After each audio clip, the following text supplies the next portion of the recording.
this what we doing? Well, I don't mind if I do. The boy like a cheat code, L1 or 2. They say iron sharpen iron, nothing sharper than truth. Plus that, and I just do what I do. They come out of pocket, I slay verses like demons and goblins. Be short and never try to short me on a profit. I got this. In case you boys forgot how I rock it, come and sit courtside for reminders, please. The wall's spilling out, they come to hear me out. Whoever doubted me, tell me who you with now. For real, tell me who you with. And we can take that risk. You wanna place a bet? For sure we taking offers. Better come correct. That's right. Yellow tape for caution. Wish you all the best. Coming for my portion. Whatever we invest, we double, never forfeit. Better come correct. You better come correct. You better come correct. You better come correct. You better come correct. Why? You better come correct. Why? You better come correct. Why? You better come correct. What? You better. You better come correct. What?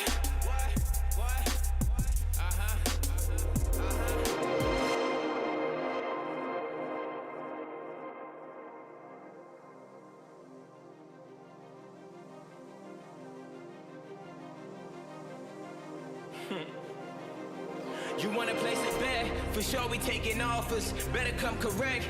Yellow tape for caution. Wish you all the best. Coming for my portion. Whatever we invest, we double, never forfeit. Better come correct. You better come correct. You better come correct. You better come correct. You better come correct. You better come correct. You better come correct. You better come correct. Come on, man. How you walking like the big guy? When we all the big guys, like who is this guy? Hey Joey, how we get this live? Started cold, now we hotter than a fish fry. Yeah, pulling Jason the office. They say get it how you live, I guess this what they talking. I pull up they party, pull up in they pocket. We making a mark, we creating a market. They show manners now, got their cameras out. They can't hand me down, I got my hands in now. Yeah, so it don't matter who you get. I'm the only one they with, you know it. You wanna place a bet? For sure we taking offers. Better come correct. Yellow tape for caution. Wish you all the best.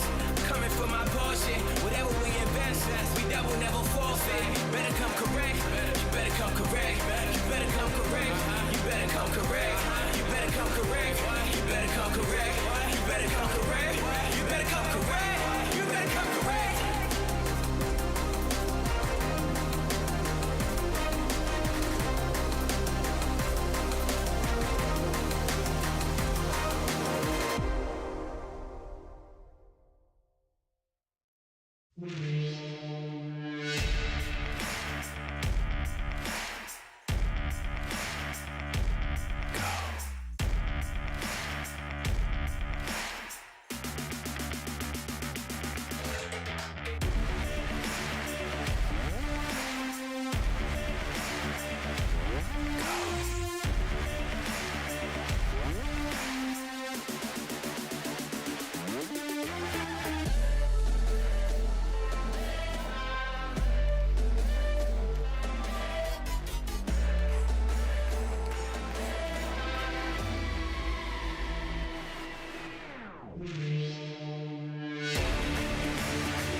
It is a beautiful day here in Sydney, and pretty soon we're gonna start the first ever CS2 LAN event.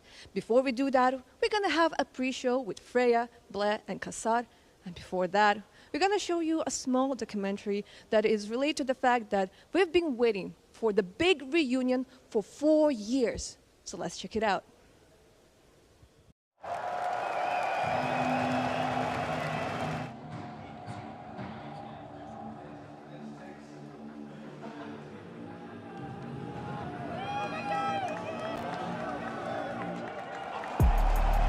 Support each other no matter how much you're down, okay? Play for each other, and we play because we have fucking fun. The results will come. We are a young team, and there will be more results, no matter what happens here. We show what we can do, okay? 1, 2, 3, yeah! Passing high, passing high. Go, go! One more side! Alright, Cologne, obviously, people really wanted to win it because of certain people's past tournaments in Cologne. It feels really good just to know that you go into an event and you have no regrets, and you obviously came out on top. So.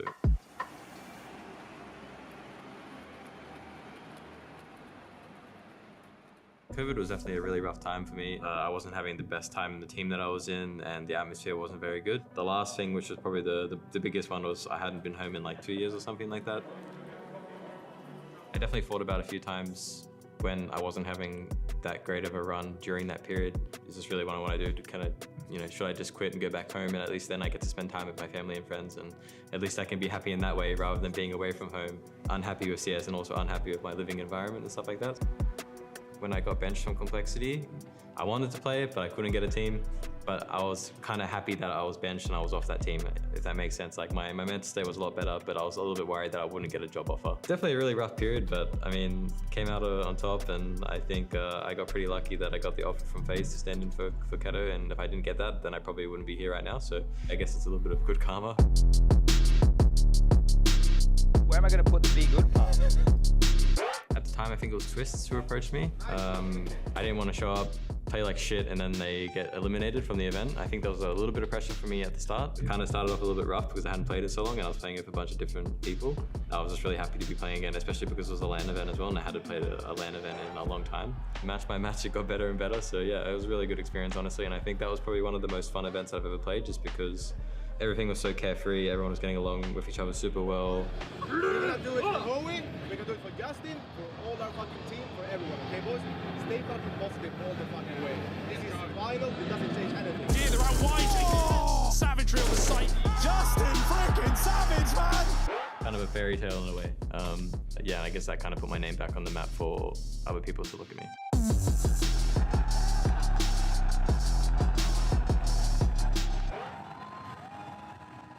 In 2021, I think, I came back to play competitively, joined FPL. I won in the first month, and after 2 months, 3 months, I was in with Team Endpoint for, I think, 1 year. And after it, I joined Team Ends. We want to make a history. I feel like from the start, we were clicking as a team, in-game, outside the game. When like, they gave me this chance, I took it with 400 hands, and I'm trying to be my best version that I can be. And I feel like right now I'm getting comfortable as a player, as a lurker. So yeah, like I'm feeling really good right now.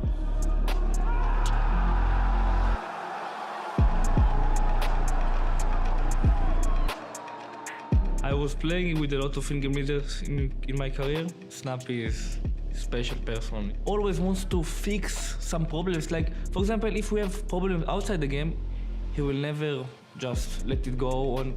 Guys, we need to fix it, we need to talk about it. We're not gonna skip it. He's one of the best captain, I think, in CS. In his age, can do this like amount kills that he's doing right now, and I feel like even younger in-game leaders cannot do what he's doing. So I'm happy that I have like some teammates like him in the team. I will be honest, in Cologne, we didn't play the best CS. From the start, we didn't play like how we know to play. I watch after the game and I see like Monesi is flicking around and Nico doing what he knows how to do. Like when they are feeling it, you cannot do anything, honestly. Util deployed. Nico poised, needs a tap, and in signature Nico fashion, he's made it a one-on-one. Nerds, what have you got for us? He's off the board. Nico strikes. I've played against you, I've played with you, I've coached you, I've watched you play throughout all this time, and there was no doubt at any point in time that you're an incredible player. I'm really proud to see you grow into being an incredible human being as well, being a great leader and being a role model for a lot of young players out there, how to handle yourself, how to treat this game and your teammates. So yeah, proud of you, brother. Since I joined the team, he's grown a lot that I can see, and he's more into like a leader role right now into the team. He just puts himself in like the best position possible to make sure the team does well. And he's always focused on the team, always focused on like how we can do better as a team. And I think it's just really impressive in that he can play so well in game, but he can also think about other people just like also adapting mid-round as well. It's just really impressive how like his mind works for CS.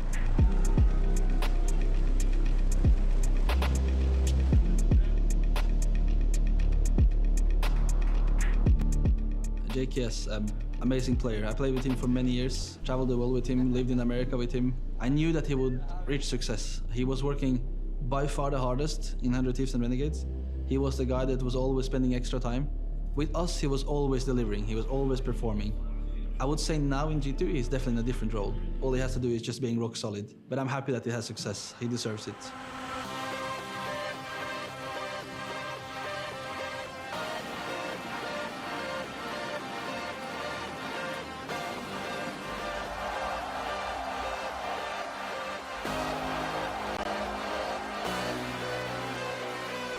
I joined a couple of teams in between phase, like Copenhagen Wolves and then G2. The biggest thing I have learned, from that period is that don't take it, for granted, because this might be over within a second, honestly. For the first time, I was getting good money. I was just blasting it away, traveling the world, not really giving a shit if the results were not good, because I had this performance in Cluj where everyone was like, oh, it was next big thing, breakthrough, MVP, blah, blah, blah. It goes downhill so fast if you don't really... Like if you stop working, if you stop, I would say, giving a shit. It was a hard life lesson, I would say.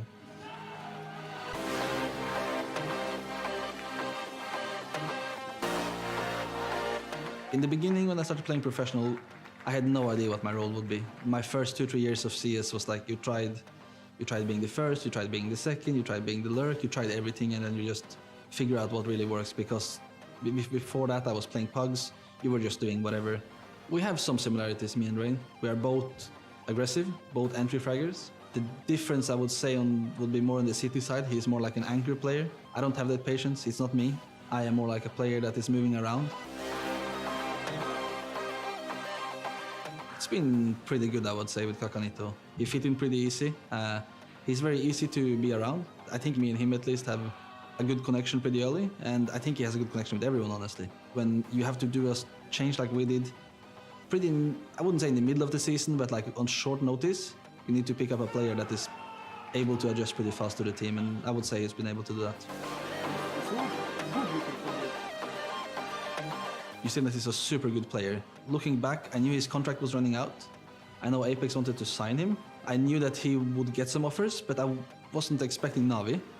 Something he might struggle with is very direct and hard criticism, I would say. Their body language or the way they communicate can sometimes be rough. For us, for example, especially for Scandinavians, we like to put it under the carpet and then eventually we just have to take it out and talk about it. Being on an underdog roster, you kind of have no expectations. You just go in, have fun, play. And being on a fan favorite, you got a lot of support. But also when you lose, you kind of disappoint a lot of people. People do think that when they're supporting us, they're part of the team. And whenever they text me, they'd be like, we lost and that's why we'll get them next time. I don't think there's a lot of added pressure being on a top dog team. There's a lot of eyes on you. There's a lot of LXTB haters. His circumstances were not the best in either team. I think he has a lot of obstacles to overcome and it's quite tough. I don't think he minds it, but of course he knows it, that there's a lot of pressure on his shoulders. I think out of the whole team, he's the most emotional one. I don't think he minds what other people say. He cares a lot about what his people say. So his people, I mean, Navi, his friends, family. He is the type of player who needs a good environment, and a good environment takes time. So he should just relax, focus on just playing, having fun, and the results will come by itself. I think Navi has done a really good job to implement international players in their team. They come from a CIS-based region and they do things a little different over there. But now we're trying to do more maybe team activities, involve everyone around us and make them comfortable. I probably contribute the most on the mode department because I always try to take things lightly, find the positives in the negative. I do notice when people are having a bad game or a bad emotional day. I try to do it even with Sasha or a bit. They're kind of less emotional people, but you do kind of notice and you just, I don't know, say something funny to them or something that resonates with them. And it's not like one recipe for everyone, but just try to have fun.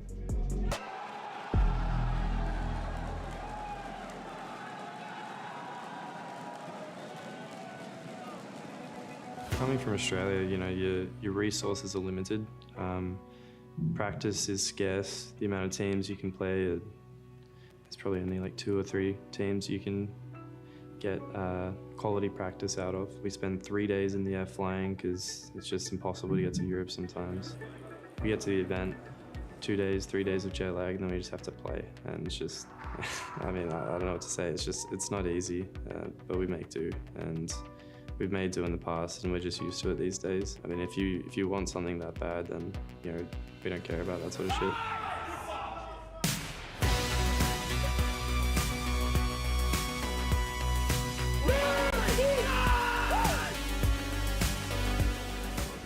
I think the reasons the old Renegades roster was so successful, I honestly think it was luck of the draw. We were the right mix of personalities within the team. You know, we had passive people, we had people that wanted their way. You know, we had great leadership in Azza and Kassad, and they sort of put the team in the direction that the team needed to go. People adjusted and adapted, and things just worked out. It was a bit of a fairy tale story.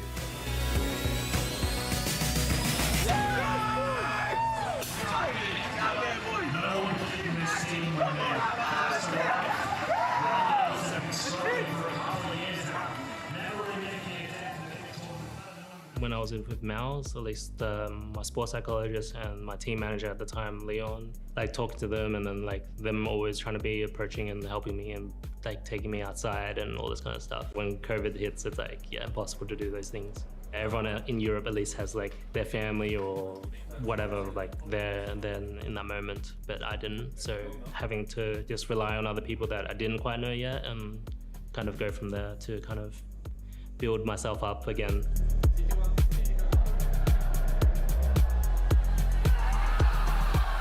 At points, my mental health. Yeah, dealing with that. A lot of deaths in my family and never getting to go back and see them and all that. So yeah, those things were probably the toughest. Even though we have like a lot of the older guys, no one really kind of acting like it. So yeah, that's outside of the server, but like in-game and stuff, everyone's kind of trying to remind people to be calm or be better in certain situations and whatnot. Different types of people teaching in different moments. I kind of take a step back sometimes, and sometimes I know when to go in with my role. For me, I'd say like that was just like a taste of what he can do. Right now, I think he still has a lot of that IGL type mentality in him because he's obviously IGL'd for 2 years. He needs some like arrogance to the way he's playing. Like we've played some online games, weren't great at all, but off that we kind of learned like, okay, this is the direction we need to approach, because there'll be moments obviously where you have to play for the team, but like for now, like just run in and kill and don't think about anything but your stats. That will make it easy for me. Same kind of process for Afro, because he's our other star player. Sometimes you just go in the wrong direction and then it's smarter to cut back instantly and then go the other direction. Kind of our journey right now. Young me would look back, yeah, and then he'll be very proud of the decisions I've made, because I would have regretted not coming over here. Personally, I really like consistency. Being able to come over here and still make it into deep runs into tournaments, I could definitely be proud of it.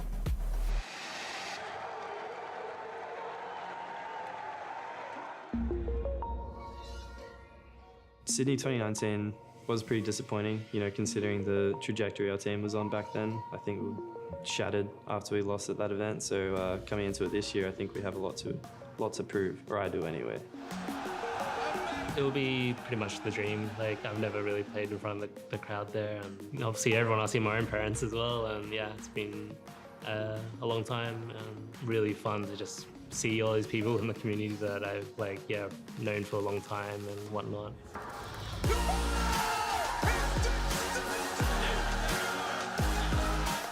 Great, obviously going back to Sydney, everyone is supporting you and everyone wants to see you do well, and you kind of have thousands of people behind you, whereas like if you play in front of like a European crowd, for me, I'm from Australia, but it's more like everyone's behind you too, and I feel like when I go back to home and I play on the stage, everyone's behind me in a way.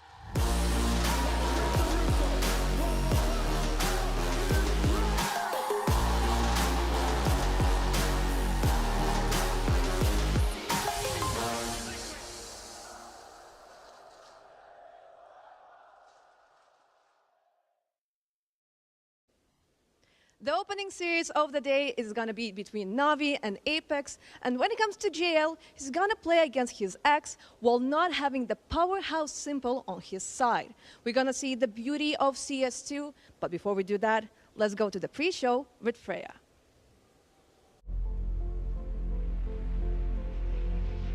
It's been 35 days since I left Malta. I've squeezed every drop of juice to get here through the dangerous seas. But, you know, a smooth sea never made a skilled sailor. Home. Finally. Bloody oath. The welcome home party was more than I imagined. You made it. Welcome to Sydney.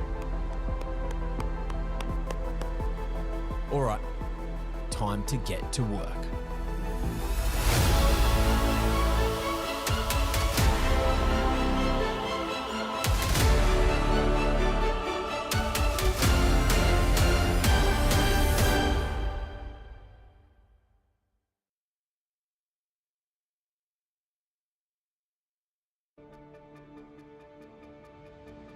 Intel Extreme Masters Sydney is brought to you in part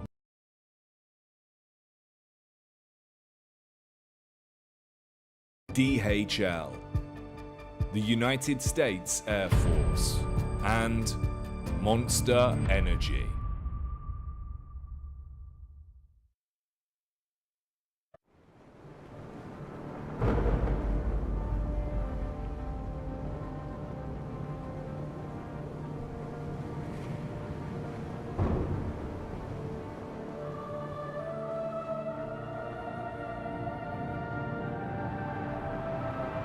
Rafa really making history. Absolutely phenomenal. And Ace is the champion of the Intel Extreme Masters World Finals. Storm's still not quite done. MC is going to take this fight, though. 3 seconds left. Last 2 rounds of action's got to start it well for ESC. And this is a massive move for Zez, but he's not content with just a Nexus kill. He wants to win. And it's all done. A flawless win. Unbelievable Rogue with a 4-0 victory over Classic. And they did it again in the grand finals. It's Novi! Give it up for your Intel Extreme Masters World Champion!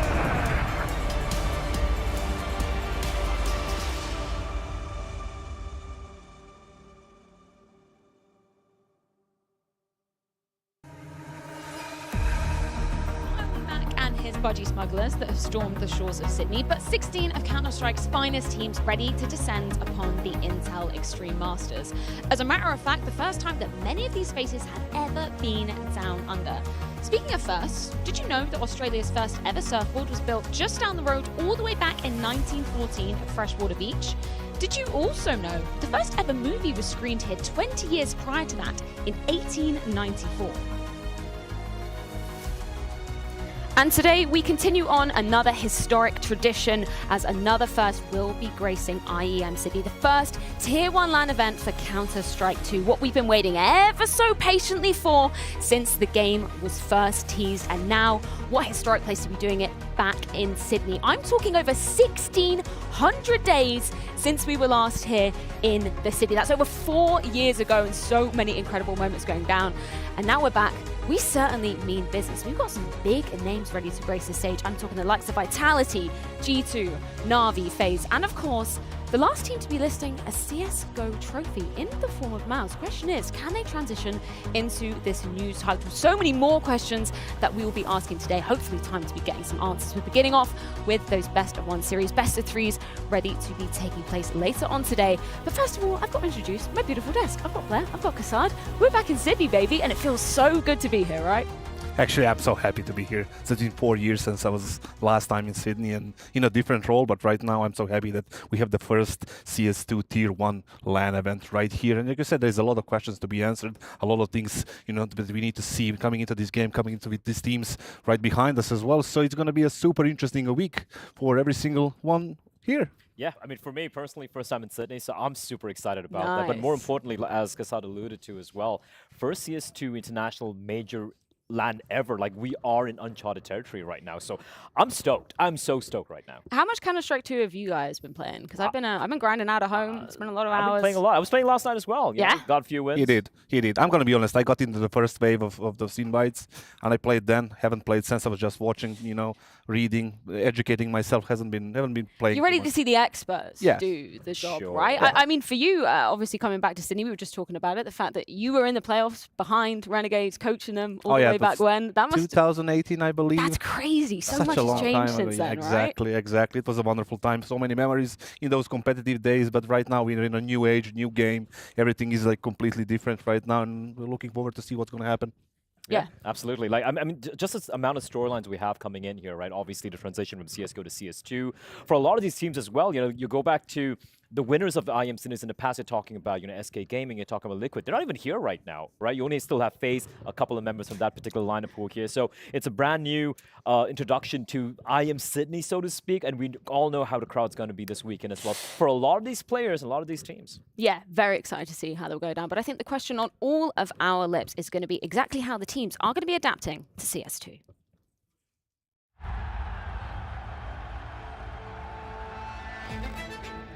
It is not the strongest who survive, nor the most intelligent. It is those who are able to adapt.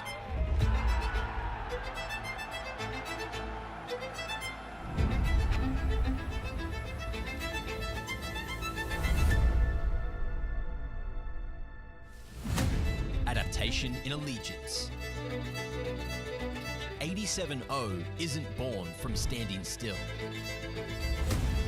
Adaptation in approach.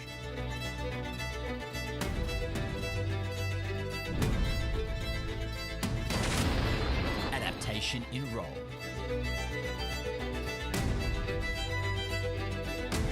Fail to meet the criteria, and your legacy may be confined to one era.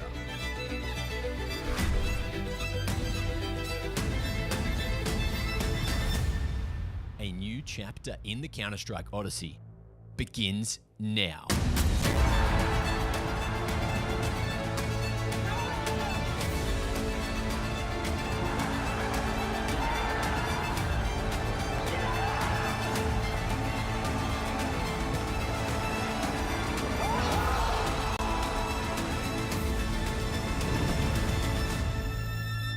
But the question is, who will emerge ahead of the curve?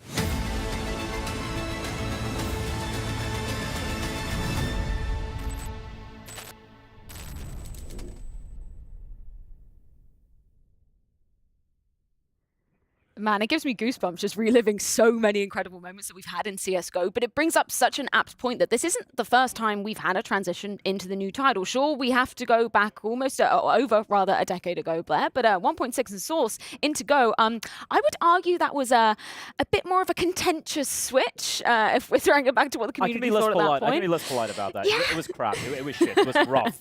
Like for the first year for CSGO coming in, I think everyone really struggled to really adapt to it. At one point, I even thought like Counter-Strike as an esport, it was probably going to die at the end of 1.6. Source wasn't really doing much anyway. Well, never was doing much anyway. And then, of course, CSGO kind of struggling initially. But then we look at how the game has evolved. And right now, we can clearly say that, CS has never been in a better place. And this transition coming to CS2, sure, there have been quite a lot of hurdles and a few stumbles along the way. But it still feels much more smoother than any of the other transitions we had in the past.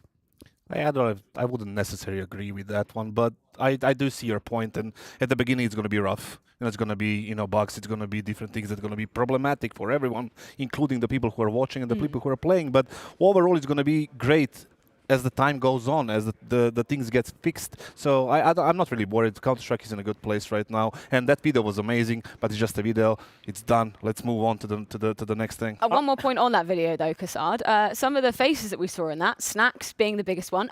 He's back, isn't he? Right? We're going to be playing for Game Legion at this very tournament. Literally played almost every iteration of CS under the sun. Hey, which is kind of crazy. Snacks coming in there last minute. I don't think they've even had any officials yet. So I'm curious to see, especially coming in as an IGL as well. It's not a role we've really known him in the past. He's been playing in a lot of the Tier 2, Tier 3 teams in Poland for a while as well. So I'm curious to see what he's going to do. In fact, I'm curious to see what all these teams are going to do here in CS2. You know what I'm curious about, Blair? Exactly what the players are thinking of CS2. We caught up with them in the lobby yesterday. So let's see exactly what they're thinking of this new title. Very optimized. The PC setup is not great. So for a lot of casual gamers, it's hard to play the game. It's a bit unfortunate to play because in CSGO I used to spray, but you have like new guns right now that actually people can play, like the SG and the AUG. But I mean, the game is broken only because of the picker advantage. Yes, I think it's really hard to hold angles. Because sometimes when you hold an angle and you know someone is coming to your direction, in CSGO you will just hold and you know you are good. But now it feels like, even though you know he's coming, you still need to pick him. How hard is it to hold an angle as a CT in CS2? It's impossible. But the aim is a bit easier. So for the new guys, who just starting to play CS, it's the best time to begin it. On the CT side, I prefer in this version of CS, P90. We don't have a sniper. Yeah, we have a P90 guy. So I think we have a great game, a great foundation of the game, and hopefully over time it's going to be better and better, like CSGO, CSGO wasn't perfect from day one, that I can tell you. But I like the many new tactical depth, and hopefully we'll see that the next following months, but people have to adjust first. I love to hear that BetBoom are on the P90 hype train. That's exactly what I wanted from CS2, the P90 to be back in the meta. You love it, Kassad. It's full circle. Babies. Bunch of babies crying about it. Like the only normal response we got from Kerrigan, the guy who sees 1.6 CSGO, and he has a normal approach to it. Like, yeah, it's going to get better over time. Of course it's going to get better. CS, just focus on the positives, you babies. Just, you are playing this amazing game. You're getting paid thousands of dollars, every single month. You're just crying about okay, it's not perfect. Of course it's not perfect. You just came out 2 weeks ago. Sit down and play and stop crying. I agree. I actually agree with them. It is kind of little. Look, I get when the plebs are arguing about it on Twitter or Reddit or whatever, or HLTV forums or et cetera, et cetera. But when it comes to some of the pros, I'm like, listen, it's going to change. It's going to get better. You've seen this happen in the past. Just play the damn game. It's going to improve. And sure, it is going to be rough for the first couple of events, but I love the mentality being shown by Carrigan right there. That is what I want to see from more players. It's not going to be ready till the major, probably. Like the bugs are going to get, they're going to be there and they're going to get fixed. It's going to be better. So. I've never seen Kassad being this optimistic about something. Well, because I've seen from it before. pessimism to optimism, or savagery to optimism. It's experience to wisdom. Yeah, exactly. But that's the thing. I think with the updates that have been being made, this is probably the most active that we've ever seen Valve. Right? We're having multiple updates in the space of 24 hours. That's a good sign. It was I think 12 updates in 15 to 16 days, which is ridiculous by Valve standards. Yeah. So yeah, they're putting in the work, and I'm, like you said, it's going to be a lot of bugs, there's going to be a lot of issues here and there, but by the end of the event, I think we're just going to have a better game altogether. Yeah. How much do you think it's going to be shifting up just how we're seeing, the teams playing? Do you think that there's going to be a completely distinct shift now coming from, obviously we just saw EPL going down, Showdown 2. Do you think the style is going to be changing quite a lot coming into this event? It's difficult to say because we don't know what's going to be the current meta, right? The smokes, the maps are different. Smokes are working different. You can do different things mechanically, but it's going to take at least a month or two or three of these big events to actually form a proper meta and innovate some new things into the game. So I wouldn't put it too much on this one, right? It's going to be a very kind of experimental phase in this event, but overall it's going to be good. I think I could give a good example when it comes to the saving, which has been a problem in CSGO, right? Right now there are two schools of thought. One is you have fewer rounds, so you want to play a little bit more reserve, maybe go for more saves. The other school of thought is more we have fewer rounds, we should be going for this retakes, we should be going for this win. So yeah, I think we're going to find out which way some of these teams lie by the end, at least by the end of a few days of this event. Well, yeah, we're going to be seeing exactly how it's going down, but not before we head to a short break. Of course, we've got an A stream and a B stream going down in tandem. Over here on the A stream, we've got Apex versus Navi coming up after this.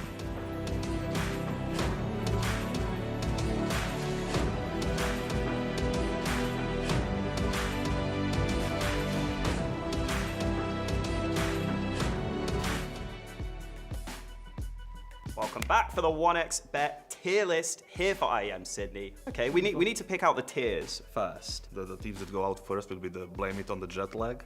I think one tier above, I won't blame it on CS2. But the one above it, that's the Vegemite. Either you love it or hate it. You're gonna. I mean, we can take it a more serious route from that one.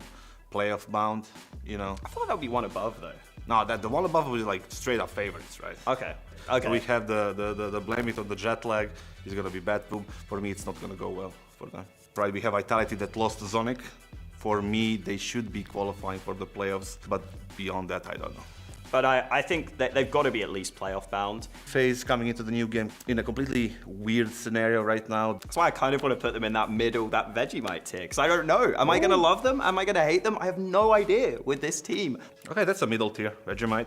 We have Gamer Legion, maybe showing some sort of a spark, but not making it, so they're not the worst tier. Yeah. They should be the one that's gonna be blaming it on the CS2. The Na'Vi, I think Alexi deserves a lot of credit. This was not an easy project to put together so quickly. I think this team is probably playoff bound, and I think they're ahead of schedule. If they don't make the playoffs, I'm judging. Ooh.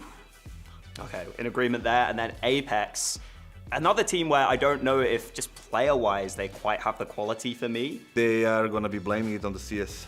I think so too. Right, Mouse. I don't know how much time they had after Pro League to practice and how much this will gonna affect them. They are in a third category. Vegemite, they're gonna be again a hit or a complete miss. Yeah. All right, you've convinced me. With you on that. Thank you. Okay, we have Vertex. We don't know what to expect. Well, I can't say blame it on the jet lag because they didn't travel. They have to go. They didn't travel, but they might come from Melbourne. I think some of them. Well, so should we put them all the way down? I mean, they're gonna blame it on the jet lag. Yeah, they will. I think ENCE could be favorites here. ENCE definitely the favorites to the tournament. Nothing changed their system. Nothing changed their lineup. They should be fine. They should be one of the main candidates to win this. All right, and Lin Vision, team that's kind of hard to place for me. I don't know if I can quite put them in the Vegemite, the middle tier. But what? No. Listen, man, they've got some skilled players. I think they could do something here. Yeah, blame it on the jet lag. Oh, fair. Done. Fnatic up next. I think they're a solid team. They're maybe on the verge of being playoff bound, but I don't know if you can quite put them there. No, they're Vegemite, 100%. You know, it's gonna be, with them you never know. On the other side you have Cloud9, they're gonna be, for me, I'm gonna go with the hot take here. I'm gonna put them as a favorite simply because they had enough time to practice CS2, they have the really good lineup. I'm there with you, screw it. All right, Monty, a team that's actually played a bit of CS2, just not quite on the level of some of the squads here. Vegemite, 100%, because you never know with them. They can play really well, they can play really bad. Complexity, blame it on the CS2 simply because I don't think they practiced it and they're not gonna make it. Absolutely. G2, again, the same boat as Complexity, so it's gonna be very difficult for them. Vegemite, for me, is gonna be problematic for them to go into the playoffs. And Greyhound, they can surprise. I don't know, what you think? Maybe slightly better than Vertex. I could maybe put them in blame it on CS2. Yeah, I don't mind that. Well, I see that. Thanks for tuning in. 1xBet tier list. Excited to get into Sydney. Yeah, let's get into it. See you there.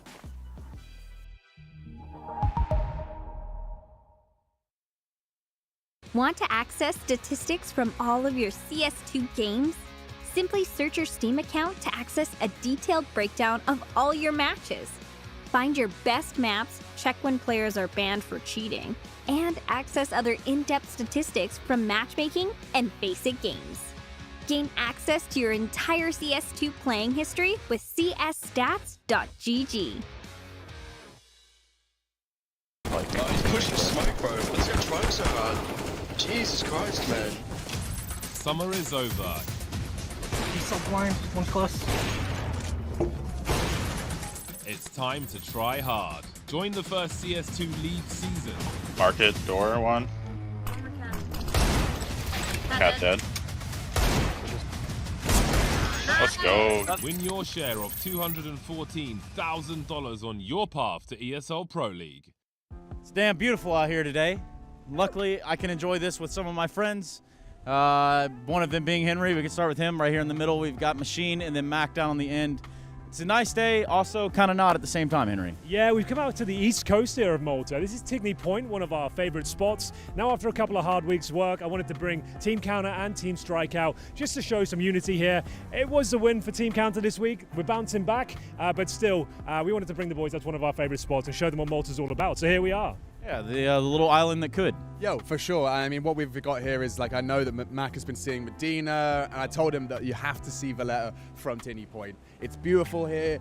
We have had a lovely kind of moment swimming around. I spoke to the safety team earlier, though. They told us that given the choppy nature of the water today, it's inadvisable to be swimming, which is a shame because, dude, I wanted you to have an authentic Malta experience, but just today's apparently not that day. I mean, I don't imagine it's this hard to swim down and down under, I suppose, right? Yeah, look, you can go down to Bondi Beach whenever you want. Any of the bloody South Coast beaches where I grew up, you go there nighttime, daytime, any bloody time. Oh, even just thinking about it really makes me miss it. Kind of really do want to go for a swim, honestly. Well, maybe another day. I don't think it's going to work out today, but maybe it does, Sydney's not that far away, so. Yeah, the good news is IEM Sydney is, less than a month away, maybe just over, so we can all come together. We'll all be there with you. You can show us the beaches. You mean just less than a couple of weeks? Yeah, it's 3 or so, 4 maybe? I don't know. Well, yeah, Mac, you can wait that long. We'll be fine. Nah, bro, I got to go. My people need me, man. My people need me. Yo, I don't know, bruh. Bruh. Whoa! Oh my God!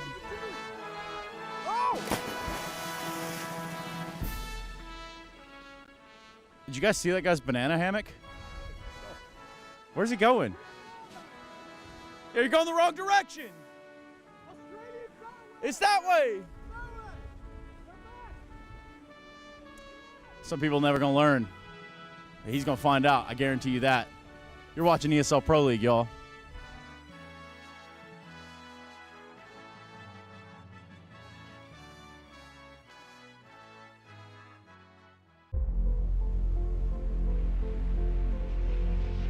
It's been 35 days since I left Malta.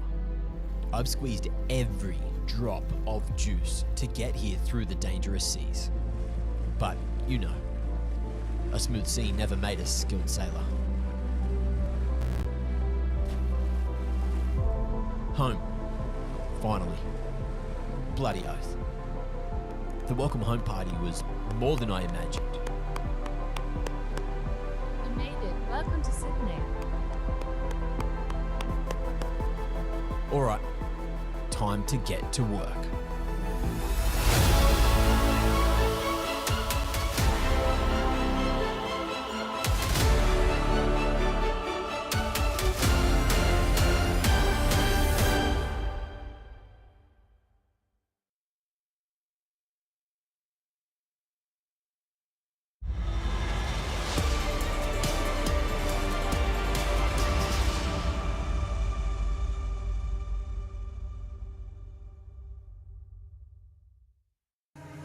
Well, hopefully the teams weren't joining Mac on that monstrous marathon swim from Malta, because they need to be conserving the energy for the first games of the day. I'm talking about Apex, I'm talking about Na'Vi, and I'm talking about both squads coming in with some new additions to their lineups. One, not so intentional, but for Apex, obviously Sense coming in, replacing Stiko. For the other side of the equation, Na'Vi, unfortunately missing the biggest piece of their equation in Simple, Blade having to step in. I'm speechless, to be honest. I don't even know. We can dissect this one, right? And it's first of all, the announcement was like, yeah, we just have a roster change. That's it. Blade is coming in. No explanation, like what the hell happened. We just get rumors, speculation. It's going to be a tough blow for Na'Vi.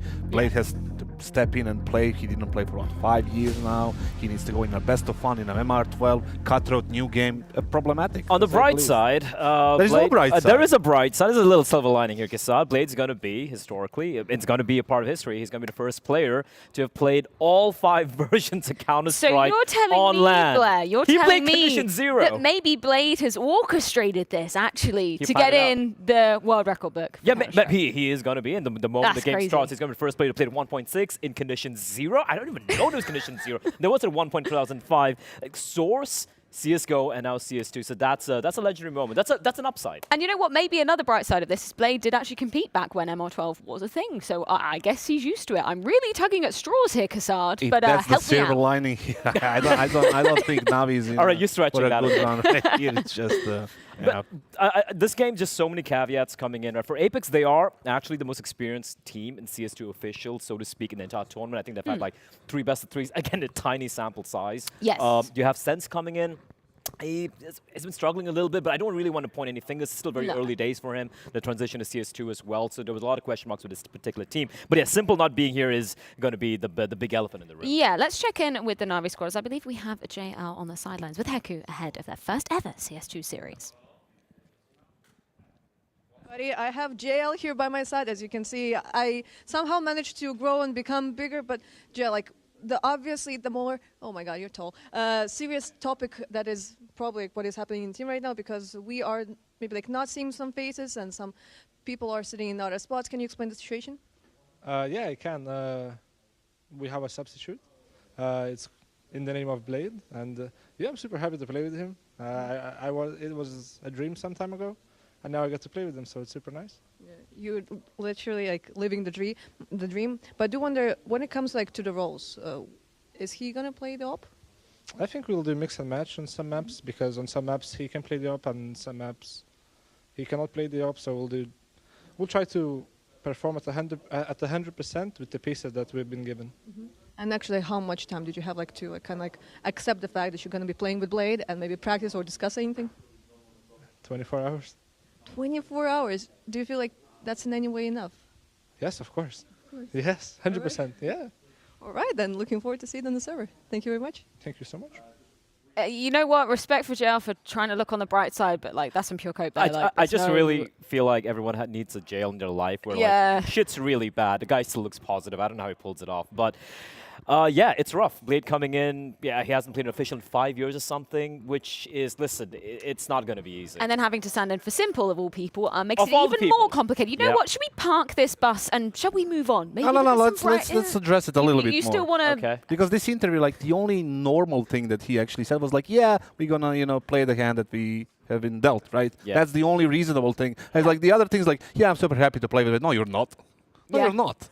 You would rather play with Simple and just win the whole event instead of juggling through roles and positions and everything. So yeah, we can park the bus now. Yes, okay, bus parks. Let's move on to, I guess, the train that's pulling into the station. It's Apex with a new edition of Sense. What are you making of him? It's very...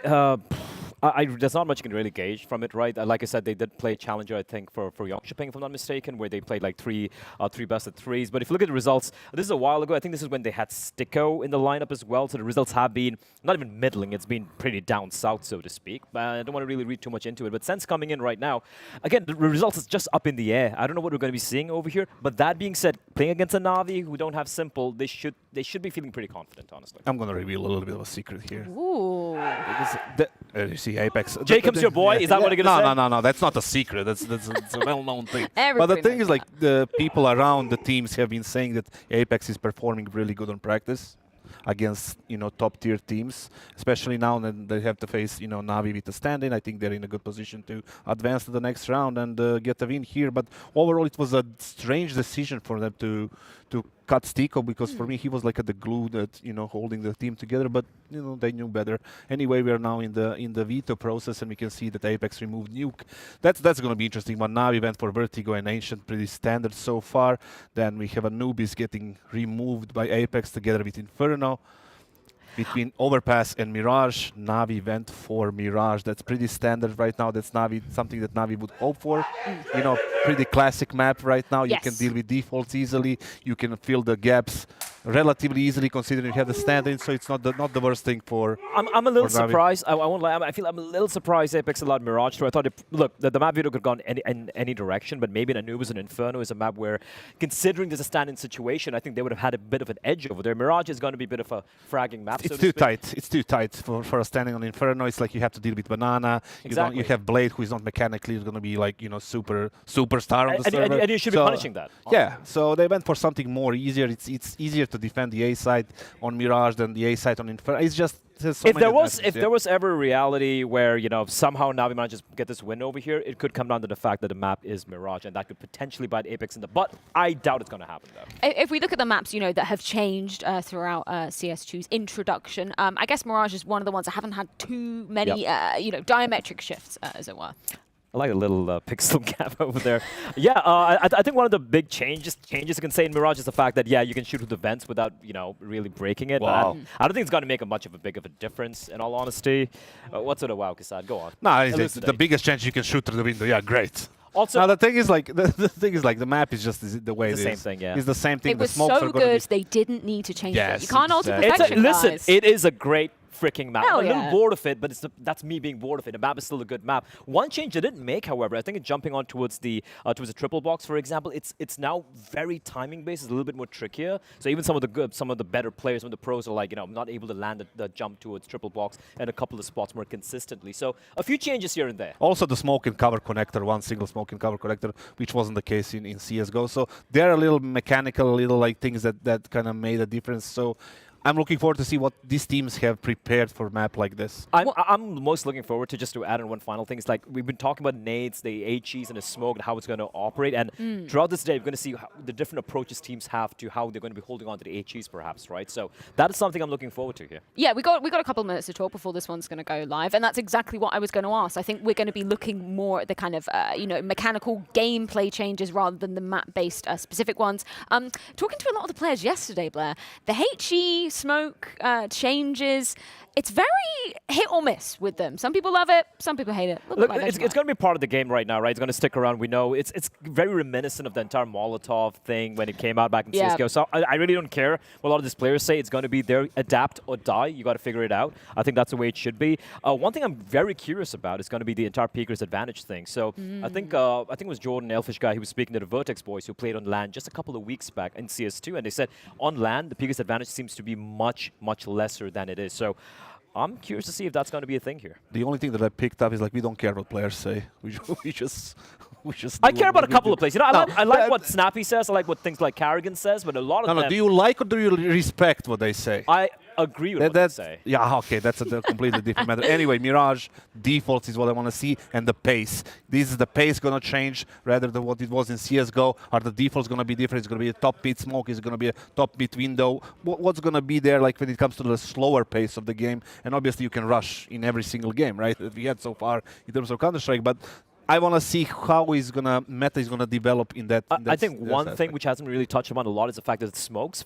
Two things. Firstly, it's bigger, which everyone knows, right? So you can actually get a little lost in them. Secondly, it lasts a little bit longer as well. It dissipates faster, but it lasts a little bit longer. So that's really going to change a lot. Maybe not in Mirage, but in maps like Inferno, for example, that could completely change the way the map's played. Do you care about what Floppy thinks, Blair? Be careful with this one. Depends on what he's talking about. Okay, he's talking about his role, he's talking about the Peeker's advantage, and he's talking about how he feels shafted, for want of a better word, in terms of his role. Because he was like, hey, all I have to do is just hold angles, and now I'm getting really screwed by that. Whereas the more aggressive players are saying, actually, they feel like it favors them. So are there any particular players in this matchup that you think could be feeling a bit of the burn from that change? I think the Operas are going to be feeling a bit of the burn, I'll tell you that. Holding an angle is impossible. See, if you're holding an angle at CT, even with a rifle, you can at least swing a little bit, to peek aggressively, maybe jiggle a bit and try and take those fights into just holding an angle. You're not going to do that with the AWP. So if you're an AWPer, it's going to be rough in a server. Or you could just be aggressive as an AWPer and go for it. Or just use a P90 like Zorti said.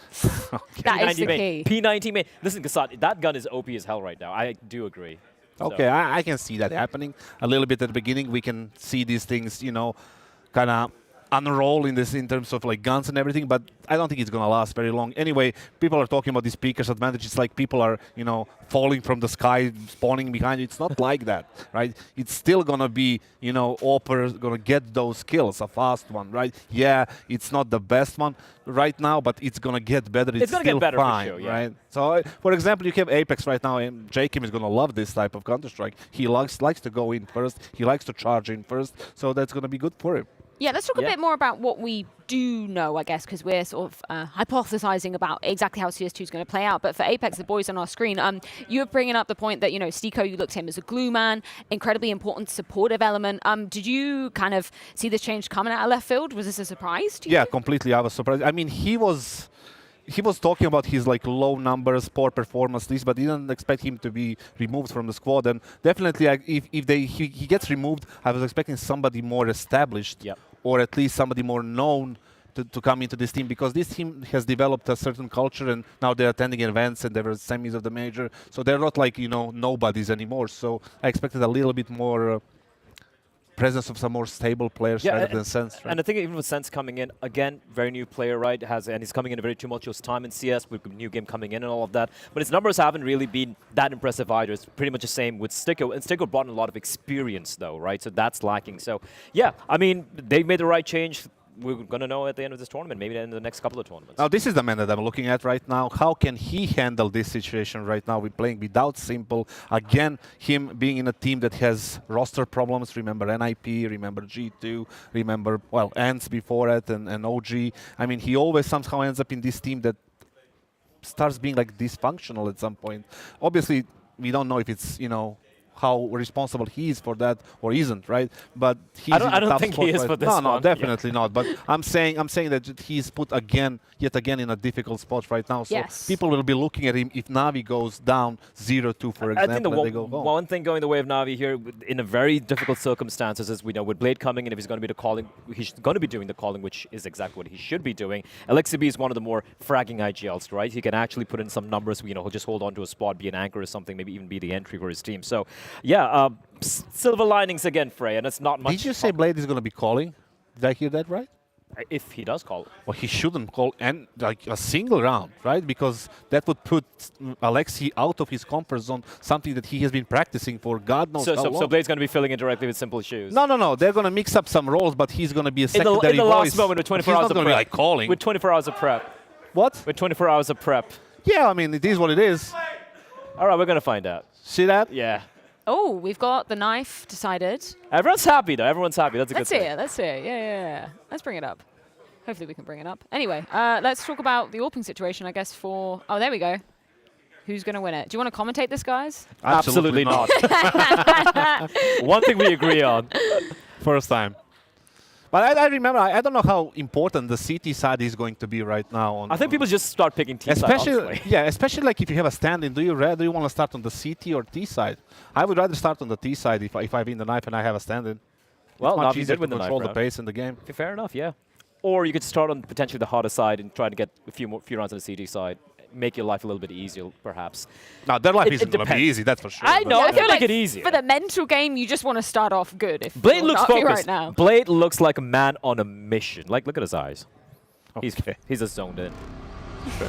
Well, that music does mean one thing and one thing only. We are ready to get this matchup underway. We've got Apex, we've got Na'Vi, we've got the beautiful ground of Mirage. Speaking of beautiful things, I think it's time to bring Hawker and Bardolph into the mix. How's it going, guys? It's going pretty well, but let's see how it goes on the server with all the variables, all the variants to start off CS2. Blade playing for Na'Vi. The absence of Simple means at least 2 roles will have to be changed. How is this one going to shake out for the squad starting on the CT side after winning that knife round? They are playing the nerds of Apex, and I say that in the best fashion.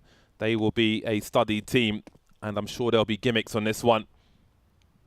A with smokes to start off the proceedings then. Yeah, and a P2000 for Blade, keeping it interesting in this one. He's going to be the player holding this bomb site. Let's see what he's got.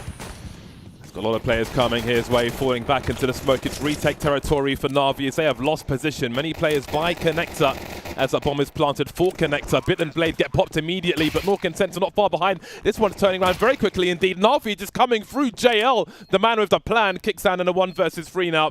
He's got much work to do, but the Glock's got plenty of bullets. They touch the bomb. Kicksan's got to reveal himself. So far, so good. That's a great pop from Kicksan. Down to the 1v1. IEM versus Kicksan. And it will be Na'Vi to take the pistol. That is a great way to start things off for a team who don't have their full roster here. So close to being brought back, but it is brought over the line. Kicksan really tried his best there. And these pistol rounds are going to be so much more important now. It's first to 13. You've got to win the pistols, especially in a best of 1. And I love that Na'Vi just sit back there. Blade doesn't get any kills. They know they need to play for retake. JL puts in an absolute shift, getting some snappy headshots in the mix. Good to see these players warmed up early. You've got to be good in the pistols, but you've got to be good in the second round as well, especially because Apex got that bomb down so they could afford that force. 3K for JL. He's going to be depended on in this game. That much is for certain. Love the confidence. Great personality as well. Great aggression, or maybe not, because that yields no result. An early 4 versus 5 for Na'Vi is not how you want to start things off in the second round after winning the pistol. See how this one continues then. Pop flash towards Connector. Quick look from Nork. JL on an island now, getting his bell rung. Still standing for the time being, but I don't know if he's got that many places to go. Man advantage for Apex, and a potential split towards B is being set up here. They still have Apartment's presence. Alexi's trying to join his teammate. They've got to smoke down on B apps, so they decide to double up on this angle. And a couple of low health players in front of Alexi here. 1-for-1 won't be enough. JL trying to pre-fire as best he can. Catches Nork as well. That's going to be so important for the squad. Keeps the map control. In the meantime, Sense has made his way into the B bomb site. Possibly heard by Blade. And now it's just down to Sense. He doesn't have the bomb either. 40 seconds on the clock to solve this puzzle. Bomb collected. Can he make his way back towards B bomb site? Blade with the FAMAS won't be enough, but JL's here to save the day again. That'll do. JL making sure he can be close enough by to close out the round. He's had a great start here and looking very happy for it. And that was such an important round for Na'Vi. If you get reset on that second round as the CTs, it feels so bad. Your economy is in shambles and you don't have much time to recover it. So another big impact moment from JL. I'm surprised he got away with that drop down. But credit to him, the reposition was nicely done. And Na'Vi looking very relaxed, but it's another force buy from Apex. Yeah, this is definitely going to be just a carefree day for Na'Vi. Lacking your star player will just remove that pressure. Another early 4v5 then, and it gets worse as they are just falling. They're dropping like flies at the moment. 2 versus 2, a minute 29 on the clock. Bomb is in the hands of Apex as well. Jacob still standing with his 13 HP, but there is so much real estate to be taken now by Apex. Sense making his way towards CT, which will keep Alexi B entertained. This will be a very important duel, but the FAMAS will prevail on this occasion. Sound cues are here as well, and it's going to be that man, JL, to finish off the job once more. That's 3 for 3 for Na'Vi. Rough start sometimes, but they've come out on top, and surely it'll be eco territory now for the T's. Yeah, I feel like we're getting a couple of big misses here in these early rounds. Blades are understandable. He only figured out he'd be playing very recently, but that whiff from Sense, really not ideal there as he was rotating in. Great start from JL, though. They're going to need him to step up. They're going to need every single one of their star players to stand out. I think one good thing for Na'Vi is Alexi has always been a good fragger as an in-game leader. I'm sure they'll be leaning on that as well. And we still haven't seen Bitch show up yet. And he was incredible for them at Pro League. Just behind Simple in terms of his stats. There are so many things to talk about. The sound as well, especially depending on the different maps. There were so many interesting conversations that we had with the teams yesterday in the lobby, especially with Na'Vi. No time to talk about it just yet. Classic smoke from the CT falling back to make space for the team, and they'll use that really well as JL comes in for great support, fragging out round after round. That man is putting in the heavy numbers at the moment. We'll see how much damage Nort can do with this Desert Eagle. Just the one frag. That'll be absolutely fine for Na'Vi as they press on. Great score so far for them. Yeah, really handling this early aggression from Apex.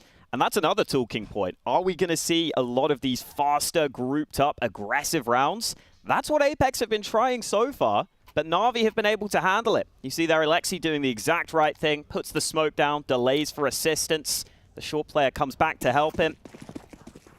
And we have got our first AWP on the server, this time in the hands of Nork. A lot of discussion about the AWP in this new version of the game. See how it can come into play in this one. Not taking too much damage from that molly. Getting a little info in mid. Ooh, we've got the... Is that the gimmick smoke then? Up the top, or the bug smoke as some will call it. Either way, IEM goes for a play through that smoke, and he will be punished by Jacob. An expensive lesson learned by Na'Vi. Yet another 4v5 for them as well. JL boosted up, or dropped Tassanito. Drops the smoke on short as well. Wondering about B apartments, and there is presence there from Apex. Bomb still towards top mid though. Flash in, Sense doesn't pull the trigger though. He did make a step though. Yeah, should have been heard by JL. And that means Alexi will stick around with his teammate. They can try and establish this crossfire. Oh, Alexi goes for the fight alone, and now JL needs to step up. He's got one, but he's got to be careful here. JL is 14 for 2 at the moment. He is a man that needs to be avoided, and maybe Apex understand that as well. 38 seconds on the clock. They might not have time to rotate elsewhere. Holding position for the time being. They've cut noise, and that will spread the CT sin between the bomb sites. You can see Blade is being proactive. He may be the risk taker. He's also the only man with a defuse kit as well. So he can't get too crazy. And towards B, they will edge forward. It's JL will hear footsteps, hiding behind the pillar at the moment, trying to stay alive, avoids getting dropped while he's blind, but Jacob will finish him off eventually and take position as well. This is going to be hard for Na'Vi to recover from. Blade just disengaging. With $650 between Bit and Blade, will they... Okay, trying to find something from this, but nothing really doing for them on this occasion, and looks like Apex will find their first round. Yeah, it looked like Blade maybe wanted to bail out of that one on the retake. Bit had other ideas. Loses the fight though, and Blade on the board. It's called the murder hole for a reason. Makes the most of that. Blade famously of that team from many moons ago. His team were one of the early notable teams on Nuke. Such a long time ago, though. Really nice T-side strats. Always had a great mind for Counter-Strike. I think his longevity in the game is a testament to that. Yeah, he rarely had a lot of the big star players as well. And that's part of why he'd go for a lot of set strats back in his day. Had a real strong philosophy on the game, and oftentimes would actually overperform considering the players he had. So it makes perfect sense that he would become a coach. But I'm not sure he expected to be back on the server here at Sydney. Early smoke in the window from Apex. As the battle will rage on. So Na'Vi have eked out a buy. Blade will be on the scout for this one. He's taking the worst weapons of them. See what his flicks are like. Apex are holding position for now, keeping the CTs honest, maybe looking for an aggressive play early. And in the discussions we've had with basically all the teams, they're all saying that, you know, at least from their games online, you can't really hold angles on the CT side. You've got to be aggressive. You've got to kind of take the fight to them. It might be somewhat different on LAN. We'll learn that as we go along. But Na'Vi are playing at the edge of their economy at the moment. They'll have to be really careful about their aggressive plays, and Apex have certainly been looking for this, but they are advancing with their map control as they smoke top connector. Problem for Na'Vi here might be that lack of utility as this round plays out. They might be forced into some risks, although they've actually found the man advantage there. Bit wins the duel over on A, and that kind of forces Apex to be funneled into this B side, but right now this looks like a decent call. Alexi's here alone. Yeah, Blade's wondering which way to go. That FAMAS has done great work. The team kill will certainly help as well, but now there is position. Na'Vi stuck in the shop area as JL makes his way forward. There's a tag from Blade, which could be followed up upon. He just needs to be the presence. He'll be more than that. He'll drop the bomb on short and leave Nork in a very bad position. There might be an upgrade for the AWP unless he finds a clutch. 25 seconds, but he'll be put out of his misery as Na'Vi extend their lead once more. 5-1 for the squad and the upgrades as well. Yeah, straight back in their favor. And you see that CT economy, tough to manage. They had some weaker weapons in that round. But I liked that initial aggression they had in towards mid. They were just trying to make sure they initially had info there. And then that lineup from Alexi B makes all the difference. Does Blade even travel with a mouse and keyboard? That's actually a great question. Does he travel with a mouse pad? I wouldn't expect it. Only 3 timeouts now as well, worth noting. New Valve also, which we have adopted here.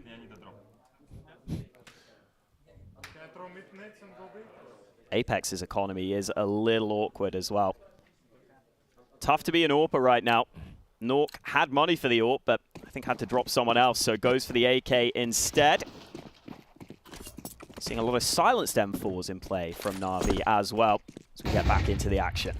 Oh, have a look at these smokes that we've seen on this A-bomb site. They are very suggestive. Oh, the nade though. You just see that no one's here. Yep.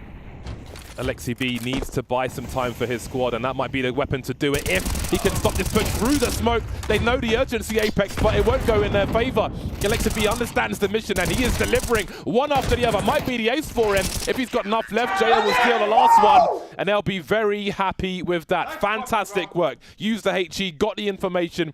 Alexi B knew what he had to do, put them in the worst position possible, and delivered the frags.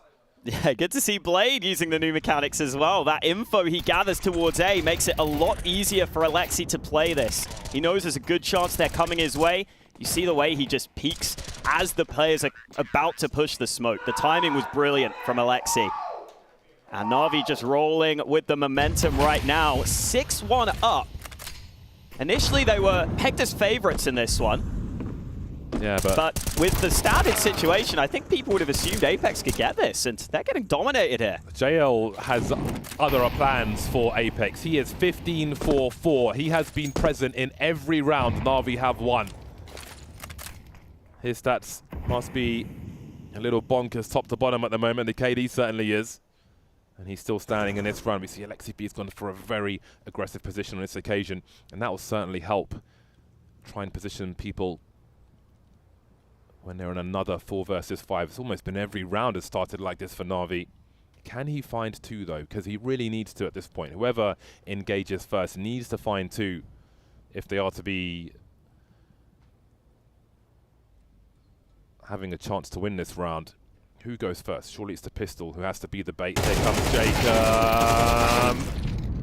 Not enough. Might see 2 on a kill cam though. And JL is in position again, just hiding, giving him a false sense of security. But here comes the Tech 9. And there's JL emerging. The demon on the B bomb site. Again, he cannot be stopped on Mirage. Crazy game from JL right now. He could actually be on for a 30 bomb if he keeps this up, which should not really be possible in Counter-Strike 2. But yeah, they just don't expect him, still sneaking at the back of the site. And I was a little surprised they weren't ready for him, because Alexi's so far forward, he's going to get early info. You've got to be assuming that there's a chance a CT is rotated back before you're there. That's exactly what happens, and they're not ready for JL. It is easy pickings for him. He's just laying out bear traps, round after round. All right, drop my teammate. Gotta let you think the bomb site's empty and then collect. 7-1. For Na'Vi. On paper, you might think this is guaranteed, but again, this isn't CSGO. Nothing is guaranteed in CS2. Not yet. You know, maybe JL actually was looking forward to playing with Blade, like he said in the interview, just because it allows him to get more kills. Simple's not here to steal his frags. And he's absolutely been unleashed. 4-on-4 this time. Blade with the AWP now, looking for a quick flick. Not yet. Very active though. That was a nice peek. He's looking ready. This could look rougher.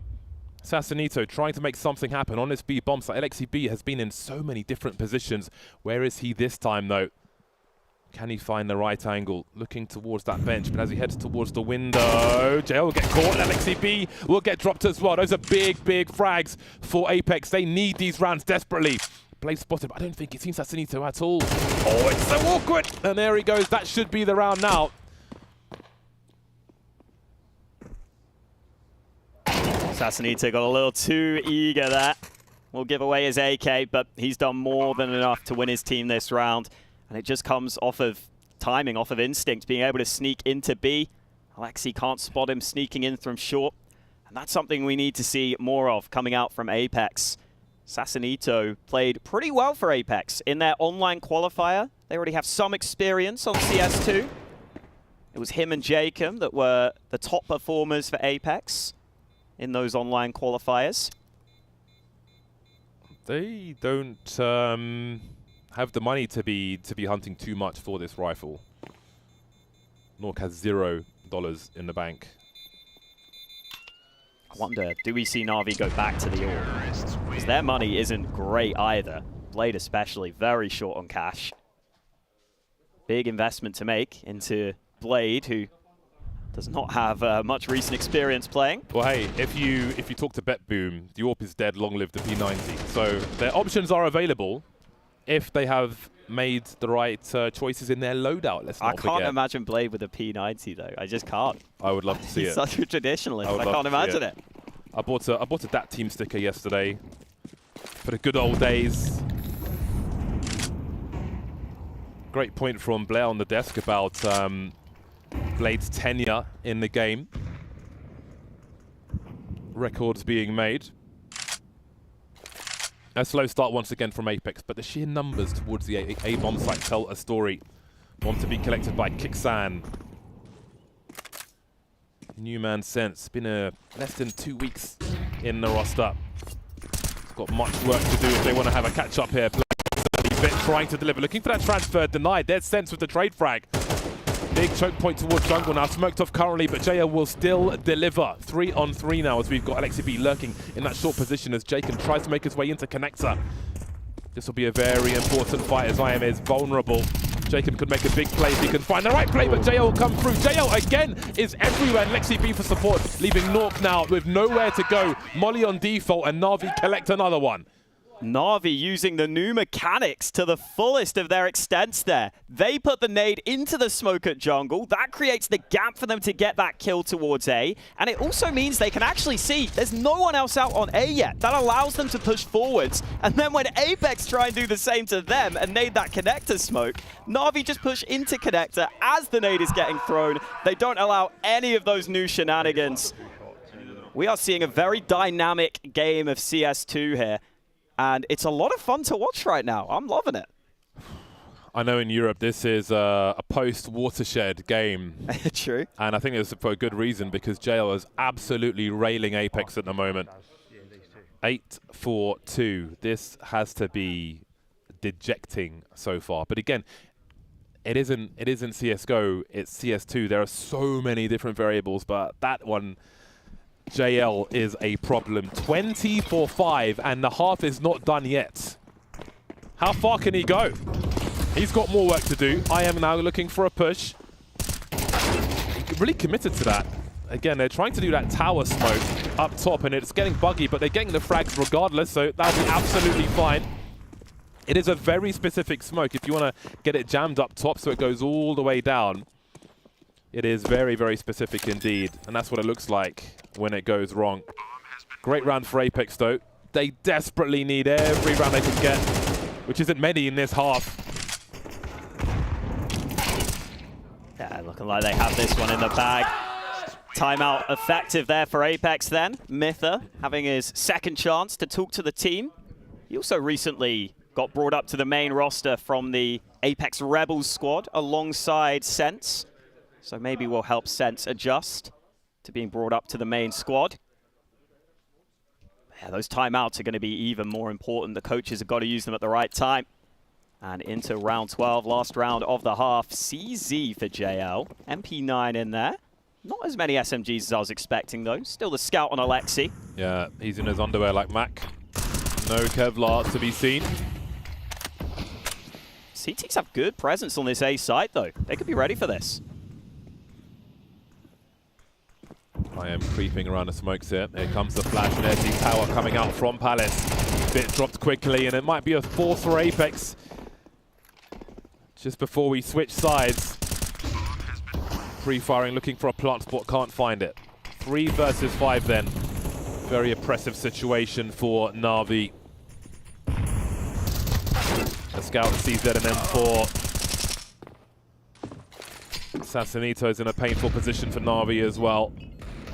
Looking like a 4-8 scoreline for Apex. Lots to think about in that half-time break once this round win comes through. They are on the comeback. Can they take this momentum into the second half, though?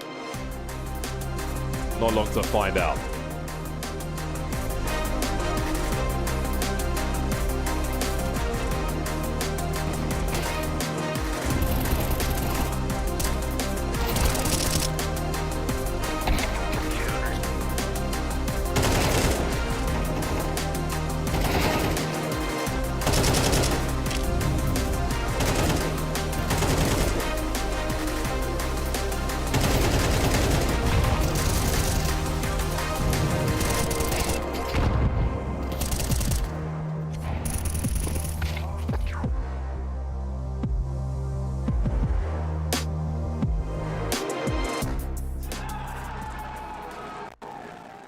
Being on an underdog roster, you kind of have no expectations. You just go in, have fun, play. And being on a fan favorite, you got a lot of support. But also when you lose, you kind of disappoint a lot of people. I feel like when you're supporting as a part of the team, and whenever you text me, they'll be like, lost, and not sure I will get him next time. I don't think there's a lot of added pressure being on a top dog team.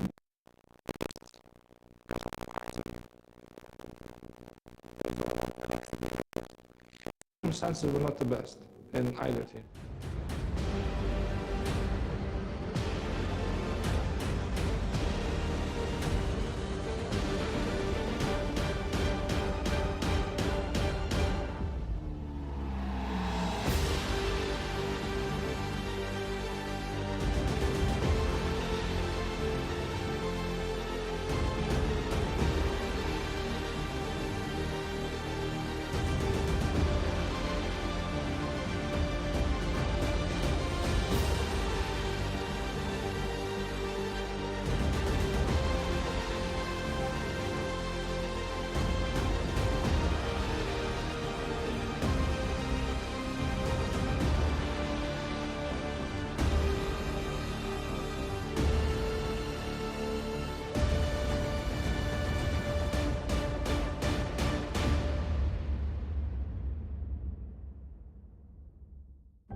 JL spearheads a dominant half for Na'Vi. 20 kills, 7 deaths, nearly 150 average damage per round, and 7 multi-kills rounds out of 12 in that first half. He was dominant.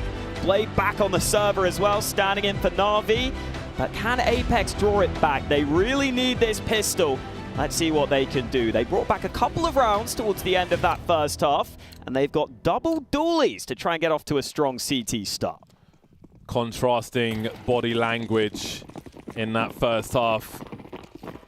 Apex will need to find a way to solve the JL problem in this second half. Now Na'Vi have the luxury of the T side. Jacob being patient with his emergence on the stairs. Grenade starts to flow now as Blade will get caught. Can he slow down the push entirely? Big headshots coming through. He's doing all sorts of damage, but they have opened up the B bomb site. No one there for Apex in this 3 versus 4. Na'Vi going for a short plant from what it looks like. But Bit has been traded. 2 on 3 now as that bomb's planted. Can they do the rest of the work? JL still standing. That was always going to be a problem for Apex. He found a frag. He's also found Julie's. So he can fill the inboxes of Apex. He walk in from short. A 3-1 for Alexi. And now JL's got the info. By that bench position. Next headshot wins as North closes the distance. JL holds the angle and delivers again. He is a nightmare for this squad. JL is on fire right now. I thought Apex had a great chance there because the Julie's push through under means that Blade can't throw his nades. He couldn't use his full utility. So there weren't actually the smokes towards Kitchen. Na'Vi still get the bomb down though. They still get comfortable enough to get that bomb planted into a 2-on-2. And then you get Irma. JL playing off his teammate, closing out the round. It's a full save for Apex. It's not looking good. Send in JL. Just get him, send him in to get all the frags because people are saying, everyone's saying 25 is the new 30 bomb. Yes. He could 30 bomb in the first LAN game of CS2. That could be what we witness right now. It's having a go. That's such an awkward angle, that headshot angle. But he manages to deliver the goods. Oh no, JL's down. His AK's gone. It's in the hands of Jacob. The bomb's going elsewhere, though. No one's on the B-bomb site for now. Na'Vi aren't quite in control of the rotation. And Sassanito is still wondering about this mid position. Oh, he has walked into the wrong position entirely. Not sure if Alexi B was expecting that, but he'll certainly accept it. Moving up short now. This connector will be held by Na'Vi. They have avoided that AK-47 for now. Yeah, solid mid-round decision from Na'Vi. Realizing they might be running into a stack, realizing that AK had been given over to the CTs over on A. So they regroup, they reroute over to B. It ends up being a great call for them. They are about to get double digits here. Simple must be thoroughly entertained by if he's up and watching this. I mean, how can you not be with what's happening so far? So far, so good. In discussions with the teams, again, on different maps, like people are saying at the moment, there's a lot of people haven't solved the sound issue. There's a lot of settings, there's a lot of options. I'm not sure if any of them are great, but a lot of people are struggling with the sounds at the moment. Had a very interesting conversation with JL regarding what you can hear in certain positions on certain maps. Inferno being an interesting one. Vertigo is a bit of a write-off in that respect at the moment. Nuke is very confusing, if you will, as well. Wonderful grenade. Yeah, I think from what I've seen so far, Mirage is probably one of the maps that's going to have changed the least compared to the old version of the game. I think on some of the other maps, you've got a lot of different options, but Mirage playing fairly similar with some new gimmicks in the mix. Big gun round here for Apex. They've got the AWP out on Nork without Kevlar, though. Looks like they're aware Kicksan's here. They naded as well. They're trying to really run him down. Ooh. Kicksan ready on the hold. That's a big timing gamble. Had a window. Look at all this utility in the mid position, trying to find something, Na'Vi. But Apex have found themselves in a 4 versus 3. The B bomb site has been taken there, but that bomb still needs to rotate. Blade needs to get there, almost getting stuck in the door. He's going to hope no one's making their way through the underpass. JL trying to hold shorts in the meantime as that bomb rotates over. High urgency, and that smoke will definitely solve a problem. Oh, Sensor's picked a great timing. What a gamble from him. Catches Blade as well. The urgency is absolutely high. 1v2 for Bit now, as there is a boost in that short position. He's collected the bomb, but what does he understand of where the CTs are? He wants to walk all the way back round. Bold decision. But it looks like a great one right now because these mid players, oh, they are looking back at the right time. Bit ready on the angle. Fires off some warning shots, and now Apex are going to struggle to get back here. Flash comes through. Bit's still just trying to see if he can catch someone off guard. 32 seconds, plenty of time. That shot not connecting though, and now Bit could be in trouble. So low on health, he finds an angle. I think he dinked him, but just through the wall, did not do much damage. And so Apex win a much needed gun round. How big a swing round might this be, especially with this new format, or old format, if you will, in Counter-Strike? Let's go on a journey of discovery and see. Opportunity for Na'Vi to close it out. A gamble taken here again earlier on. If you're joining us late, there was a grenade into that smoke. But then the smoke appeared once again. IEM took the gamble. Turned out to be the wrong one on that occasion.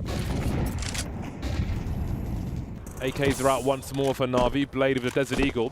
I feel like that pistol is more accessible in CS2 than it was. And by that I mean it feels easier to deliver headshots with it. We'll see what Blade is able to do. AK-47s for the remainder. Bit spots the jump peak. What does that mean of the formation of the rest of the CTs? What do they understand from that jump peak? Sassanito coming to have a look and getting absolutely popped. His head got squeezed like a grape by bits. There's Jacob to try and control that connector position. Very urgent indeed, as we've got more people coming towards this A bomb site.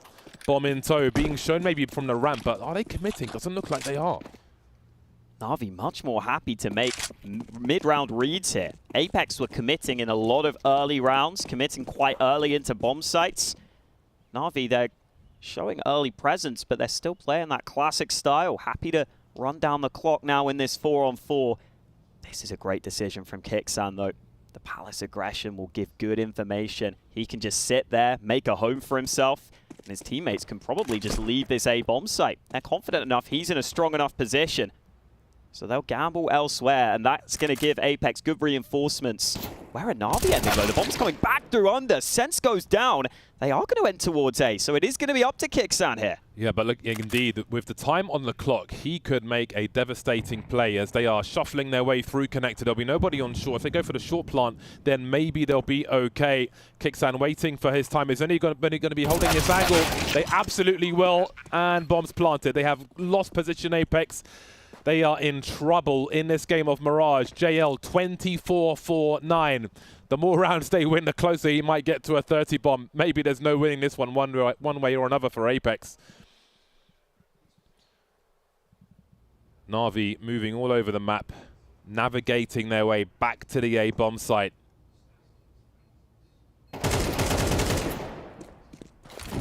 Quite an interesting game. Heavy output from JL. That man is a cannon with legs. Terrorists win. Oh, they just about get away from that bomb blast radius. Some people having issues with that on CS2. They all survive this time. And yeah, great read here from Na'Vi. I mean, firstly, Bit finally showing up. Has been a bit quiet so far, but his headshot style aim should be really good in CS2, and you see it there on the adjustment. And I love that call from Na'Vi. I think they're probably expecting Apex to make an aggressive move in that 4-on-4 once they go quiet. And they figure it's most likely that they might just push over towards Palace. That's a very common play for the CTs to make. And it means that A site is vulnerable. Final timeout from Apex. So we asked earlier if Blade even travels with mouse and keyboard, mouse pad. Does he even have a config file with him? I was wondering that. Is he playing? Are they losing to default config? I thought in pre-game Alexi was like helping him with settings. It almost looked like it. Listen, I will say, Blade's he's been missing shots, but like they're winning rounds. Who cares? He might be cycling through his grenades. Oh no, I can't imagine Blade to do that. I can't imagine it.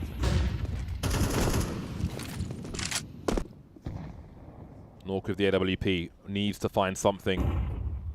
His team need an early advantage. They've got so many rounds to claw back. Alexi B and Bit getting dropped quick. Nork will deliver. So far, so good. They're at the halfway mark. In terms of their score versus Na'Vi, there is a long road to recovery. I don't know if they're going to make it. Not going to be easy, but at least this round looks Bro's likely. got default knife. Oh, yeah. Default config, default knife. Nork's got that AWP on B. Is there a chance? Is there a world where Na'Vi can close the distance?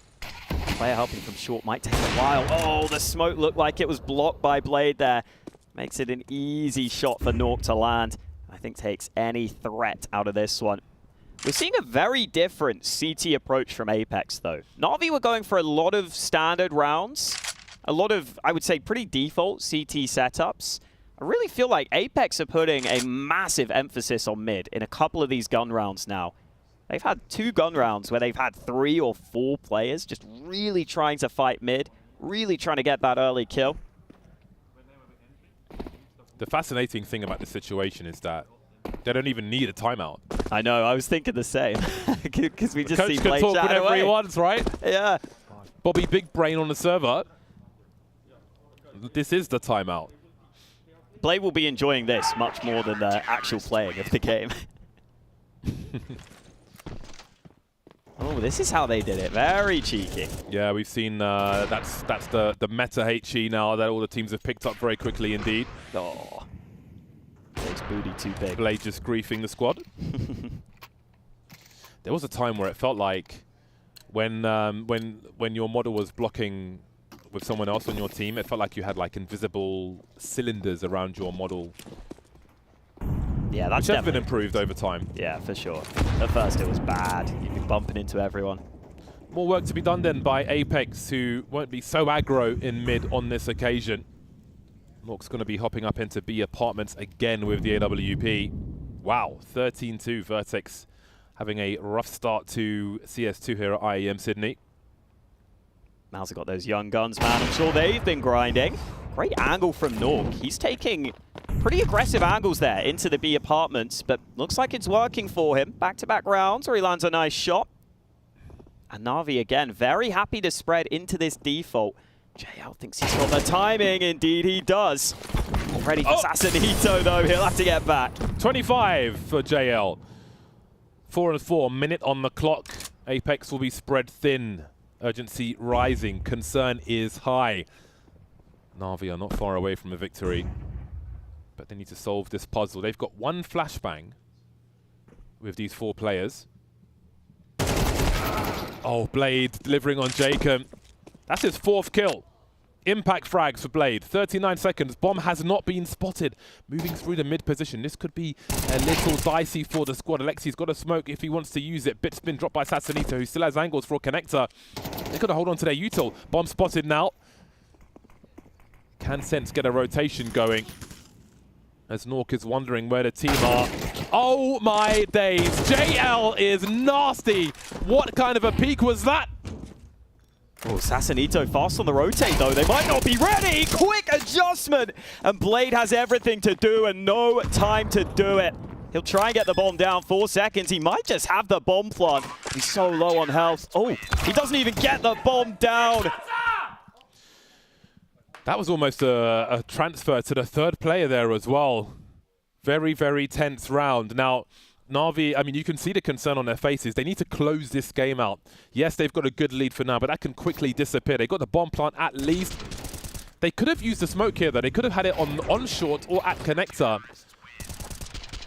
Chose to keep the rifles out. And you can see the concern starting to rise now.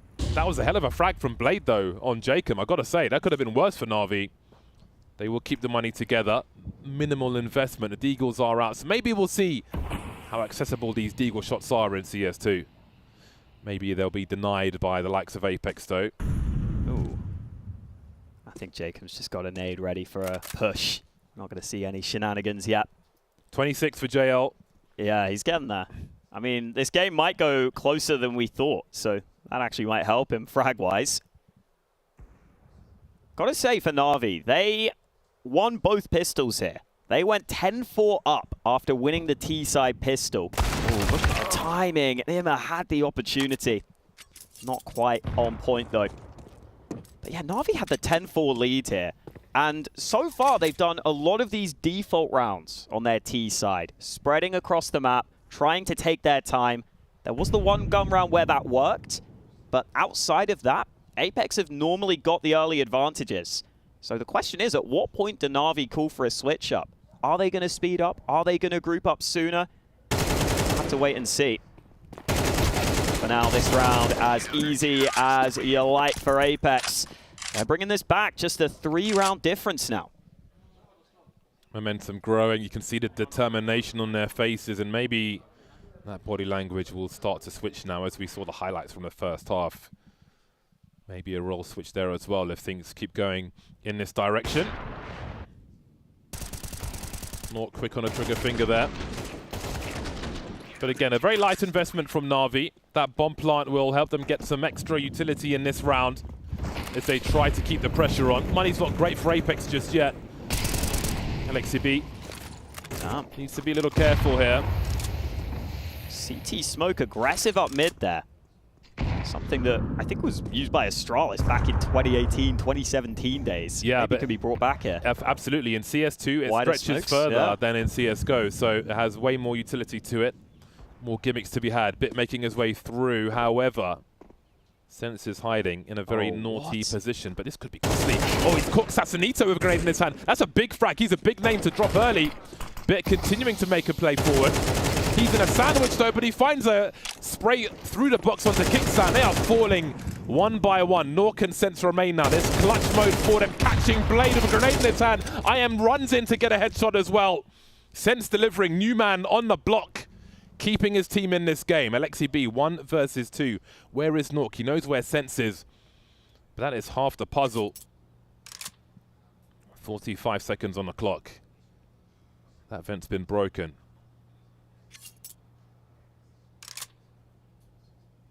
What will he choose to do? Will the CTs play together? Bomb needs to be rescued. That AWP of Nork is going to be hard to beat here. Back at CT, fighting him with a Galil feels almost impossible if Nork takes the angle. But they're actually letting him have the bomb here. Oh, there we go.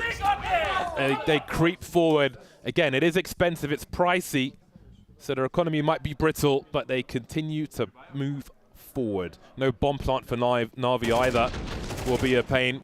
A lot of players caught with nades in their hands there in this round. Yeah, they weren't ready for Sense to come back in like that. And this round was pure chaos, which I thought would favor Na'Vi with where Bit got to. It looked like he made the round-winning play, but credit to Sense, someone who's a new addition to this squad, playing Tier 1 for the first time. He's top fragging off the back of that triple kill. And now Na'Vi really struggling here. They were 10-4 up at one point. Their T side has not gone according to plan. And another player getting caught out behind a smoke.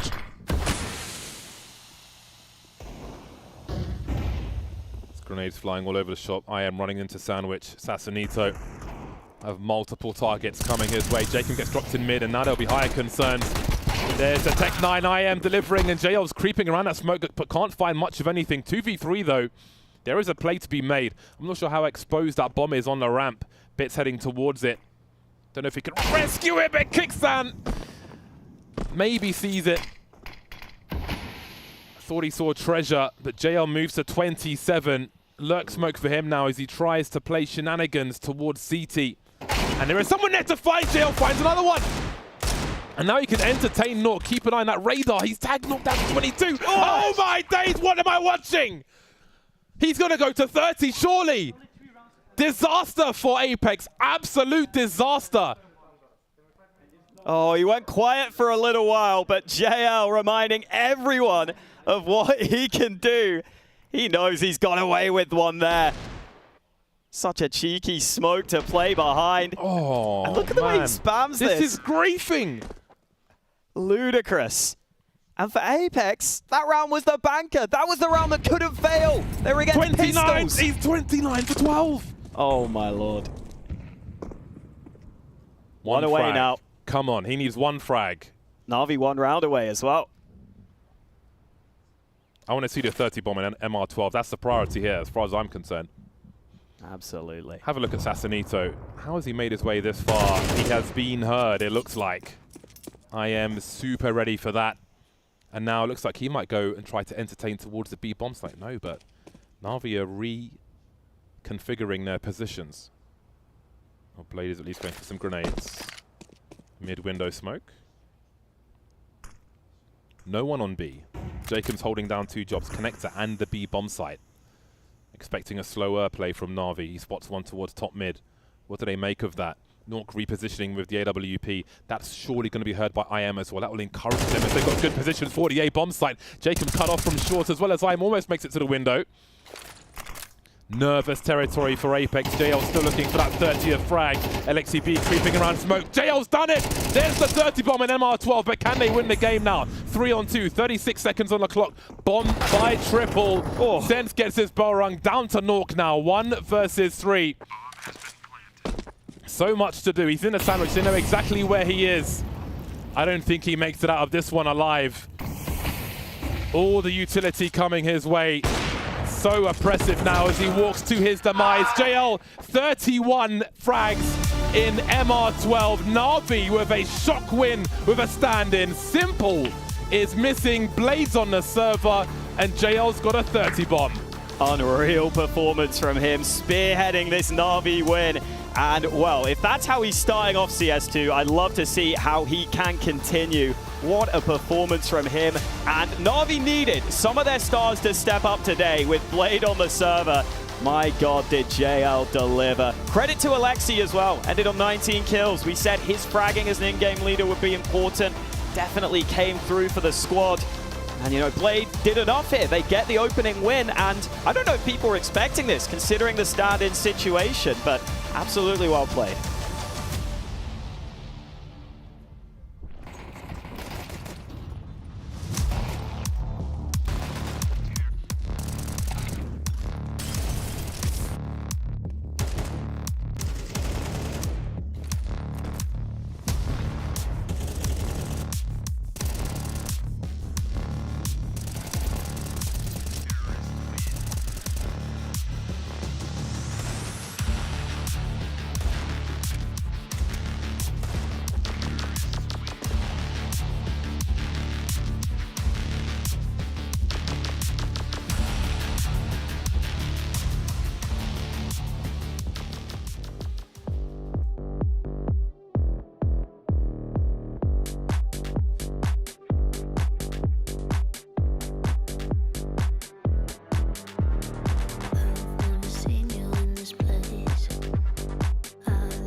Well, despite a complicated stand-in situation, Na'Vi still stand tall in their first ever CS2 official matchup. 13-9 is how the score settles. I'm still going to have to get used to saying 13 for the number of rounds it takes to win a map. But yeah, we've got to talk about JL and the fact he stood tall despite Simple not being there. I guess he just took the place of him, right? I mean, based on the numbers right now, Simple's not even the best player in Na'Vi in CS2. Listen, that was JL just putting up an incredible performance. 30 kills.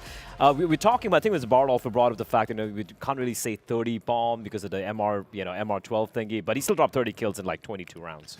No, it's just amazing the way he played. He was reading completely, like offensively, defensively. He was reading the game of Apex. We forgot to mention that he used to play for the team.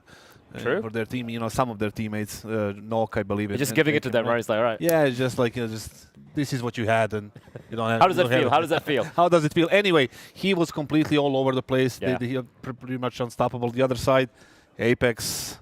Mess. They look rough. That's Listen, mess. I was so shocked considering, we prefaced this entire matchup saying that for Apex coming in, they don't have a stand-in situation. They should be coming in fully prepped. T-side, look, I get the fact that they went in for some of those plays where they were trying to, try and break the money of Na'Vi because a couple of those rounds came down to 1v1s, 2v2s. But they were just taking weird fights, not much. I wasn't seeing much coming out from them. Super fast plays towards the mid position, trying to fight for mid control. And then you're going up against JL without really using much util. You're just going to get punished, and that's exactly what happened. Mistake number one from the leadership, fighting for that economy at the beginning. You don't need to do that. They have a stand-in. They are in a bad spot right now. You can just gather your money and just do the things that you practice. The mistake number two is the basics.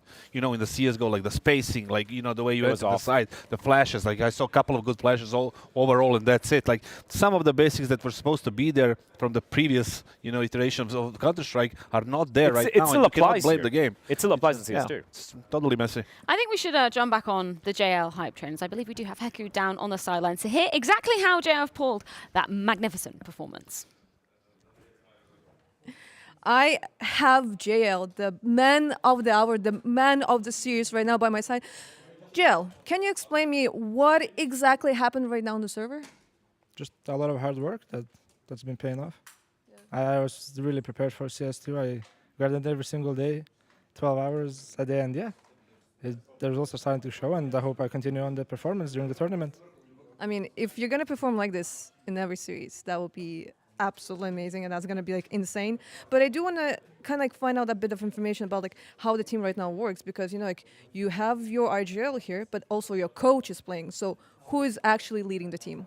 Alexi is still the in-game leader. We decided we're going to stick to the roles that we're most comfortable with, and we're just treating Blade as a player, and he's giving his ideas.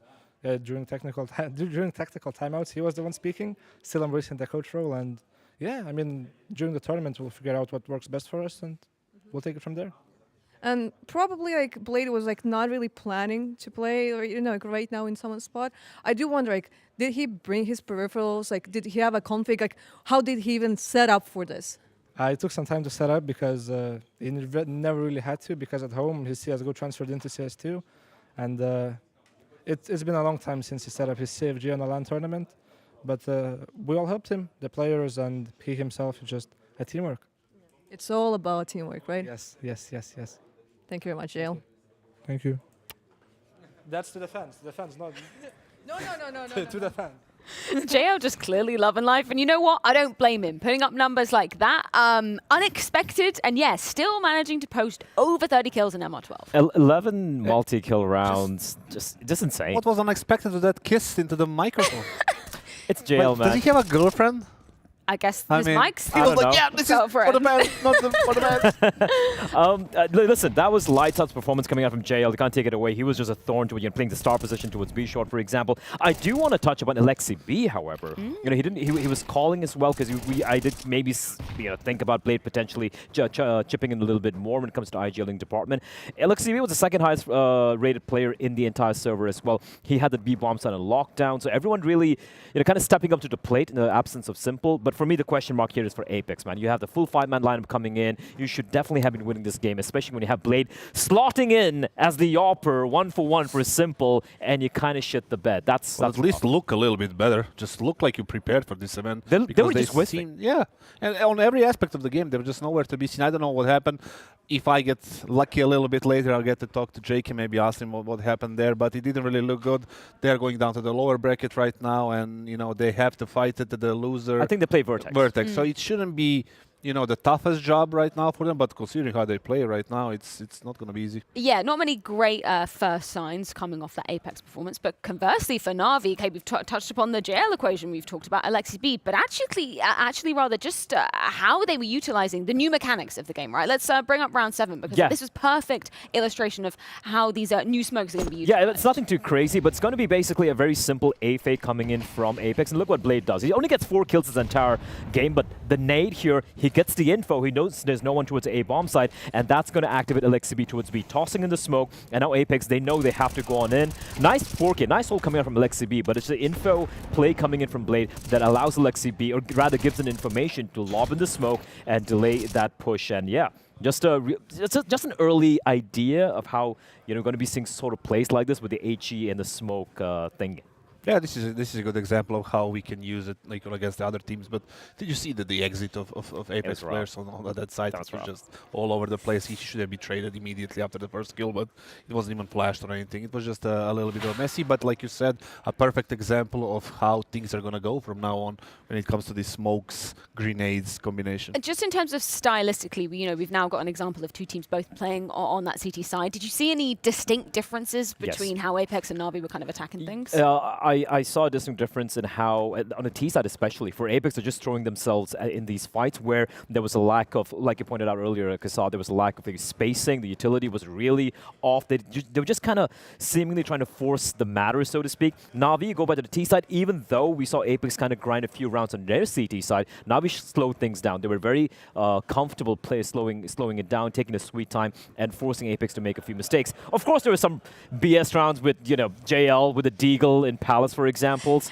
Yeah, but that's there. But at the same time, Na'Vi, even with a stand-in, they look like the better team. I'm not just saying like JL just out-fragging everyone, but as a team, they looked more solid than Apex did, which is kind of rough. They look like they are in control of this game. It wasn't really difficult considering how Apex played, but they still had control despite Simple not being there. Yeah, I thought they're gonna, shit the bed at the end, but because they were missing a player like Simple, not in a matter of skill, but in a matter of playing off the informations. Obviously, you cannot expect Blade to do that, but JL got that lucky round with the Deagle or the, whatever it was. I think it was skills, man. Okay, but I mean, whatever it was, he delivered the win at the end. So props to him, and he was the MVP of this game. Yeah, talk about a hot start for Na'Vi coming into their first CS2 tournament. Speaking of which, we have plenty more Counter-Strike 2 on the cards, but not before a quick break. When we're back, it's Gamer Legion versus FaZe.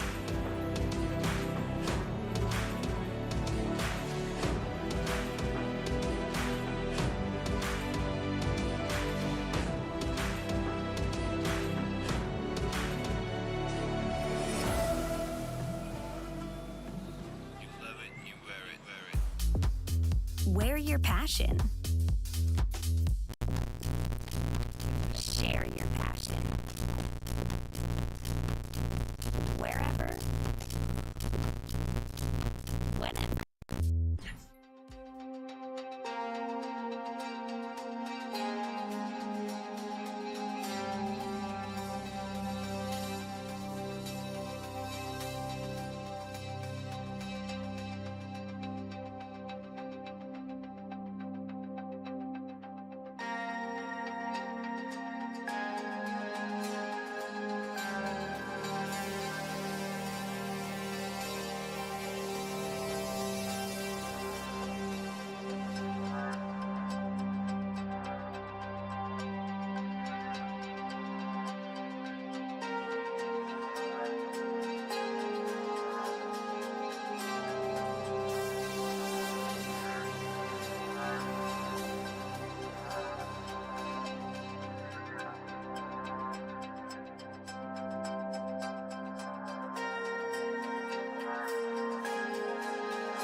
We prepared a lovely video about the beauty of CS2, and coming up, we're gonna have FaZe Clan against Gamer Legion. But that's not all. Afterwards, there's going to be 2 best-of-1s and 2 best-of-3s. So there's quite a lot of action happening here at Intel Extreme Masters Sydney.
FaZe versus Gamer Legion in our second dish of the day. Now, we all heard about FaZe's motivation issues at the end of CSGO, so now it is time for them to put their money where their mouth is here in Sydney, and I damn hope they're hungry, because look at that man on the left-hand side of your screen. Snax makes his return. It's out with the youngster, in with the veteran for Gamer Legion. Yeah. Yeah. The thing is, it's a bit of a questionable call, right? It's good for Snax to be back, to try to like find his way back into CS2. It's a bit risky move for Gamer Legion instead of going for somebody young, fresh, right? Somebody super talented with a lot of potential. They try to go with experience, and somebody who won the major before, was a great player. It can be a very bit of a risk for them, and it can pay out. I'm not saying it's necessarily the wrong move, but it's a risky move. Yeah, the thing with Snax is, look, you can't really question his veterancy, his tenure he's had in this game, a major winner as well. The problem for me is the fact that, for Gamer Legion, ever since they had that major run, they lose their best player, Ima, right, who's playing with Na'Vi right now. They lose Shuei as well, going back to his home, that is Mouse. And they picked up Nealon. And in all honesty, they had an okay run in Cologne, all things considered, 7th and 8th position. But look at the teams they beat, it wasn't too impressive. And after that, the events have been super lackluster. They lose Nealon. And like Kasad said, I wish they tried someone a little bit more fresh. For Snacks, the one thing going his way is the last time I remember him playing a Tier 1 event when he stood in for ENTS in IEM New York, where he was able to put in the numbers. I think Snap even said, you know, if I had an opportunity to have in my team, I'd still have him. But that's him playing as a player, as a fragger. As an IGL, completely untested, especially at a level like this. Yeah, I was chatting with him on Media Day, and he was also saying, you know, slight nerves in terms of actually having to call in an international squad, right? Because there's one thing, you know, having a native language to kind of back up on. Yeah, he's never been in this situation, having to speak English. So, yeah, I imagine that's going to be a huge challenge, I mean, right? even if you look at like his past like 3 or 4 teams, it's mainly been all these like Tier 2, Tier 3 Polish squads, so to speak. So yeah, it's switching up to calming in English, even though he can speak English. Yes, in CS, it's a whole different ballgame if he doesn't have the experience in it. I don't think he's not a child. He's gonna, you know, learn how to communicate in English. I don't think that's an issue rather than, you know, the older him you being are, a the harder it is to learn a new language. It is not. Is that a scientific fact? It is a scientific fact. Show me. I will bring it up. All right. Science verified. Anyway, there we go. teams. You know what? Should we do that research whilst we hear from one of the players? Because I believe we have Kios on the sideline with Haku. All right. All right, Kios, you and your whole team had a really long flight here when you had to come to Sydney. How do you feel and how does the team feel? I think everyone feels really good and great, and we got really used to the time zone here pretty fast as we arrived like 2 days ago, and we really enjoyed the city as well.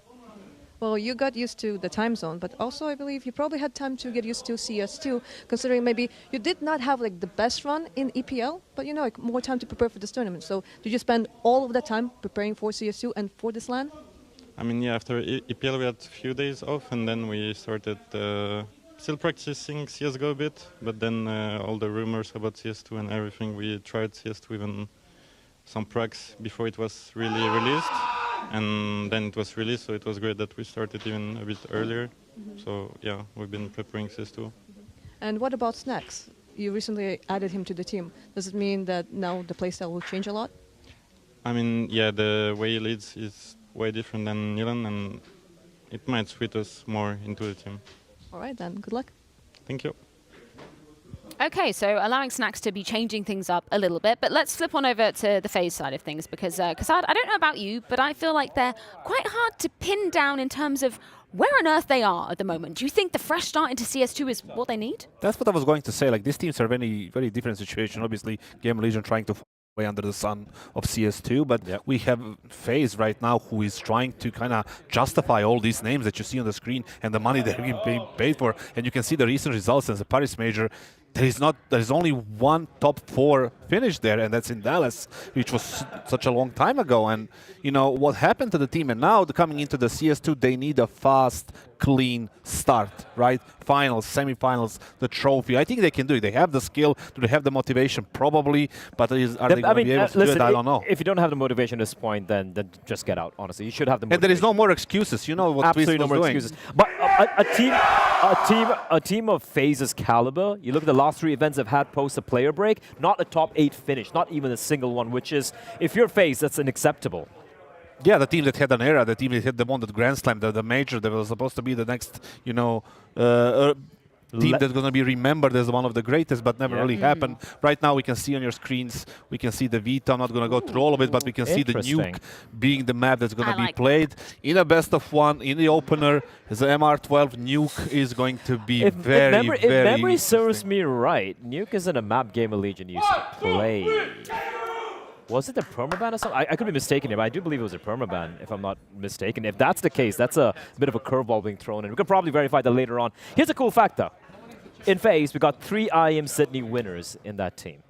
We got Carrigan in FaZe, who won in 2018, and Twist, who won with Liquid when they had that Intel Grand Slam run as well. So 3 of these guys in that team have tasted victory here in Sydney. So that's a cool fact. The facts are in for you there. It was Hey, it's about history. It's about legacy, Kasad. Yeah, whatever. It was Game Legion's permaban previously in Go. It was so, Game Legion's yeah, Snacks so already changing things up a lot. He's like, all right, boys, you're going to play Nuke, and I don't think FaZe would be ready for this. I've never seen Game Legion, this particular core, ever play Nuke. So for FaZe, of course, they like playing Nuke, of course, but then you have absolutely zero info. And I, for one, am looking forward to how Nuke's going to be playing out in CS2 at this level. If I am FaZe and I got Nuke, I'm cheering. Like, I'm happy. Even though I don't have anything to go, like, you know, in terms of preparation. Strat, yeah. It's just, it doesn't really matter. I don't need it. It's the map that I love to play. It's the map that they know how to play. It's the map that, you know, they got so many important wins. just let's play it. Why not? Who are we looking towards then from the FaZe side of things? Because I know we've, if you've been watching your streams, you've probably been seeing Rops playing a hell of a lot of Counter-Strike 2 alongside Twist. I was actually having a quick chat with their coach, Neo, a legend in his own right, and he was just chatting about. I just asked him what the expectations are for FaZe, with CS2 coming in. It's like we're not really setting too much expectations early on. I'm going to see how the way things are going to be playing out. I'm like, are people enjoying the game? It's like, yeah, people are enjoying the game. Sure, we have a lot of bugs here and there, which I'm sure is going to be sorted out over time. But yeah, Robs is the one guy I'm going to look at. He's that little nerdy rat, sitting on a server for hours at an end, and especially considering it's a map like Nuke, I'm hoping I get to see something nerdy. First thing I want to know, did you ask him like you just explained, like in a forum for an interview, or was it like more a... It was a casual chat, Kassad, but I was condensing it into Matt's bite-sized just coming up to the guy in the elevator. So what are your expectations about this? That's how I I'm just going down for breakfast, dude. All I want is my toast. God. Anyway, Rob's on the T side. Let's see what he has got cooking right on this new Counter-Strike that we have right here. On the CT side, I probably wouldn't go Robs because he's usually playing just ramp, and you know how boring that is. I want to watch Rain. Yeah, definitely Rain T side outside, helping main. Rotating through those smokes. That's going to be way different than they were in CS:GO. So that's maybe a player that we need to watch on the CT side if they get to play it. Yeah, you mentioned the smoke aspect, right? Like coming into Nuke, that's going to be very interesting when we're looking at absolutely. Like I think some of the variation, the amount of variations we used to have in CS:GO, I think it's more limited here in CS2 because of how the smokes it's much more lower. So if you go for example the classic default outside wall towards the T red position, for example, first you have to be careful about the nades blowing the smokes away. That's one problem. Also, because of how low the smokes are, the CTs maybe towards heaven or towards the AC position up on the upper bomb side, they can potentially spot you crossing on over, right? So I want to see how some of the teams are going to be adapting, what sort of like smoke walls are going to be the meta here. So yeah, a lot of questions. There are possibilities with those smokes. So let's, for example, see like there is a smoke indoor, one player nades it, the Robs is waiting indoor, just getting flashed through the roof, and just runs through it, or getting something like that, on ramp as well. Outside we have different smokes and different options. So it's going to be very cool to see what people have in store for us. Map like this is always has been super interesting to watch and play as well. It's also interesting how, if you look at the Molotovs, at least in CS:GO, it's way more forgiving. If the smoke just grazes the incendiary, it's just going to completely extinguish it. Here, if your smoke just lands a little bit off from where you were, planning to extinguish the Molotov, the flame's still going to be burning. If you're going for, let's say, a fast cap pop or, just running out towards Squeaky. So many little things as a 1v1. All right. Cassus Kassad. I mean, it's going to be important whoever wins this. We have Chaos on 10 HP trying to swing for the win here, but he's not deep enough, and then Robs gets it at the end. Rob's very happy with himself here. Just throwing it back to what you were saying about, you mentioned Neo's name. Isn't it crazy now that we've got Snacks versus Neo coming into a new iteration of That's actually cool. I didn't think about that. That's crazy, man. That's look at them in their crazy different roles as well, right? They're not playing against each other, right? Well, you don't have to ruin everything, Kassad. Let's just speak the truth here, guys. Come on. But yeah, it's a cool point.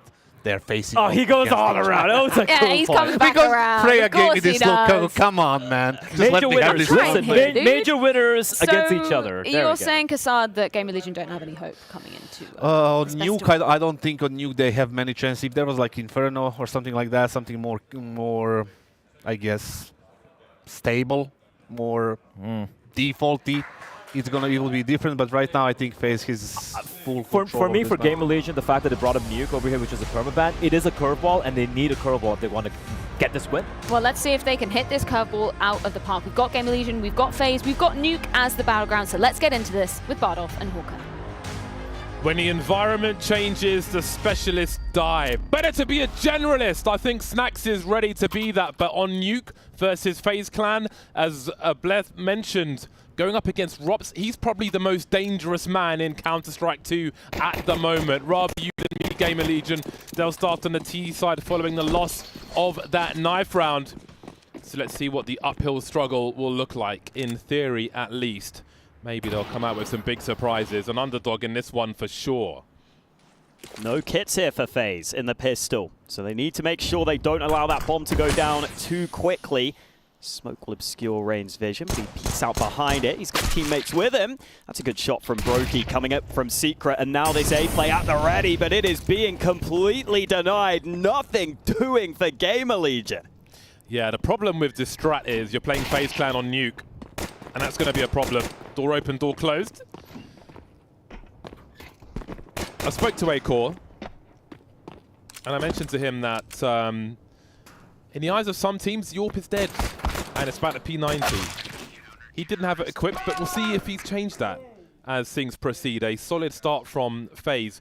No real surprises there. I think, of course, going into CS2, there will be many variables, but I think FaZe or Nuke will have the tools to limit many of them.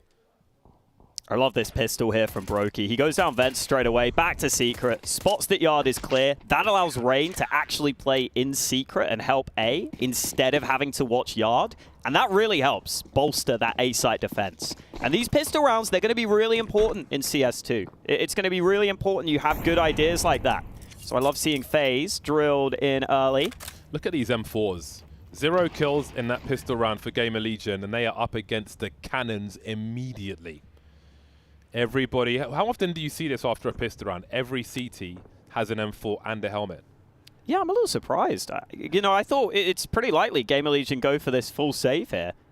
So I thought maybe we'd see some SMGs, a bit of kill reward bonus.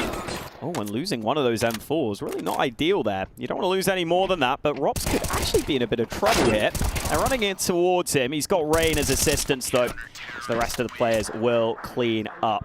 Things to watch on T side. Definitely those yard smokes. It is so much harder for the Ts to go for the standard yard smokes now. That used to be what Nuke was all about, but it is really easy for the CTs to disrupt. And there are also times where you can just throw 2 smokes on yard. For that closer wall of smokes, you only actually need 2 because they spread further. We're also seeing an organ play from Carrigan. That's something that has seen an increase in popularity. Yeah, I do wonder though. Like, there's no reason for the T's not to have shenanigans with smokes outside as well. For sure. You could have 4 people waiting to have a shooting gallery, and when you're Rain and you're trying to lurk behind these smokes, if the T's choose to dissipate them, then maybe that gives them an early 5 versus 4, something to look out for as this progresses. So that's the new 2 smokes you can throw on yard, but we saw Rain straight away move into a strong angle for Silo there. It looks like these smokes will get re-upped, so we'll see what Rain does once they land again. Some of the players have commented about the difficulty in the sound. Oh, and he's gone fishing, Rain. No chance to talk about the bigger picture when Rain's on the server. Quick reload and Snacks will continue down to Secret. Very cheeky 5 versus 4. That man knows his angles, poking and prodding through the smokes. Brokey now dancing in that boosted position, trying to find a second. Got a lot of information for his team, and they've still got a 4-on-3 as Rain tries to hold position. Volt fighting with that bomb in tow. Rain will close out upstairs for now as Rops waits for Snacks to make his way through the smoke. It's going to be hard for Gaming Legion to find a first round in this one. 2 players remain, and that net continues to close. It only gets worse. No bomb plant for Volt either. FaZe retain the clean sheet. Convincing start for FaZe, who are solid favorites in this matchup against a Gamer Legion team that have recently made a move in adding Snacks, switching in-game leaders. And there was also discussion around this FaZe team as to whether they were just waiting for the new game. Oh, there you go. That is delicious. Yeah, it doesn't open up a massive gap, but it's definitely something we're going to see. Even if it's not nades towards yard, you can just try and put a few pot shots through. Something fast here from Gamer Legion, perhaps with the Tech 9s. Yep, they've got the Super Turbo mode on. Maybe they're playing against the final boss already, making their way through. The Tech 9 is denied. How often do you see that from that point-blank range as well? FaZe Clan gonna FaZe Clan. Heavy output, lots of talent on the server. Oh, I don't think Rops realizes Snacks is snuck here. Oh boy. Okay. Well, there's something. Yeah, Rops will turn around now. Should be an advantageous fight for him. Snacks. Oh my God, he hasn't missed a step, has he? Nasty work from Snacks. Opportunities, windows for Gamer Legion. Perhaps some more damage will be enough for Snacks. Bonus damage. Might meet the right person here. Really baiting that shot out, but Twist will be patient. 2 players lost for FaZe Clan will be okay for them as they continue to push forward. Yeah, and Snacks, obviously, from the old Polish lineup days, the Virtus Pro days, he was so well known for getting into positions like that. It always felt like Snacks somehow found a way to get behind you. Some nice air strafing there. Good to see that in CS2. Really nice to see Snacks back, I gotta say. Really, yeah. I gave him a big hug when I saw him yesterday. One of the iconic names from Counter-Strike. You want them to stay in the game. He's been playing in the Polish scene recently as well, so it's not like it's completely foreign. And I like Gamer Legion giving him a chance. I think it's a worthwhile risk to take. Looks like Rain is just going to continue to stick around behind these yard smokes.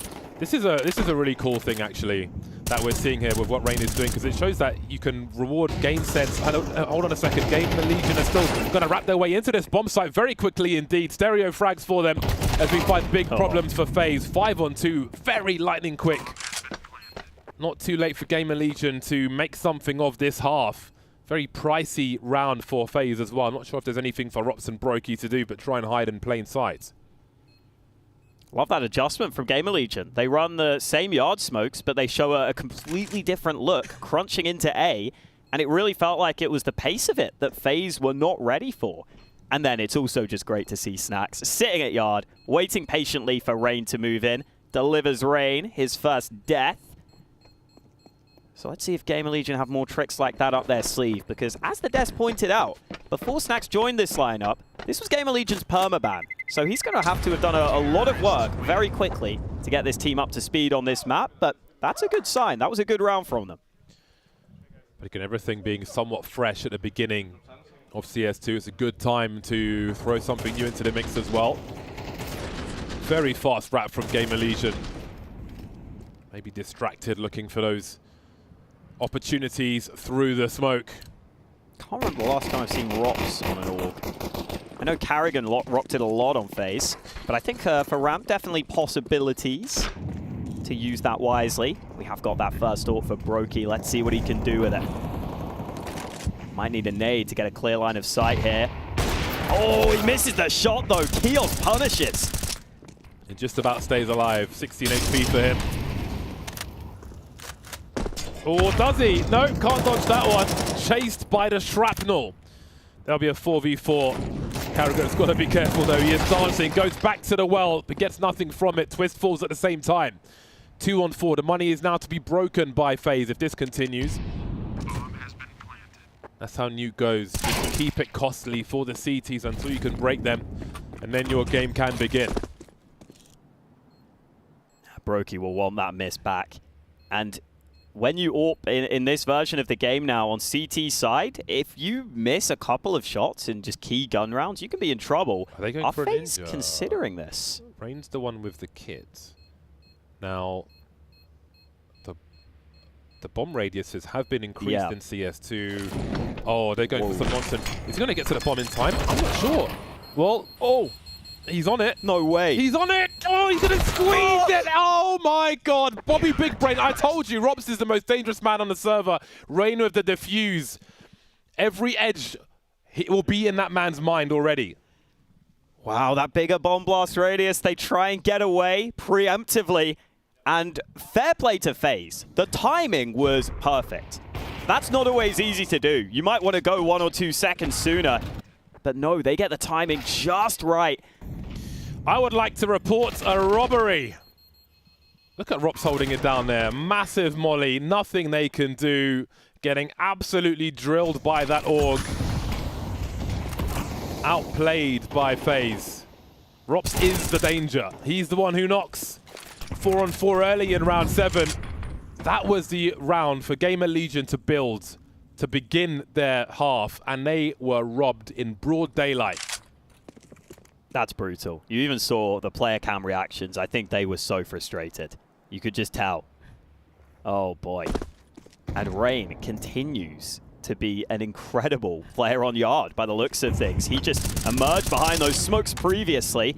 Tries to spam again, timing not quite right. They don't realize Volt is down already though. Carrigan's rotate denied, so Rops has to deliver. Window opportunity is open for Gamer Legion on this bomb site. They keep the man advantage. Brokey's posting up with the AWP though. No target spotted just yet. Does he see Volt at the top looking towards those double doors? And Rain's crept in the meantime. No one's in control. A-core is dropped, but does he know that there's one more? Volt coming towards Decon now. Double doors have been dealt with for the time being. Brokey creeping towards control, and Rain will get popped by Volt with the left IP. and Gamer Legion are back. They'll be angry after that loss, after that robbed round on the A bomb site. I'm sure the devs will be pleased with that. Higher urgency across the round now. Yeah. As gambles have to be taken, moving away from those bomb plants. Massive round from Volt there. Quad kill from him. Another player that was a somewhat recent addition to this Gamer Legion team. I think he's slowly finding his feet. Definitely got the skill to help out on this team. And Neo decides to take his first timeout over on the FaZe side. The economy is in a very awkward spot indeed. FAMAS there for Carrigan, but you can see the other players will struggle into this one. So Gamer Legion with a pretty good chance to try and stabilize here. Just saw Twist by an AWP. That will be dropped over to Brokey, who hasn't had a great start here. I think his combat style of AWPing will be very interesting to see how it transitions over to CS2. He takes a lot of close and mid-range fights with the AWP compared to most snipers. He definitely has a flow state. Yeah. When he's feeling it, he'll go for it, and that's great. You love to see a confident AWPer. Yeah, this is a big investment into him in this round. So let's see what he can deliver. Smokes outside early doors. Only the one nade, and it's just been thrown. There's a player down secret, though, so Rops will say, there's no one here yet. What's his timing like? Isaac was holding the angle. He is no longer, although Gamer Legion are very focused on this position. You know, FaZe will look for opportunity. Brokey gets the first one. Rops plays off of that distraction, and suddenly we're in a 5-on-3. FaZe showing their strength again. So much skill, even with lesser weapons. AWP certainly isn't lesser, but now this is going to delay Gamer Legion's plans. That's a very big position from Isaac. Oh, the bomb's back in lobby, though. I don't know if it's been spotted either way. Rain wins another fight. Twist is pushed in here. Volt wants to come down. It's awkward, and Twist wins the duel. It's all on Isaac. 1-on-3. This round could go wrong, but Rain gives the first fight. Time low, though. Where is that bomb? Has it been spotted? Now it has. And Isaac's so far away. Oh, Twist has gone all the way back to their spawn. There's just no way Isaac can win this. Twist and the CZ. So many stories in that partnership. Good timing on this occasion. 10 seconds to find 2 frags. And it'll be long spray with the AK for Twist. FaZe just have that extra gear. Fascinating game so far. Yeah, I think for Gamer Legion, they go for a yard play there where they're focused on taking that warehouse position. I just don't know if they were ready for Brokey to have an AWP. And that really made it awkward because they were trying to wrap round through yard, it looked like, towards heaven. And Brokey gets a kill. That means that Rops isn't really being looked at. He comes up from secret and gets one. The coordination on point there for FaZe to just make it really difficult towards yard. I wouldn't be surprised if we see a lot of teams struggle with that on T side. Feels like it's much more difficult to take yard right now. Speaking of struggling on the T side, Acor hasn't had much to say in this game thus far. 1 for 7 as he pulls out the AWP in round 9. Again, Gamer Legion thwarted from a comeback by a very cheeky defuse from FaZe. Very aware of the changes. And again, with Rops on your team, there was never going to be a doubt in that respect. But they have used that very, very well to keep themselves ahead. Yeah, just saw it spawn there. Rain didn't have an HE, but they wanted to drop one over to him. They know how important it can be to nade those yard smokes. We've seen it already. That will be a big priority for teams. I think these larger smokes around the A bomb site will provide some interesting opportunities as well. Maybe we'll see it today. Maybe we'll see it in the future. Speaking of smokes, it's going to take a while for players to understand how to navigate their way through these deeper smokes versus the old ones. Gamer Legion have got themselves into some forward positions, and the urgency will be high for FaZe. Ooh, a warning grenade onto Carrigan. If that was dead on, could have got him out of the round entirely. Kios has made it into secret, but Rain was ahead of him, so FaZe are comfortable leaving Rain solo on lower. Gamer Legion have been prodding around the map, but they still have plenty of nades here.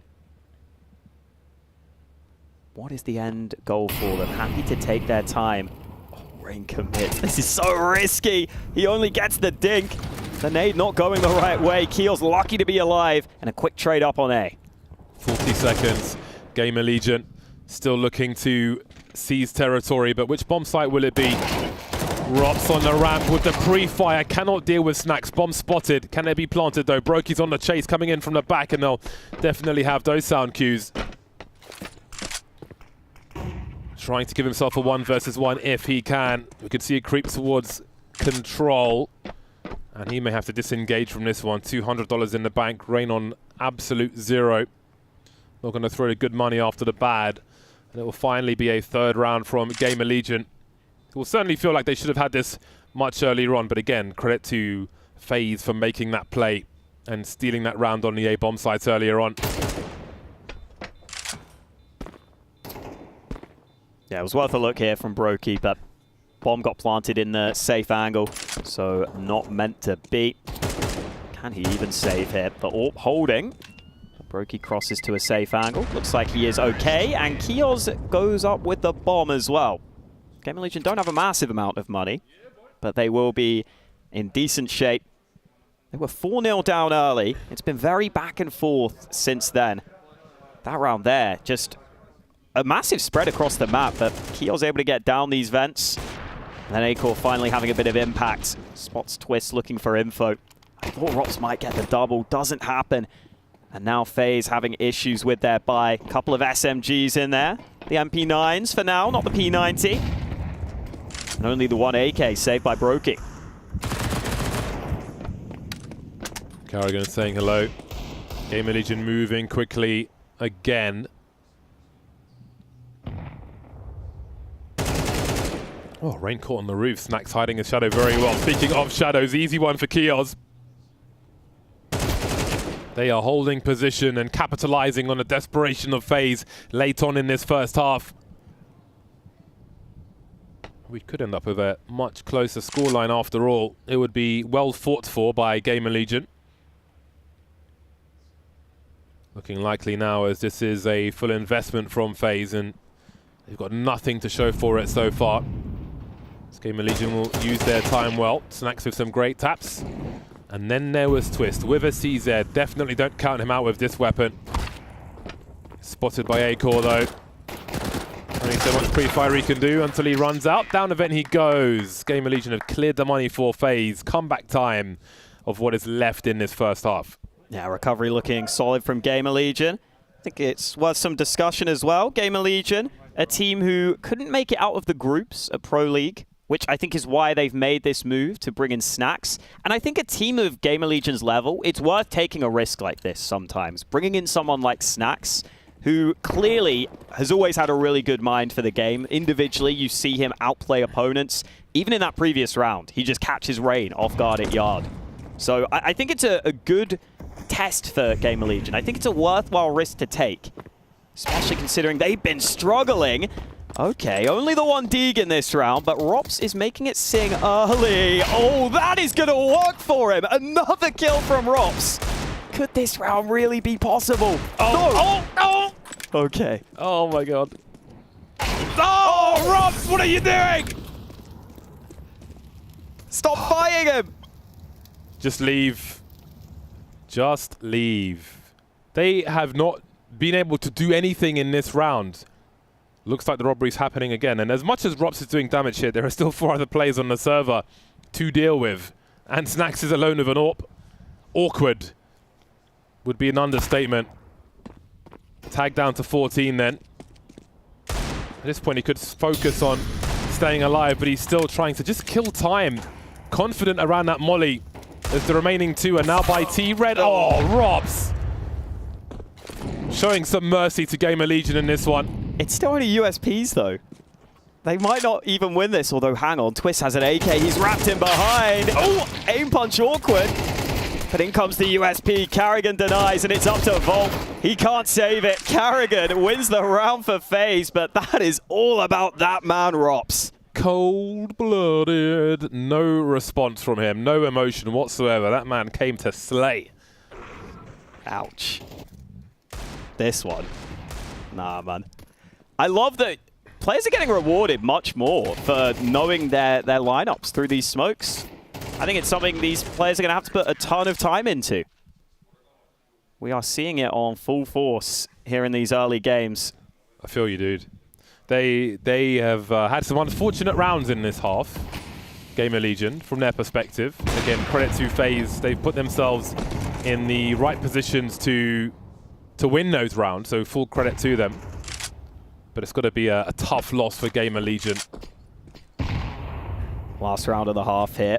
Gamer Legion consistently going for these 2-yard smokes at first, and then they re-up them. I think that's to try and deny these nades from being such an issue on this yard play. But Rain has still been able to spam through on occasion. Looks like this time it won't be working for Rain. And now they've heard the spam, they'll start to move in. Kios wrapping around, Rain can't help. It's Twist alone on the A site, and he's been dealt with. But Brokey arrives on the rotate. Again, battle mode for Brokey. Doesn't win the duel on this occasion, though, as Rops gets into position with the Org. 1 versus 3. No kit in sight for him. Spots Kios there. Can't finish off the wallbang.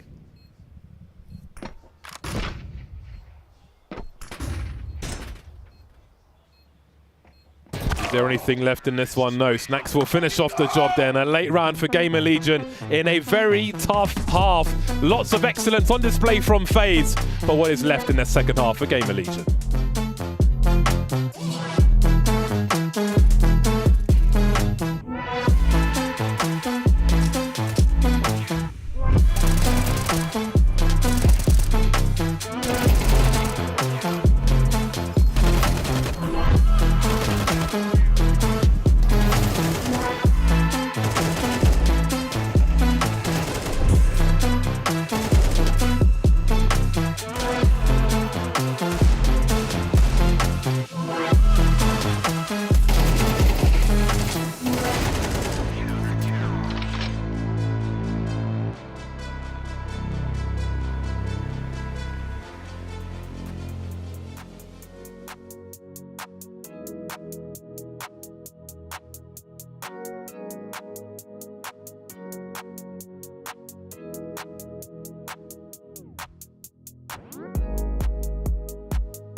FaZe come out of the half ahead, but not by much. A 7-5 lead for them. Gamer Legion had a couple of rounds robbed from them as well, so a very close map on our hands.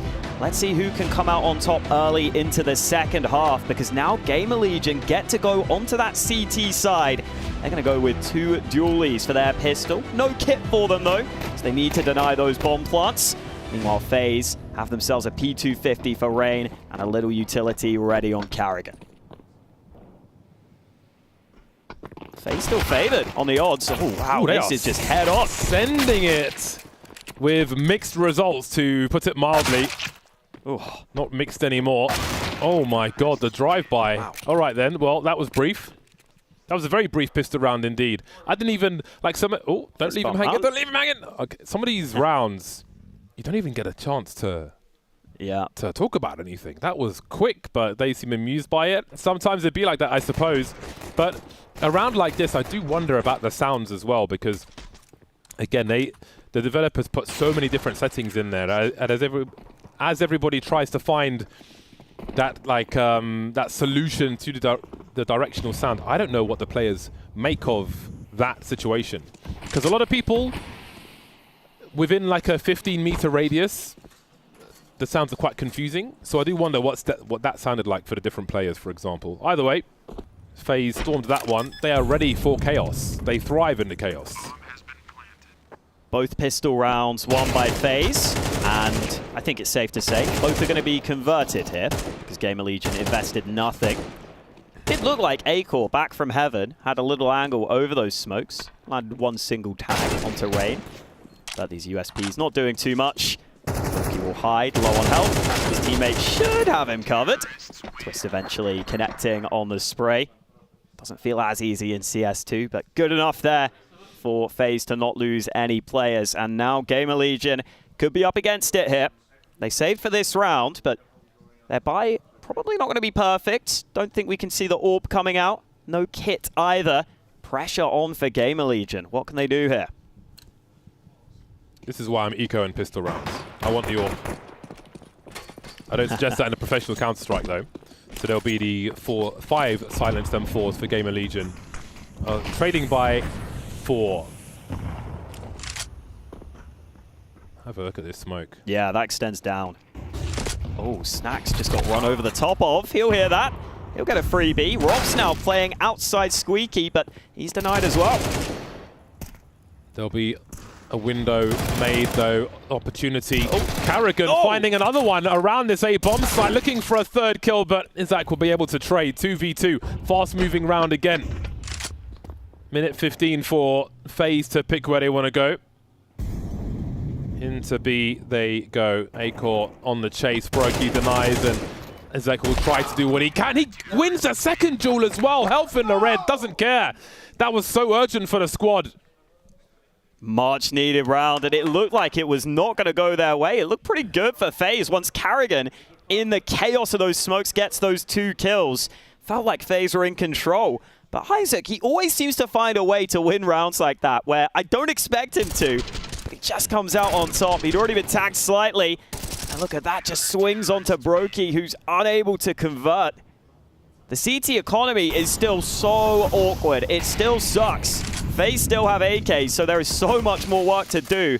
Snacks will try and do it. The nade in, Rain spotted, and a good start there from Snacks. Oh, so much pre-fire as well.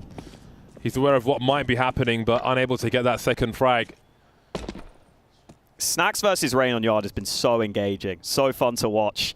Yeah, and so fast, so much high urgency in these rounds now as Kios goes on the hunt. That could be very costly indeed with the map control that FaZe have already. Rob's disengaging to some degree as Volt tries to find an equalizer. Will he spot Rops though? Not from this angle. It's the right play from Volt, but I don't know if it's enough here because FaZe are already wrapping into A. How much can Volt do from his position? Oh, he nearly sneaks up on them, but Brokey denies. And with Isaac unable to try and help off the back of his teammate, I don't think Gamer Legion could do anything here. Very fast pace to nuke that we're seeing in these rounds. Okay. And again, I'm sure with Rops in tow, FaZe are going to have many interesting smokes. All these nerd smokes we're seeing on YouTube, I can't imagine what Rops' bookmarks look like. Out of context, that's wild. Yeah, I think the main thing here is just, on Nuke, it felt like you used to almost always be able to go for those yard smokes, slowly get that control, work from there. It doesn't feel like you can go for any map control for free now on the T side. You've always got to be ready. And I think that's a lot of fun to watch right now. You can see FaZe certainly enjoying themselves. 10-6 lead, and that CT economy is in the bin again. We've all had a matchmaking game like this. It feels so rough, but you know the save is probably the right decision in the long run. Very rough indeed. Quite brazen. Whoa. The challenge. Oh, What? hold on a second. We've got rifles. We've got AKs for everybody that remains now. Again, another fast-moving round. Isaac trying to stay alive for as Rain goes for the pre-fire through the smoke. He's got to be careful. HG doesn't quite go the right way, but the headshot certainly will for FaZe. That leaves Snacks in a 1 versus 2. He has repositioned in the meantime. Oh my God, the timing from Rain, the spatial awareness. Wonderful to watch. Again, Rain against Snacks trying to read each other. Rain looks back at just the right time. Those two have gone head-to-head in so many clashes here on this map, and I think it's been pretty even between them. Snacks has got the better a few times, but Rain was getting quite a few kills on yard against other players as well. And Coach Ash will have his chance to talk to Gamer Legion. Much needed timeout here ahead of this gun round. And the margin for error is very slim right now. FaZe just 2 rounds away from victory here in regulation. No more room for error on the Gamer Legion side. And you pointed out Acor earlier, still at just 4 frags. This is a chance on CT side to show us what he can do with that AWP.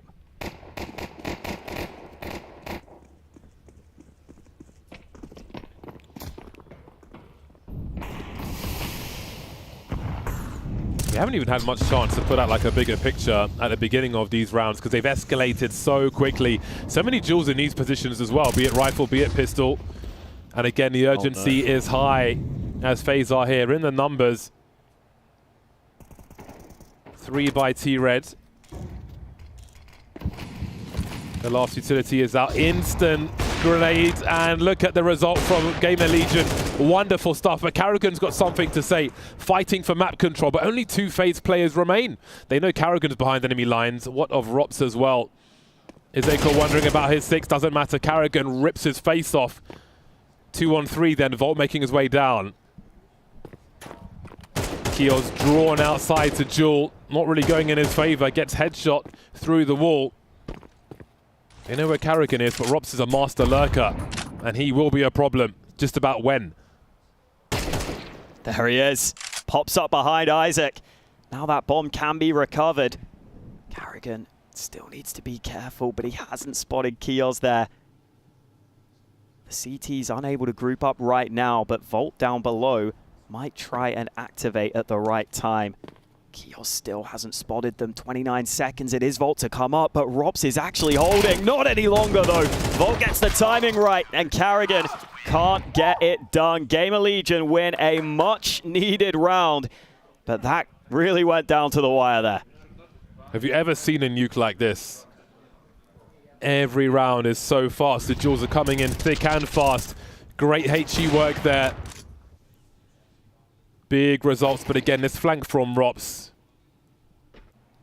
Perfect timing on that. Always finds a way to emerge at the right time, but as soon as he looks to his left, killed from his right. Still fighting Gamer Legion. And with the rounds they narrowly lost as well, I wonder how different things might have been. Not going to be shy to go for some aggressive plays and just keep FaZe to that fire. Aggressive map control taken. Maybe an upgrade to be had as well. Yeah, and one of FaZe's 2 AKs removed from them in this round.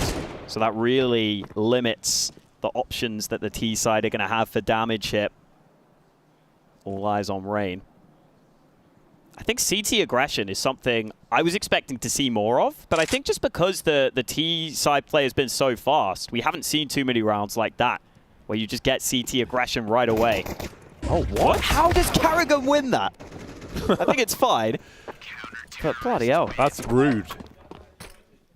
All good for Gamer Legion, though. Gotta say, Karrigan is always someone who's looked comfortable in the chaos. He often thrives in these more dynamic rounds. I think that could be a real good sign for FaZe going forwards, because Karrigan's individual fragging has been pretty bad in recent months. He's been in pretty poor form. I mean, just as an example, I know everyone talks about Hooksy, but Karrigan's win rate in opening kills on T side is lower than Hooksy by quite a bit. He's only winning 25% of his first fights. Hooksy wins about 33%. But I think in this game, it looks like it could suit him. So we'll see if it can be a turnaround for FaZe. For now, though, we need to focus back on this specific matchup, because FaZe were looking in control, both pistol rounds won. But it's starting to get a little closer now.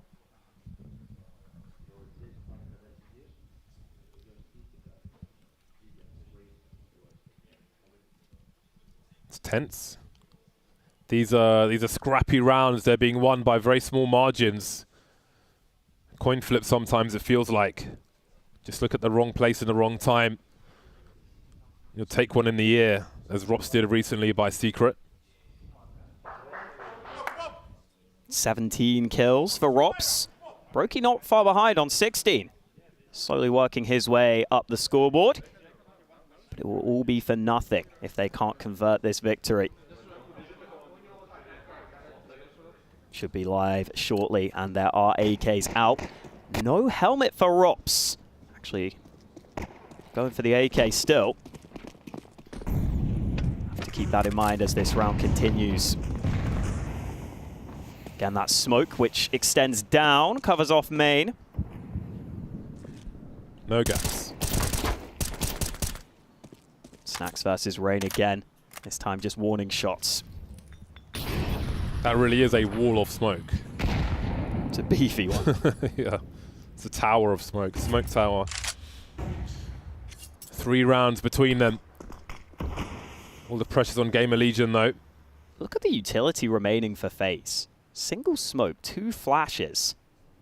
What can you do with this sort of utility left? You don't even have a nade to try and pop through a smoke quickly.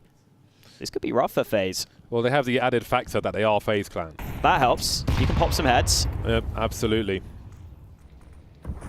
And this ramp hold is pretty passive. That actually might be a position they could muscle their way into. They've just smoked it off, so that's going to be harder. And have a look at this position from Kiosk. 45 seconds on the clock. Got to be careful about his flank, though, as ramp is smoked off. FaZe may wander elsewhere. Throwing jump towards the A-site, it looks like, as Acor will defend. FaZe are fishing at this point. 30 seconds, and Snacks will give them something. But Kiosk, can his timing be just right? Volt takes a flash, but he took one of FaZe Clan with him as well. And that flank is going to be needed quickly. Volt down to the pistol, but still delivering his Volt. Just dancing now, teasing, switching weapon as well. There's that flank from Kiosk for the last one. And Gamer Legion continue to close the gap. Yeah, FaZe just not managing that utility well. They run out of nades, and it leaves their options so limited into the late round. I think Karrigan actually had a chance to make that round doable for FaZe. Probably should have won that second fight onto top hut when the player fights him with the USP, but not meant to be, yeah, even with the good timing. Props to Volt there for staying alive as well and not fighting to the death. He needs to be standing to keep them in situ. That's basically an MR15 game on the B-stream. Bet Boom has slept on. Absolutely. They're slept on at this one. You and Kassad had rated them super, super low, but this is CS2. I didn't want to do that. Okay, Kassad forced me. We were running out of time. They were very confident. I believe in Bet Boom. They're going to make a run at this event, in my opinion. Let's see if it happens. FaZe on pistols. This could still be devastating. This could lead to a catastrophic situation for Gamer Legion. We will make no assumptions, especially in CS2. It does feel easier to land these headshots with the Deagle. Not that any of these players need it to be easier. They're quite capable anyway. Nothing doing so far, though. Gamer Legion on the cusp of double figures. If the right round went their way in that first half, I wonder what the score could have been. But again, it wasn't a case of luck. Like, FaZe took those rounds from them. I mean, still a scenario where FaZe had, what, an 11-6 lead? And it is starting to slip. They're going to have to pull out all the stops here to make sure they close this map. That's a nice shot from Rops. Not much more from it, though. 1 round difference between these two teams. Gamer Legion had pressure on them. They had basically must-win gun rounds that they were able to convert. Remember that 1v2 from Isaac earlier on. If they lost that, they could have been out of this map entirely. Instead, it is a whole different story here. It is all to play for. I was hoping I'd see the frags on the ramp in that replay. I thought maybe I saw some Michael Jackson legs in the back. Hopefully not. Maybe it's just a nightmare in my mind. A timeout then, as both teams will regroup. The comeback is on. Not quite yet complete. A little more work to be done. Pressure rising for FaZe, and that could be where they take it over the line. But Snacks is a player, like in my conversations with him, he's ready to adapt. He's ready to absorb the information, the habits of his opponent, and then make decisions based on that. He thought there was a lot of mileage for that in the current situation with the new game and such. This would be a great opportunity to find a way to tie the score. Switch and setup on Yard there from Gamer Legion. Heavily committed, aggressive on Yard. They've denied that position completely. We'll see if FaZe decide to challenge it now. It looks like they might. This is a good position for Acor to be in with the AWP, especially with rifle assistance. Oh, BetBoom have done it. But can Gamer Legion do it in this round? Rain's the first to fall. Does it activate the AWP? Hasn't even been seen yet. Zach and Snacks delivering the goods. 3 remain for FaZe. And their money's going to be crap after this round unless they can do something. Rops and Twist trying to do it, but now down drops to 20 HP. And he will be denied. Score is tied. No bomb plant for FaZe. No bonus money.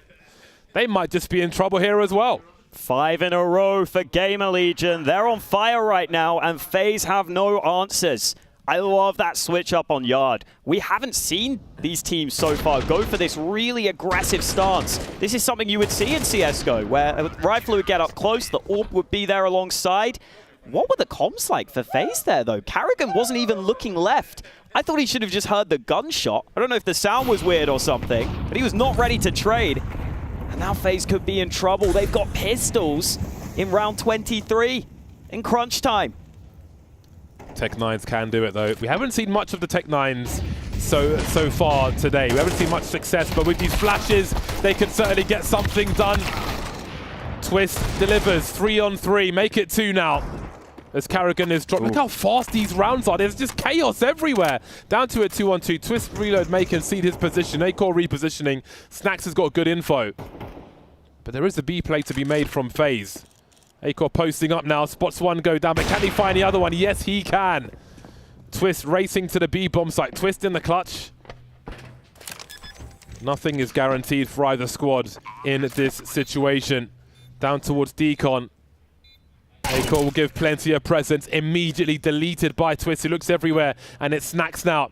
Has he spotted Twist? I think he may have, but Twist will deliver a fast clutch and a fast round, and FaZe take that step forward for game point. What a clutch from Twist in crunch time. The pistols do enough to put it into a winnable position. And then that reposition from Twist. So many players would just stick to silo there, try and stick to the cover. But Twist goes into the open. It's such a further angle that Snacks is not really expecting it. So well played from Twist. And the pop-off reaction from FaZe, because they know how much they needed that round. They needed to stop that Gamer Legion streak. And now they've got a chance to close in regulation. Twist is huge in the clutch. The Gamer Legion are well equipped in this final round of regulation. Clawed their way back into this game, but they might be pipped to the post. Rops Making his way down, 24 HP. But Gamer Legion have got defenders on deck. Does Keels fully follow him? Keels is in vents right now. I don't think Rops will turn around. Oh, he's just opened decon. That will have been heard. How do they cover off this player down on B? Strange sounds on Nuke and CS2. I wonder if we could hear that rotation They from... must know he's here. From Acor. It's hard to know where Ops is. Even if you think you know where he is, he can still surprise you. A quick burst and Acor is gone. That's ramp open. You could see the angle he was holding. That's big information for Ops and FaZe. I thought they would have seen the shots they landed towards Squeaky, maybe not. And now everyone will come ramp. This looks good for FaZe. But the rotate is down here on B. Gamer Legion heavily committing. Oh, he's so fast, Rain. And the dream is collapsing for Gamer Legion as he resets the angle of engagement. Rain is cleaning house. But Keels has got something to say about this. Time is of the essence now for FaZe as more CTs make their way down. But what about the bomb plant? Baroki's going to go for it, planting 4 Ops who've posted up with an AWP that he stole on the ramp. Karrigan lurking elsewhere. Volt has got a lot to do now, trying to run distraction, but can Keels play off of this? Waiting for that smoke to go. Rops is here again, and they know who the last man is. Volt in the clutch now, 1 versus 3, made 2. He's got a kit, he's got next to no util, just a flashbang to try and get Rops off this AWP, but they can play the bomb now. There's 2 of them, and the angle is horrible for Volt. He's halfway there, though.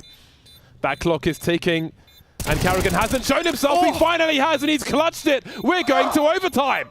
How does he do it? He finds all the one-on-one fights. Volt comes through for Gamer Legion. Wow. That is a monstrous clutch. That might be the clutch of the game so far. Oh, it looked so good for FaZe. It looked so good.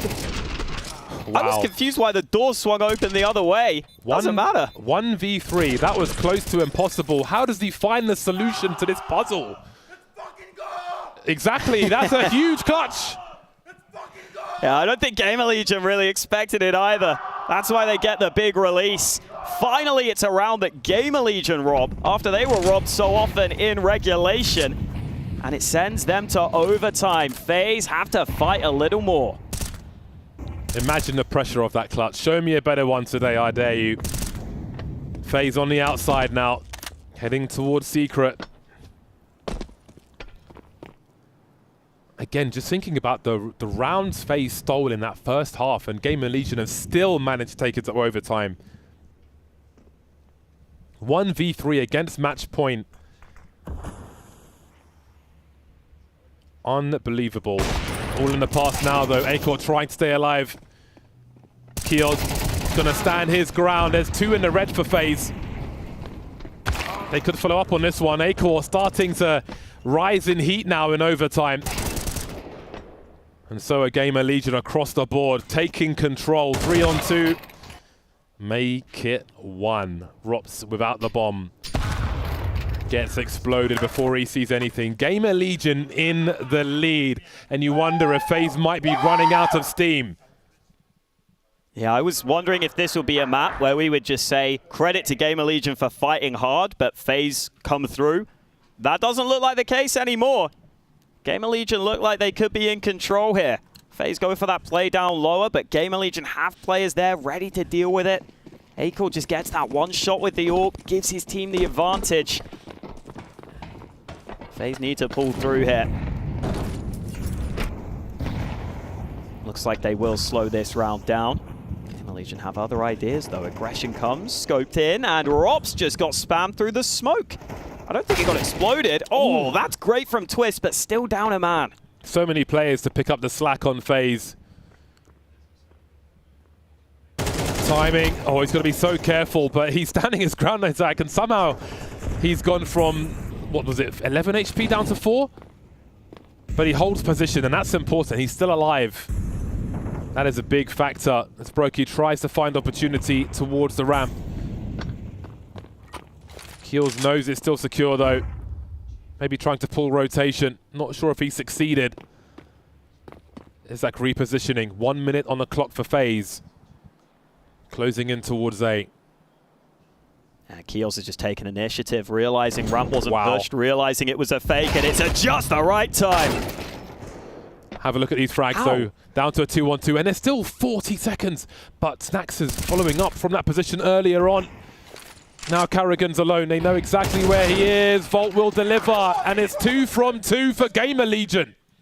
Oh, look like that flash might have just gone slightly too far. Volt lands the shots. Look at that mid-round aggression, though. The confidence from Gamer Legion, great to see. Twist still somehow trades Kios out. This was that spam. Oh, a little spam back maybe, able to get that kill. Kios quickly traded, didn't matter, and yeah, you see Volt not blinded. That flashbang had more bounce than a nightclub in Atlanta. Huge momentum for Gamer Legion. 14-12. What a turn of events. Not done yet, though. I believe you do get extra timeouts into overtime, 1 extra. Gamer Legion making sure they stay calm. You don't want to give away anything. If you can get a flawless 3 CT round in overtime, you've put yourself in such good shape. No AWP out for Gamer Legion. Happy to just go with the rifles. Nico going with the AUG. See what Rops can do with this lurk smoke squeaky. This is still possible, but these smokes can get naded at any time. So Rops does need to be careful. Looks like he wants to go through though. Rops out in the open. They've traded places in the smoke. Just looking for the CTs and he can't find them. Gamer Legion somehow outmaneuver on the A bomb site, and they are getting all the frags almost. Brokey in the clutch now. 1 versus 3. It's his turn to clutch, as Gamer Legion did, to take it to overtime.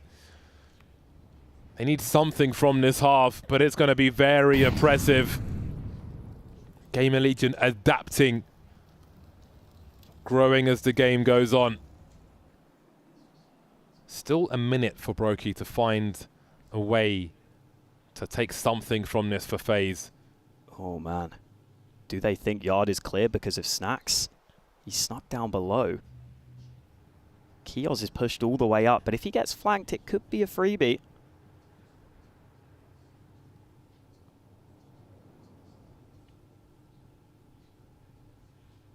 Oh, Kios aware. Pushes all the way in, and now Brokey might not be able to find anything for free.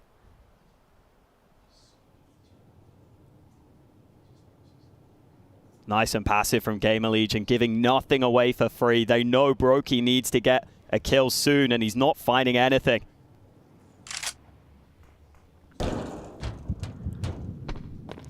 There's no way he gets this frag, surely. Oh, there it is. 3 from 3. 3 match points for Gamer Legion. I'm still recovering from that clutch to take it to overtime in the first place. Be a devastating way to lose a game. 3 match points, some reassurance I'm hearing on the comms. They, again, FaZe, they've got the talent to do it, but can they defeat the brain of Snacks? Again, he's absorbing all this information round after round, the habits. What a great return to Counter-Strike this would be if they can close this one out, Gamer Legion. But let's see. Wow. Storming towards the vent. There'll be chain flashes as well. Carrigan filling the inbox, but it's the Molly to get the kill, and just the one as well. There's a second one as Volt is dropped by the AWP. What of the remainder of Gamer Legion then sending it in this first round? Smoke out, they need to get that bomb down quickly, but Rops' nade is going to make that difficult. Easy frag for him, he delays. There are kills coming back, but Snacks is screwed. Brokey in position, and now Kios needs another miracle clutch. 1v3, close to the first one, but not quite. FaZe have survived the first test. Kitchen sink thrown at them. Caught it with both hands. 2 more tests to go for FaZe Clan. Yeah, exactly. I thought Enough damage done there from FaZe, it seems, on the initial drop down. That was Twist's incendiary kill over at Squeaky. And then they had the response of these players rotating in. Just able to deny Gamer Legion from getting that bomb down quick and getting into post plants. Still more to do, but FaZe, oh, oops, bit of team damage. Why you do this? Now you can get one tapped by an M4. Or an AUG. You see that smoke. And be, well, awkward, but it's actually Acor to land a shot. Brokey's got one from above. And Kios will take that opportunity to advance behind the smokes.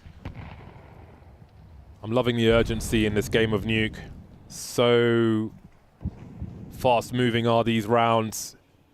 So dynamic are they with these HEs into the smoke grenades. Really got to rethink those smoke plants now.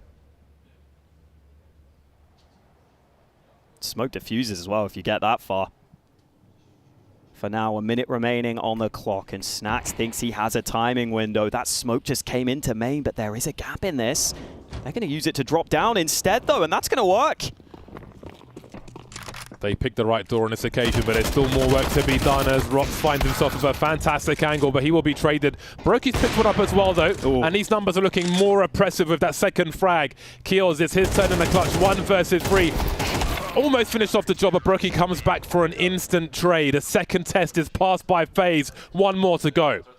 All about having those 2 players rotating in towards B quickly there for FaZe, because the pace from Gamer Legion down to B was pretty great. I love the idea there, just getting down vents quickly and trying to hope that your timing is so fast that there's only going to be 1 CT rotated.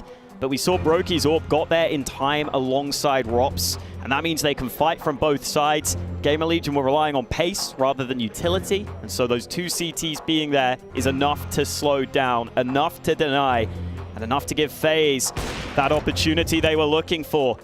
2 rounds secured. They only need 1 more to take us to another overtime. Big shots from Brokey, by the way. He's really stepped up here. 24 kills. Right alongside Rops, top of the board for his team. No strangers to pressure, and the pressure will continue as they're still on the back foot. Feels like the first round on this half was the Hail Mary from Gamer Legion, so what of the third then? After 2 failed attempts. What will they offer on this occasion? See Rain fishing for information around the corner of that smoke. Nice angles for Brokey. Got a frag over the top in the last round. Still nothing doing here from Gamer Legion.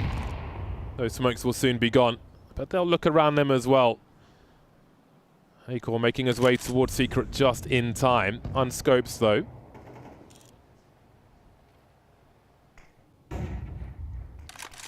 Big A-site presence from FaZe. Plenty of players here, but Rain goes down first. Twist looking to trade. They don't expect him in the same position, so FaZe up for now. Not any longer though. Snacks brings one back. And what is the call for Gamer Legion? 3 versus 3. There must be weaknesses. There must be weak points on the map. And they may have found one. Ramp is currently wide open. They've cut noise completely. FaZe aren't quite frozen. There is some movement. There has to be on the CT side. Rops is wandering, trying to cover the bases. That clock is becoming a little more oppressive for Gamer Legion, but are they making the right maneuvers? Getting all 3 up the ladder now, walking into Carrigan. Will there be a trade? Indeed there will. Twist is still here, looking so sharp, down to the 1v1. Fault with the molly in the vent, perfect timing, but will Rops send it? He will send it straight up. Has he even been heard? You have to wonder. Well, the grenade is there, and the flag is there for Rops. We are not done just yet. Oh, they stay grouped together, but they go into A, and FaZe have the players in position. Great adjustment from Twist. I thought he might have been done for, but he flicks up in time for a quick headshot. And Rops in the late round makes no mistakes in the one-on-one. He knows he can fly up the vents quickly. He decided it was not going to be a fake plant. And that nade helps as well. Can just peek out onto the left side. 3 in a row for FaZe to take us to a second overtime. They look like they could have been down and out. And now it's their turn to be able to bring it back. Everything reset once again. Both teams working really hard to stay in this one. Windows missed by Gamer Legion.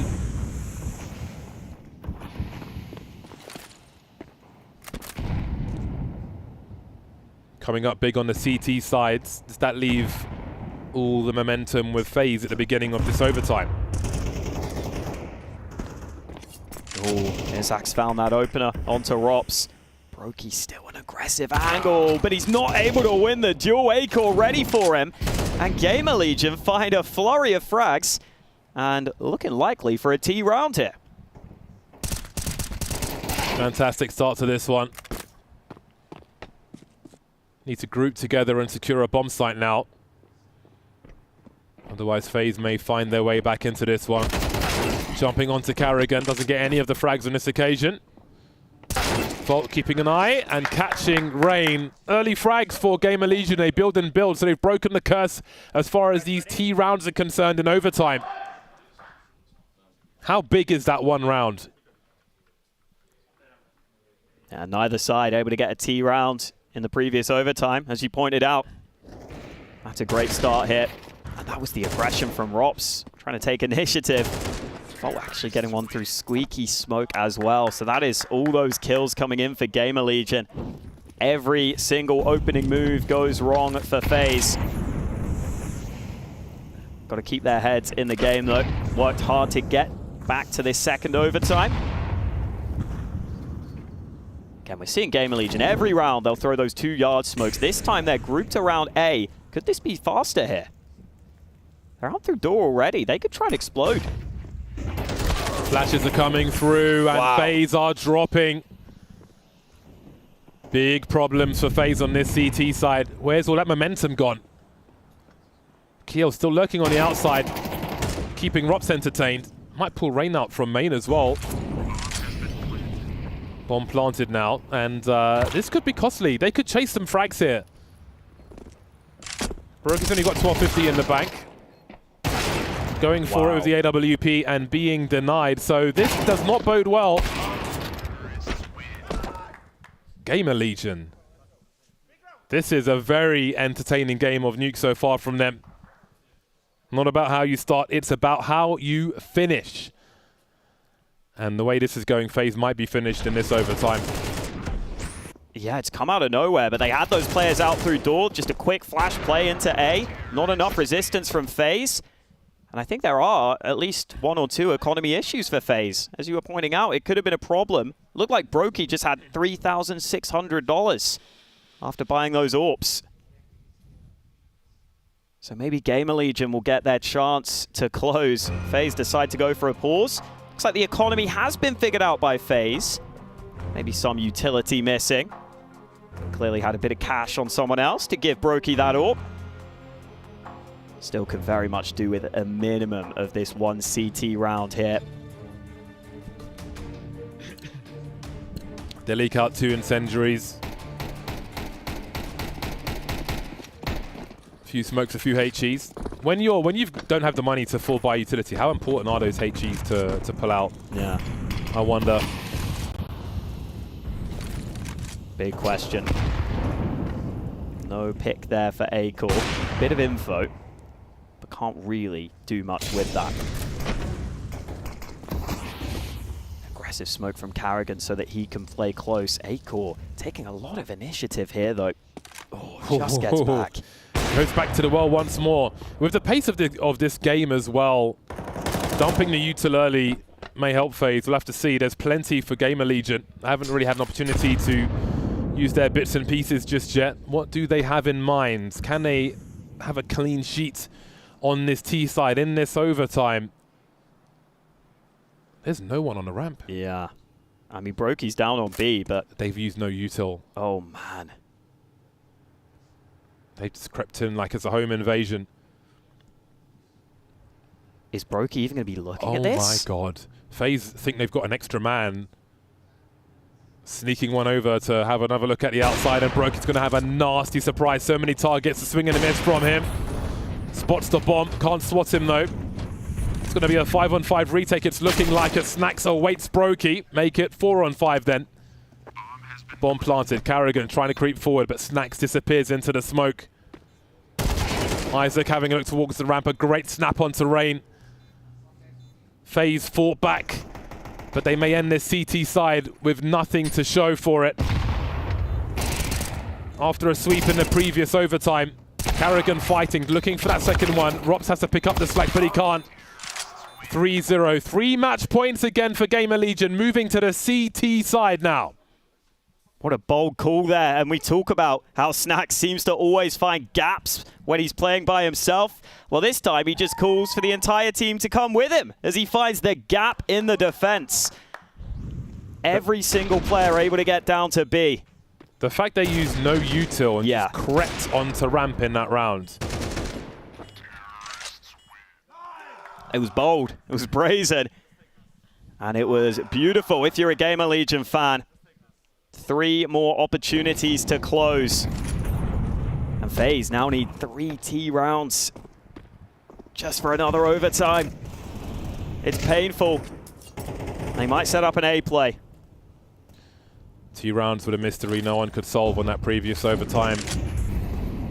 But have a look at Gamer Legion now, firmly in the driving seat with the paddle shifters.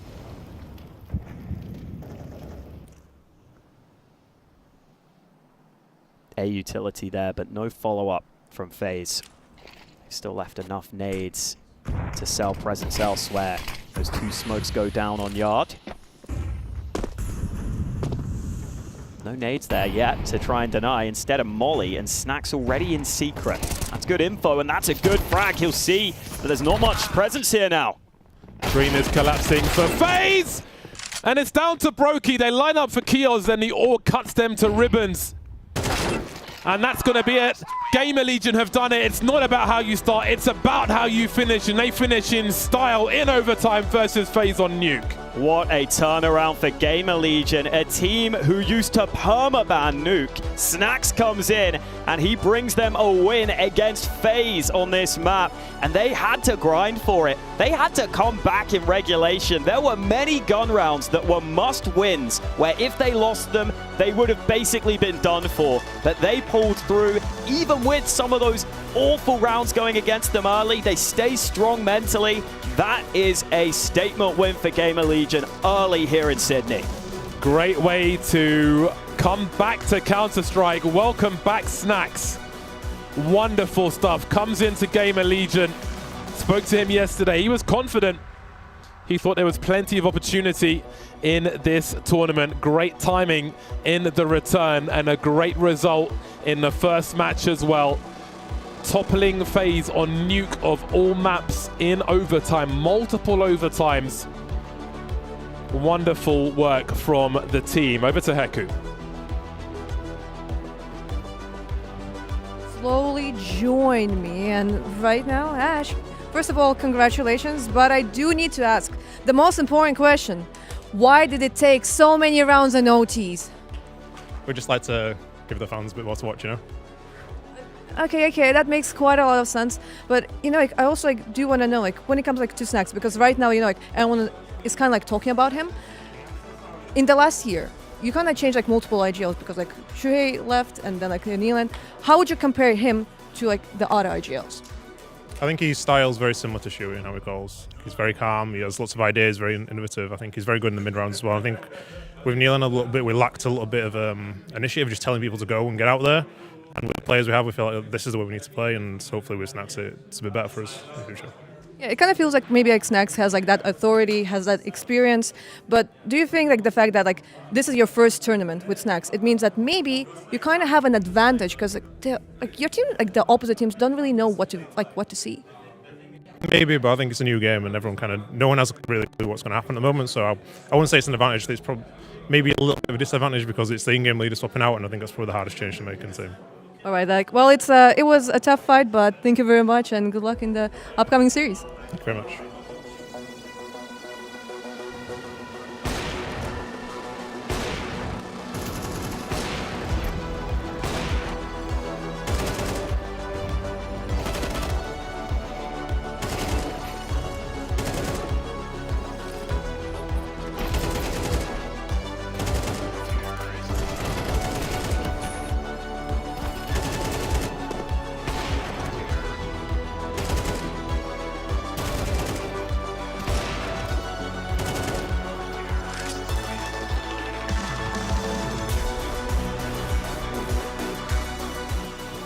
Holding angles a CT.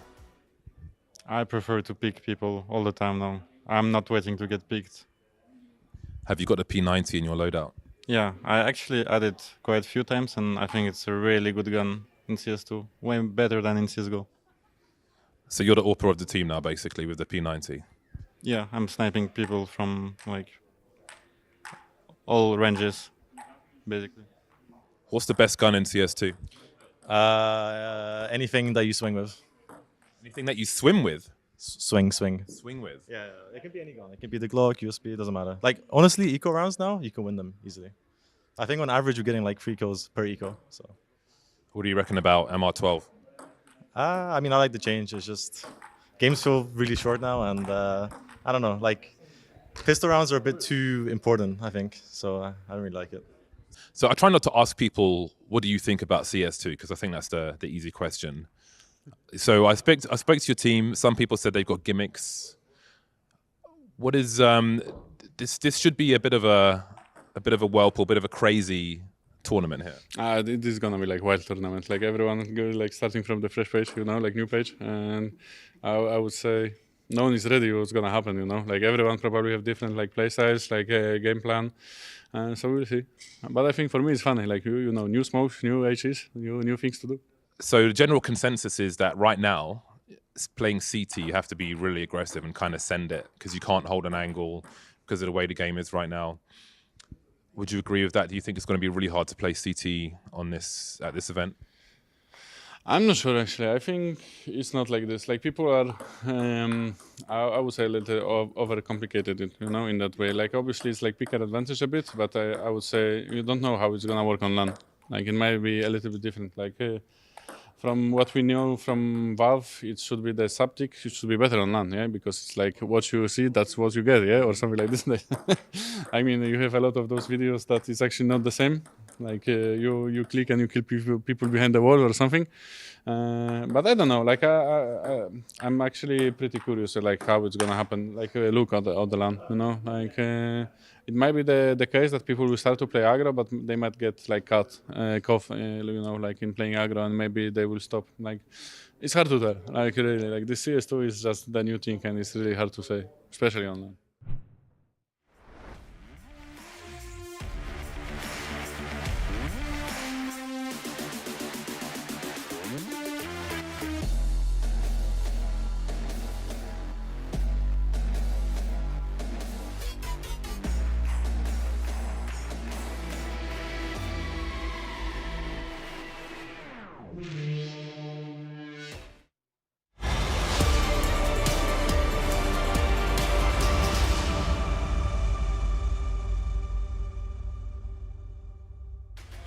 A curveball map converted into the home run. Gamer Legion pull off the upset here, the Intel Extreme Masters Sydney 2023, as they put FaZe down in the dirt.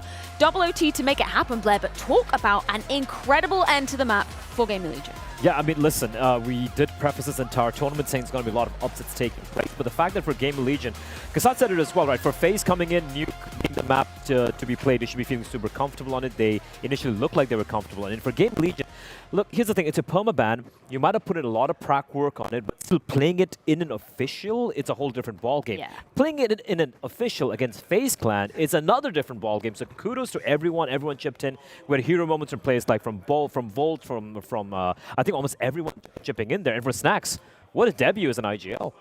I mean, it's just so much for a clean start for FaZe, on this CS2 thing. Yeah. It's just underwhelming. They won both pistols. They won that defuse round. They won the deagle with Rob's triple kill when he only had the deagle. It's just how much more do you need to win the game against Gamer Legion in a best of 1 on MR12? I mean, it's not even, you can say that like the better team lost. It's just the better team won overall. Oh yeah, absolutely. If you take away the 2 rounds, Kasat pointed out, you had the that ninja defuse which took place like the 2v3, if I'm not mistaken, into the Rob's 3K. You take away the 2 rounds, this is regulation win for Gamer Legion. Yeah, let's go back to one of the moments that was instrumental in terms of Gamer Legion, just pushing this one to overtime. Volt coming in with a massive clutch here in round 24, Kasat. Yeah, I mean, it's just took away my I was ready to go into the studio. Yeah, we were and packing to the up, desk we were and just getting our mics comment on. it, but all of a sudden Bolt comes up with a clutch and it's 12. Well, individually speaking, he was the best performer on that Gamer Legion team, and he delivered the most in the most important rounds. And you can see the multi-kills 6 times, opening duels 4-2, and overall 29-23, almost a 30 bomb. Yes, double overtime and everything else, but still against FaZe, delivering such numbers, it means something, at least at the start of the event. And also when it comes to, I think one factor you could attribute to Gamer Legion coming out on top here, you look at the opening duels, I think they won 23 opening duels, while FaZe won 11 in that entire matchup. So that definitely played a part. We just heard it from Heku in the interview there, talking a little bit to Ash about Snax. And apparently, I guess he's the new Shuey incarnate. Who would have thought? The CS cycle turns all around. Cool, calm, collected for Snax is being the in-game leader, taking on the Shuey's role. He was fragging out as well, man. He was hitting some pretty good shots. He had a very good read. I think it was a thorn on the side of Rain as well, a few rounds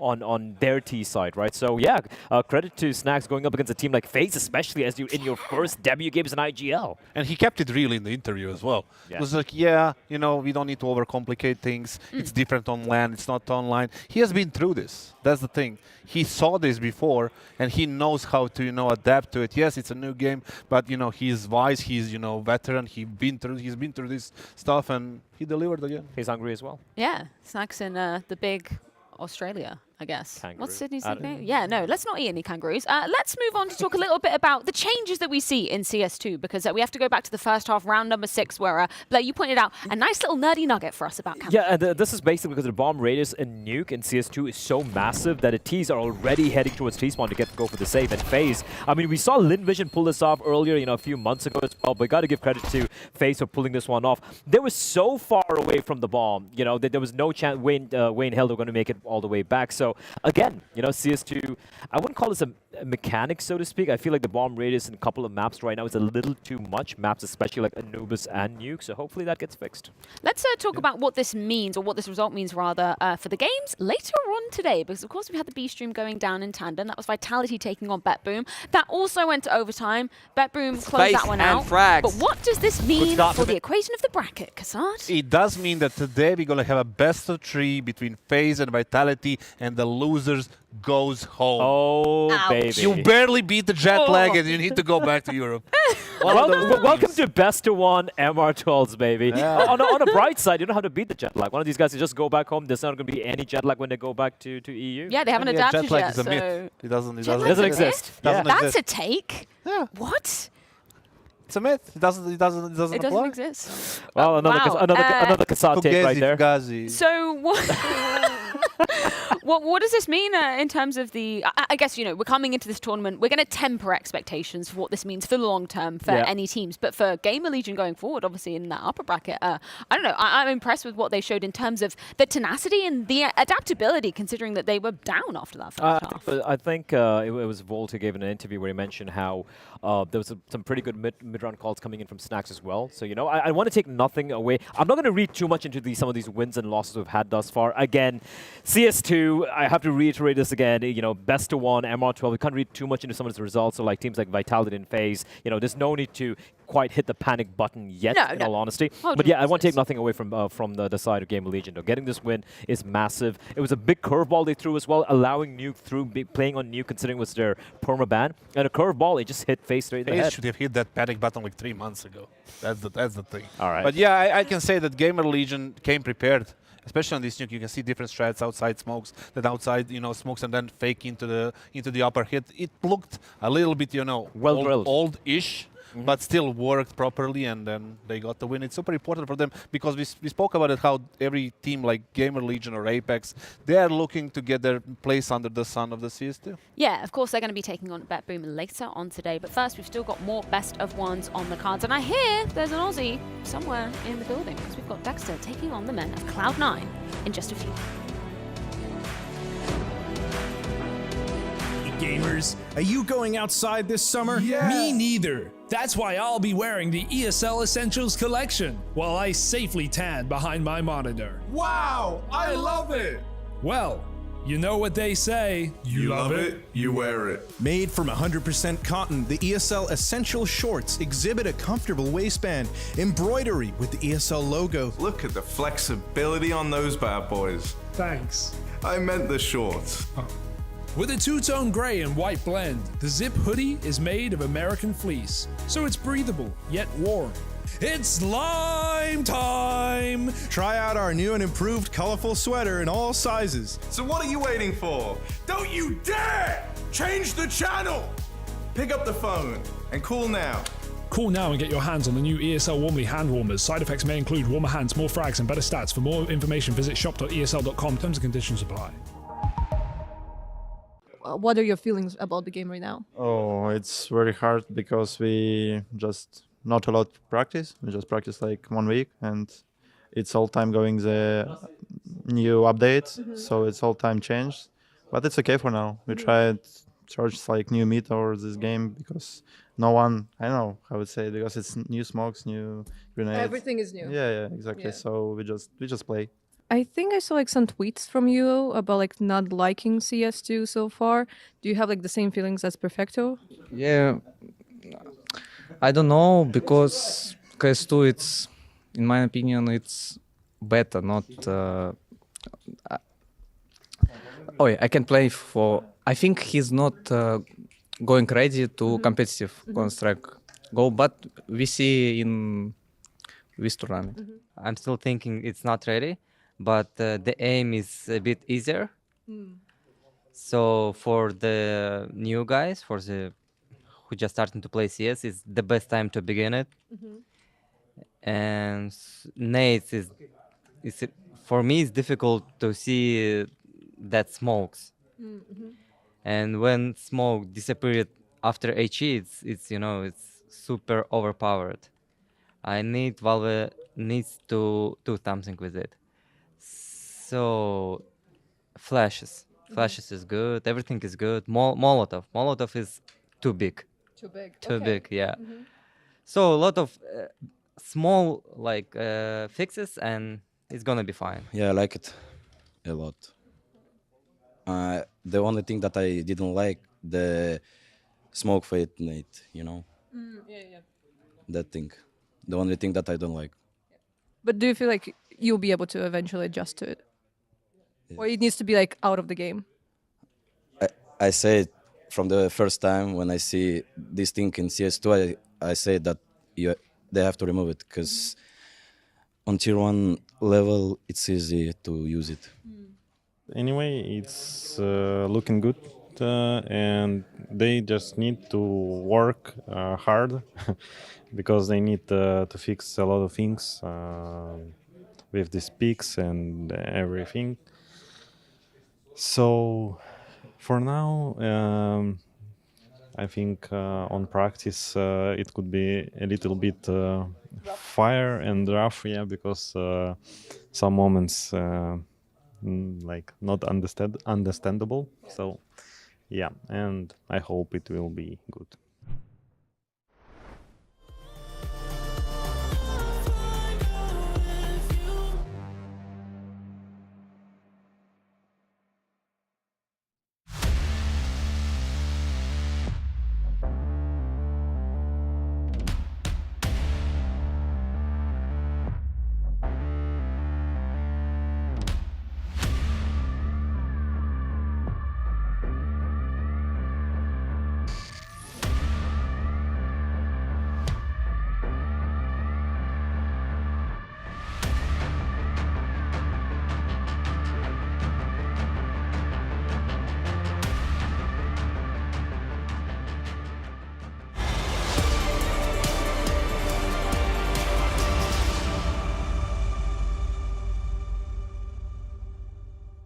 Time for some Aussie representation over here on the A stream as Dexter returns to home soil. Fnatic ready to make their CS2 LAN debut here in the Big Sid, but it's coming up against one of the most hyped rosters coming into this new season and new game of Counter-Strike 2. That is indeed Cloud9. And Casada, you were jumping right on that hype train yesterday in our 1xBet tier list reporting. Absolutely. Tell me for why you think Cloud9 are favorites in this tournament. This was one of my favorite games today. You know, now that we have FaZe and Vitality in the lower bracket, it's kind of the second most favorite game of the day. But it's not Fnatic that I'm excited about. It's Cloud9 because, like we said, I mean, you mentioned it just now, that they're like the most hyped lineup since last 3-4 years, maybe this decade, right? Since 2020, since the last, let's say, FaZe international lineup, maybe even more. Okay. The thing is, like, they have so much firepower, they have so much skill in that team, and they should be winning trophies. And this team is made to win trophies. They are not made to go into the playoffs and just drop out. You remember what happened in Cologne? Exile wasn't there. Yeah. Then he came in for the playoff game. They lost that pretty easily. They were struggling, and now they're going into this new game and this new era of Counter-Strike. And I think the management and the organization and themselves are expecting to win trophies. And I think they have what it takes to be on the #1 spot. And I think for this tournament, they are my #1 favorites, even though in the interview you said, like, you heard, like, they're saying, like, we didn't practice all that much because we had, like, other commitments to CSGO and the tournaments. So it's going to be interesting to see them play. I want to see, you know, what happened. And we can see on the screen there was an IGL switch. Hobbit is now taking on the role of the IGL, and I do like it. I do like it. I like this. This is something which I really was expecting when the rumors started circulating about Electronic Perfecto joining this team, right? Yes. And I think it happened at the very last minute. I think it's a great change as well. Obviously, we saw the results from Blast Showdown with the caveat that, of course, it's online, it was in CSGO and all of that, etc., etc. But you got to go back just before that. Look at the run at EPL, for example. Again, once more a disaster, and there were rumors circulating once more of Boomich maybe coming in, Hobbit getting cut and whatnot.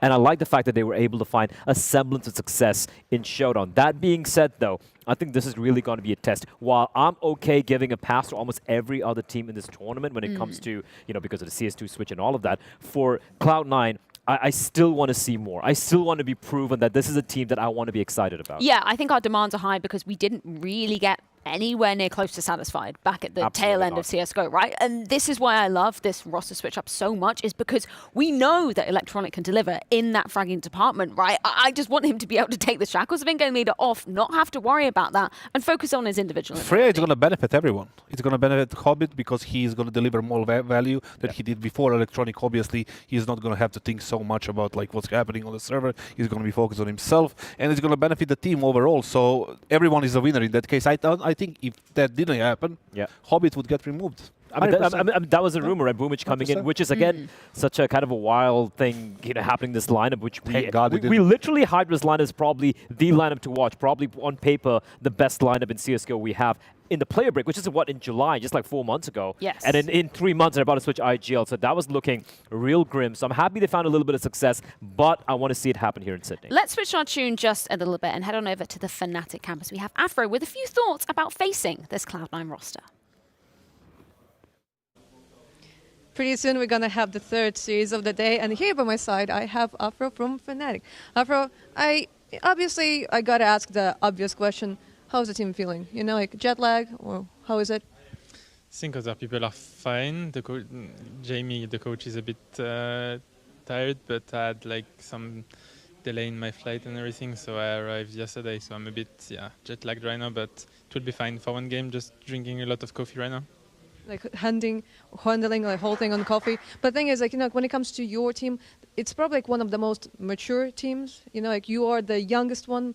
In the meantime, like some of your teammates are like way older. How are they actually adapting to CS2?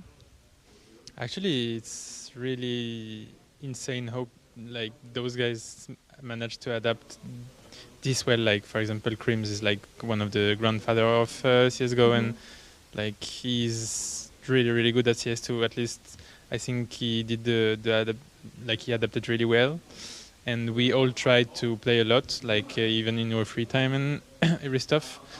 Like we tried our best to be completely ready for Sydney, and I think that we managed to like getting used to use, even if it's a bit weird to say, but used to use the nades in the smoke, like new lineups and everything. 64 ticks is a bit weird, but if you play a lot, then your body can adapt and your brain too, so it's fine.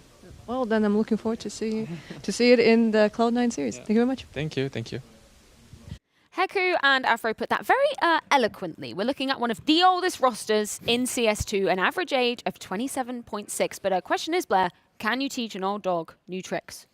Well, if they don't learn any new tricks, they're going to die soon. I'll put it that way. Ooh. Little grim, you like that, Gasad? Yeah, I love it. Yeah, Keep nice. it going. All right, cool. Here's the thing with Fnatic, all right? Dexter joins Fnatic. We don't really expect much. And honestly, they've delivered what we have expected. Not much, in all honesty. It's just been very middling throughout.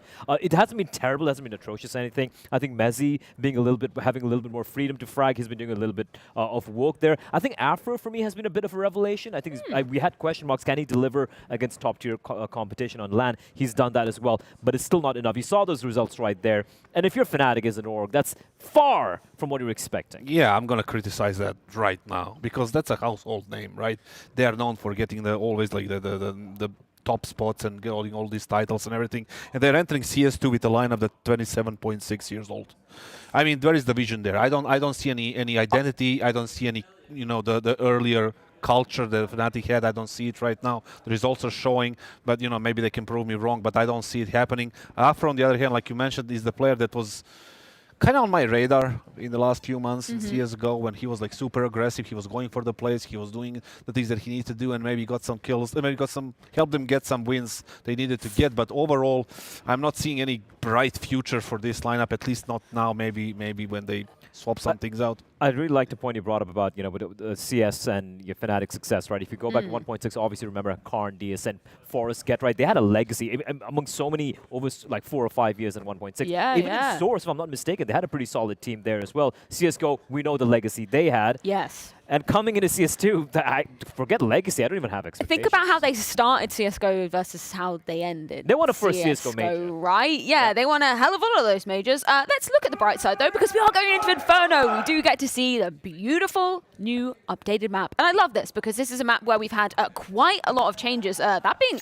a massive one. I really, really like the new Inferno. I did initially when I started playing, I'm like, it feels a little asphyxiating because some of you had much more taller buildings, for example. The map layout has changed in quite a lot of ways. And the thing with CS is such a high level game where you figure out every single nook and cranny. The small little tiny changes can change the way the map plays completely. Inferno has had a gargantuan number of changes as well. So I'm very excited to see top tier teams duke it out on this particular.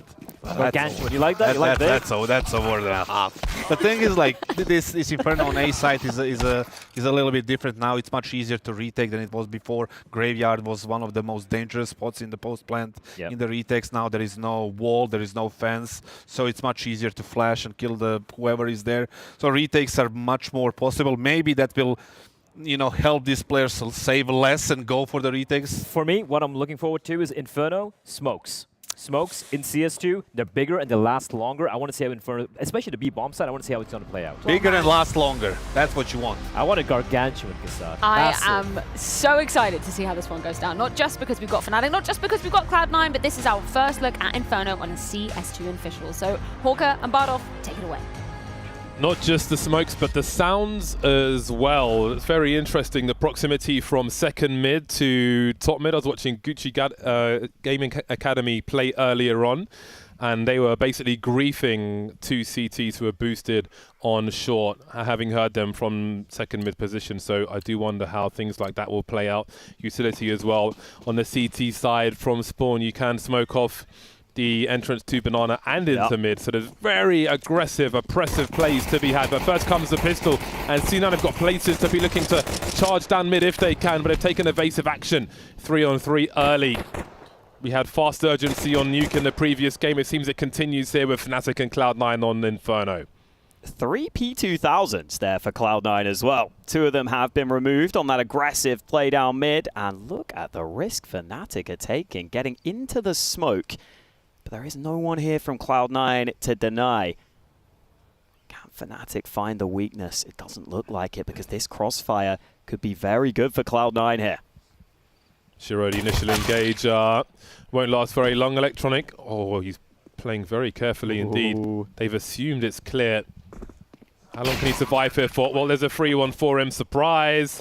Can he buy time now? Perfecto on the way, making his way through the library, and he's found another 1v1. Electronic and Mezzi's on an island now, alone on the bomb site, fighting 1v2. Halfway there, and he delivers a clutch as well. Strong play from Mezzi. Great talent for Fnatic. And they'll take the pistol.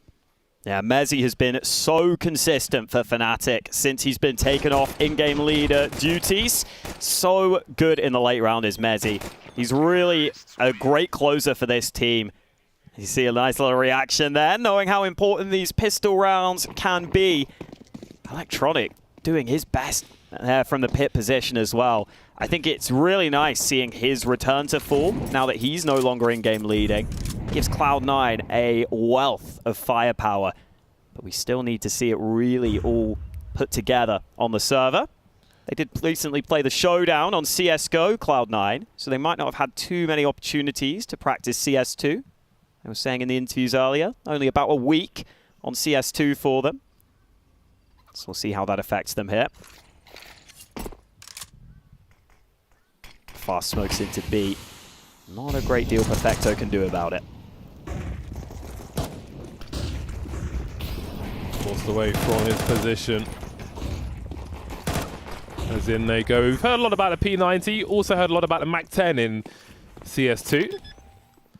Limited opportunities thus far for Fnatic. I'd love to pick Keita's brain as well about various elements in CS2. I'm sure he'd have a lot to say. What will Cloud9 choose to do then? Commonly, you want to avoid these SMGs in a round such as this and try and hide somewhere. Maybe they're trying to hide in plain sight. This will be an interesting one. Crim's jump peeking with that MAC-10. Maybe Cloud9 will try to make them die or something. Nothing really doing here for them as Shiro will show his face. And they'll be finished off. No losses for Fnatic in that one then. Or maybe there will be. That's unfortunate. 3 die at the end. At the very end. Just a few ticks away from surviving. I think 2 of those were the MAC-10s at least. But even still, you know, losing the Kevlar, it makes a difference. Cloud9 forcing reinvestment. I think Mezzi knew he was screwed. Yeah, that's going to help, though. I mean, look at Fnatic's money now. Not much in the bank for 3 of their players. So if Cloud9 can win this initial gun round, that puts them in good stance. Smoke has been deployed deep down Banana. Aggression down mid from Electronic. He's got 1, but no more. Mezzi getting off to a great start here. Very aggressive play from Cloud9 early. Smokes as well. The trades will continue. And this favors the T's. Oh. That may have been an attempt at that smoke I was mentioning earlier from next to the chair in CT spawn. We'll look at that later, but for now it's a 3-on-3. An opportunity knocks for Crims if he can finish off. Shiro trying to do so, but he'll be drawn into the light and traded with Hobbit. Hobbit alone on this A-bomb site now, considering his options as he's about to get smoked off. Retake territory for the CTs then. 2-on-2 as the bomb eventually goes down. That graveyard position no longer possible for the post plant. They'll have to move elsewhere. Mezzi and Boiler still a strong angle, still yet to die, and that will continue. Catches Perfecto off guard, and Afro wins his duel from the site. It is a strong start for Fnatic, and an incredibly strong start from Mezzi. He's got 3 Ks in the first 3 rounds. 3 times 3 is 9. 9 kills for Mezzi without dying. He was quite the nerd on Inferno in CSGO. Knew some good positions to dodge the usual pop flashes, top banana, and so on. I would expect no different in CS2. Glad we're seeing different maps from game to game as well. So many things to explore early. I was wondering, Hobbit, like, he looked like he was randomly shooting in Library at one point. I think he might have got a random tech issue there in the 2-on-2. Bit of a shame. But hopefully it can get fixed. Full-size keyboard for Hobbit. Someone have a word. Everybody's going for the smaller ones now. Just look at the sheer amount of space that takes up. I used to play on a bureau back in the day. Yeah, this was it. And then he starts shooting? Yeah. Ooh. I don't know what was going on. Ooh, that's weird. Must have been something. Very weird indeed. Try and get that solved as soon as possible. I don't think I've seen that before. Yeah, I'm not sure what it was. Yeah, that was unusual. So we'll see how long this one takes to solve.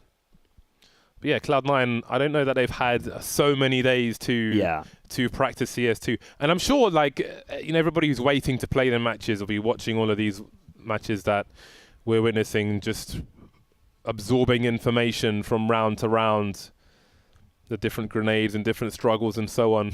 But yeah, that's smoke we saw stuck in the roof. Yes. Earlier on, I do believe was, I think that was the round where one of the CTs booked it down mid, and I think that was the smoke which basically blocks the vision into mid and blocks the vision into banana. So I think the intention was it was supposed to be there, because otherwise, you know, you got to find more than one frag in that position. But I think the idea was to take position down the bottom mid, and maybe there was a more elaborate plan to be had. So if they did recognize the issue there, then maybe that can be tweaked for a round to come, because it would have been nice to see the full plan in that round. Yeah, that is an option. I've seen a lot of teams only use that very occasionally, though. I think because you can take banana fairly easily, I think, as CT. Like, you only really need one smoke and one molly. You can go for one deep smoke. You can go for one molly. Clears out both cubbies on either side of banana. So I think that's definitely something we will see going forwards. Talked about Cloud9 and how they were able to win the showdown on CSGO. Electronic's form was much improved there. No longer having to lead the team. I think people kind of sleep on how good a rifler Electronic was when he was at his peak, because he was playing alongside Simple for a lot of it. And Simple would always get the plaudits, always get the MVPs. Electronic, as an aggressive rifler, he was one of the best riflers in CSGO for me. He was really up there. You could put him in your top 5, I think. So if he can get back to that sort of form, suddenly Cloud9 looked terrifying. But for Fnatic, they went out in the first round of playoffs at Pro League. Afro came into the team really strong, had a slightly weaker tournament there. But I think a lot of people are excited about Afro on the AWP. He's shown some good moments.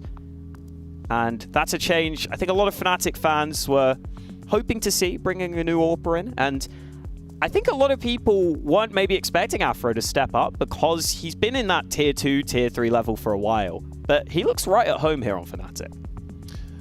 I know you're saying all this intelligent stuff, Walker, but what I really want to know is it possible to play What Is Love, Baby Don't Hurt Me on the bells on Inferno?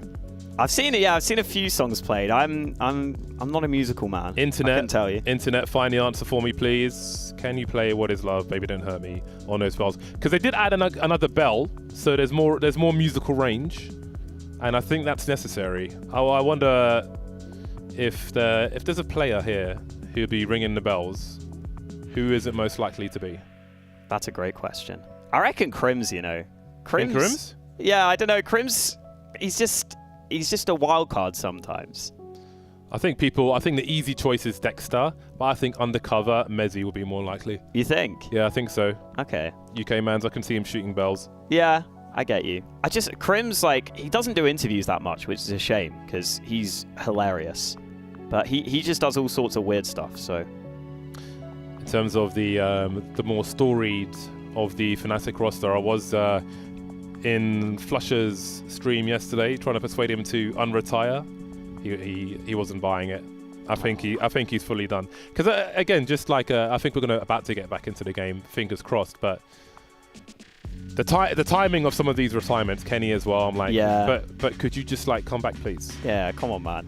Like Flusher, especially seeing Snacks just come back there and do so well. Like Flusher always had that smartness about him. Like you could always see him outbraining his opponents.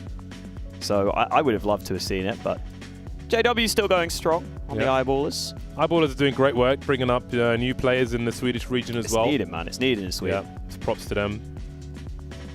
Come on, Roy. We're watching you. Come on, get him on. This is so fiddly. I actually hate doing this. I'm not good with my hands.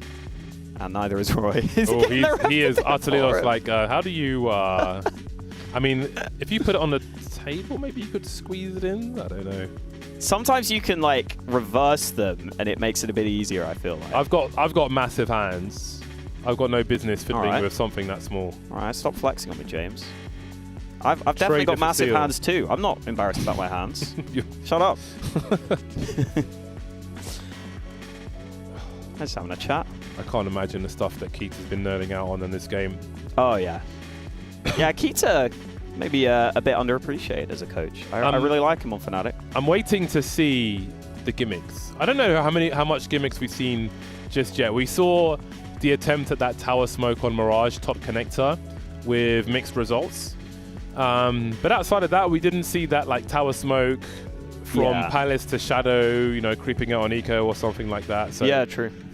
We haven't really seen like the YouTube strats, if you will. Well, I say that, I mean, we did see that smoke towards T-Ram, but it was failed. True. Early days. And things will sharpen up. Let's see what these teams have in store for us then. 3-0 for Fnatic. More promising start than it used to be again. MR12. It's a brave new world. There's that smoke again. That was just deployed. You can see it on the radar. Have a look at it. We'll see if it lands. It's taken a while, and it's gone too deep. I mean, that gives you something, but yeah, I don't think that's the intention. No, timing-wise, past that pretty quick. Yeah, timing-wise, it was wrong. And, yes. Yeah, back to the drawing board. It's not a great sign for Cloud9. A quick note. When so Team Liquid used to have this awesome facility to play CS in at their HQ, which was kind of redundant in this LAN age, but they had a screen above every station that the coach could put stuff on. So like if someone's doing something wrong, then the coach could show you how to do it right. But speaking of wrong, Cloud9 and these pistols are getting to work very quickly indeed. Mezzi and Afro remain. Many weapons have been lost. The MAC-10's gone, an AK-47's in the hands of Perfecto now. And I don't see this one going much better for Fnatic. Seems Cloud9 will get their first round the dirty way. Look how many players are on shorts as well, just waiting for Afro to try anything. I mean, this was Fnatic's chance to establish their economy. And we heard some of the players earlier talk about how they think in CS2, ecos are going to be strong. They think you should almost always get 2 or 3 kills. Well, this was a bomb site stack for Cloud9. Fnatic run right into it. They might not get a single kill here. Mezzi goes down. It is a flawless round from Cloud9 with just the pistols. The running pistol, the drive-bys, the wide swings, they've all said it. Got to be aggressive. The man who swings at the advantage, and that 5-7 was putting in work. But have a look at these earlier frags. Perfecto finding 2.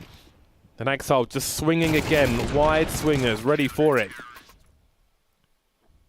Welp. Oh dear. Sometimes it be like that. Oh, and now it's Fnatic's turn to have 4 Glocks and a Deeg. Holy potatoes. Ouch. What a contrast.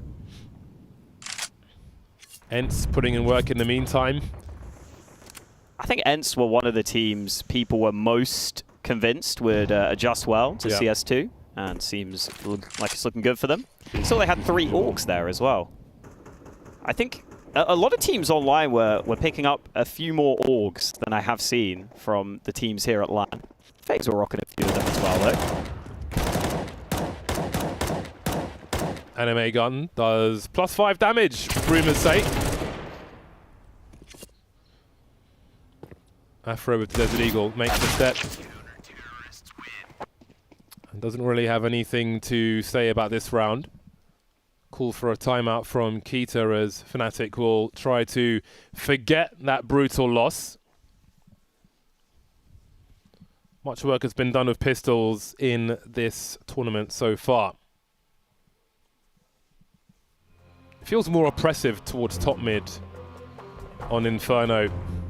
I did have a conversation with Alexi B as well about the comparing visually Inferno to Overpass, and how Overpass is a lot cleaner, but Inferno is a lot busier.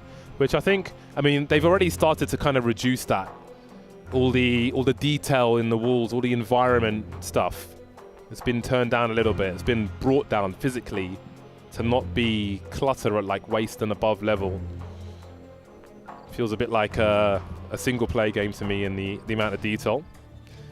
But we'll see how that continues as things continue to develop over time. 3-2 then. Both teams on the bye once again. Fnatic looking for revenge with their AK-47s. No early smokes this time, although as I say that, one is getting thrown to Banana. Too late though. Fnatic already storming into position. Utility back and forth, and Mezzi can't land a shot. I thought he had that, but Hobbit dances around the shots. And Fnatic will also look for the apartments control, but the timing, it looked good. Roy's able to win the duel, though. It's going to pull Electronic over towards the A-bomb site, almost caught on the rotation. That's a meaty grenade, though. Crim's down to 9. Has a look, doesn't see much of anything. Has the window of opportunity come and gone then for the time being. Minute 10 on the clock, more or less, for Fnatic, as a third man makes his way towards A for Cloud9. Electronic finding 2 and the bomb. That's devastating. Shiro collecting Crims also.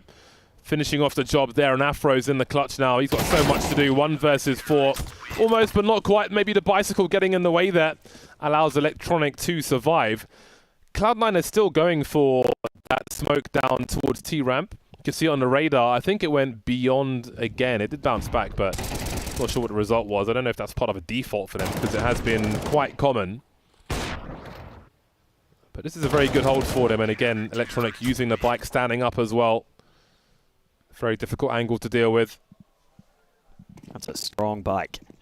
Yeah, it is a real exciting change for Cloud9. Again, that smoke being thrown from spawn. This time they've thrown 2 smokes down banana from spawn. Still trying to get everything figured out. Okay, and that looks a little more like it. Took them 2 smokes, but it looks like it's pretty much covered it off. They've got there. And you see the T's, they don't want anything to do with this. Maybe if you put a nade down, you can consider something, but even then, it's a really tight area of the map. You're not going to feel comfortable. I would love to see a fat grenade, although there's a fat grenade! Okay then! Ask and ye shall receive. Sorry about that one. Roy down to 3 HP. Oh man. Perfecto's got one too, you know. He's got a nade. That nade was so meaty. I hope they tied a phone number to a therapist onto it, because that is so brutal. Give me another grenade.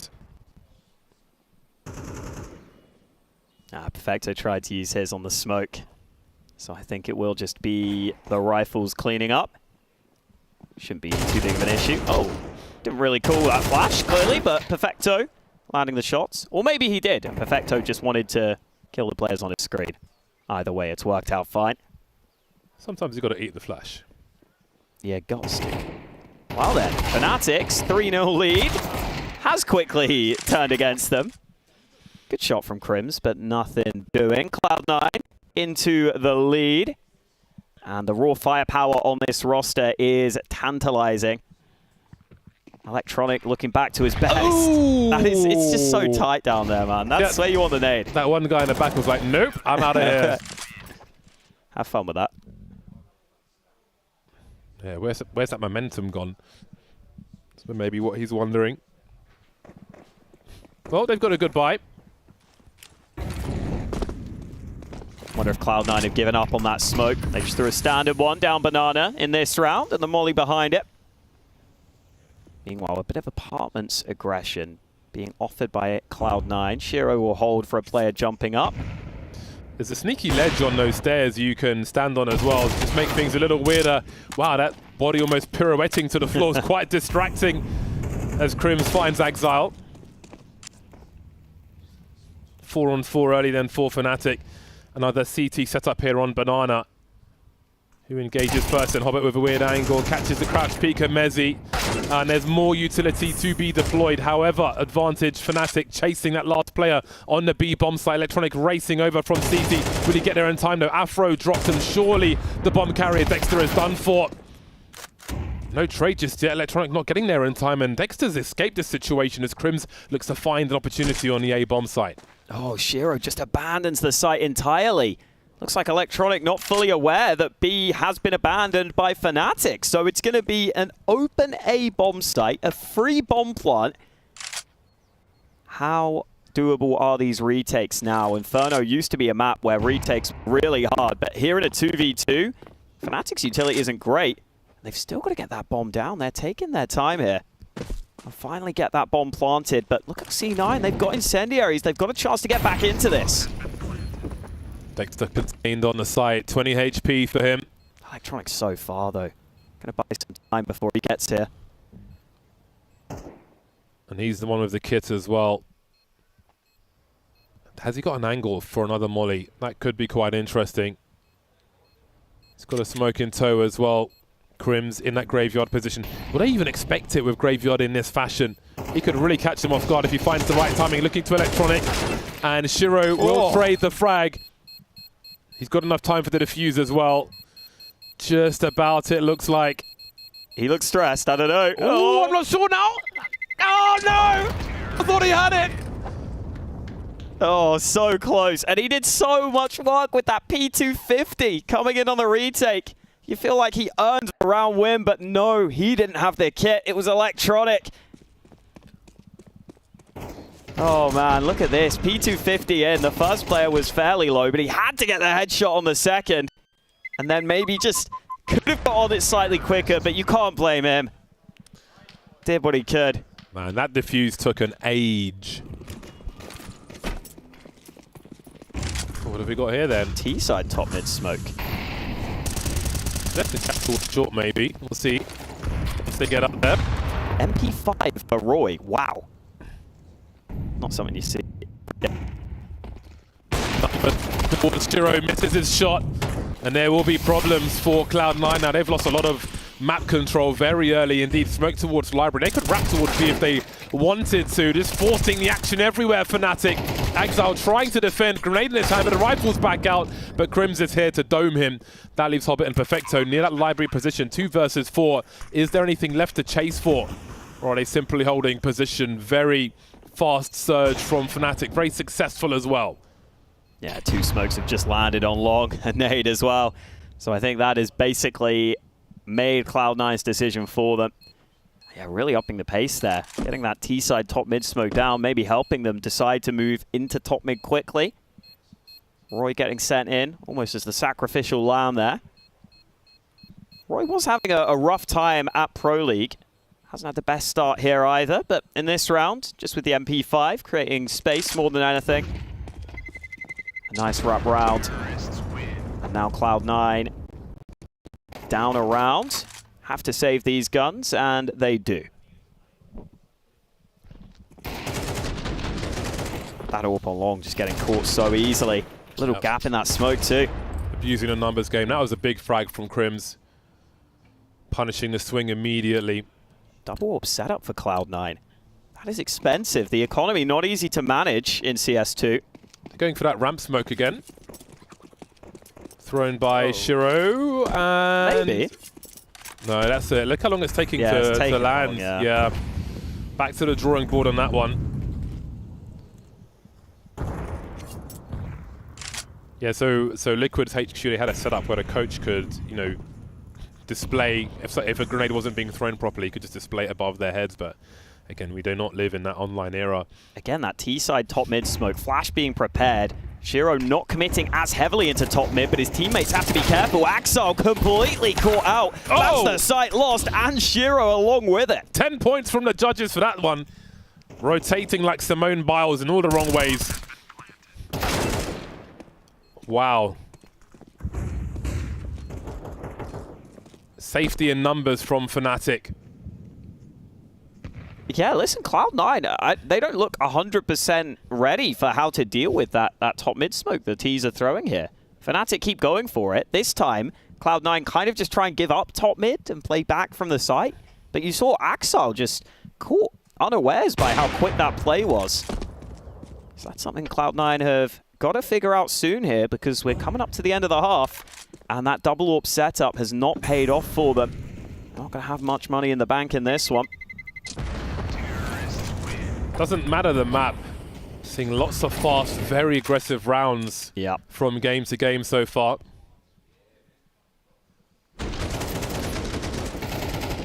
Big fights, big abuse of those T-side numbers. Maybe this will invite more aggression from the CTs. But what have they got to fight with at this point? See the frustration. Body language tells the story for Cloud9. Frustrating CT side for them so far. Yeah, I guess that's something that pros have talked about a bit as well. It feels kind of harder to get these big spray downs now. And previously, when playing around pits or around apps in those angles, you would get a lot of big spray downs. You would get a lot of multi-kills. But you see there, Axel, they're just so far up short that he's not going to spray them down on the same angle. They're already out in position. They're already out way too far wide for him to be able to deny them that. I'm not sure if they have identified that that smoke is not working, because who knows what sound settings they have, for example. 4B early for Cloud9. What do they have up their sleeve? Oh, he's so close! Oh, there we go. Doesn't escape, though. There are plenty of people to try and pick that up, and Hobbit will hold the position. Orb spotted towards B, but Fnatic won't do anything crazy. No racing towards A. They want to limit their variance if they can. Rotisserie chicken on Banana. 3 CTs on that B bomb site. Exile with that 5-7. Devastating towards short. Currently hiding towards long. Still mollies for Fnatic, however. Afro already scoped in as he goes on the search. Exile might be in trouble soon. Then again, Fnatic might be in trouble as well. Ooh, close range 5-7, doing the damage. AK recovered. Roy will hunt him down. And Fnatic, they might take a little time, but they will soon realize this site is clear. Smoke popped down for safety. That's going to buy a bit of time for Cloud9 to rotate back around, and look at these guns recovered. They even have a kit for Hobbit here on the retake. 2 smokes. Getting deployed now. Shiro's in the right position. Well then, Roy will have to try and play around these smokes if he can. Plenty of sound cues for him. Can he keep them off the bomb though? Hobbit's the one with the kit. He's the one to get that final kill. Job done. 5th round on the board for Cloud9.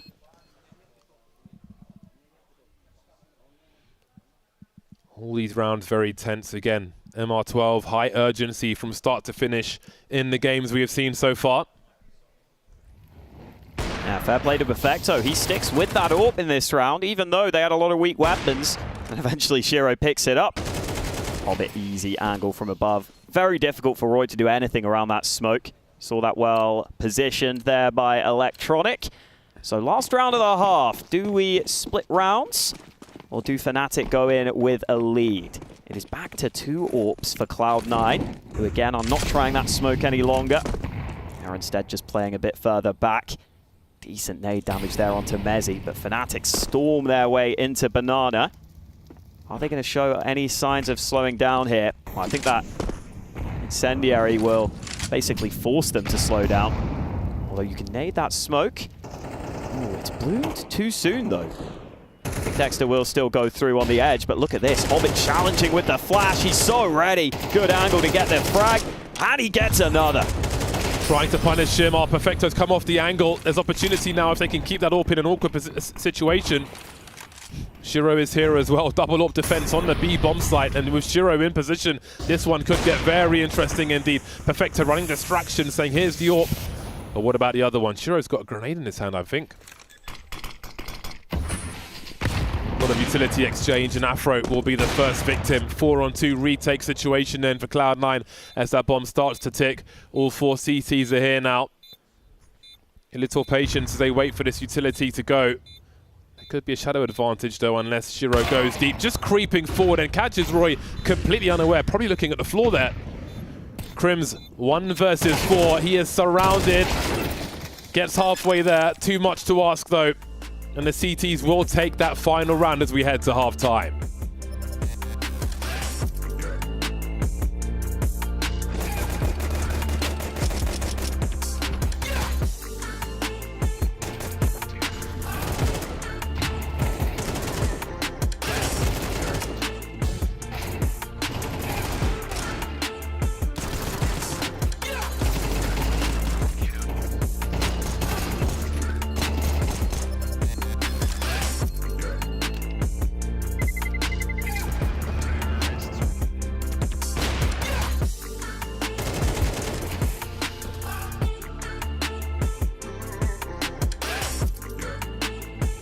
Did you ever think that this Fnatic jersey looks like it's on a Weber barbecue bag? Have you seen those Weber barbecue bags? Yeah, I have. I actually thought it was like those like party shirts that you wear when you're like 5 and you're like really cool, like you have the flames coming up and you're like, I'm the coolest at like the school dance or something like that. I mean, to be fair, I think actually as far as Australian CS players are concerned, you are among the coolest, if that makes sense. You know what I mean? Like, you know, you got JKS, he's up there, and then now you're kind of like the guy that's doing it for AU. So what's it kind of like to be back here, obviously competing in AU? You know, when was the last time actually you came back to Australia? Have you had holidays here and stuff like that? I was here for Christmas, but yeah, being away for like 10 months at a time is always going to be a bit tough. But yeah, it's nice to be the coolest. Between me and Chad, I guess, that are the coolest around here. So it's good. How are you feeling about coming in and competing at IEM Sydney, though? Obviously, you know, big deal for all the Aussie fans to see an Australian player on the stage. Now, that could be you, that could be JKS, that could be Greyhound, that could be Vertex. So I feel like we've actually got a pretty good opportunity to have at least a player on the stage. Do you think it's going to be you? Yeah, definitely hope so. I think we just need to play pretty damn amazing because it's like totally new game and you have like no idea what's going to go on. And yeah, it's pretty crazy times right now, I would say. All right, I want to jump over here then, Mezzy. Obviously, you just said nah to the answer to answer that question. So do you want to dig into that one for me? Are you not feeling too confident about going into CS2? No, I'm just trolling. I think I don't know, new game.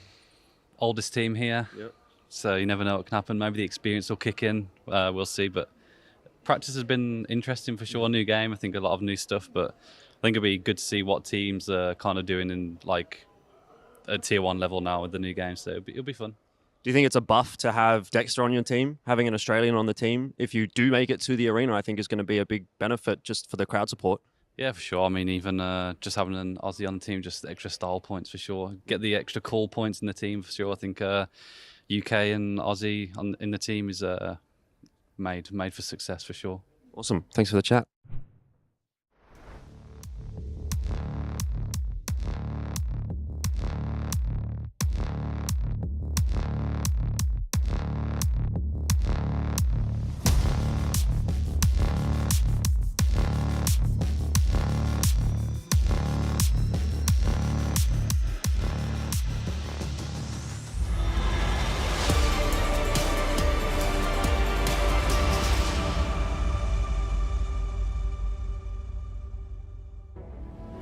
Nothing to separate these two teams from the first half. They go in 6 apiece.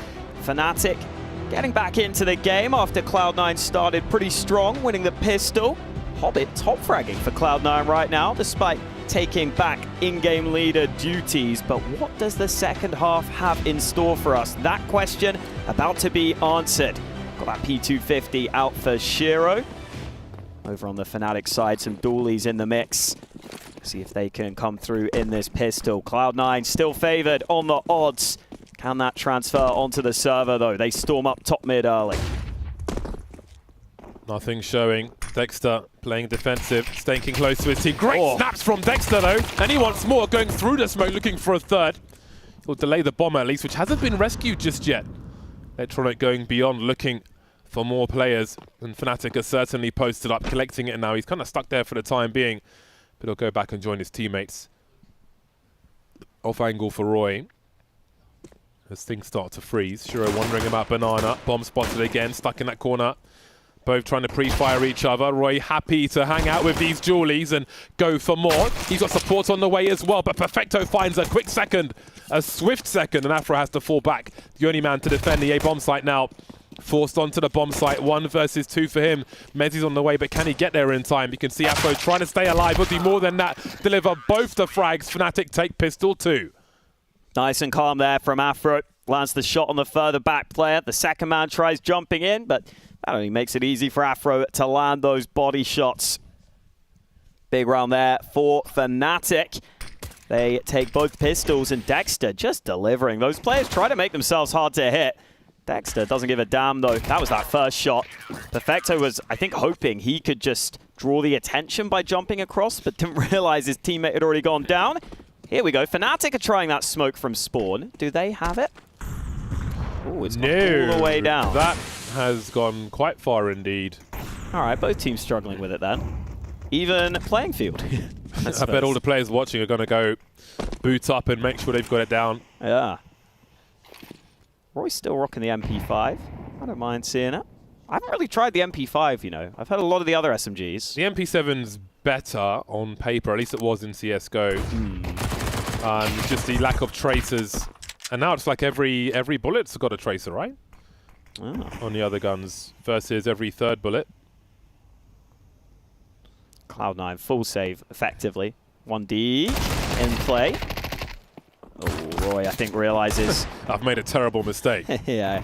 Wait. Oh, okay. Okay, we're fine, I think. Fnatic should be fine. But no, there's still 3 players alive with these pistols. I mean, listen, whatever happens, Cloud9 have waited out a lot of utility here. A lot of re-smokes coming in. But no frags found. Close to it, but not quite. 8-6 then for Fnatic. Cloud9 saving for this gun round, though. See if they have any tricks on their T side. We saw Fnatic throwing that T side top mid smoke. It caused all sorts of shenanigans. Fnatic in this round, though, taking it as a bonus. They're keeping their weak weapons, keeping the SMGs. That might free them up some aggression, as Crims has gone for that same smoke out of spawn. That one's landing somewhere. There we go. All right. Nice oppressive smoke. There is one in the middle of Banana offered by C9 as well, so fighting for control in new and novel ways. Oh dear. Oh dear, oh dear. That's going to pull Afro over, or maybe it's not. He goes back to long. Suppose Mezzi says it's fine, I've got a smoke. More traditional position for him then, as Afro asks questions of top mid. He's been denied information by this smoke grenade, but Dexter's got something to say about that. Nasty surprise for Hobbit, and they might just collect Electronic as well. Things escalating quickly as Perfecto finds himself alone. He went to collect the bomb in the meantime. No one's responding on the radio. Mezzi will spot him. Smoke is up, but Perfecto, does he pursue through it? Might be suicide at this point. Mezzi still hanging out. Back he goes. Nowhere to go for Perfecto. Yeah, listen, the big question for this Cloud9 team has been that coordination. And that's a round that just looks confused in terms of what the end goal is. The bomb is not with these players. I mean, still, big credit to Fnatic, and I think taking top mid with those smokes up is going to be more of a problem for Tees. You can already see that smoke gets exploded. Suddenly there's a crossfire into top mid. Fnatic can really just rain down fire from both sides. And Hobbit just had his back turned. So assume the smoke would keep him safe. Here's something fast. Roy needs to be ready. Jump in, he goes down. Mezzi commits heavily and he falls as well. This B site could be lost here. Zerg army around, reinforcements just keep on coming.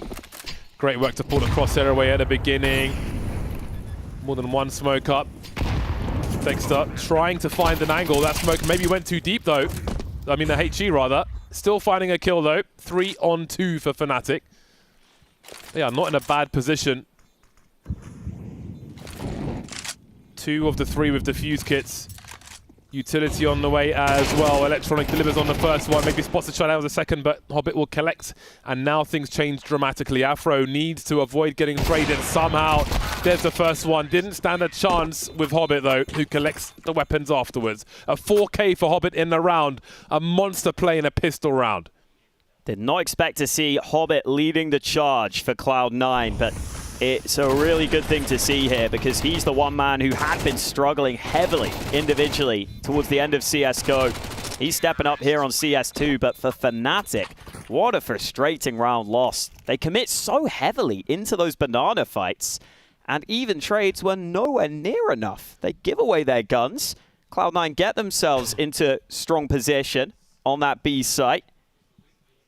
And again, in MR12, you cannot afford to lose many rounds like that, make many mistakes like that, because that brings Cloud9 right back into contention now. Hobbit's job there, worst case scenarios, to just create space by pulling the crosshair away. But he does more of that, more than that with the SMGs, and gets the kill and just builds and builds afterwards. Devastating round. Definitely need a moment after a round like that. Let's see how round 17 is looking then. A mixed bag for Fnatic. Although there is certainly power behind those 2 hand cannons. That molly into the apartments is spread so wide. Yeah, the minimap might deceive you now with those mollies. They can spread real far. There's a molly for Crims, who will be forced away. Couple of weak weapons in the mix for Fnatic in this round, and if they were to lose this one, Cloud9 will be right back into this.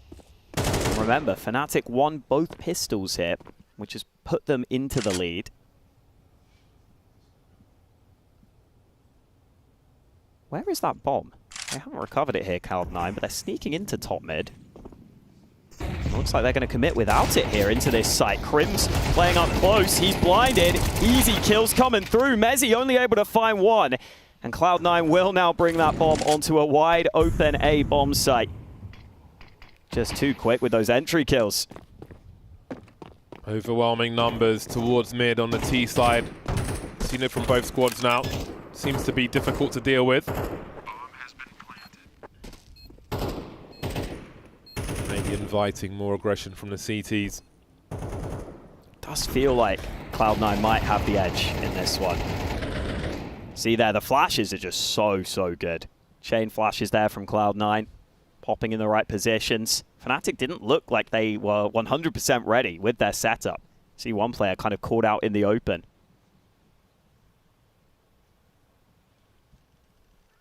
Still going to be keeping an eye on that bomb going forwards. If that round went a bit later, the bomb being left behind could have been awkward. But that's just such a clean site take. Cloud9 have had to grind in this game, but I think in the gun rounds, they're looking a little better here. See if Fnatic can right the ship.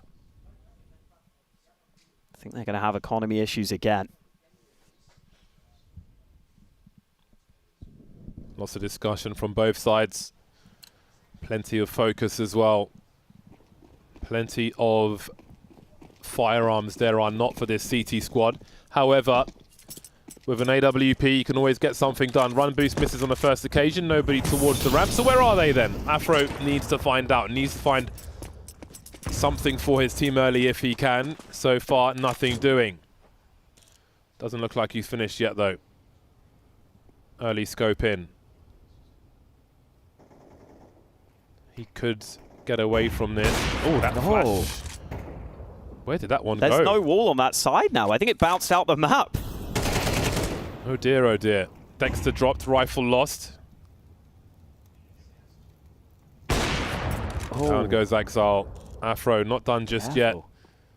This is a problem. The reinforcements are here as well for Fnatic. They could peek down mid with the right timing. Crims could have a look. He's only got USP. Could make it awkward though. Oh, it's the bomb. Oh, he's just pulling his rifle out. That's some info. Better get your skates on. They still got Roy over towards that B bomb site with the M4 as well. And it might look like everybody's rotating from the A bomb site. If he can hide, he's got a great off angle. Eats the flashbang. Doesn't catch Hobbit. Oh, still trying to spam. There was one player low, but looks like Cloud9 will be safe to get that bomb planted. AK has been recovered. Afro might struggle to use that AWP on the retake, though. Cloud9 all trapped on the site, though. Fnatic are going to know these positions right here. How much do you invest into this one? No kit either. Yeah. It's a lot of money that could be lost here. They're being invited close enough to risk it all, though. There's the AWP looking up on top. Misses the full flick there. Shiro down to 11. Will be dropped. And now Crims is in the clutch. 1 versus 2. Perfecto. Just showing a bit of leg. But again, Fnatic have been invited close enough to lose all the items they were carrying as Cloud9 continues to build. Man, that got scary. That flash bouncing over the lip, it looked like. Didn't blind Afro, and he put his team in a decent position, but Roy needed maybe 1 kill there. I think for Fnatic, if they have 1 incendiary for that retake, they almost certainly would have mollied one of those 2 positions, dark or triple, and had a really good chance of getting off to a good start. But obviously didn't have the utility. That was a lower buy round for them. Akita takes the final timeout. It is 9-9, and you've got to remember, Fnatic won both pistols and got off to 3-round starts on both halves. So in the full gun rounds, Cloud9 have looked comfortably the better team. And now that the scoreline is tied, that could spell trouble for Fnatic unless they can improve here. This is a must-win round for them unless they save with 3 players. Otherwise, they are going to be in the bin, basically. Starting with 3 towards the B bomb site, Fnatic will prioritize some action around Banana. Let's have a look at this utility. Smoke down with a molly ahead of it. Not too much of a challenge from Cloud9. They were holding on to almost all of their util. Oh boy, now that's a lineup and a half. Especially with the FAMAS. Great start for Fnatic. That'll do nicely. And then a smoke arrives on A, so any attempt for Cloud9 to quickly bring something back has been denied. They use some utility of their own into top mid, but Fnatic have flushed out Banana. See how that molly spreads on both sides as well. It is a determining factor in that clearance. In the meantime, Afro is trying to clear top mid. Crims has been dropped towards long though. Dexter trying to defend. Shiro and Hobbit remain. A lot of spray through the box. Still flashbangs popping over the top. How is he still standing in this one? Hobbit unable to catch the rotation of Mezzi as Dexter griefs Shiro on shore. That was quite a duel. That was a long one. It was a must-win from Fnatic, and they did prevail. That box looks a lot stronger than I remember it being. Dexter surviving behind it for so long. And then Hobbit, you saw him throw his hands up in frustration. Maybe should have been a kill he found. Again, we're seeing these nades into smokes at top mid, just nuking that smoke, getting clear vision, making it very difficult for the T's to approach safely. And yeah, Hobbit was not happy with the fight he lost against Mezzi, knows he should have won it. The Fnatic win that much-needed round. They get into the lead. Shiro there looking for something on Banana, but again, that utility so oppressive now. Afro taking this risk. There was a molly put behind him. Cloud9 players still might try and sneak into the apartments here. And Afro's got to be very careful. Will they even check his position though? That second molly, they're not going to check that. But oh man. Is this a consideration for him? Well, the utility's going to tell a story. Oh, this is going to be a big bag for him. Still focusing on mid though. But what about the bomb? You got to wonder about the sound cues. The sound cues. Oh, there's the bomb. But surely he heard the utility that was used up boiler earlier on. So many questions in that scenario. 4 and 3 for Fnatic though. Crims picking up the slack. Knife out for Exile. And the dream is collapsing for Cloud9. It's a circus round right now. But it's Fnatic who are apparently winning in the circus. Hobbit was just like running up second mid. Like, did he not just see Afro? Maybe he just had his knife out, I guess? So many questions, man. Directional sound again. Yeah. A big issue at the moment for many a player. Off angles for Dexter in this 4 versus 2. He's alone with Crims. He's almost in T-spawn, Crims. Dexter waiting for that bomb plant to come in. Look at the rotation coming through as well. Everybody can run distraction for Dexter. He's going to creep through the smoke. He might just find Shiro. This timing could be absolutely absurd. He's in the middle of that cloud. And there's Shiro now. Alone, so awkward. Death by cuts. Fnatic pulling away late on Inferno. Really strange round with some of the positions found. Afro all the way in, and it just kind of throws the round into disarray, but it's Fnatic who are able to get the better of that. See that molly down Banana, and yeah, Hobbit so close there, but ends up falling, and that puts the round in a very difficult position. Crims coming back in with that MP9, and so Fnatic back in control. And the buy from Cloud9 is atrocious. They may just have to concede 12. They may have to concede map point here. Suddenly looking very rough for Cloud9. Whoa. Oh, Afro maybe a little too far on that one, but Dexter is here to sweep up the scraps. Exile and Shiro remain. 5 HP for Shiro, looking to find something with the P250. Crims dancing around these smokes, more utility being deployed. Catching Shiro, catching the bomb, catching match point as well. Crims top fragging for Fnatic. The most experienced man on the team, able to adapt to a new game. And for Cloud9, a lot of people had high hopes for them in this tournament, thinking that they had found the solution with Hobbit calling, leading for the team. Has not gone according to plan for them here on this map. Down by 3. Fnatic so close to taking this over the line. More discussions as they focus on the final movements for this. We've seen overtimes already, though. Big focus from Cloud9 now. AKs are out again for the most part. Perfecto will focus on utility. 20 frags for Hobbit. Still top fragging on the server. Crim's just one frag behind, excuse me. Poultry everywhere. Oh, smoke being attempted again. Didn't actually land before Afro had the chance at the shot. Looks like that smoke has landed, but don't think it will play too much of a factor here because Cloud9 are looking into apartments and top mid instead. I guess like a lot of the advantage of that is it basically gives the B players 2 smokes without anyone having to go over there and drop one for them. Little extra. Afro not hanging around too long. Yeah, Mezzi still has this extra smoke now, so they leave him solo B. Afro still getting inquisitive, moves into position just as they're about to make a move, and no nades against him. Easy shot for Afro. Can he find any more? Yes, he can. Quick flick, quick shot, but Electronic finally puts him down. Might be too late though. 3v4 in a must-win round for Cloud9. That smoke may go beyond Roy's position. We'll have to see how that one plays out once the older one disappears. But in the meantime, Electronic's on the bomb site. There are flashes though, but he'll still deliver. Cloud9 not done with this one just yet. Roy looking for something. I don't think Axile's going to give him a frag here. Do they pursue this one? 2v3. It's quite risky. Do they want to spend the extra money? Doesn't look like it as Mezzi falls back to the B bomb site. Surprising to see such a quiet game from Axile. Only 9 kills for him. Normally one of the standout riflers in the entire world, let alone just on Cloud9. Those shots from Afro. Second one. Yeah. Boom. There was some hesitation on the trade frag attempt initially.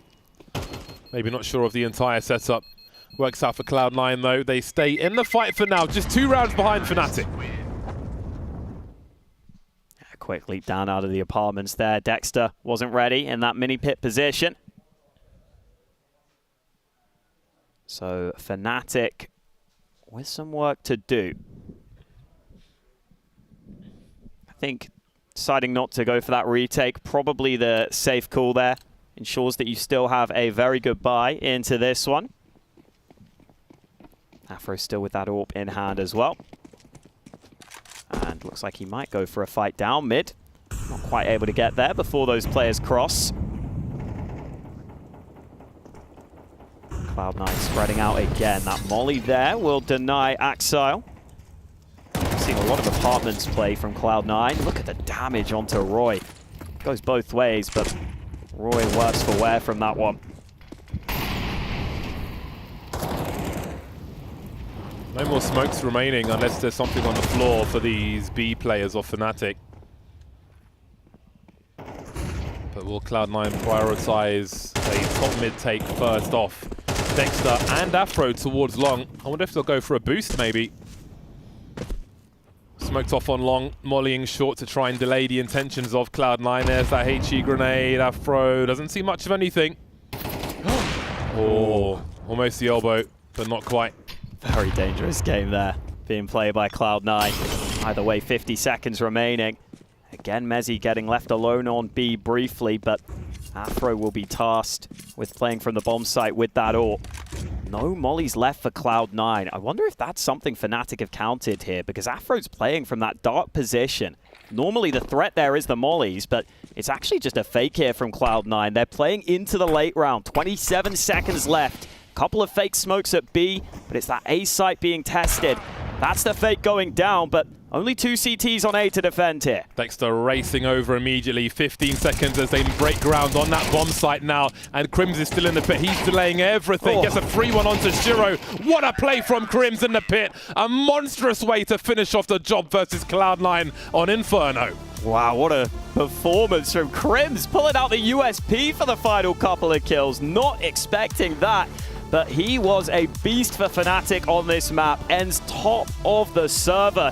What a performance from him. Showing that experience can transfer into the new game. Heard Fnatic talking about it in the interviews. Oldest team at the tournament, not a problem for them as they get their opening win.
into my face.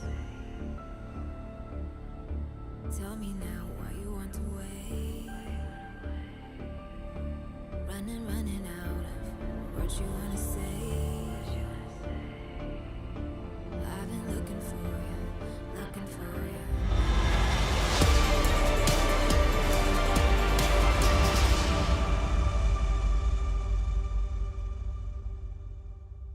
Fnatic off to a hot start, which unfortunately for Cloud9 leaves them feeling a little bit burned. 13-10 is how this one wraps up, which leaves Fnatic topping that Group B and going to be facing ENCE later on today in a best of 3. But I think we need some more Aussie representation up here. Luckily, we've got that in the form of a winner as well. We've got Dexter joining us for a few words. Congratulations, first of all. First official on CS2. How was it feeling? It's a bit tiring, bit like foggy brain right now, Yeah. but other than that, we had like lots of fun. We had good gameplay and everything, so everyone's quite chill with, and yeah, we we're ready for everything pretty much. We heard Afro saying with Heku just before going into the game, he only arrived yesterday, right? Or day before yesterday? Yeah, he arrived last night. Yeah. So he's not feeling so great in terms of jet lag, Kassad's favourite subject. Yeah, he's like, his is that kind green. of going with the rest of the squad? Is it a bit kind of sleepy to be waking up? Yeah, he needs to be woken up. He's like, as I said, just like a bit green right now. It's a little bit pale. Like nothing is real. He's in the dreamland. Well, it's looking like a good dreamland in all honesty. Yeah. I mean, we're just kind of prefacing this entire game, talking about your results, after you joined in, after with this new lineup, so to speak. It's been kind of middling in all honesty. Something I'm sure you're not very happy with either. And now heading into this particular event with CS2 and all of that, how's the prep been? And I'm going to also add in, what are your kind of like the expectations you're setting for yourselves? Or are there even any expectations till the end of the year? With the state of the game right now, I don't think there's too many expectations. It's just about just kind of going with all the new mechanic changes and just learning from that and making sure us as a squad is playing good, like out of game and in game, just communicating, doing new things, and just going with the flow with that. Cool. Yeah, first of all, congratulations. Thank you. First win is always important in this like best of one cutthroat tournaments. Talk to us about the veto. Did you expect something like Inferno? Because right now everything is up in the air with the teams like in the map pools and everything. What did you expect to happen? Yeah, we were pretty ready for Inferno. It was between Inferno and Overpass. That was like 80% chance, and we were pretty ready for both of it. So I'm glad it came down to Inferno because it's one of our better maps in practice. I did see a couple of we saw a couple of mid pops coming in fast short plays as well. Is that something we just kind of carried over directly from Go, or was it like a few things you prepped specifically for CS2? With the mid pops, like we're doing like a mid smoke. It was a thing in like early Inferno, basically from 2013 to 2014, I would say. And then with the new Inferno that came in with CSGO, it got wider. You couldn't do that, and now we're bringing back. So it's a full circle. Yeah, we're bringing back. We call the strat Pronax because he made it in the first Fnatic. Shout out Pronax. I mean, he was in Fnatic. So. Yeah. The thing is, like you mentioned, practice. How was that going on in the past few weeks since CS2 came out? Did you invest more time than you would in CSGO in practice, or it was like the same routine? What was happening? I think we did a lot more. Like I think we added 2 more hours because we wanted to really grind. Like obviously we're an old squad, so making sure that no one had too much free time, and we were just playing like 2 extra hours every day for practice. Well, the veterans really showing up today. We've got to give it to Crims in this series, right? In our Air Force Aim High, because, particularly in that last round, nice little 4K to be rounding things off. I don't know how he got away with that, but of course he does. It's Crims. I was talking to Dexter about this as well just before we went live with the segment, and he didn't really see what happened, but it was kind of impressive. And the veterans really putting in a lot of the work, and also just to allude to what he mentioned, you guys are putting in extra hours to play in. JL, in that interview he gave post an RV game, he just said, I've been grinding a lot of the game as well. So effort, showing fruit in the server. Practice makes perfect. Who would have thunk it? I mean, from your perspective, Dexter, I want to get some... Oh, here we go. This is it. Third or the fourth Eva kill. gets it with a pistol. The real question is where Shiro looking at. What is he looking at? Yeah, where is he looking? Right. On a personal level, Dexter, obviously being back in Australia for you, it's been a minute since you've been back over here. How is it actually kind of returning to your home country? It's been actually like really, really, really nice for me. Like first, good food, but then secondly, like I kind of see like everyone loving the country so much, and just like reminds me, like warms my heart pretty much. Because when I left it, I was like, Europe's the best. And now, grass greener other side. The food, I don't know about that one, but the country, food is actually much better. Don't listen to this guy. The country is beautiful. I love it here. Anyway, next opponent is ENCE for you. Is that something that you kind of like playing against them? Is it like an opponent that suits you or doesn't suit you? Like, what's the situation there? I think it'll be pretty crazy because like they're very like I guess execute heavy on some maps and whatnot, and if you're not really on top of the sound, which is really difficult in CS2, then it's going to punish you, and it'll be a spur of the moment thing and see how we really go. I'm not too sure yet. It's just all up in the air. From the practice and just this first official that we've seen, what's your kind of favorite new feature about CS? Because when I was speaking to some of the players yesterday, smokes and the HE mechanics was kind of, some people loved it, some people hated it. Like, what are you really digging about CS2? What I did like? Yeah. Probably definitely the HE and smokes, because you can kind of put yourselves in like weird situations and then instantly be able to get info if you have a nade left, and then it's just really comfortable to play around, so you don't have to be like guessing or anything like that. If you're smart around when you want to use the HE, you can get the info for the team and win the round just off that. Yeah, we literally saw Na'Vi doing that earlier on today. It was very smart indeed. Just looking forward, obviously, you've got your best of 3 later on today, then you've got another one to make it to the playoffs. What would it mean to you in terms of Aussie representation? Because we've unfortunately seen, Vertex earlier on today. They lost their map. Greyhound's not looking too hot for them versus G2. Obviously, JKF's on the other side of things as well. How much would it mean to you to kind of be able to play in front of your home crowd? I think mean the world. It's been one of the first tournaments that I went to when I was a little bit younger, and it was just really crazy because I was part of the crowd when I was growing up and watching and sometimes playing, and I'd love to actually be a part of the crowd, and The Aussie crowd gets wild, don't they? Rowdy. Oh yeah, I remember back what was 2018. It was unbelievable. Yeah. I mean, one of the When best you were places. 35, right? Yeah, when I was 27. Yeah, sure. Any final questions for Dexter, or should we get on with the games? So is anything gonna change for the next game in terms of prep? Are you gonna do something special, or are you just gonna keep it the same, focused, and just do your thing? No, nothing crazy. Just go for walks with the team, talk, and be happy. You don't prepare, just Be go happy. for walks. Okay. Maybe get Afro some coffee to make him less. You know what? free. Being happy is actually great, Gassad, and I don't know I'm about happy that. for you. Yeah, Thank you. and you know what? I'm happy because we've got more CS, ladies and gentlemen. We are going to be heading to a quick break, but when we're back, it's Monty versus Complexity in our final best of 1 opening series. Don't go anywhere.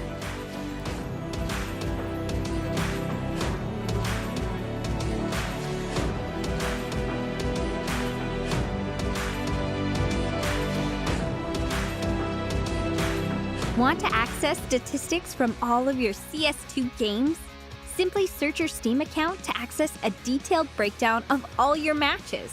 Find your best maps, check when players are banned for cheating, and access other in-depth statistics from matchmaking and basic games.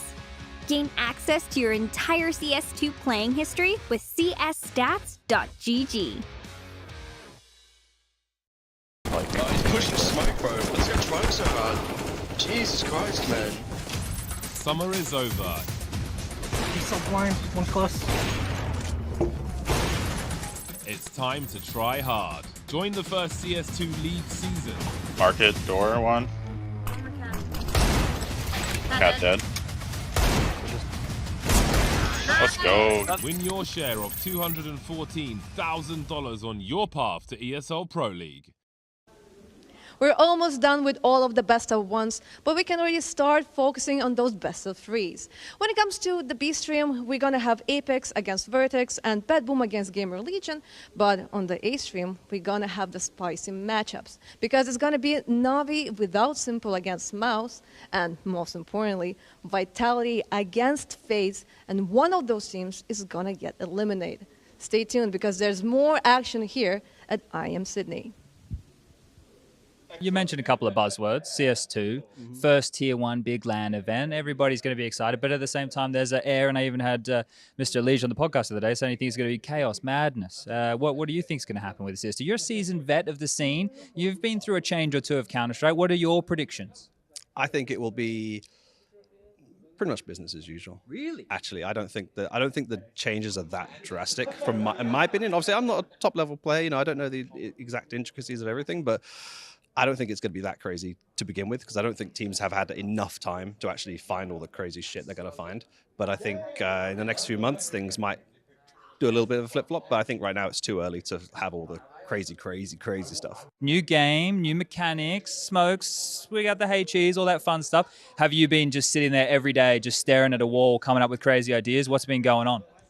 Yeah, I've been looking at a lot of different strats, just obviously looking at our old ones and then trying to improve them and seeing what we can do with the HEs and stuff like that. I think the HEs are really cool. Obviously we had the Blast Showdown, so we lost a lot of days in terms of practice, and we also had just long travel days, 3 or 4 days of travel. So we haven't had that much practice together, but I've looked at it a lot individually, and I think I have some good ideas, and I think the rest of the team as well. Okay, cool. Should we expect anything groundbreaking out of Complexity? Is there going to be something that comes out and oh shit, no one can catch up with it? Or do you think you get away with a gimmick one map and they're going to know about it the next? I think someone on Twitter gave it away already. I think Floppy has a Olaf boost. And Okay. So, but in all seriousness, not really. I think we haven't had enough time to have some crazy stuff. Well, in my mind, it's not anything crazy, but we'll bring out some new stuff and we'll see how it goes.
Our final IEM Sydney debuts, and two teams hungry to show us what they're made of. In one corner of the ring, we have Monty with one CS2 official under their belts. On the other, the guys on our screen right now. Complexity, as JT was just saying in that lobby segment, it's been a little bit complicated in terms of the practice coming into things. Understandably so, Kassad, because they did make it very deep, even winning the showdown and hammering down Liquid in the process. Yeah, it's not only Blast in the qualifier for the fall finals, was it? It's the travel days as well. You know, after that, you know, once I took the flight from Dallas directly to Sydney, and I'm never doing it again. It was 16.5 hours, one of the longest flights ever. And I know it cannot be easy, especially like your lack of practice. You have to play so many officials. Now you're coming into Sydney, you have to play a different game. It's not going to be easy. It's not going to be easy for them playing against Monty, who is a team that's playing a little bit chaotic and very successfully so in the last few months. So they have their work cut out for them in this opener. Are you saying jet lag is a real thing? No, I'm saying tiredness is a real thing. Cool, fair enough. Jet lag, tiredness. Tomato, Sure. tomato, whatever. Complexity, best NA team right now, right? But that's not saying much. Is it the only team in NA? True, that's also Well, there. Daps is back on Liquid, so are we going with them So being basically back they're the in worst NA team. again? I mean, Yeah, what's happening even over if there? Daps is back in Liquid and Liquid are full NA team right now, they're still kind of crap at the moment. So I mean, Complexity beat them at showdown. yeah, and so, Fury are a team who are having an identity crisis right now as well. So I want to take nothing away from Complexity winning showdown, right? But they beat EG, they beat Liquid, just like in a miserable state right now, and they beat Furious. So I don't want to read too much into it. That being said, at least the pieces are starting to fit in better. I feel Elish coming to this team and waiting for him to start to show what he can really do, and he did show it. I want to see what they're going to be doing over here, though. It's a whole different ballgame. Well, you mentioned these, just nice to bring him under the spotlight here. Where do you think we are in kind of the integration process for Elige? Because he's been saying, he's enjoying his time in Complexity. It was what he needed to kind of give him newfound motivation.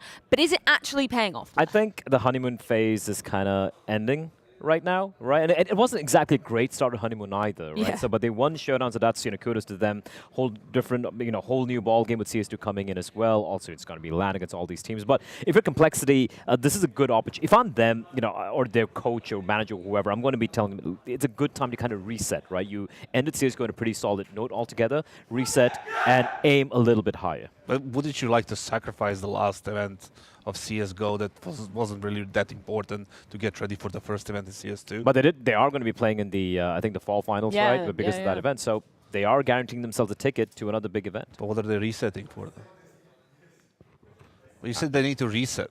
Not reset, but more like look at this event as kind of like a reset said? altogether. Yeah, there's a bit of a loss in translation happening. I'm picking up what Kassad. you're laying down. You got what I'm saying, right? Yeah. Screw you, Kassad. Let's shift over to Monty because I don't know. As we discovered at EPL, a little bit of shifting and changing, doing a little bit of a big pastiche in terms of the IGL situation. It was Woro, then SDY, now it's back to Woro. So where are you kind of landing in terms of the Monty side of the equation? I feel like we need like a lot more insight from these players individually, like to understand what's going on, because they seem one of those mystical teams that we don't know anything about. Suddenly, like they're changing their roles and they're winning, and then they're playing well, and we don't know how. And you can see their coach just sitting there and just like looking at the sky. It's just, I don't know anything about them. It's just so weird, right? So we need a little bit more, from them, like more in depth, right? You know what, Kassad? I'm going to be your fairy godmother today. Your wish is my command, because we do actually have Waro with a few words ahead of the series. There you go. So, Waro, you spent like so many hours playing CS:GO, and this year, you reach like tier 1, and all of a sudden the game changes. How do you feel about it? I feel good. It's very nice. New game. It's like new motivation. It's every team now is the same. It's no top teams anymore, and yeah, it's very good. I think it's will be very, very nice for our team. So you would say maybe it's kind of a reset, and it may be a great opportunity for the new upcoming teams to just adjust and get better than the oldies. Yes, you can see already first games on this tournament. It's a lot of favorites lose, and now teams who abuse more, he have more advantage to play and win. Yeah. But we've seen quite a lot of changes, when it comes to maps, at least the visual things, when it comes to the lineups and the interactions between the nades and the smokes. What did you personally prioritize on? What did you try to adjust the most? First, it's how we will shoot, because now big advantage when you run and shoot. When you pick, if you hold, it's very bad. Now we was focusing on it to mechanic.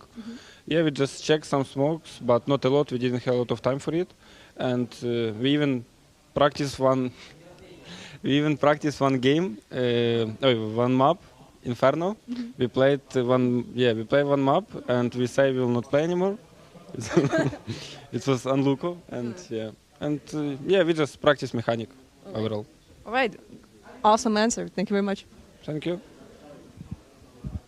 So can I take from that, Blair, that Monty are going to be playing more aggressive? Because they've been playing a lot of deathmatch and aimbots or whatever, so that's a good thing. And you know what? That might help them out. Look at the way Apex started off the day. It looked like they needed a few more hours in deathmatch servers, in all honesty.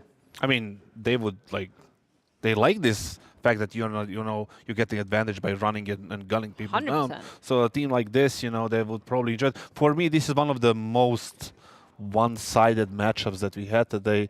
I'm looking forward to see if I'm going to be right about this one, but I do think Monty is going to be strongly in the driving seat here. Give me the biggest reason for that, Kassad. Simply because they had more time to prepare, more time to use to play CS2, especially because they're based in CIS/EU, right? And they have more opportunity to practice. We saw what the complexity guys said, traveling, playing Blast, CS:GO, traveling again.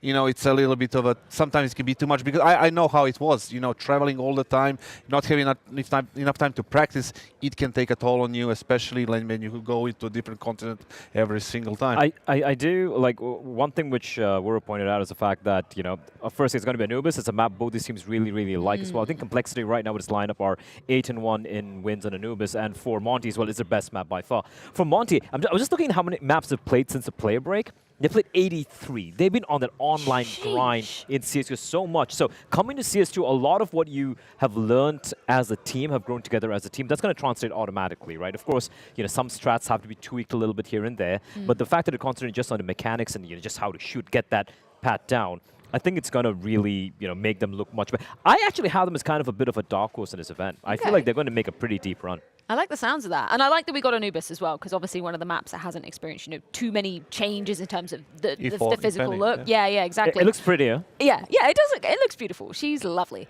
And it's also really nice that we got two teams, as you perfectly said, Blair, that are, looking really hot on this map. So if we're looking at both sides of the server on this, what makes Complexity and what makes Monty good coming into Anubis? I mean, this map is, for me, still new, right? I don't think right now it's very balanced. Still, the T side has a lot more opportunities. Especially in CS2 right now. Yeah, advantages right now when you run and gun is just on the T side. It should be. I think we watched Ents in the last game. They played Anubis as well. They got T10. I think 10 rounds vision, as well, and it's like it was very one-sided in that game. I expect something similar to happen in this one. And one thing going the way of for the side of Monty is the one best of 3 they played thus far in CS2 was against Parivision, Jerry's team, and they played Anubis, where they won, I think, 13-9. So they at least have that one official rep on this map. So if I'm going to have to give a reason why they have the edge here, it has to be that. I don't even believe that Complexity practiced CS2 at all. I think they said like, yeah, we played some. I think that's a straight up lie. Yeah? Yeah, 100%. Just straight out of Kasasa. They're just lying to us. They're just lying. They're just lying to us. No. Okay, so should we try and find a shining light for Complexity then, Blair? We know that Momentum. they're solid on They this. are momentum. They're on a pretty good roll right now. The individual seems to be clicking. But again, my question here is, can they translate that into LAN on CS2, a whole different ballgame, IEM City and all of that. But that being said, it's Anubis, again, a map they're comfortable on. But I'm still going to go the way of Monty here. Where's Grim sitting on your side of the equation at the moment, Blair? Because I feel like we've seen, in terms of him coming into Complexity, kind of getting settled in this roster. Obviously, it's been some time now, but very different face to what we saw in Liquid. He's very, like, when he joined Complexity, it looked like he was finally finding, his groove, so to speak, right? Kind of showing what he could really do in a server when he's not playing the Liquid lineup. And it was looking great. And then he kind of tapered off a little bit. We saw Floppy look good. We saw Halzerk look good. Elish looking good. Grim's just kind of plateaued. He's like those house cats. He's a little bit here, a little bit there. Maybe just scratches you sometimes. Do you have a cat? You have a cat, right? I have a cat. It's exactly like Grim. Like here and there and everywhere. Do you like a cat? I love her. Do you like Grim? I like Grim. Okay.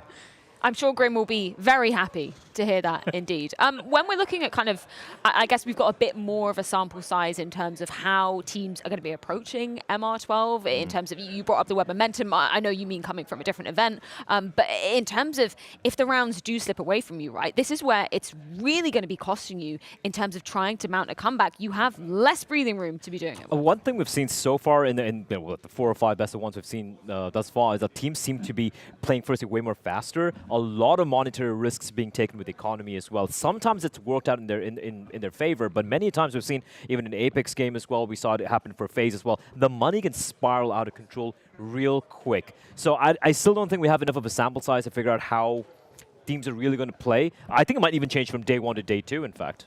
I've seen risks on T side when it comes to economy. On the CT side, not so much. Usually teams that lose the pistol on the CT side, they go full eco on the next one, so they can buy in the 3rd round. On the T side is a little bit different. We saw Apex risking it, and they didn't get the cookie after. So it's just a little bit all over the place right now. That's what we talked about.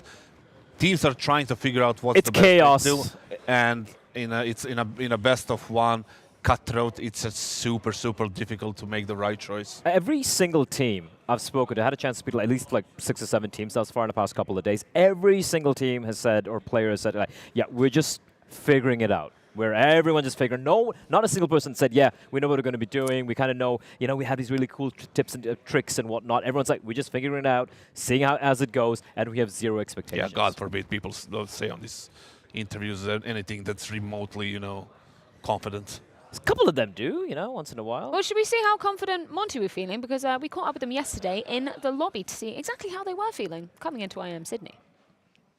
You played a couple of games of CS2 already in the Challenger League. Now, moving into IEM here, do you think CS2, like anyone in particular on your team's enjoying it more so than the others? Is anyone hating it? Like, what's your thoughts on the game so far? I mean, thoughts are pretty same. Obviously, everyone likes how it looks. Game is pretty dry, it's not ready, but at the same time, every one of us have to realize that Major is in 3 months, like the cycle is starting, right? So we have to dry run something, we have to play at tournaments, we have to understand it here and now, rather earlier than later, right? And adapt. But I think that CS2 with this first tournament running, right, it will progress even during tournament very fast. Because we played 1 official, and that's it basically, same as other teams, we had like 2-3 days of practice, let's say, right? And it will be just very fast here, and teams will adapt very fast. Even after group stage and playoff, match is going to look absolutely different, and no one tried it on LAN. So I think, that's my personal, that on LAN, it will work much better than online, and we might see much more happy people than online. So looking forward, that's it. I heard that Pika's advantage isn't as bad on LAN, so hopefully, we're all going to be learning together over the next couple of days. Now, what are your expectations for your group at the moment? Are you feeling super confident because you had some really good results in CSGO before it turned into CS2? I think with our group in particular, we are very confident, especially with the previous win against Complexity. So that's one for the opening one. But in regards of a best of 1, I mean, anything could happen, and especially in MR12 now. MR12, of course, going to speed things up a bit. Now, I heard you've only had about 3 days of practice in CS2, moving into this one in terms of like scrims and stuff. Do you have anyone that's playing better in CS2 from your team at the moment than CSGO? Like, is Demka still like the scariest man in existence on your team, or are you the man now? I think it's hard to say because we didn't play LAN yet, but I think everyone is feeling comfortable in CS2, and we will see how it will be on LAN. I'm here with Demka, the man who was just making me squeal at Pro League. Your plays, those clutches, were absolutely insane. The question is, can you back it up in CS2? I mean, first tournament, we will see. Maybe not this one, maybe tomorrow or in 2 days, we don't know. But amazing game, I would say. I'd love to play the CS2. Many pros say they don't like, but I like. For example, for me, it's good. And yes, basically, first tournament, we see how it will go. And I hope for good vibes and good games. Well, in the words of Demka, we will be seeing very shortly indeed, but not before we check in with the B-Stream side of things, because we've got G2 taking on Greyhound over there as their final best of one of the day for them. It's actually getting pretty damn close. Currently 10-9, maybe about to be 11-9 for the side of G2. I wish we had like a live cam of Kassad's face as he's watching the score unfold in front of him, because 9-3 for G2 to start things off, and then now it's 10-9. Should be 11-9 for G2, but the fact that it's so close, kind of crazy. I mean, G2 got this. It's going to be 11-9 now. It's going to go to 13-9. I don't see any issues here. Just a little bit, bump on the road. It should be Greyhound just want to make them sweat. Listen, Kassad saying all of this, literally 30 seconds back, his face was doom and gloom. It was Armageddon. Poker face, straight up. No, there was no poker face. And then Nico got a couple of deagle kills. It's like, yeah, we got this. Yeah, Hunter got the Max 7 out. JKS got his MP9. So, that's exactly the weaponry you need, apparently. Shotguns are so OP in CS2. It's ridiculous. How much of a go have you had with the P90? You gonna jump on the P90? I still haven't touched a P90 yet. That's the one I'm going to try. But like the Nova, it's a sniper rifle. The auto shot is just broken at this point. Well, if Simple was here, he'd be pulling out the Nova. Sorry, Simple was already prepping for CS2, bringing out the Nova in EPL, if you remember. And he's just prepping for CS2. It was He's ridiculous. Not here. True. What is he prepping for? He's practicing at home, He was mentally prepping. Going in a Nova deathmatch. Anyway, I want to pick your brains, gentlemen, from the small sample size that we've seen so far. What is your biggest takeaway each from what we've seen of CS2 so far? Well, my biggest takeaway should definitely be that FaZe should get a salary cut after that performance today. It's a small sample size, but still. No, the thing is, like, it's very early to say anything for me right now. The T-side economy, like, is something that you shouldn't mess that much. We talked about it like just now, and if you lose that fight early on, you are pretty much guaranteed to lose half by a large margin. So for me, there is no value in like risking it all that much like it was before, because you had so much room to work with. Even if you lose that battle, right now, if you lose it, you're just pretty much done. For me, it's the easy answer, but it's the one which I've been most intrigued by, just the nades and the smoke interactivity that's happening. And we can see so many people trying so many cool stuff, and it's really cool to see it happen, in a high-level game. Of course, people tried pugs and whatnot, so that's fun to see. Sorry, Kassad, not really a spicy take. I was expecting something meaningful, but he says nades in the smoke. It is meaningful. Like, I don't want people to lose a livelihood and get their pay. Yeah, they'll just keep losing to everyone. They just keep losing to everyone and just in a best of one. That's fine. Like day one, God man. forbid you criticize anyone. I think it's particularly impressive that we saw it coming out from Na'Vi, considering the situation, right? Like, I wouldn't have blamed them for having to, pull back a bit in terms of the game plan. Obviously, probably helps that the coach is inside the server. You don't have to call for a tap pause because he's always there. Also, really helps when one of your players. Also, really helps when your player drops like 31 kills or 32 kills in an MR12 game. So that really helped. I don't know how sustainable that is. Jail's looking good, but I don't know how sustainable it is. Yeah, that is the question going forward. Do we have any more takes on this game at hand? Are we just JT is probably one of the happiest persons I know in Counter-Strike. The guy just seems to be happy, win or lose. He does. Yeah, I'm not sure if is that a good thing or not? Yeah, exactly. Sure. I mean, how do you see that? Like, see, he's smiling again. I see him after a loss. He's smiling. I'm like, I would ask him, what the hell are you smiling for? Is he sad? Like, some people smile in a sad smile, looking melancholic or whatever. You mean faking it? Not faking it. He's just like, some people just like, the sad smile, little Sad clown. Sad clown. Yeah. I don't know. I'm in a favor of like showing natural emotions. Yeah. Win or lose, just slam the desk if you lose. Hug your teammate if you win. Not too tight, but just manly. But manly hugs all around. Manly hugs. All right, Kassad. Well, win or lose, Kassad, I'm just taking a look with my third eye at the G2 game. Yeah, I'm just 11-10 keeping is an eye on good it as well. It's yeah. 11-10. It's getting super close, but I don't see any issues there for G2. They're still in the driving seat. They're still on the CT side. You can look Hellzerk. He's enjoying his life right now. JDM reincarnated. Throwback. What a guy. Yeah, I mean, for Greyhound, obviously this means an extra little bit of something. Vertex unable to be bolstering that earlier. But the fact that we do get the first CS2 tournament in Australia, we were just chatting with some of the other Aussie talent in the green room earlier on today.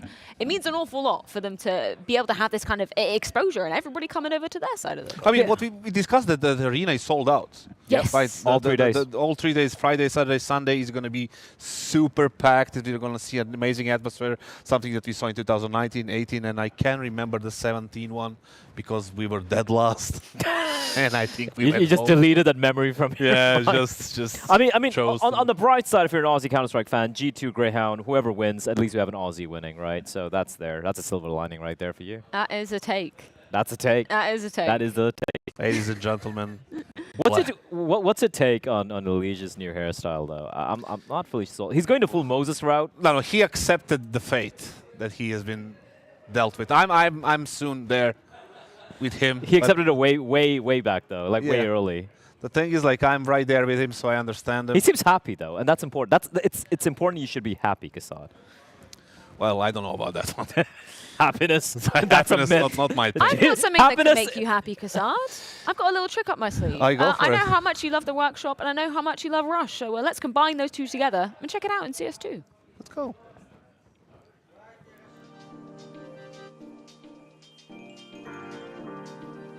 While we wait for the workshop to be flooded with fresh content for CS2, we're going to give you a look into what some of our community creators have been cooking up with all the new tools. The first map we will look at is DE_Biome, a map that was added to CSGO matchmaking back in 2018, now getting its own Source 2 upgrade. Designed inside a greenhouse with a lot of lush flora dotted around the map, we can certainly see JD40 taking advantage of the better lighting and more vibrant aesthetic of CS2.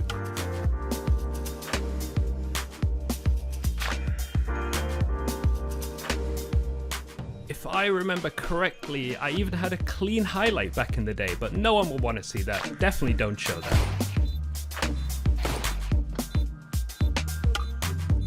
Oh, would you look at that? Pretty clean, honestly. Next, we have DE_Brewery, a wingman map that, as you guessed it, is based in a brewery. For this one, we will show you some before and afters, as this really shows what is possible when porting CSGO maps to a CS2 one. I think this is going to spark a lot of mappers' passion to go in and fully utilize these new tools and upgrade their older maps. The difference in the level of detail they can add in a much easier way is very, very apparent with this one. The map shows off nicely the use of the new metallic reflections you can achieve, turning these bland walkways into something that pops a lot more. This, along with the new lighting and vibrance, is really what we will see focused on going forward. Recognize this? It is of course FY Pool Day, a Counter-Strike classic. A small A map ideal for chaotic fights all based around a bright pool area. When talking to Lep Lul Boldeslappen, who is remaking this map, says he has been working hard and it thinks it can bring joy and nostalgia to many CS players.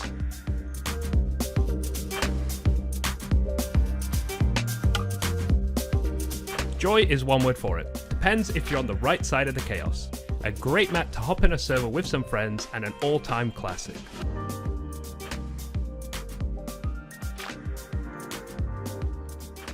Man, I'm certainly feeling some joy looking at those images, Rush. Thank you very much for that. How much joy are you feeling, Kassad, looking at the G2 Greyhound game that's still ongoing? Very much. G2 is up 12-11. They won like a half force type of buy, but still 12-11. They had 4 M4s and an MP9. What are you talking about? Half. Who got the first kill? The MP9. Exactly. But it's not a half. Stop lying. Stop lying to yourself. Who did it? Who was it? I don't know. Tell us. Who was it? It was my boy Nico. All right, cool. Just delivering in the most important situations As over always. and over and over. Obviously, no bias coming from Kassan. Absolutely no bias. Blair, do you, No, just the truth. You think? I mean, G2 should be closing this one out, but do you think Greyhound have what it takes to? You know what? maybe You know sway what? it? Considering the results I've seen so far today, I want Greyhound to win. Screw it. Like, you know, some more upsets we've had. FaZe and Vitality in the lower bracket. Why not G2 join them? I mean, Kassan's probably going to kill them. They're not joining anymore Never mind. JK anytime just soon. shut it And down. the dream's Yeah. over. Yep. Well, at least one Aussie is happy today. Well, 2. At least. Yeah, 2. Yeah, Dexter. Dexter as well. Yeah, Yeah. yeah. That was really nice to get to hear from him and go like, hey, it's really nice to be back. Forgot how good Oz is. Food is great. I agree with him. Coffee is excellent here, by the way, if anybody out there hasn't checked out the coffee. I've heard from everyone from Melbourne's like, nah, Melbourne's just better. Yeah. But I don't have heard know. that I've never been to too. Melbourne, so I went to Melbourne a couple of years ago. It's very What's nice. going on here? Kassan's Oh, wait, losing. did we get It's ahead of 5v2, guys. Just to illustrate it, it was 5v2. JK has got a triple, and now it's 1v1, and I think Hunter is going to win it. But we never know. We will know. Oh, no. The viewers can see it. Don't Ah, worry. yeah, he's he lost won it. Yeah, yes, nice. Nice. And Sweat wiped off I the love towel. I love how Kassan's back in Kassan the room. almost just had a heart attack live on camera. Can we just get a cam on his face when the next time G2 No, I are don't wanna playing see his on face our anymore. It stream? wasn't even close. Just a walk in the Gentlemen, let's get back to the game at hand. Yeah. Monty, Complexity. We talk about Monty's playstyle, you know, bringing in a little bit of chaos. Do you think the Complexity are going to be prepared enough to maybe face the chaotic nature that Monty can bring? Absolutely not. I don't think so, because they were completely focused on Blast and trying to get into the showdown and maybe, you know, and eventually getting that win there. I don't think they're going to be ready for Monty. I don't think they had time to do it, especially, like I said, it's a long flight from Dallas to Sydney, and, you know, preparing for all this. There's just not enough time for them to do it. And all these players, you know, we can talk about whatever we want, but they need a little bit of rest after the, you know, events, any kind of events they play, especially, you know, in a facility or in a LAN environment. You need, you know, some sort of reset, and I don't think they had enough time to prepare for this. So for them, they can just ride the confidence wave and maybe the momentum, and maybe that's the way they get the win. Plus the fact that they got Anubis, which was one of their favorite maps, if not the most favorite one. So that's the chance for them, but I don't see it yet. Yeah, I have to agree with you on that. I think Monty they've just been on the grind, not just in the practice and officials as well. So yeah, I think it's going to require a bit of a miracle for Complexity to pull this off, because Monty, it's almost seemingly every single player in this team can pop off. Yeah. Yeah. I'm looking at Demka particularly after EPL. I think Maka put it perfectly. We were all screaming. He's in my looking at it, fantasy. and he was screaming He's on my as well. fantasy. He's on my fantasy. Well, then it's definitely going to go well for you, Blair. Don't want to jinx it. Thank you. Live Yeah. on air. Yeah, cool. You just did, didn't you? The best thing about the Monty is that they just don't care. They don't care. I think they care. I think they want to win. You know what I care about, Kassan? They don't care who they face. Getting into this game, we've got Anubis, we do have Complexity and Monty ready to be getting into the server. So Bardolph and Hawker, take it away with our final best of one. I think Anubis is maybe the most stable grounds for this match to start with. The vacuum of this match early in the history of CS2 for both these squads, though I do agree that Monty probably at the advantage here. So let's see what they have to offer. They'll be starting on the T side of Anubis. Do you think there'll be much variance with the smokes on Anubis? Yeah, that'll be interesting. I don't know if it'll be as much as some of the other maps we've seen, especially over on Nuke. Oh, look at that early, though. Waro putting that P250 to use. Grim also dealt with. That mid play has been quickly dismantled. And Monty will stream into this A site, which Hulzerk has just evacuated. 5-man on road, looking to get that bomb planted, somewhat uncontested. Hard work to be done then by Complexity. Oppressive angles being held by Monty. Unable to trade that kill though. JT will have another look. In the absence of Floppy, he'll pick one up once again. Hulzerk gets dropped. Floppy's got much to do. And he'll be lying in that new high poly water. Okay, I think Demka is like logged on to LMBT's Steam account, because that's what it's saying on the HUD.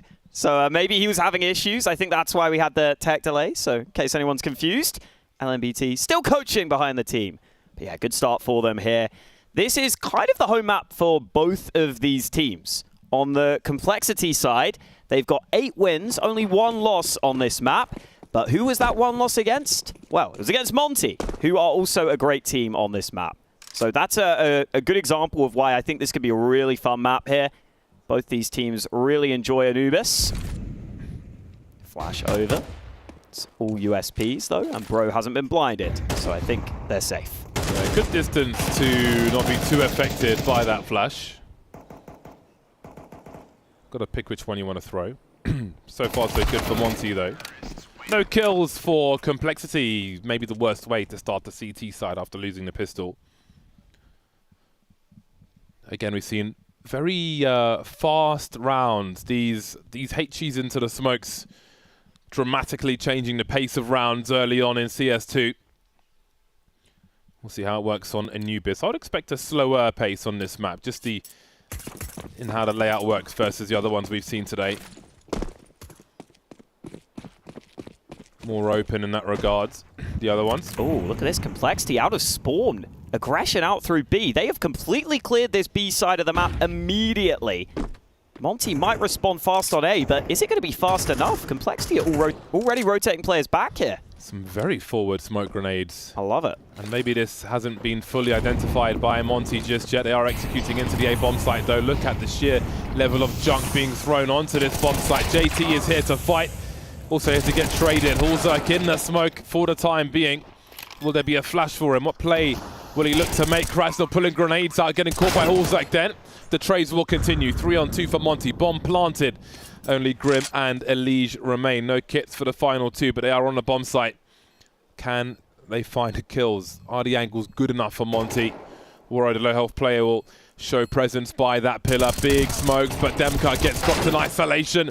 And now it's SDY versus Grim. 1v1. He'll play the bomb if he can. That's a big smoke up though. No grenade to deal with it. Sees Grim standing around there, holding the defuse this time. Running out of rounds, but goes for a new Galil. Can he find the angle? Too far to the left, too far to the right. I think he got there in the end. That was a scary one. Oh, just about getting it done. You see initially SDY spamming towards the bomb, but Grim can be defusing on either side of it. So even though you have a little vision when you spam the smoke, it's not enough to actually see if the defuse was happening. Look at all this util. Again, those mollies have a bigger spread to them as well. Yeah, so much junk. But Hulzak was able to hide behind that smoke because it was so big for quite a while. SDY finally adjusting at the end.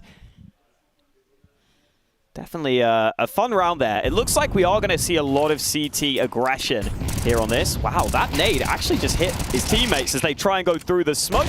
SDY deals with the first couple of players. Look at the response. Grim's just doubled down. Finally gets traded, but it's a 2-on-2 here. And Monty don't have the bomb right now. Complexity have got gimmicks. Sort of combo with a flash, I think, there in that mid position. And now this utility will tell a story, and this will give Complexity the space to clear the B bomb site, maybe collect some firearms as well. So this becomes very uncomfortable for Monty. They've got a minute on the clock. And it's a gamble for all, but they'll be much slower than Complexity, who've got work to do. AK-47 collected, and Monty's been holding position. Demka collects the first, bursting towards Hulzak. In the meantime, the bomb is off to the races, but have a look at Hulzak's rotation. He might have a 1v1 with the bomb plant here. This may not work as planned for Monty. LMBT, that's not LMBT. Of course, that's Demka. Yeah. He's got the angle, though. Oh, this is an interesting one. Hulzak knows he's got opportunity if he can find Krasnal. Demka on the rotation elsewhere. He's got a smoke and a Molotov and angles to throw it now. This could become very bizarre indeed, but Krasnal may finish off the job. Indeed, he will.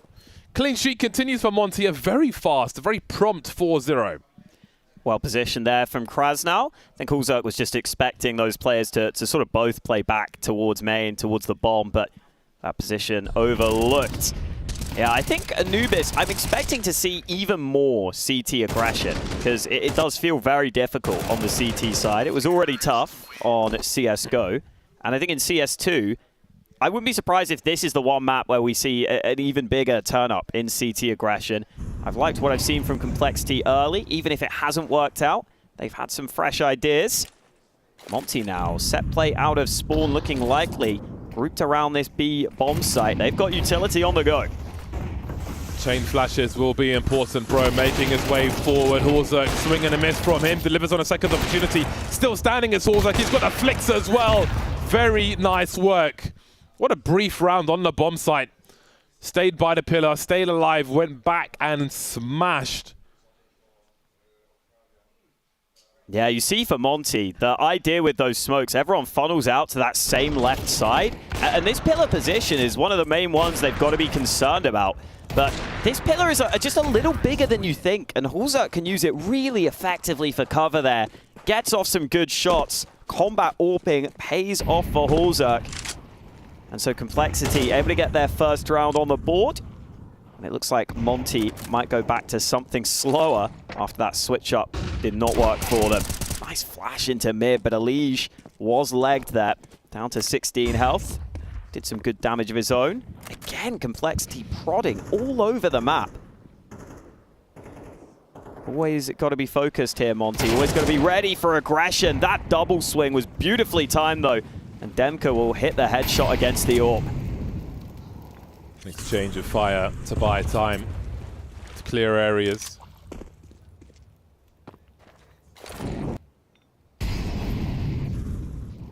Complexity, don't know the full situation in mid. Utility will be dumped. Ooh, don't think that flash went according to plan. I think at a 4v5, you almost have to go for CT aggression, but you see Monty aware of that fact. Floppy looking for a lineup, but he only gets one. And I think that might spell doom for Complexity in this round. Nothing doing for them. Into the meat grinder goes Grim. Elige 16 HP will try and find a hidey hole, but Warrow's heading towards him. I mean, he may collect an AWP here if Warrow's not careful, but he's got the gun in hand, and Elige will leave the floor. Into the sky he goes. And the momentum continues for Monty. So it is a swift scoreline, which was to be expected by many. Again, we have seen some gimmicks from Complexity, but they didn't really have much to show for them just yet. Yeah, they've been trying some creative stuff. Has not worked out for them. As the desk pointed out earlier, Complexity, a team that were playing in the showdown over in NA on CSGO, so haven't had too much time on CS2. Meanwhile, Monty already have one official under their belt. They played an online game in CS2, even played Anubis in that one. So they definitely have been able to adapt. Hulzak spots the tight angle, gets dinked, but no problem. Still has the shot against Bro, so the aggression pays off this time for Complexity. Let's see if they can turn it into a round win.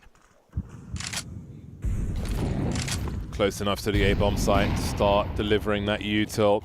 There'll quickly be a rotation over third player, but SDY is in that mid position, and he will be key if he can cut off a rotation. Hulzak will keep an eye on mid. They may have to force a frag on A to pull him away. And things will start to slow down now as the smokes are up. That lurk has been dealt with now as Floppy is swung upon by Warrow. Swing of the AWP, that is. 3 on 4 as that smoke will create some space for Demka. 45 seconds on the clock, and Complexity have to wonder about that B bomb site as well. I haven't really seen the bomb here. Big pop flash and a great snap from Demka. Good angle, but not good enough. Also responds to those traces. He's got a strong angle for the remainder and support from JT. Molly will force him away. All the CTs committing now. 27 seconds on the clock as Krasnal looks to try and find Hulzak, who's not showing just yet. JT, the initial engager, will be enough. And Grim will drop Warrow as Complexity will try to build on this. Loving the activity there from Hulzak with the AWP. Just really looking for fights constantly. Gets one at B, gets one at mid, comes and helps out over towards A as well. It was a good idea from Monty as well, boosting, being ready for Floppy's aggression, but yeah, you just see Hulzak, after he takes early damage, able to get into position, spotted those traces, and then the rotate comes in from those mid players, so Complexity find their second round.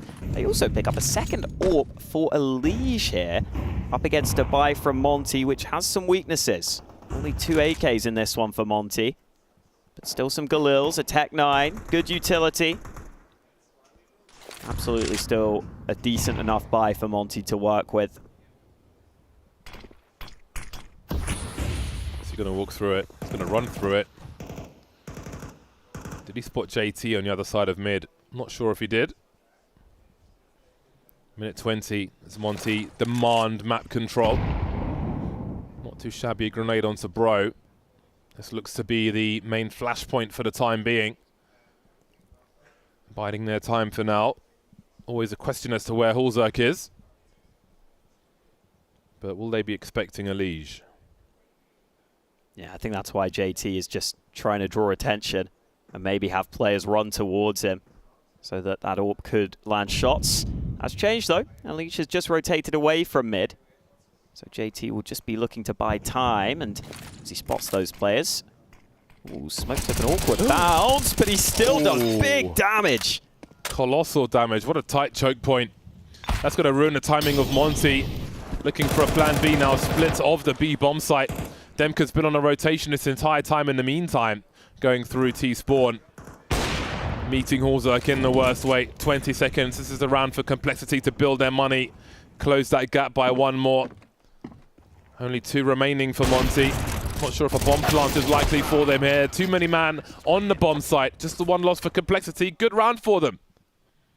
Yeah, that was great from JT. Not only getting that big damage on mid, but deciding to beat that molly that Monty tried to use to take away his info. Instead, he goes out ahead of it. And Counter-Strike so often a game of information. As soon as JT sees mid is clear, those other players on the team know exactly what's coming. They are so well prepared. They have Monty trapped in that area. Made it impossible for Monty to do anything. And now Monty just on pistols. Not many nades. Not many pistols bought either. Just a single D. So Hulzerk could have, oh, I was going to say a great chance, but SDY, the one Deke, actually lands the shot. As he tried to pull this weapon away, I wonder. That is such a good grenade. Bomb carrier bro down to 13 HP. Really softening up the problem. Nice. Pulling the rifle away as well. The second HE is going to be devastating. Only 1 cent flying. Thought it might have been 2. Wara stuck in the corner. Will he be looked for? He will serve himself up. Not sure how much more there is in this round for Monty. SDY 1 versus 4. He has a deagle though. And now he doesn't. Not anymore. Complexity getting some CT rounds here. And we heard the desk point out earlier that Ents in their game on Anubis in the group stage earlier in this tournament, they got 10 T rounds, I believe. So it feels like this is going to be a pretty damn T-sided map here in CS2. And so for Complexity to start to get some CT rounds, definitely a good sign. And look at this, it's full Galils for Monty. You don't see that every day. Really prioritizing that utility. A couple of players have money in the bank though. Like they probably could have got some AKs, but clearly just want the full nades. I like the discipline. Liege, has he got the flicks? He absolutely has. He also has the rifle support, not anymore. They are quickly dispatched of. JT desperately trying to get into position. If he falls, then surely so does the round. Still on the rotation through mid, not looking for lurkers. SDY still in the back with the bomb, maybe offering some extra util. Grim taking big damage from that grenade. Complexity may be close enough to lose everything. Also close enough to win this round. 3-on-3 and the bomb's not planted just yet, and it gets better for them. Demka offering an angle for Hulzerk, and he'll take it. A lot of util on the site. Krasnal considering making a play. Lots of sounds for him. Spots Grim, bomb planted, drops JT, finds Hulzerk, but can't finish him off. Down to 4 HP. SDY needs to find that frag before Grim gets activated here. There's Hulzerk, but Grim trades immediately down to the wire, but Complexity will pull it out of the hat. That's an impressive turnaround for Complexity. Monty get a 4v3, pretty much full control of the bomb site, but Complexity able to rotate enough quickly and just delay, just sort of deny. It was honestly looking like a free bomb plant, but Monty had to get stalled. They had to take a bit of time there before they could get that bomb down. Bit of frustration maybe for Monty, who have now lost 4 in a row. That was one where they get the early advantage on the trades. And I guess with the Galil buy in the previous, they've still got money for this one as well, especially with the bomb plant. A lot of Galils again in this one, and maybe the same play in this round. Oh, this is a turbo round from them. They are sending it straight in, and Floppy may be the only person here to offer something, especially with that molly towards that connector for mid, but Hulzerk will force his way through the fire. one way or another. 5 on 3. Monty not having the success they were looking for. They swarmed with the numbers, but what have they got to show for it? Krasnov in a 1 versus 3 now. Plenty of time, but he's got to find the kills. Has to avoid a trade frag, but he's been spotted. Down to 36 and now down to 0. Complexity are surviving these tests. So urgent, that rotation through connector. Hulzak coming through there with something to say in this round. Yeah, and by surviving, Complexity are now thriving. They're in the lead. 5 in a row. Very impressive. And have to give a lot of credit to JT. He looks sharp individually. The in-game leader up to 12 kills, just behind Hulzak, who's been doing well in the combat AWPing. Not always easy to do. A lot of people look to Elish to be the main man for Complexity, but he's not been needed in these round wins so far. Again, though, Monty's still able to get that buy together. This time, 3 AKs for them. And this time, a slower start to the round. Gotta say, Complexity have done a great job at dealing with these fast, aggressive grouped rounds from Monty. They had 1 over towards B that they completely denied. 2 towards A there that Complexity have just convincingly swept away. So Monty decide they have to go back to their slower default style of play. Good molly from Elish. It's a really good molly. Yeah, really well timed. Look at the utility he's just wasted from Monty. Yeah, last of the mollies as well. Got to respect that to some degree. The utility exchange continues. Elish single-handedly holds on to mid versus 2 Monty plays. Not an easy task to do. Oh, look at this angle. Oh, he's going into them, but JT will get 1 before traded. A bit of info as well, with 35 seconds remaining. Complexity sending reinforcements to this B-bomb site. Grim somewhat pinched for the time being. Floppy delivering on the rotation. Grim still standing for now, though. Edging forward are Monty. 20 seconds on that clock, 2v1.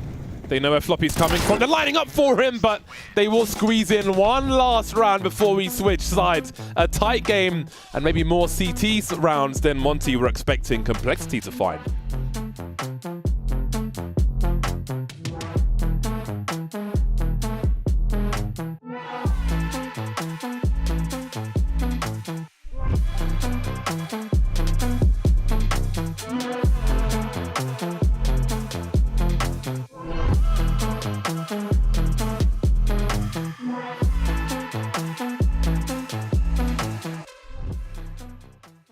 Heko here with a small update of all of the things that are happening on the B stream. Some things were expected, some were a surprise. From the expected part, well, we had Mouse against Vertex with a 13-2, then Ants with Lin Vision with a 13-6. G2, Greyhound, 13-11, but the surprise was Bad Boom against the last major winner, Vitality, and Bad Boom, I mean, they managed to win in OT, which means that now Vitality are going to play against FaZe Clan in order to survive this whole tournament. Stay tuned. All right, so we've just cast our 4th best of one of the day, and it was Greyhound losing to... Oh, fuck it. You know what? Fuck it. I can't do this anymore. Greyhound fucking lose again. They could have won. They could have won, but they didn't.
So hard to let go.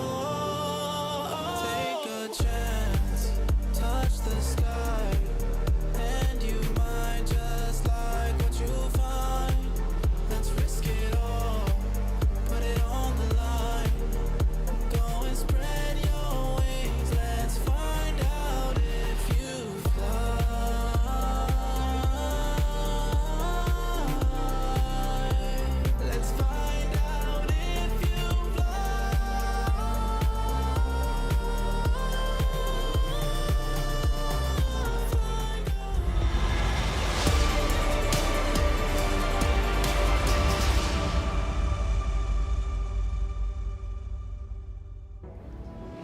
Monty started strong. They had a 4-0 lead, but Complexity worked their way back into the half. And by the time we got to halftime, there was nothing to separate these two. 6-6.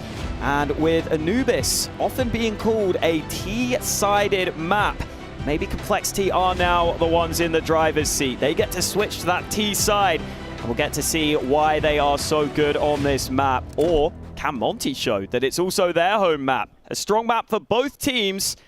We've got to see who can come over the line here. P250 out for Grim. Long-range fights being taken. Bro looking to do what he can do. Oh, and the answer is he can't do anything. Grim able to get that long-range kill with the P250. Exactly what you buy it for. And now Complexity sit with the man advantage.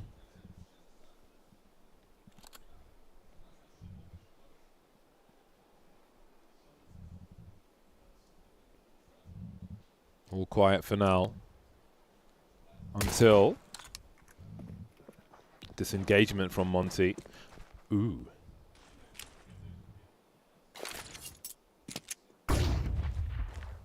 Nothing doing.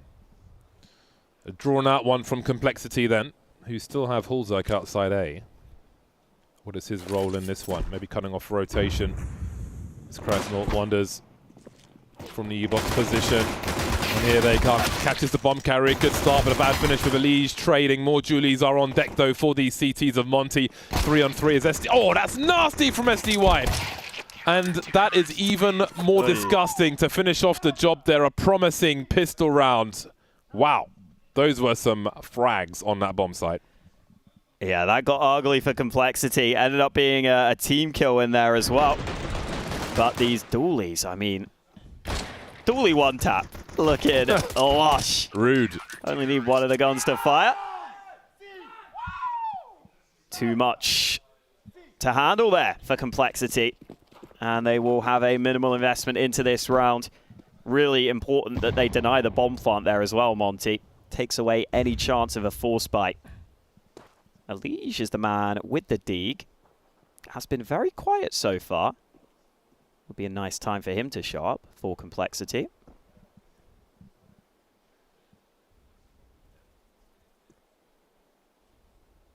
Committed position from SDY. Have to assume he will go down here. Even if it's mostly Glocks. There's 4 Ts coming his way. Ooh, oh, he gets away. So fascinated as to the weight of a pistol round in MR12. With the varying score lines. And what the likelihood will be if you come out of a half with 4 rounds and lose a pistol. Or 5 rounds and lose a pistol. We will learn over time. It'll be fascinating to watch. Yeah, that is both pistols won by Monty here as well. So if they do get a close win here, I'm sure they will be grateful to those pistol round wins. That was always a promising stat in the old format as well. So I imagine it'll be more devastating in this one. SG out for Hulzak. I've heard a couple of people say that that is also quite strong. I'm liking the SG. My problem is I always forget to buy it. Ah. Well, you know, in CSGO I'd forget to buy it because I had the muscle memory, but now with this menu where the equipment is kind of in the way and ruin some of the numbers we're used to pressing. True. It's a little bit different. Yeah. Definitely good for holding some of these angles early. You know, if you're looking down towards the canal, the sewer sort of area, there's that long-range angle. You can definitely hold. Let's see if Complexity can win this first gun round then. They could really do with it. Aggression out early. Demka aware of that angle. Oh, meanwhile, Hulzak, he's gone down. That SG's been dealt with. At least able to trade it, but even trade early. That CT aggression continuing on the Monty side of things.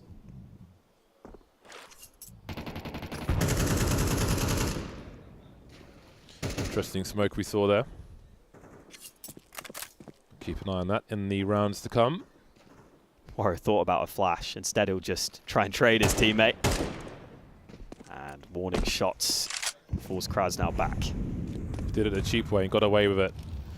Meanwhile, Complexity are asking questions of the A-bomb side. They've got a good spread across the map with the 4 they have remaining, and it gets better as SDY is dropped by Elige. So we've got a lot of problems for Monty. It looks like they're going to gamble stack one of the bomb sites. If it's the other one, I would imagine that they'll save. Which way will Complexity go? 40 seconds to decide, and it seems like they're going to make the correct choice. Yeah, got the right read on this one. And there'll be nothing for Monty to do. It's been a good game from SDY. 16 frags for him. Consistently putting up the numbers. Normally, you look to Waro to be the main man for Monty. But in CS2, it does feel like AWPers are going to struggle to farm stats in the same way. I think they can still have a lot of impact in the gun rounds, but you don't get quite as many of the gun rounds, and sometimes you're going to have to save on the low buy rounds. So that might affect your overall kills, but the kills they get can be very impactful still. Just a reminder for those of you who may not have been tuned in earlier, first game of the day with a stand-in for Na'Vi, JL got 31 frags. Crazy. In the MR12 format. Hell of a performance. I don't know if anyone else has come close to that today. Not that we've seen. Yeah, well, I guess we've had overtime games, so sort of, you know. Doesn't count. Yeah, exactly. It's not the same, man.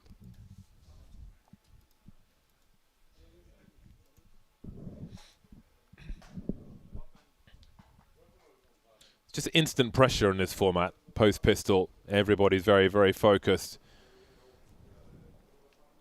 Big buy round then, with an 8-7 scoreline. No snipers just yet. The Krieg has disappeared as well.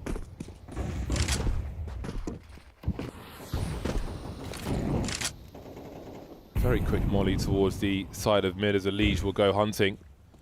Taking a lot of map control early are Complexity. 2 challengers in mid. Hot flash to the side. Elige might get both of them. Great work through the door. Goodbye. This is a big problem for Monty. Yeah, Elige slowly showing up now on this T side, has started to up his game. And again, Monty might feel as though they just have to take a risk here. They're so far down in numbers.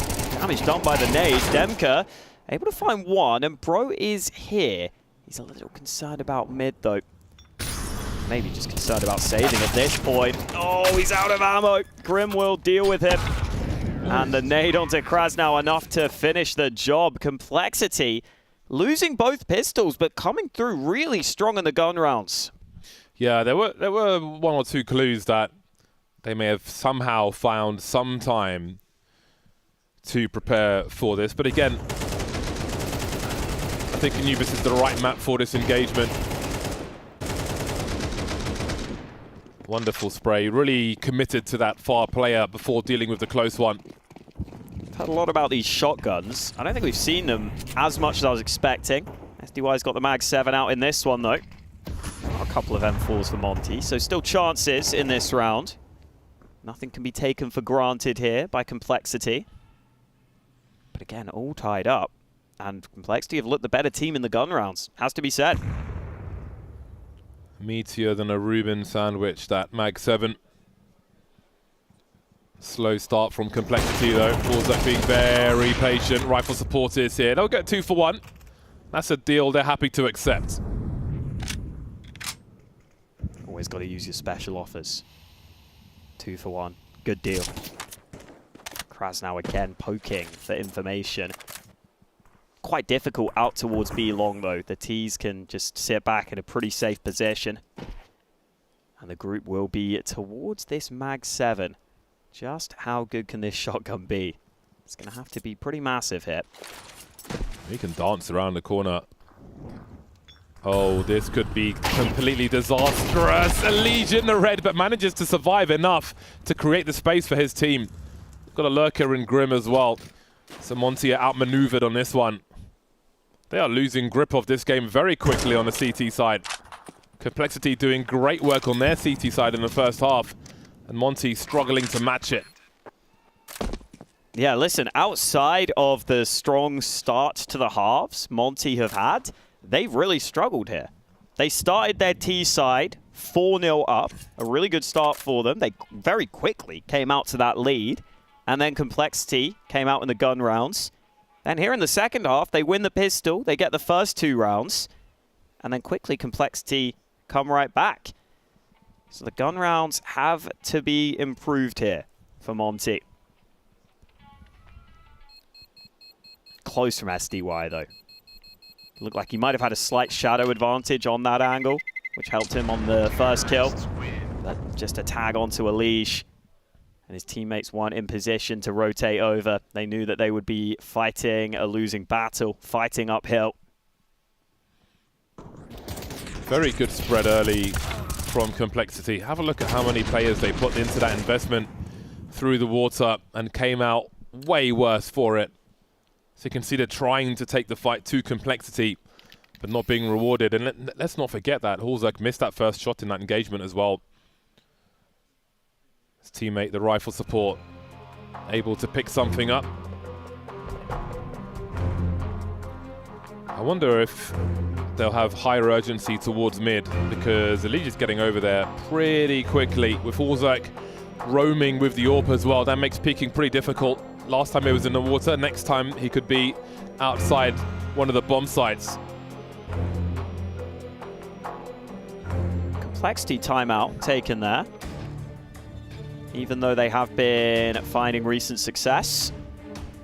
See if Monty go for any adjustments, because this map feels like it's slipping away from them. But if you just look at the scoreline, still very close, still very doable if they can step up their game here. Similar emphasis on mid from Monty. Oh. Great timing by that man at watch. So there's SDY and Waro playing mid again for Monty. This time Elige not aggressive in this position though. Smoke was just deployed to try and deny Elige. Looks like Monty have solved that problem early. But could problems arise elsewhere? Complexity grouping up fairly early into the round. Look at Monty though, they've got players on B and they might be about to go aggressive themselves. Oh, that's a big flash for Grim. Looks away after the flash comes through. No spray from him, but JT will clean up the mess. Waro's on an island now. Well, SDY is going to get there pretty quickly to help him though. Will there be variants around these smokes? Will there be a HE into them? There will be, but no result afterwards. Complexity starting to swarm. Now that's a big frag for SDY. Needs a second and finds one. Looking for JT also. Spots the bomb. And Demka will join the defenses. 2-on-2. Oh, Warriors conceded his angle just as JT makes his way towards that water. He's missed all the angles as Complexity rotates.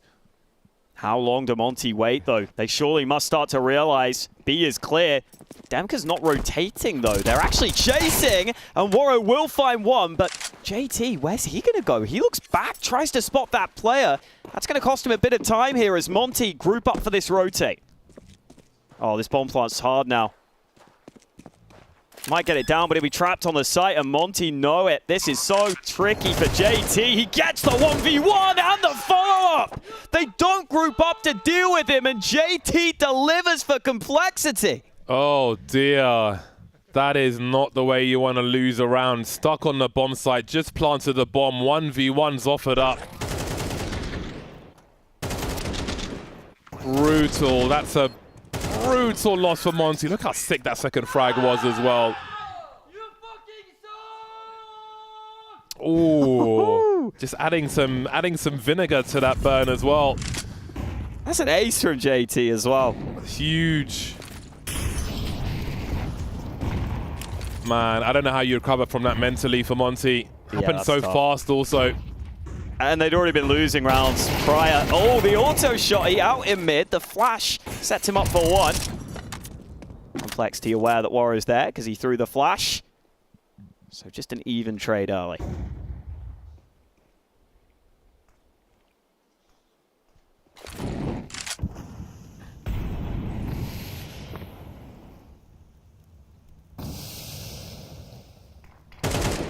Again, Elige is finding so much mileage in this mid position, round after round. Very aggressive map control. Just makes it so much harder to play the CT side when you feel compelled to try and find something. But with an MP9, dire situation. Really just walking to their doom here. Hall's a little late, but still delivers. Going back for the second one as well, but look how many reinforcements he's got behind him. Krasnal needs a miracle, and he might just get one. He finds two and makes it competitive. There's Bro coming up, but JT clutches again with a multi-frag. That's a lot of frags in 2 rounds for him. Up to 23 kills total for the in-game leader of Complexity. What a performance he is having here. Top of the server. He could well be the difference maker. Flash was pretty good, but just a 1-for-1 on mid. And then JT I thought was in a tough position, but swings wide, makes sure to secure another round. And LMBT will talk to the team. Monty, not the most experienced team, so having LMBT behind them, I think, important in moments like these. But 11-8 down, Complexity 1 away from map point. Monty have got to figure this out right here. This has been quite the run, hasn't it? 5 rounds in a row. Yeah. I mean, outside of the pistol, what have they really won? They've won nothing. It's been awful. They've won like 2 rounds, other than the ones they won at the start of the halves. I mean, with the amount of rounds Complexity won on their CT side, that had to be of concern to Monty, who are empty-handed in this half, more or less. Hulzuk creeping through now with the AWP. Look at the angle clearing from him. It is absolutely brutal. Looking for Demka as well. What can he even do? Now the utility comes. Floppy and Hulzuk looking to do more. Floppy drops Demka, but they know that there's more players here. They're a bit spread out across the map. They'll go to join their teammates. In the meantime, Elish may have them locked down as he enters mid once again. It's been such a nuisance here, but Bro will just about survive. Complexity rerouting back to B. Krasnal, the anchor on this side, tries to do what he can, but Grim wins the duel. Bro's in on the fast flank, but Hulzuk so prepared. He misses the shot, fires too soon, and Bro comes in with a couple of kills. Could it be another clutch, though? It's Grim looking for these angles, but he might have looked the wrong way here. Moving in, they still haven't spotted him, but finally, SDY gets the kill and gets a much-needed round for Monty. That one was really down to the wire. A timing window. If Grim finds that kill on the left side, then who knows, but not on this occasion. Kept off that game point for the time being. Pressure is high for Monty. Finally, some success. Finally! It's been a long time they've been looking for it in this half. And their backs are firmly to the wall. But can they replicate the success in the next round? Yeah, we talked about how Bro has been a real good find for this Monty lineup. The most recent addition has brought a bit of stability, it feels. Even though he's quite an inexperienced player, he's slotted right in. That's a round where he delivers such important impact. Hulzuk will want that shot back, though. You could tell he knew the player was coming. It looked like he actually fired too soon. And now this game, it hangs in the balance here. Economy is short on both sides. This is a huge swing round for both teams. If Complexity lose this, their losing bonus only at $1,900, and Monty would be right back in this one. Look at that from Monty. Smoke out of spawn. Maybe some aggression here. Hulzuk's been the second biggest fragger for Complexity rather than the AWP. He's got the MAC-10 for this one. Someone's going to have to pick up the slack if they're going to keep pressing forward here. Complexity sending it into the bomb site. Elish will start the proceedings, and the numbers are here. So's the util. Oh man, that is quite the surge from Complexity. That is one way to solve the problem. Not sure if Monty can afford to pursue this round, but can they afford to lose it either? Demka's fishing for something, but there is much work to be done here.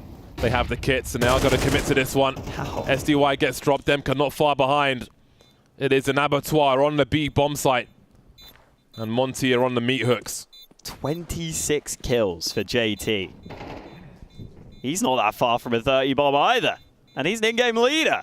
What a performance he's having here.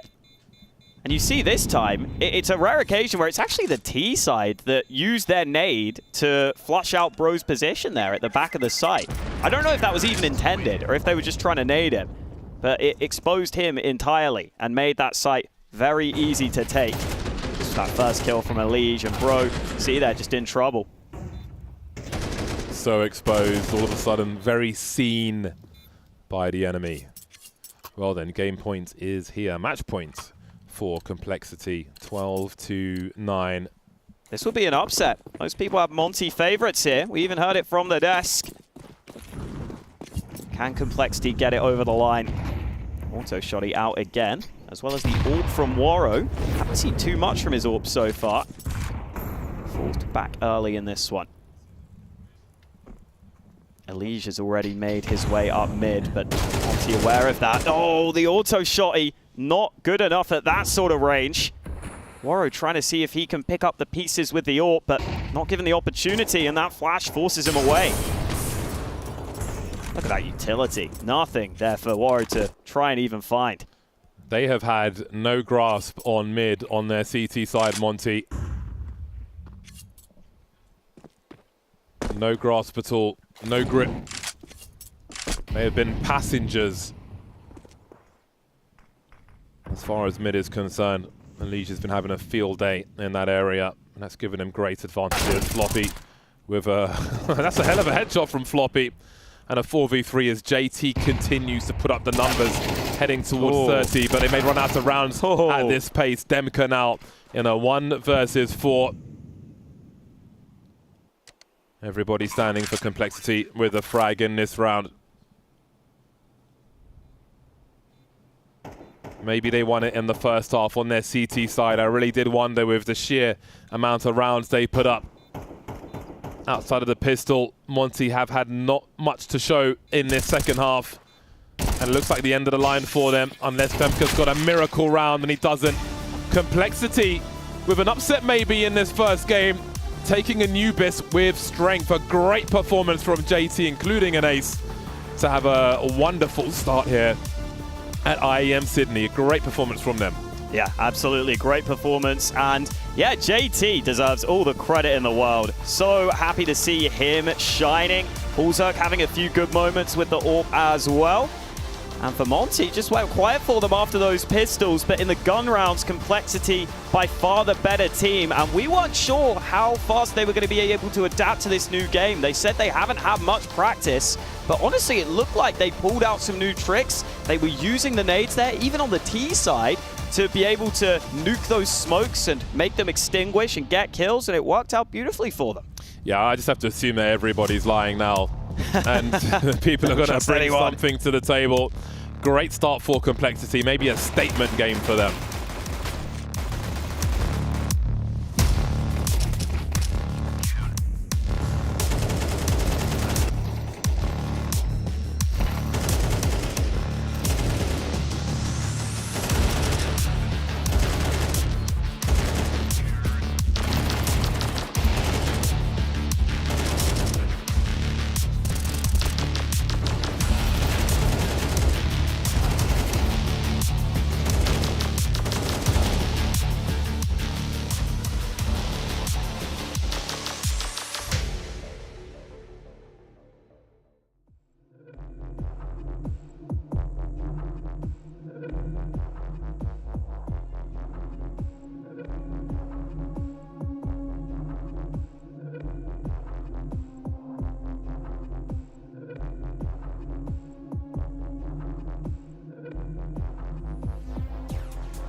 Complexity clearly riding that momentum wave high and starting their CS2 careers off with a bang. Sure, Monty might be known for having some prowess on this map, but Complexity do want better to close this one out, continue through the upper bracket, and it comes down to the hands and brains of JT because, man, you are having quite the game there. You waking up feeling fresh today? Yeah, we waited quite a while to play the game. I think I'm not sure what happened, but I just felt really good today and showed on the server.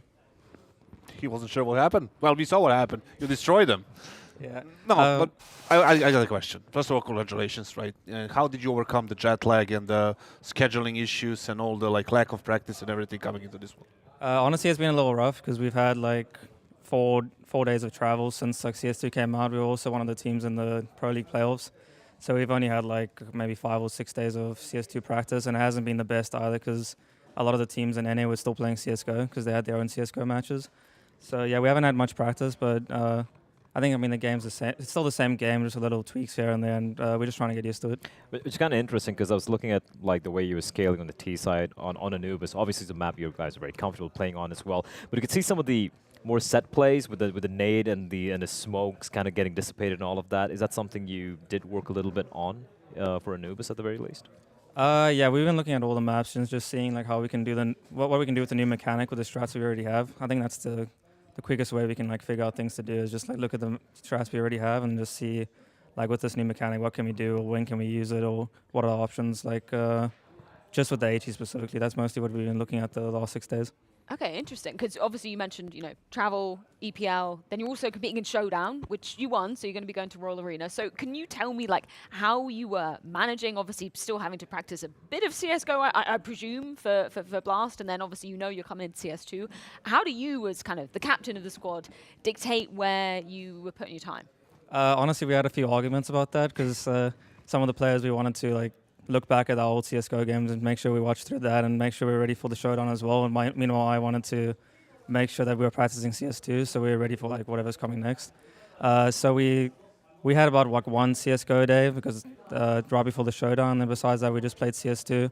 But during the Showdown, during our matches there, we weren't practicing at all. We were just preparing for our CSGO games and making sure we were ready for that. So we did lose a lot of days. Interesting. Okay, practice clearly paying off here. I think we should bring up some of your best moments from this map of Anubis in our Air Force Aim High. Of course, that is going to be JT for this ground, the first time we're seeing them playing CS2 on LAN. And yeah, you are feeling yourself today. How you said something interesting there, saying it's basically the same game. If you're going to put a percentage on how much has changed from your kind of first taste of an official coming from Go into CS2, how much of a shift actually is it coming into CS2? It's not the biggest shift. I think the main thing that we were struggling with is the sound. It's almost impossible to hear what's going on. So a lot of the time, people are just running way further than they used to. So a lot of the timings are all messed up because of that. And then also obviously the HE thing is just something cool, but I think a lot of teams aren't implementing it as much as they could so far. So I think we have to just wait and see what people come up with that. What about the maps? Obviously, you don't have to reveal anything crazy, but Anubis was one of your best maps. You're 8-1, as Bless said. 9-1 now. Yeah, 9-1 now. That's still one of your best maps. Did you change something in your map pool based on CS2? I don't think we have had enough time to do that. I think, at least Anubis it's been our best map, and they didn't really change it at all. So, that's a good thing for us. And then some of the other maps, I think Nuke and Vertigo. Because of the sound issue that I was saying, those maps are going to be a lot different. So, we haven't enough time to speak about changing our map or seeing if we're better at any other maps because of the mechanics. So I'm not really sure. A lot of teams we've spoken to thus far were asking about their expectations for this tournament, right? Everyone's like, yeah, we're not having any expectations, going to see how things pan out. Considering the hot streak you guys kind of ended CSGO on, are your expectations a little different compared to other teams, perhaps? I think our expectations are pretty high. We've been playing pretty well together. In our most recent games, we're starting to get the team synergy going. We understand how we want to play. We understand how each person performs well, and I think it's showing a lot in Floppy's performance as well because we're very, very organized right now. Even with the new game, like I said, the game's very similar. So, in terms of organization and stuff like that, it feels like we're in a good spot. As a captain, as an IGL right now, how happy are you with the progress of the team post Elige coming into this team? Really happy. Actually, Elige has been helping me a lot and the team a lot on our CT side. And I think that was our biggest issue the whole time with the whole time of last year when we were going through our struggles. Our CT side was just always a really, really big issue. And I think like Elige coming in, like he's implemented a lot of things that he likes to do on CT side, and a lot of things like to improve our communication, which he's spoken about a lot about recently in interviews. And I think obviously I'm really happy. We're playing much better than we used to, and yeah, no complaints really. One final question from me, JT. Not trying to get ahead of ourselves too much, but tomorrow you're going to be facing G2 in a best of 3. Today they looked a little sleepy, I would argue, versus Greyhound. Got pretty dicey at the end there. How do you view them as opponents? Obviously, they're coming from quite a lot of tournaments, as are you. Quite a long travel day as well. I think we played them pretty close at Pro League. Obviously, that was CSGO, but it should be. I think it will still have a good game against them. I think last time we felt like we should have won 2-0, and we ended up choking it away. So hopefully, like today, if we get in that winning position, I mean not today, tomorrow, if we get in that winning position, that we're able to actually close it out this time. Well, best of luck to you, JT. Thoroughly looking forward to seeing that matchup go down. But of course, we do have some games going down on the B stream side of things as well. So yeah, let's go and check in and see exactly what's been going on over there. Oh, we can actually jump into it live. These are live pictures from the B stream. We got it up. Yeah, Apex just running through the motions here. I mean, they had like a really Maybe good, not this round. Yeah, but they had a really good. Oh wait, hold up. First half. Overall, I mean, Vertex didn't really seem like they were on point at all in this event. They lost the mouse boards. It was 13-2 in the first game. Now it's gonna be like 13-5. Yeah. They seem to be like not close to this level of competition, but good for Apex to get this, get this at least early. Yeah, particularly after win. the shaky start earlier on today. My heart does hurt a little bit for Vertex, so we know how much it means Mine for them to doesn't. be playing on. Does your heart ever? Do you even have a heart, Kazard? We'll never know.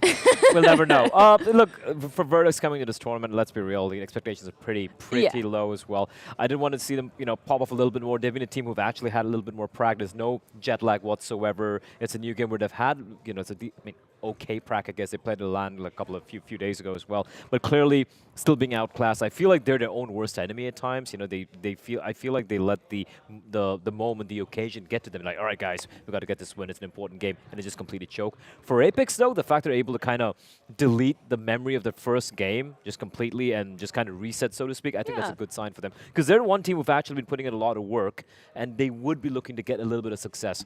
Like how JT mentioned, how they're looking to achieve something at the end of this event, compared to a lot of other teams who are like, yeah, we're just gonna play and see what happens. Yeah. What is something though? Is it playoffs? I would assume for complexity, I'm assuming at the very least playoffs. Looking at at least the run they've been having so far, starting all the way from EPL. Yeah, should we contextualize it for the viewers at home, just in case you guys have missed out on any of the action? Of course, best of ones are done. Now, I know viewers at home will be rejoicing at that thought. Yeah, let's check in with Group A to see exactly how that went. I think, for my money, the biggest upset, I guess, or two biggest upsets, Gaming Legion winning, and then Vitality losing out in that first OT as well, which sets up that FaZe Vitality elimination game on my board. You love to see. You would expect these teams to play in the final, and now they're playing for their lives in the very first day of the event. Yes. Some of them will probably go home. Well, not probably, but for sure go home even tomorrow. Yep. So that's going to be fun Ouch, flight. Indeed. I guess Cloud9 losing to Fnatic, that was pretty unexpected there. They'll be going up against Lin Vision, which, if we're going by order, if we're going by logic, Cloud9 should be winning that one, right? Well, I've seen Cloud9 struggle a bit against Asian teams in lower bracket runs. You can never count them out. We saw what Mongols did to them in Cologne as well, or was it Kato? I forget. Maybe in both the tournaments, right? So, considering it's been upset city all day today, I wouldn't be surprised to see more upsets taking place tomorrow. There's been so much chaos, and we wouldn't have it any other way. Of course, best of 3's on the horizon. We've got 2 more for you guys if you're joining us over here on the A stream. And I hope Torzi wakes up quick, because he's got awake. a game to be playing. Yeah, that's going to be taken on Na'Vi after this break.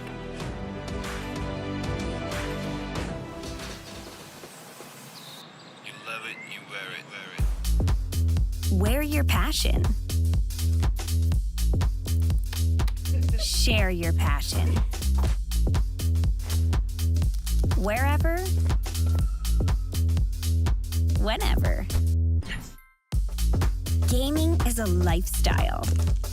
Get your merch at shop.eslgaming.com. Want to access statistics from all of your CS2 games? Simply search your Steam account to access a detailed breakdown of all your matches. Find your best maps, check when players are banned for cheating, and access other in-depth statistics from matchmaking and basic games. Gain access to your entire CS2 playing history with csstats.gg.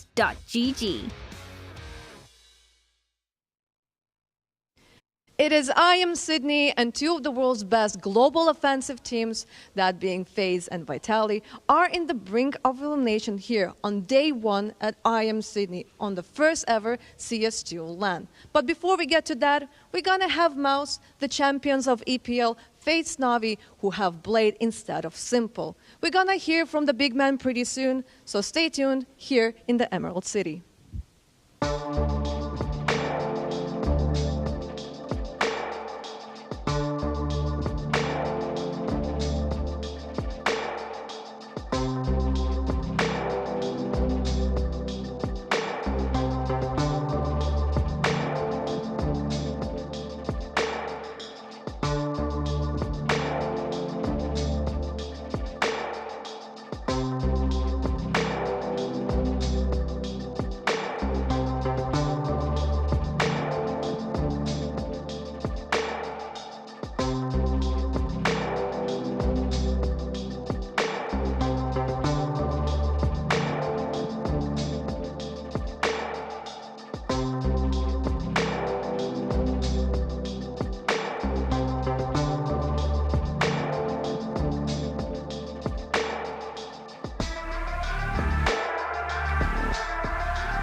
Well, if you can't imagine it, we have arrived at a best of three. Yes, the game being Source 2, my name being Trace Saranthus, and I'm taking over for Freya for the rest of the day. So good morning, good afternoon, and perhaps good night, depending where you're watching from, because we are way on out here in this big old island in Australia, and you guys have been here the whole damn time, haven't you? Yeah, it's been a great old time, Trace. Nice of you to show up. Yeah, and anytime. Well, you know what? It's not great anymore. Speaking of showing up, well, I don't want to get too topical right out of the way, but we can talk a little about Blade, or better yet, we hear from Blade. So Blade, you started your professional career more than 20 years ago, and it kind of feels like as if playing CS is like riding a bike. Is that how it is? Yeah, but I can say like I play like really confidently, comfortable for sure, because it's CS2, and like everything is different. Like when you play it first time, like an official on LAN, in terms of timings, decision making, like I'm pretty sure the meta changes completely. Like people just don't use it like they must use, and it will be in future. But yeah,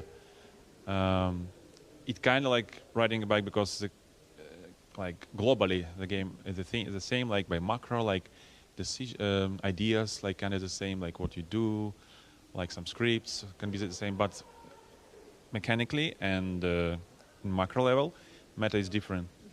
And I heard that JL said like it was kind of unusual that whenever there was a break, he automatically would turn around, realize that you're not there, and then like look like this. From your perspective, now that you see only one screen and not 5, how different is it? How, like, can you actually see the whole picture? Yeah, the same.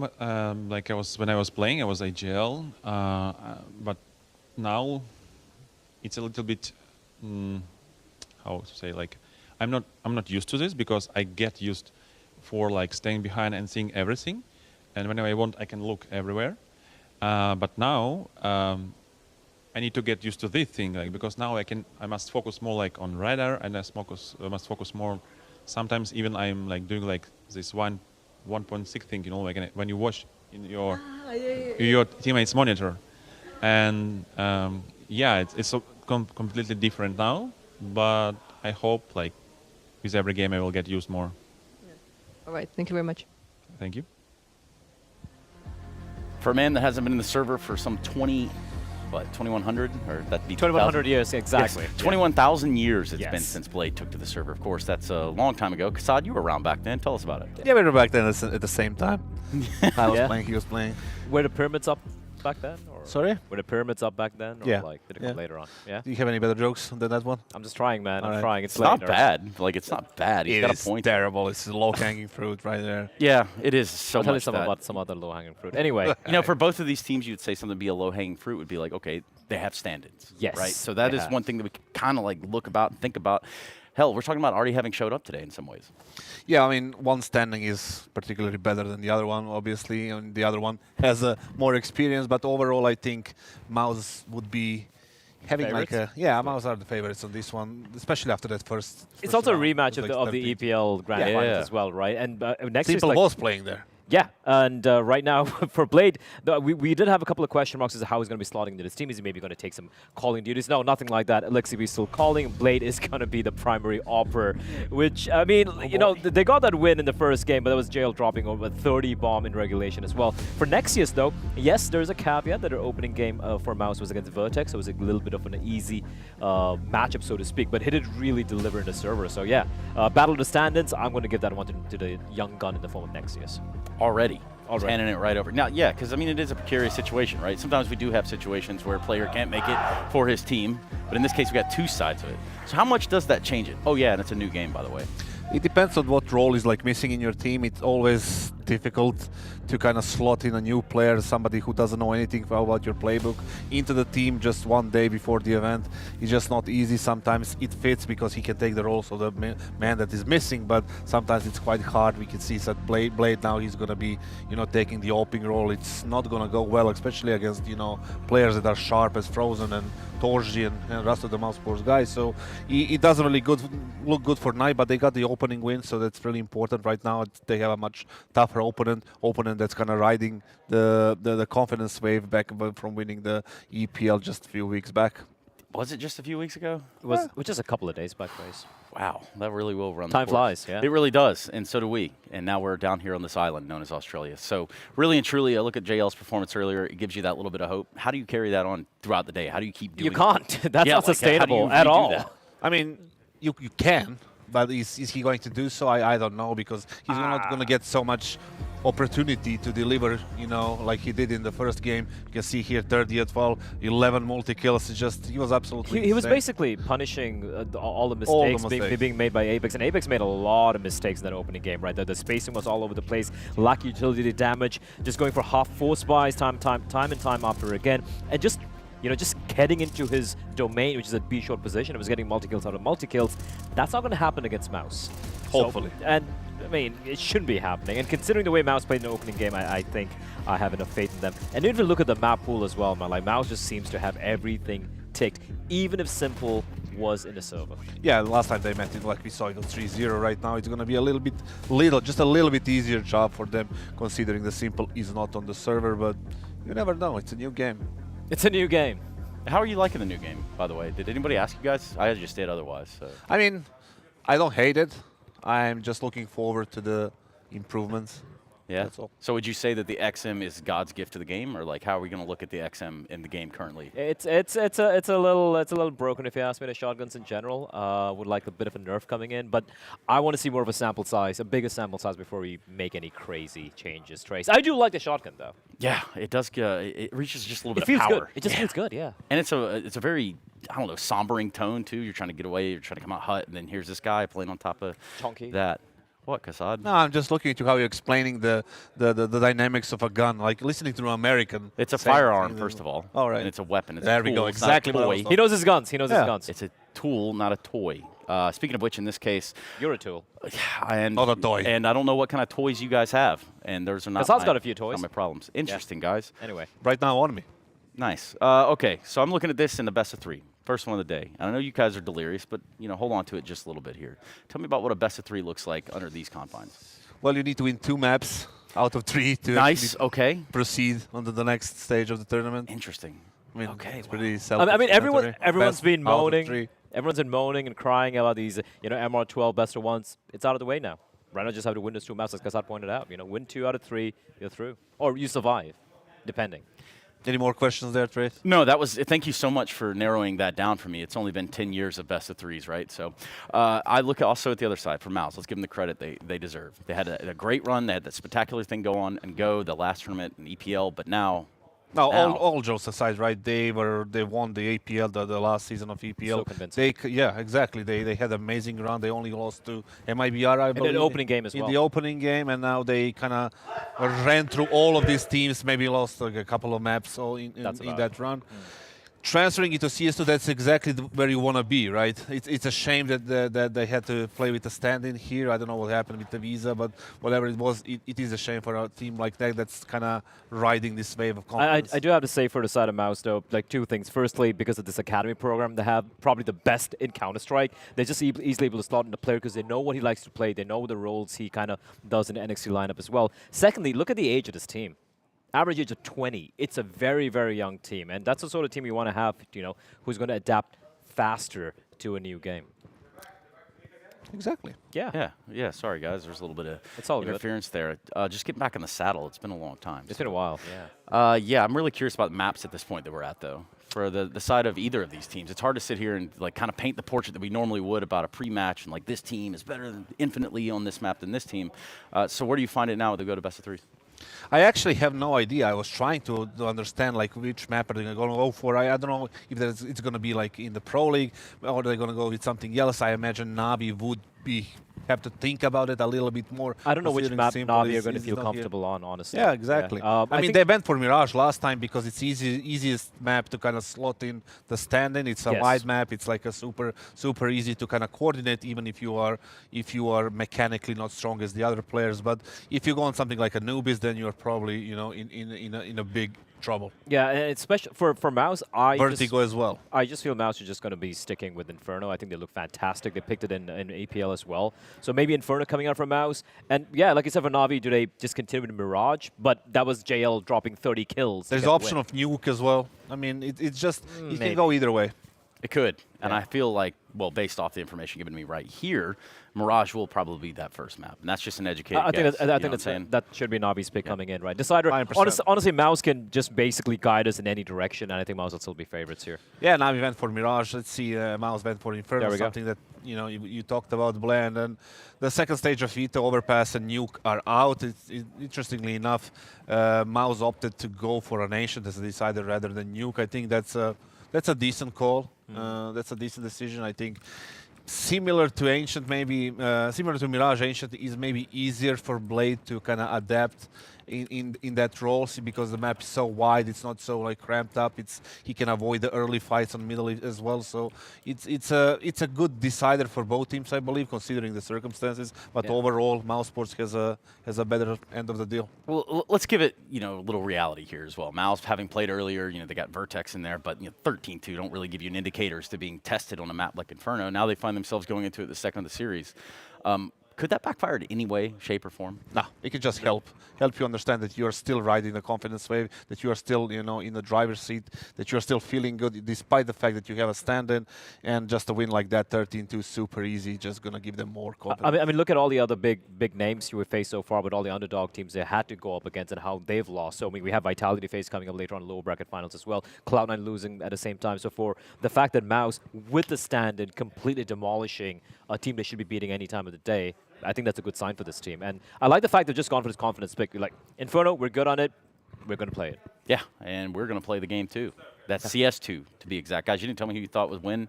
I think it's kind of implied who we think is going to win. Mouse. Yeah, okay. Yeah, there we go. Okay, there we go. I guess, if that's what you want. I mean, I don't know. Look at Blade. He looks like he's ready to play. Look at that man on your screen. Do you think he came here without meaning business, Kassad? No, definitely not, but I don't think it's going to help him a lot.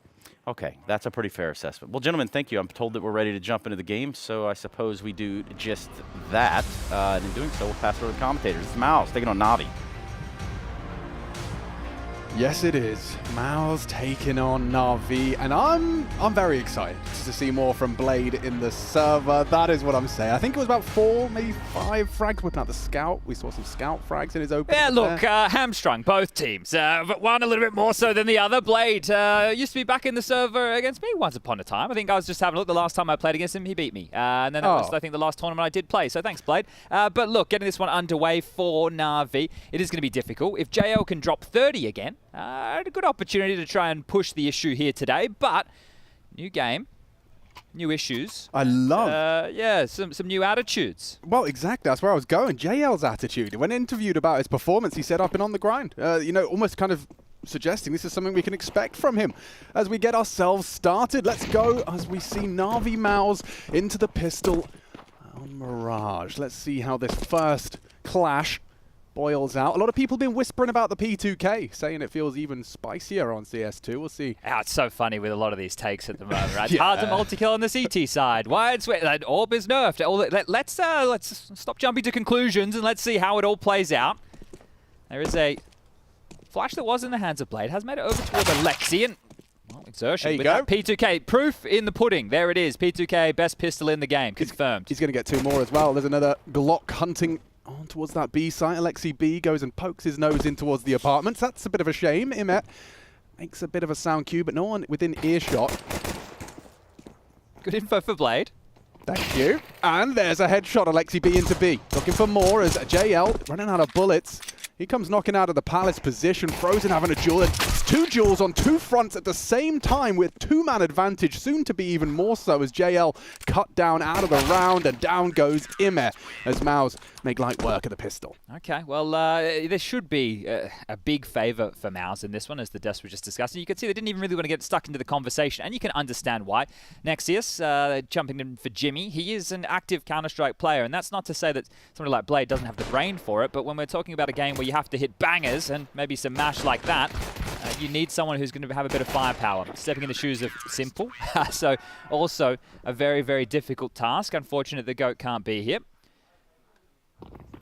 We'll see if Na'Vi can put up any resistance, because this is an important game. You win this, you're into the playoffs. Gosh, yeah, and I mean, the gift of JL's performance in that first game, of course, that was a best of 1. It's a different kettle of fish. Is that a fair assessment? Best of 3, and the opponent as well, Mouse. You're expecting to see these guys flying high, and the fact that Nexius is, of course, an active player, easier to plug him into the system in terms of his read of the game. I think that was what Blade was insinuating with his interview with Heku. Must feel like a bit of a dream for him, though. The call up last minute. Here he's going to get some pressure. Underhand smoke, exertion. How many can you find? The Famis in hand, and farms the first. Gets found by Emma. Now the MP9 can... Well, it's not needed. Torji's here. Cleaning house, and will just be JL to find. Really for him there. Nice eagle recovery, but it doesn't really get a chance to pull the trigger. Frozen collects. I like the headband. I think it's a good look. I think, because in tennis it's quite prolific across. Was it Pat Cash? Yeah, well, and don't forget about Beckham. I mean, yes. he started many a trend. Remember the Mohawk trend? Yeah, all right. So JL, if everyone in the Counter-Strike community starts wearing the headband, we can throw that one over to JL and his cultural impact. And there is another trendsetter on Na'Vi in Alexi B. He started the Pearl thing, apparently. And JL not wearing his today either as we get ourselves into the gunny. See what that bonus SMG and FAMAS gets done. LCB, catching flag from the FAMAS, immediately humbled. Exertion, just one bullet out of the FAMAS and successful. Yeah, that's kind of going to hamstring Alexi for the rest of this round. Mid-control not being garnered, and a lot of smokes have been used. That's the 4th thrown out already. So Immet with the blast in his hands. And as I mentioned, no space to be taken off of the early jaunt in middle. They will have to have a slow mid-control. Immet out through the underpass. And playing off of the key is Mao, as you can see, aiming for these extremities. They've leered up in towards apartment. Shui hyper-aggressive with this MP9. The same thing can be said over towards B. Bit timing. Cruel Mistress. And now Shui has given up the game. Can rotate back, and he can even get back in towards the site here. So he's chosen not to. Interesting that he's actually gone forward for his very favorable exchange. And yeah, just like that, catches JL off guard and upgrades his weapon for free. Blade spotted out, Frozen. Communicates that nicely. It's a messy one from Bit. He commits to the spray, does eventually convert, and Frozen spots out Blade returning towards that connector position. Now Alexi B, we talked about that damage inflicted. Blade put to rest, and the round falls into place nicely. That bonus with 4 alive, even hoovering up an AK upgrade. Yeah, once you're in that position, if you're Shui, right, you can rotate back towards site, sure, but MP9, fantastic weapon for the job close range. And if they wanted to follow through, yeah, you could say he has the advantage. So great work from them. And the ebbs and the flows of MR12 is also something that we're going to have to see start to come onto our screens, how the game's going to play out. Been some tight ones here, some double OTs, some OTs. So we've still been getting longer matches, but we also have Vertex in the server today who are just getting blown out. I think that shows you that the status quo, Alex, hasn't changed too much. If you're a good Counter-Strike player, you're still a good Counter-Strike player. Yeah, which I think was something that, was brought into question by some individuals. No doubt about it when you look at the results and just how close these games have been in the level pegging teams. Blade's hunting on the Deeg. I'd love to see more of that, but see what he can get done. No, where's his skins? Does he not have any skins? No. No skins for Blade? He's got no skin in the game, as it were. For him, he must be like, guys, come on now. I don't even play any deathmatch. No, I don't know. Maybe Blade does. Maybe he still does. Maybe I remember an interview where they did ask about that, and Blade essentially doesn't really boot the game anymore. The game is entirely, he's downloaded it into his brain, so he's theory crafting exclusively in his own offline version. Yeah, understandable. And I think for those maybe who have come into Counter-Strike in only recent history, you have to remember Blade has been doing this for an awfully long time. Yeah. Used to be an in-game leader at Flipside. They always came up with some very unique tactics. That was back in the day when even Simple was on the Flipside squadron. It's a long time ago now as we're back into the guns. Top mid control to be looked for once more. Yeah, 2 smokes thrown out by the T side, so window and top mid. See how annoying that is, though, on the fringes of these smokes. If Exertion and other players are going to be able to do the same thing, trying to manufacture these gaps for information. Here comes JL. Oh, and there he goes. Lethal from Shui. He takes them both down on the A side. He's not done as well, going looking for answers in mid. Georgie, good find onto Immet. Now they're making this look far too easy right now, just ripping through Na'Vi on their default spread. Yeah, with the ESL Pro League final under their belt against Na'Vi, as they just pointed out, must be very confident in knowing that Simple's not in the server. That is even going to be bolstered. So you can see these type of peaks that they're going for. No issues. Very confident now.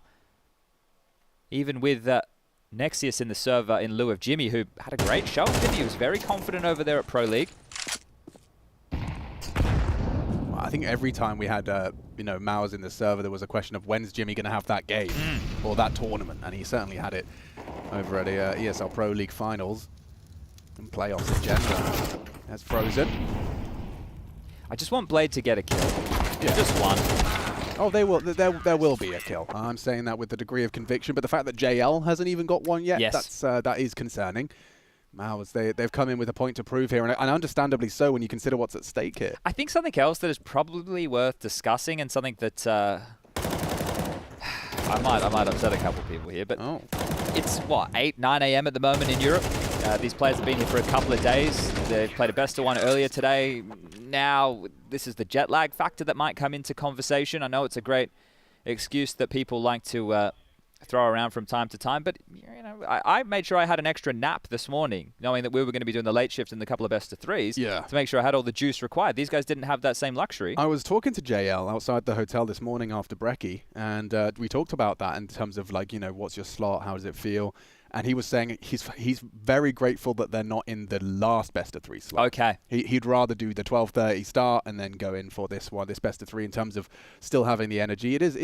I mean, I've always been, pessimistic about the jet lag excuse. As I sit here, though, feeling like a zombie, yeah, I can understand it. I can empathize. It's a big shift. There's 9 hours difference between Sydney and Central Europe. Yeah. So, it is going to cause a couple of issues, and especially for somebody like JL, who is the heart and soul of the team as far as the Good Vibe tribe goes. Here's Emma looking for an opening, aggressive through the smoke, with disperse, and there it is. On to Emma, and another one comes through. Yeah, that's the JL Deeg. He did some naughty things. Apex Bits done some more.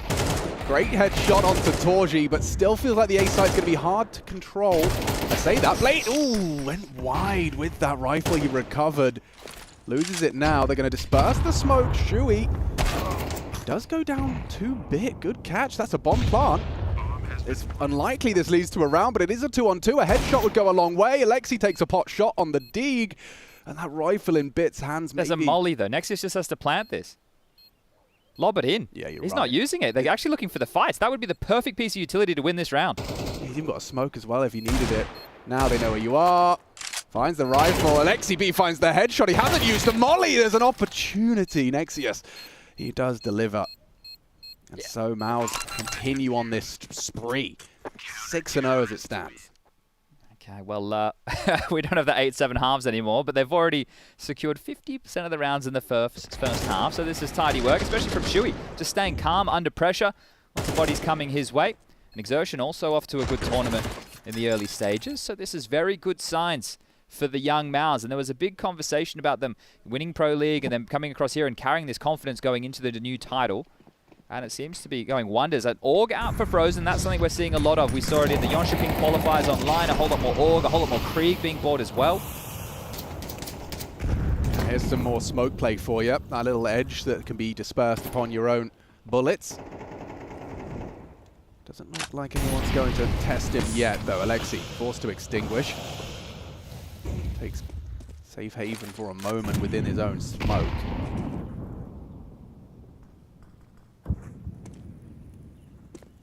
Does look like Na'Vi want to try and keep testing this A site. They've had very little successes so far on that side of the map already, really, to be honest, anywhere in this map. Yeah, the highest fragger is bit with 3. Yeah, and I think those came majority from that lost round prior. Great weapon for the job here. Nice flash. It's not. Shui gets first contact. Yeah, and Shui drives first. Great. Should go down here. You think Fitz got him dead to rights. Does pull it across the line still now. Not a clean one for Na'Vi, but they have got a man advantage. Ooh, that could have been lost just there. Imet had the bomb in his hands. Burning now. Exertion brought low. But they're into the site and the bomb's going down. This looks like the best opportunity for Na'Vi to find themselves off of that goose egg. Posturing for a potential retake. Oh, that molly forces him wide. A missed shot from the AWP, but Alexi B lives on. This is their round, baby. Na'Vi converting it. Contributions from all of the names you'd need. Bit, Ima, and JL with a frag each. Yeah, surprising Alexi able to stay alive there. I feel like he should have been dead to rights. Exertion looking to do a little bit of damage. Hanging around in CT spawn. Will take down Ima, maybe an AK upgrade. Loitering for this now, and he has been pinned. There is a position of JL. Hearing the steps, looking for the fight, and catches a great timing. So Exertion will not get away with his life, but he should be able to maintain this AWP. Still plenty of money for another buy, so there it is. The first round for Na'Vi, but still yet to see Blade get a kill. Come on, Blade. Come on. It's coming. How old is Blade now? Well, I think 63. That would be my guess. Well, you reverse. 36. Oh, okay, yeah, close. You were reading backwards. That's all right. Yeah, he likes that one, doesn't he? It is always one of these less than desirable situations when the coach has to be called in. Yeah, but it can lead to some iconic moments. Yeah, we've had Threat, Zonic. The list really goes on. Yanko Deeg. I'll always remember if Yanko Cyclone Deeg. had to play, if he had to jump in, I'd be all right. Cyclone was playing, a couple years ago. It's not like Blade. I think the last time Blade was playing was Trace. What did he say? I think it was 2,000 years ago. I think. Yeah, that's specific. And then the pyramids came into discussion. But I did like the observation that he's competed in every iteration of Counter-Strike Online. That's quite nice. That's nice. Very That's nice. a very short list. That's why Simple didn't come. He said, I want Blade to play in every version. Shout out Blade one time. 0-7 as it stands, heading into our 8th round. And Na'Vi, they are off and out of the gate now. First round on the board. Torji's on that orb, looking for some friction in mid. It is just going to be Alexi B parked across on that tap. Still very standard openings, like window smoke, top cat smoke. CT's drop one of their own to try and make things a little bit more prickly. Working on this mid control, flash towards connector. Imma steps out underpass. Standard CS so far. Yeah, he's going to take that first fight. Imma's the one looking for it. Exertion's safe though, just jiggling out. All the tip of the head was spotted. Torji confirmed towards the connector position. Exertion, he's flirting with some aggression. He's thinking about it. The HEs are in, chipping away at their health. But there it is, a nice opening for Na'Vi. Imma's caught the AWPer. Shui to fill the void. Bomb still top mid, a minute left in the round. Alexi B underneath the window position. It's JL. In eyes with him, just staring at that ramp smoke, anticipating aggressions, but it's rather light on that A side of the map.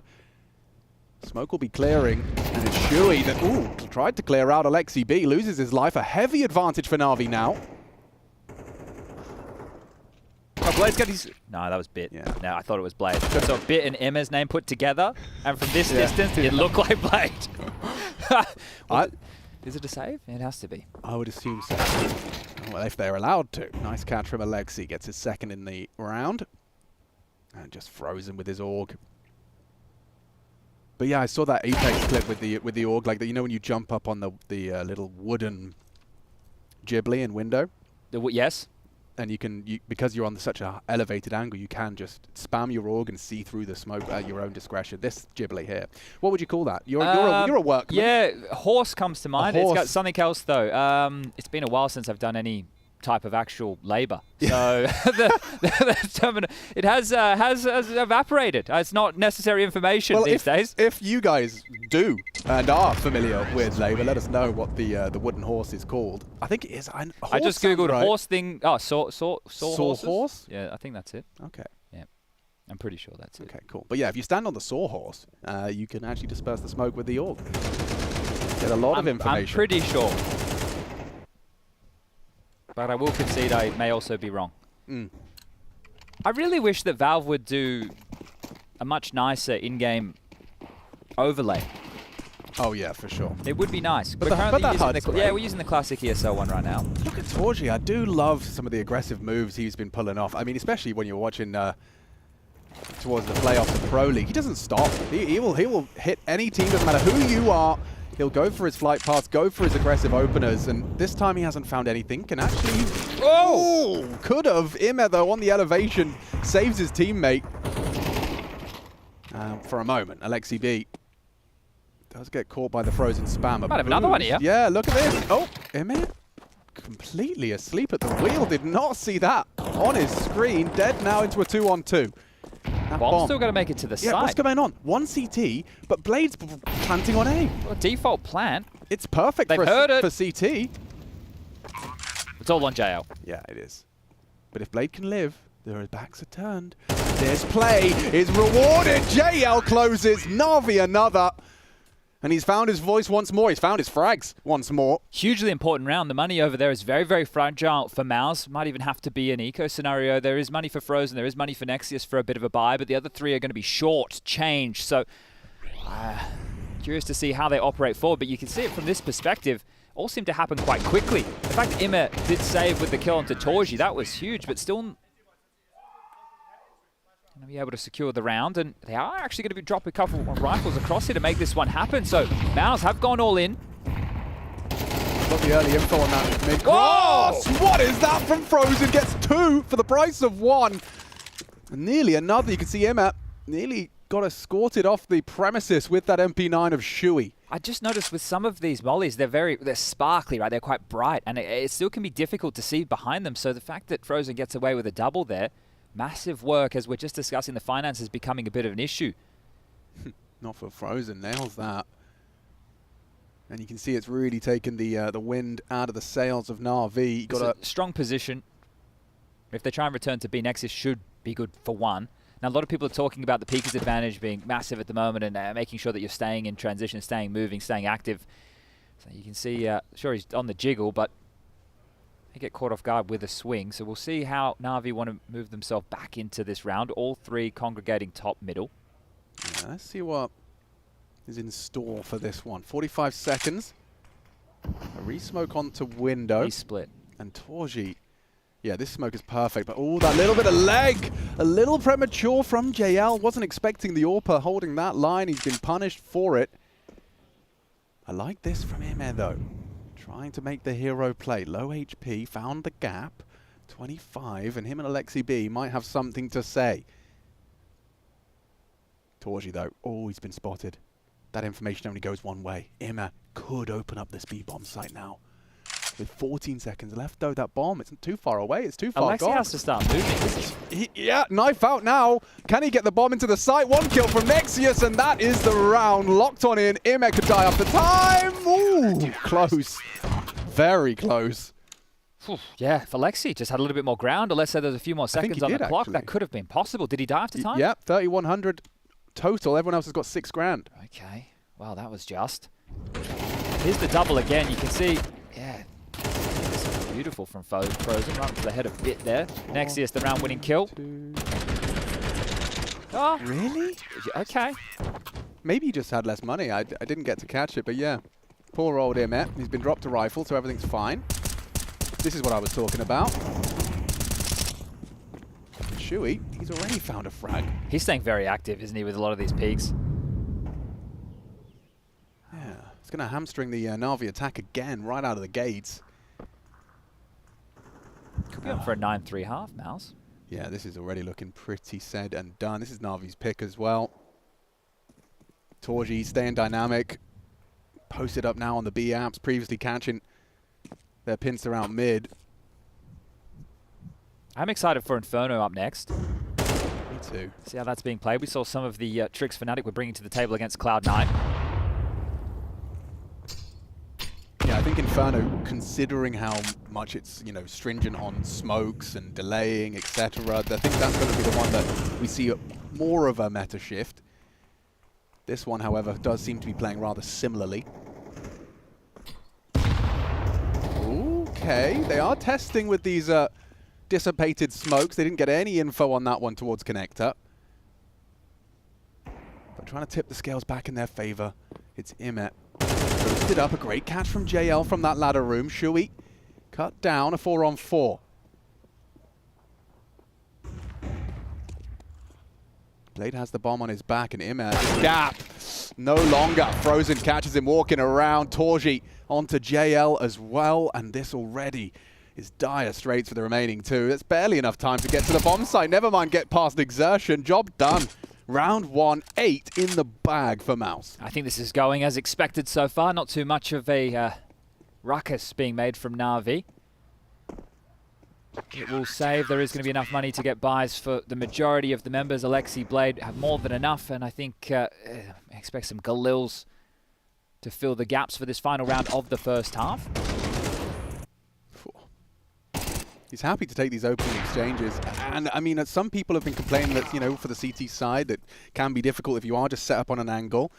Perhaps that's one of the reasons why we're seeing these opening aggressive gambits out of the CT side. Yeah, well, the CT side was already quite active towards the end of the meta anyway, but I think now just the framing of, you know, not standing still, making sure you're the one searching for the fights, especially with things feeling foreign and searching. Torji pinned it towards Connector, has taken a little lick of damage. Shui's gone down again in search of an opening frag. Yeah, just through the smoke this time. Imma catches window. Ooh. Oops. Ooh. Bit of an eyebrow raise there from Exertion. This is the thing. Some of the stuff that happens, we don't even know if it's the player that did it, if it's the game that did it, right? Some things are going to be bug-related. There's boosts that are issues in towards B. They're just accelerating. Exertion's dead too. This is going to work out. This is going to boil out nicely.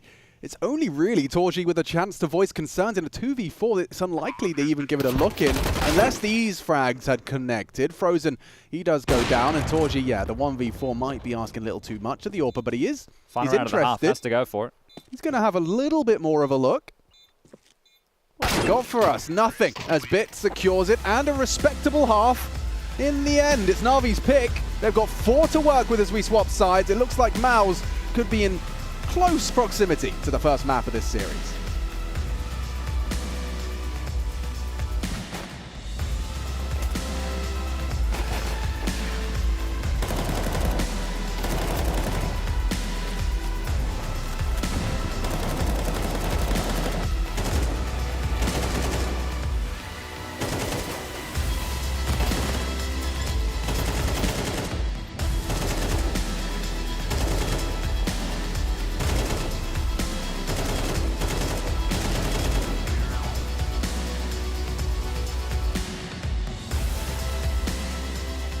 How you guys going with CS2? Obviously, you know, it's been, I assume, difficult for you guys to get scrims and stuff like that. How's things feeling with CS2? Yeah, I feel like it's just like in the beginning now, like it's just all about trying new stuff and just, you know, going with the flow and kind of just testing out new things and just seeing how that works. I don't think there's like a lot of stuff we can go off on like right now, but I think, yeah, it's just about feeling how the game is going to feel in this event and then going on from there. Coming into CS2 and everything like that, is it just across the board feeling good? Feeling a bit different, obviously. I think everyone's super excited and hungry and just playing a lot because we have a young group. But been a few hectic days. Also have a stand-in for this event. Yeah. We'll see how that goes. Yeah. So do we know what the situation is like with that? Is that going to be a world where maybe he's going to come back and get involved after, you know, a couple of days, or is it not looking likely that he's going to make it at all to Australia? Do you know yet? At the moment, it's not looking likely. Right. But if he gets his visa in time, we're flying him in straight away. Yeah. The hot question is CS2. I was talking to Elige on a podcast just the other day. He said it's going to be Madden.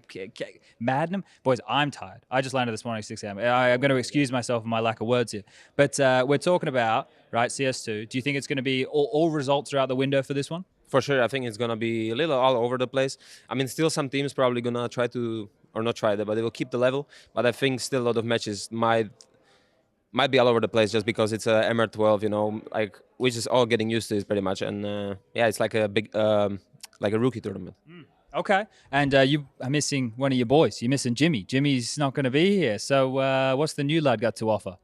Yeah, I mean, Bram is coming instead of Jimmy, and we didn't play a lot with him, actually. I mean, we played like 2 days of practice.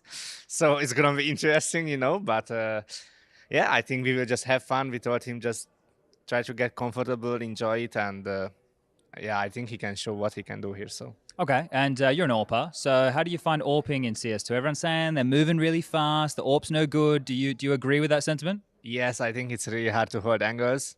It's pretty difficult, but I think we just need to get used to it, I guess. Yeah, all right. But it's LAN. It's LAN CS2. Do you think that'll be any different? Yeah, actually, I was talking to my friends, and that was the only thing because that's like I think ping matters a lot now in CS2, and I'm pretty interested how it works out in LAN. I think it will be actually good. So yeah.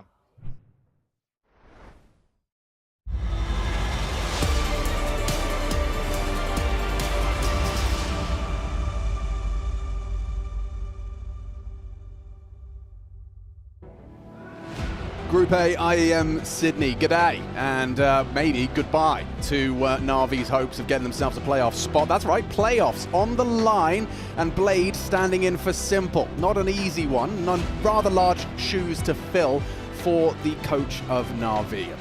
We've got ourselves Maus with 8-4 for Na'Vi as we swapped on sides, and I've got Chatty B with me. What's your expectations for the second half? Do you think the CT side fares better for Na'Vi? Well, yeah, you would hope so, but with the 1xBet odds on screen right here, I think this is just Maus's map to take, right? Maus's series to take. I think it's very difficult to be playing with a coach, so it's hard to get too excited knowing that we also have the SL Pro League victory for Maus. I know they have a stand-in as well, but everything should be falling in their favor as Window Smoke will land. Pressure out mid. Lots of Glocks and lots of headshots. Bit delivers. Good pair of frags. He's got a third as well. Bit the headhunter. Frozen has a lot of space, but we need a multi-kill. Yeah, he needs them both there. He gets the info and a clean one on the first, but multiple angles. Too much for one man to handle. Open sight right now. Shui might be able to get a plant. Alexi, how much of this is going to hear? Mouth moving. Must have heard the steps. So, Shui, you are noted. Do you have an opportunity to plant the digits? If he'd have jumped straight on it, doesn't look good anymore. Great goosh. JL low. But they're coming in from every angle now. Every single angle. Blade with the bait shot. Could be an opportunity for him to take a kill. Get him, Blade, get him. Stolen by IEM. But that's important. A pistol now. Na'Vi going to be able to close that gap. All right, well, a nice one there from Bit. Some fantastic shots over towards Connector to kick off the round. You could see Mao's just trying to swarm and take full mid control here, but we're absolutely denied. Taking head after head, so good shooting from Bit in this one. Now, there was no plant, so we'll see how Mao's want to operate forward. Will it just be a full Glock eco into the AKs of the next? That is looking very likely. So everybody making sure they hold on to about that 2K mark. You get the loss bonus of 2,400 coming into the next round. You can get your AKs out. A little bit of light utility. And with that in mind, IEM more than happy to stand forward and farm anybody aggressively towards a mid-pick. You've got Bit over towards A, Blade playing connector, JL short, and Alexi B caretaking the B bomb site. Apt in the name. Yeah, right. Alexi A would be somewhere else. They have the bomb over towards Palace on the back of Shui, so this might be another one of these situations. Milk out the util, force the CTs to have to reinvest into the next, and then see if you can throw your bodies at the site and get that bomb down for a little bit of extra cash. There could be a plant if you can get, yeah, Bit, unfortunately, he's successful in his first venture, and yeah, he's not had any trouble with the second. As that chance for a plant has now really run dry. Shui, though, finds himself a different coloured Glock. Maybe that's the one. Nope, not to be. As you do get that nice second round. So the gap continues to close, but now there's time for the AKs to come back out. So this is where we would hope to see a shift for Mouse. Now, a 2-round game at this juncture. Insane how quick it seems to have closed with the pistol and the conversion. Both teams winning their CT side pistol. And the rounds for Na'Vi came late within the half. They managed to pick up 4 of the last 6. So once we got past the halfway mark. 3 towards window to start the round for Na'Vi. Util looks like it's being lined up towards A. You've got Bit playing over towards the balcony position. Remember, Blade will be the one who has to chip in combination to assist Bit if necessary. Here comes the A execute. Util flying over, Bit on the balcony, calling for support, flashes, JL down. Yeah, Bit needs a multi-kill. The flashes are good, and so is the shooting too. And he gets away as well. I spoke too soon. Frozen finds his head just as he descended the ladder there. Torchy, first man in, realizes he doesn't want to commit to that as he's got the bomb now on his back. Retrieves that.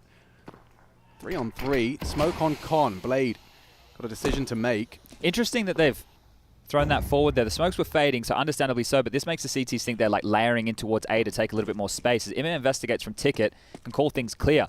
But the over-rotation back towards B may cause an issue. Everybody from Mal's now starting to reassert dominance towards this A ramp position, Frozen through Palace. Yeah, Blade's not hearing anything. He can push a ramp, but still it is only IEM here. The flash from Frozen will be the go sign.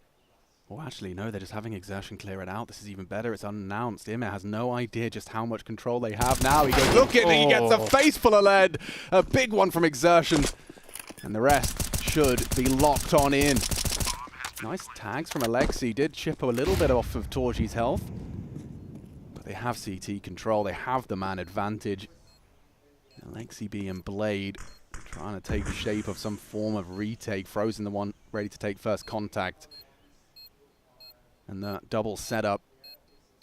Torchy's even lending a hand, holding that cross to Frozen's position. The nade looks good, does do some damage, but not going to win the round. A nice one from Maus. And a double from Exertion. Okay, well, that was a very well played round there. They didn't rush the issue. Took the exchange on A, paused, walked back out. Well, some great shooting to get themselves on towards that A site. IEM had absolutely no idea. This is the shot from Exertion that essentially secured the deal. Bit of a smoke into the side of a teammate there, but they played around it nicely and get themselves up to 9. So a 3-round advantage as Na'Vi can limp back in with another buy. Blade onto a scout, MP9 for Alexi, rifles for the rest. maybe more of the same for Mouse here. Nexius dealing with any B pushes. Util over towards A as a flash at the ready. Torji will take space off the back of it. He really Blade's responsibility. He's going to play full retake A, go wrap around, maybe, yeah, leaning towards B. So if Mouse were to walk into A, which they are doing, it's woof, light work for Frozen. Puts one into Imer, and down goes Bit, just like that. They've got the A site, they've got the 10th round, one would assume. Should be a save for Na'Vi if they can, but that was... Okay, maybe they can't. Nexius takes JL, Alexi down, now it's just Blade's scout, and does he even really want to hold on to this? They were trying to get full mid control. They went out there, they had multiple bodies from Na'Vi clearing out mid, and in the meanwhile, Mouse were just taking space on A. There you have it, Blade down, round secured, just 3 more now. We move on to Inferno as the next, Ancient if we need it as the third, and we also have that secondary stream going on right now with Mac and Jim bringing you all the action. That was the Vertex versus Apex series. Now Vertex copped an absolute hiding to start off the day, and then on to the first map of their series, lost 13-5, but are putting up a bit more of a fight on Anubis, so you can check that one out if you're interested.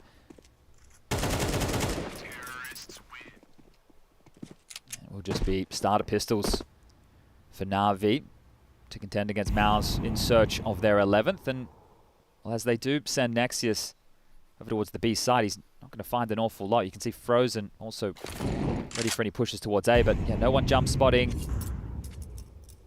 Not really a whole lot to report, as Shui has called them forward towards middle. They have control with ease. Connector and window smoke in unison. And Frozen, he might be the only one to walk into danger. One spotted, knows it's Blade, so that's the Connector player. Yeah, he's not in a hurry, is he? Well aware of the potential for a USP stack. Oh, the sound cue's been given. He can get overrun here, and he has been. It's JL that will finally put him down. A rifle retrieved. Alexi B down to Shui. Nice find upon the fade. As, yeah, the B site's being cleared out as I speak. You can see Nexius just sweeping through. Bomb now will make its way over towards that open bomb site. Just exertion trying to take that rifle away. And Bit, no armor, and still manages to get away with that first. With the 2400 loss, 2 AK saves would be great here. Oof. How hard are you going to hunt for this? You know both of them have been able to pick up AK-47s. You've got plenty of cash in the coffers with the win bonus about to come your way for Mouse for another buy, so this is secure. Bit JL looking to retain these, and while the bomb halfway gone, we can take stock of this one. 4 rounds in the first half for Na'Vi, pistol conversion. And now it is all the conversation about Mouse to close things down. It is a little bit unfortunate that this is the status quo. It doesn't. Sure. Whereas we have the next game coming everybody's way, Vitality versus FaZe, and that's an elimination game. So that one has everything on the line. Loser of this will not be eliminated from IEM Sydney just yet. They'll have more opportunities to play in the lower bracket of Group A. The winner will put themselves into that seeding match. So I wonder if Mouse qualify for the arena, if Jimmy will be able to get everything sorted and make it here in time for the playoffs. That would be quite magic for the young lad.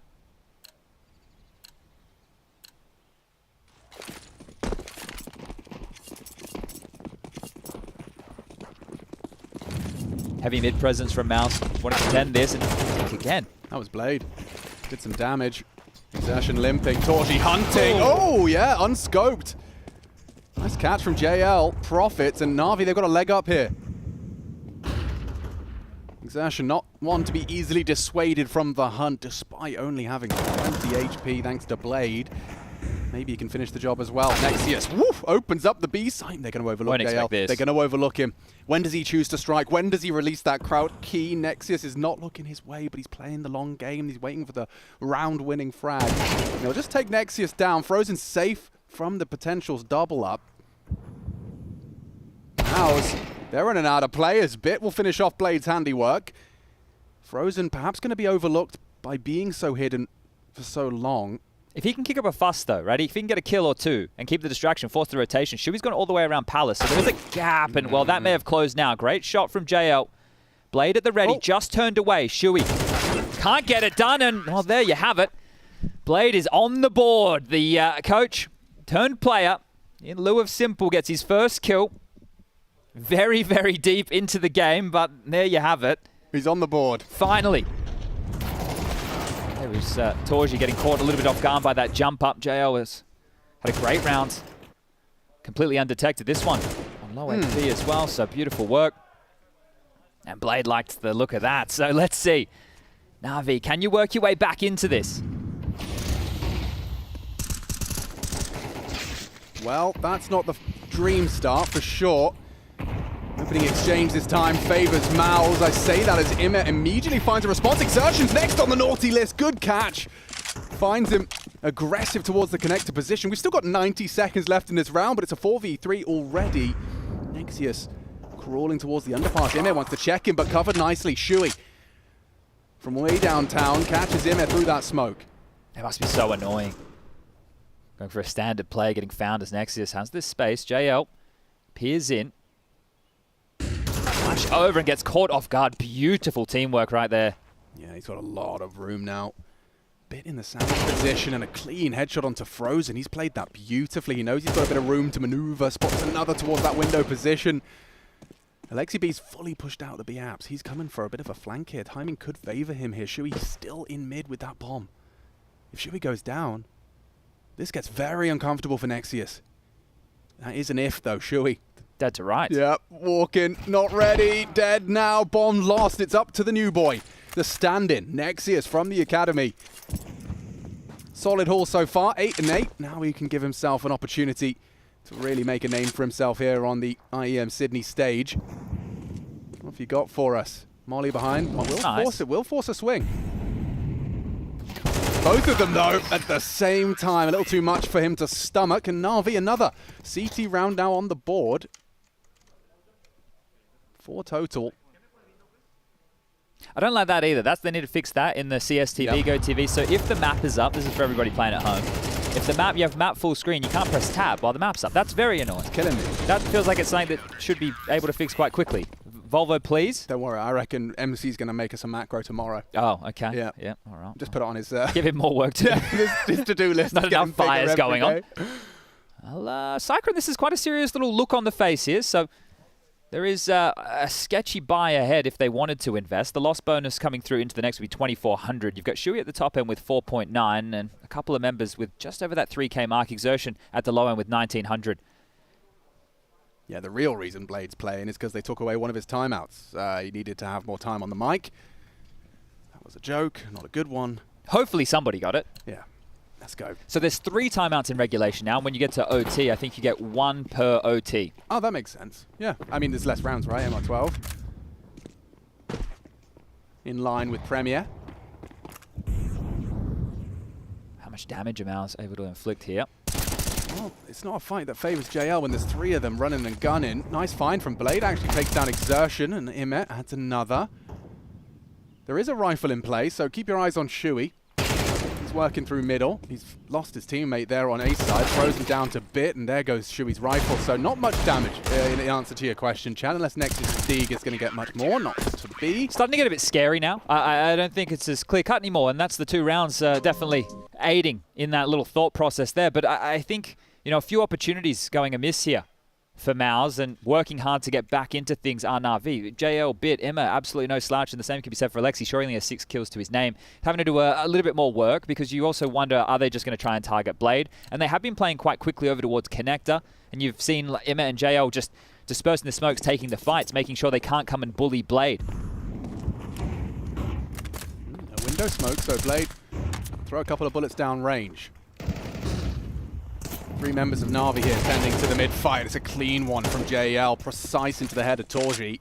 These 2 are just deathmatching in middle. Every time. Taking a lot of these fights, constantly staying as a jarring force, not letting Maus set up and get the territory that they're hoping for. And now that another kill has gone against them, they're working with a man disadvantage to get back into things and no space. Frozen's in Palace, Shui top mid, the other 2 towards underpass, so they haven't even applied any pressure elsewhere.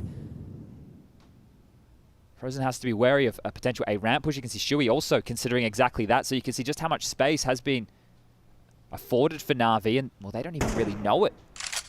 Holding on to Molotovs, a smoke, a couple of HEs. This is looking very good for Na'Vi to make this a 10-round game. He heard Alexi B jumping for info, so Exertion tries his hand at a pot shot upon the second jump. A panic molly doesn't quite land and hit the mark. Instantly bloomed there upon the bounce. That was odd. Shui showing off, gets the window smoke out. They still have a couple of more of their own on the T side to work with. staying very quiet. We're at about the 35-second mark. The go has to be soon. It will be an A split. Testing Blade and Bit. The two Bs on A. Here comes Mouse, all in one. Death Ball, Nexius, 2.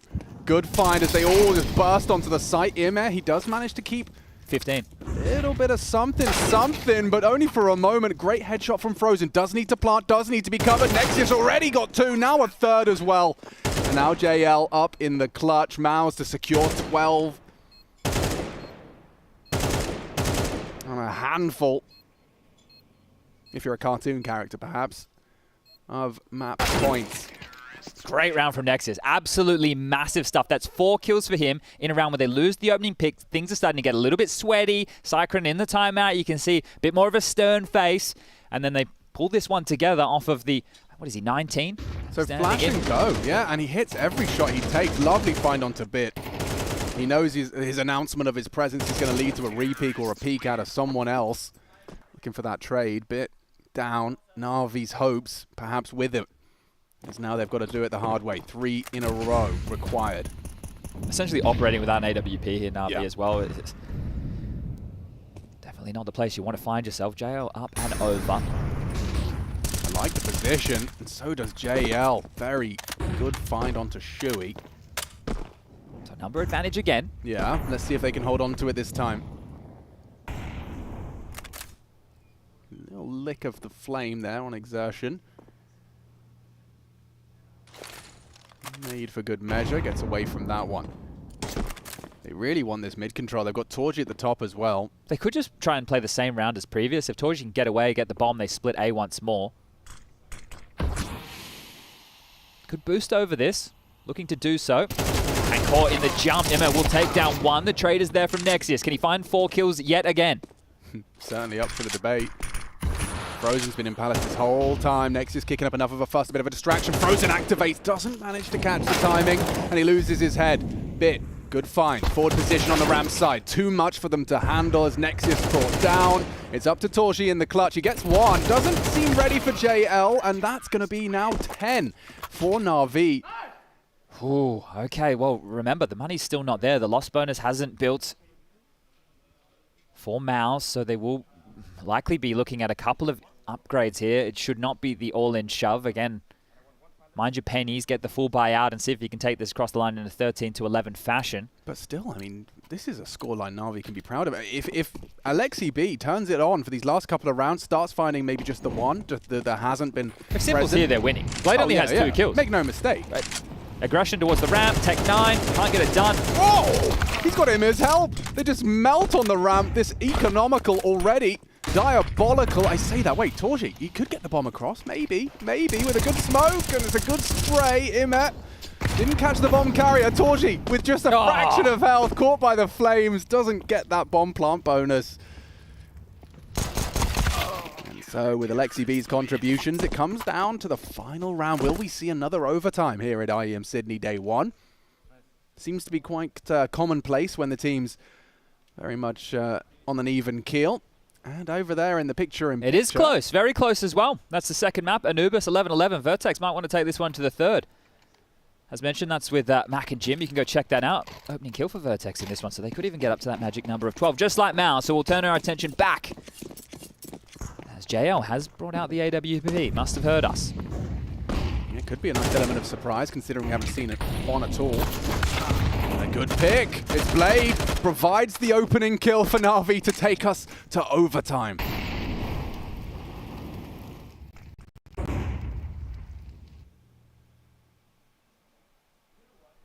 Now Maus are on that back foot once again. That's 5 consecutive rounds where the opening pick has gone in the favor of Na'Vi. So getting the better in a lot of these opening exchanges. This was Torgy's AWP completely removed. And as we mentioned, JL now with 1 in play could cause a whole lot of issues. As rerouting, joining Frozen over towards this A round. Emma clearing out mid completely.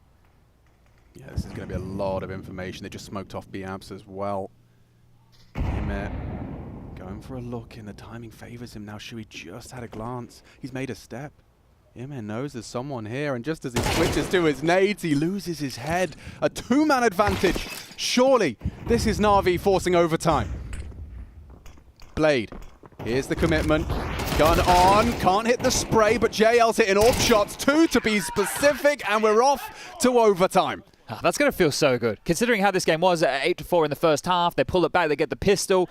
It feels like Mouse has them on the ropes. They're able to step up, and this has to just be all the credit thrown to the 3 riflers, IEM, Bit, and JL. You've got 22 for JL, 23 for Bit, 19 for IEM. All of them are finding impact, and as mentioned, opening kills in 5 consecutive rounds to close this half down and take us to OT. And this is where it can get crazy. Blade found impact there, the opening kill to start off the round, right? Okay, don't worry that he only has 3 kills. From this point forward, if he can get 1 a round, or 1 every 2 rounds, that's still going to be enough, because Na'Vi seem to have found a recipe of success. Window smoke, a bit more direct this time from Mouse. Over towards B apartments with all 5 members, trying to do this as a unit. No more default spread, mid control. That's off the menu. Full util, full rifle B execute, looking like it's coming. Yeah, safe from that initial HE. Alexi B's got a world of hurt coming his way. JL in support, perhaps. They can do something with this. Close proximity to the enemy. It's Exertion swinging through, trying to take that first fight. Alexi B takes 2 on the first magazine. He's got JL in support, and this direct approach has fallen flat as a pancake. 1 consolation frag from Torji, but there you have it. Na'Vi will take the first of overtime. That's like a wild move to go for as well, and the execute wasn't even that clean. It was mainly just a couple of flashes. The smokes came in late, and that's the first round of OT where you have a full buy, and that's the call. So the timeout to be called, and understandably so, from Cycron. I think he didn't like the way they were approaching it earlier in the half when they were going for default spreads and being quite aggressive towards Connector, hoping that they could just bully Blade and get those kills and trade. So then they operated a little bit more, slow and as a unit and doing things a bit more by the book, and they got a couple of rounds. But now the game completely changes. Na'Vi have done enough to force Mouse into an extremely awkward position. So maybe thinking a little bit too far ahead were Mouse, because I would say they're in hot water. This game is on. We're in OT. This is pressure moments. And the ult for JL to be posted again. Right. I mean, from that, with the buy once more. From that 8-4 half, that pistol win starts to ignite hope, but you jump forward and you find them winning the first round of overtime. I mean, Na'Vi are actually in pole position to take their map pick. This is the new nade. It's nice to see Blade has been in the lab since the first game on Mirage. Didn't quite have that one down pat. He certainly does now. There's a lot of faith on Bit, isn't it? Just constantly leaving him relatively isolated. This time an exception. You can see that's an interesting smoke spread down towards the dark position as well. Ooh, Blade going for answers. Gets info. The AWP fired a shot. They know there's 2 round. May have seen the bomb on the minimap as well. It was on the back of Shui. Molly forces Frozen away from his forward palace position. JL leaving the window room with the AWP, so where's he going to post that up? We still have a minute left on the clock. He looks like he's rotating over towards B. Nexius has gone down towards that fight with IEM and Connector. Exertion now trying to get something done, and Blade's going to get the better of him. No scope required. Exertion falls foul to Blade yet again, and he's got the perfect weapon for the job. Bit's in trouble. Burning quickly, rapidly. Swinging was IEM. Past tense thanks to Torji's AWP. Blade fully blind. That was one hell of a flash. Vision restored. He's still alive, and perhaps this 2v3 is on. 30 seconds to work it out. Shui and Torji dumping nades and starting to try and sprint it over to the open B bomb site. But this is the thing. The sight line from JL has been open this entire time. He knows that they haven't crossed towards the site just yet. He can rotate back. He's actually going around towards CT spawn. He's going to be coming from Ticket. Alexi investigates underpass, doesn't see anything. I'm not sure he's going to hear the steps from this range. They're going to be in towards the site, and if the AWP can set up, they might still lose this round. Bomb gets planted with seconds to spare. Yeah, this 2-on-3's on. We know AWPs in those post plants can do an awful lot. Torji with 3 bullets left and 3 opponents to find. Perfection required unless Shui's going to be able to find 1 or 2, and it does look like he's in a prime position to do so. It's all about the timing, though. JL has that AWP trained on this exact Blade's swing. bait. He is bait. Loud and, well, not so proud. Shui, he's found Got JL. the molly. Oh, he does have a Molotov. Throws it on towards the bomb. Awkward now. No chance for Alexi B. He's just going to have to brave the flame. It's not going to work out for him. Not looking good. Forces Shui in to check it. But that's Maus equalizing now into OT. Oh, Alexi going to be feeling hard done by there. Perfect bottle of flames left over for that moment, a round that felt like it should have been Na'Vi's. Oh yeah, and I can't help but feel that perhaps there wasn't enough answers on A. JL rotating CT could have just perhaps hazarded a potential rotation to B as the time was so thin. I think Mao's just perhaps caught them off guard by the audacity to go for a move like that. Exactly. With JL from jungle, right, he can see the site cross line. Right, that's but what he was the one to rotate away. The other guys, they could have potentially pushed out underpass aggressively, but this is the thing. I don't think they, as you mentioned, didn't completely believe that they were really going for a play like that. You saw Alexi B looking underpass, and it was 13 seconds left. He's like, nah.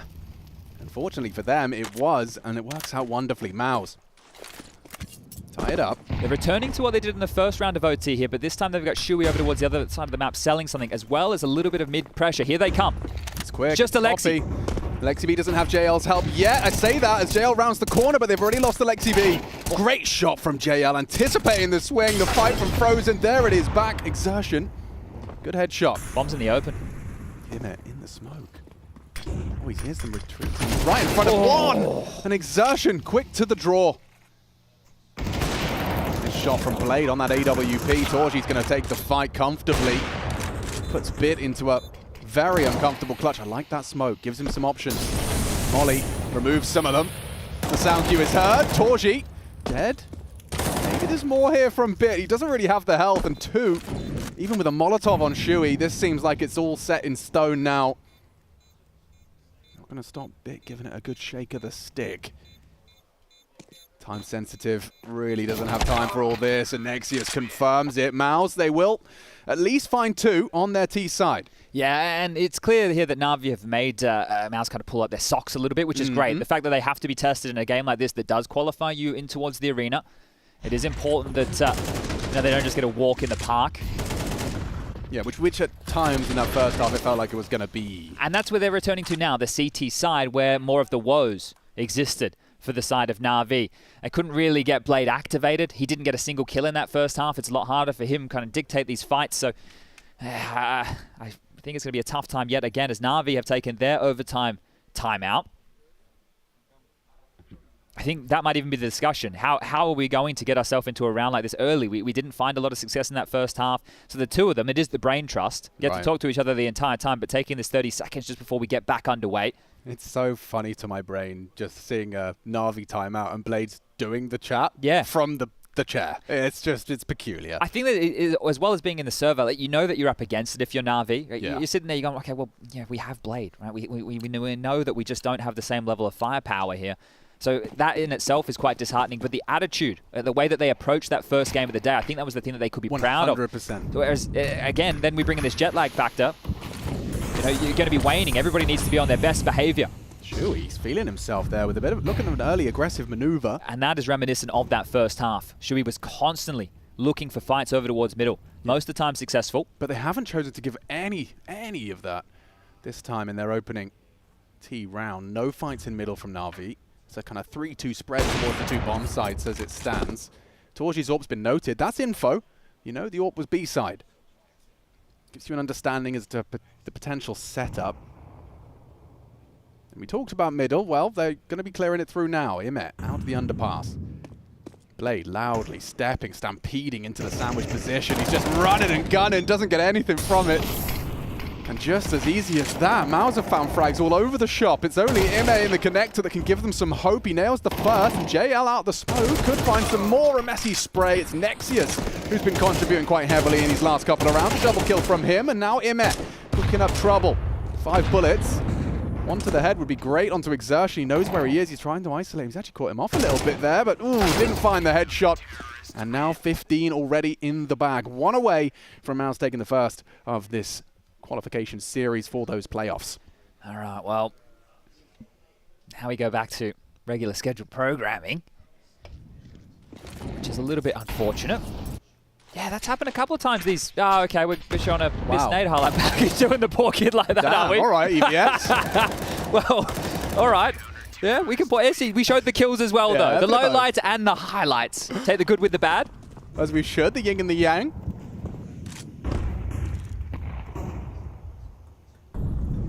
Shui, I was just having a quick look. He was extremely active in that first half. Managed 4 opening duels in his favor. Okay, yeah. So we weren't blowing it out our arse there. It was definitely the case. Extremely active over towards middle and connector, and Torji's AWP. He's ready for this fight. Oh, they missed the molly. Missed the molly. Doesn't matter. Still awkward there. Imer just boosted up to his own demise. Put in the guillotine by his teammate. Nade to finish off the job. Looks like Maus have got this one in the bag as JL nails a nice wallbang onto Frozen Ticket.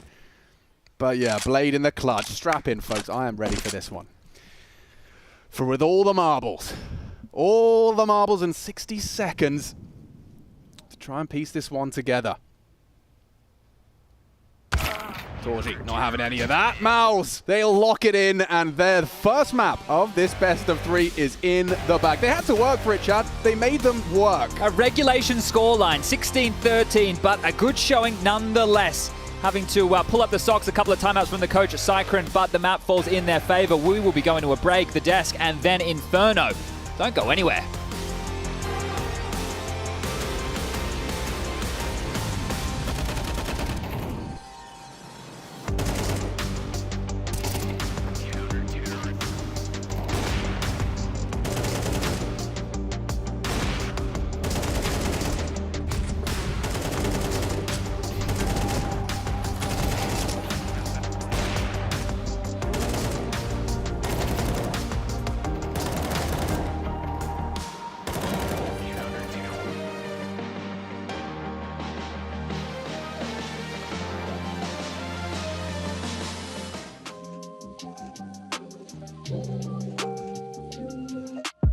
Workshop waiting room.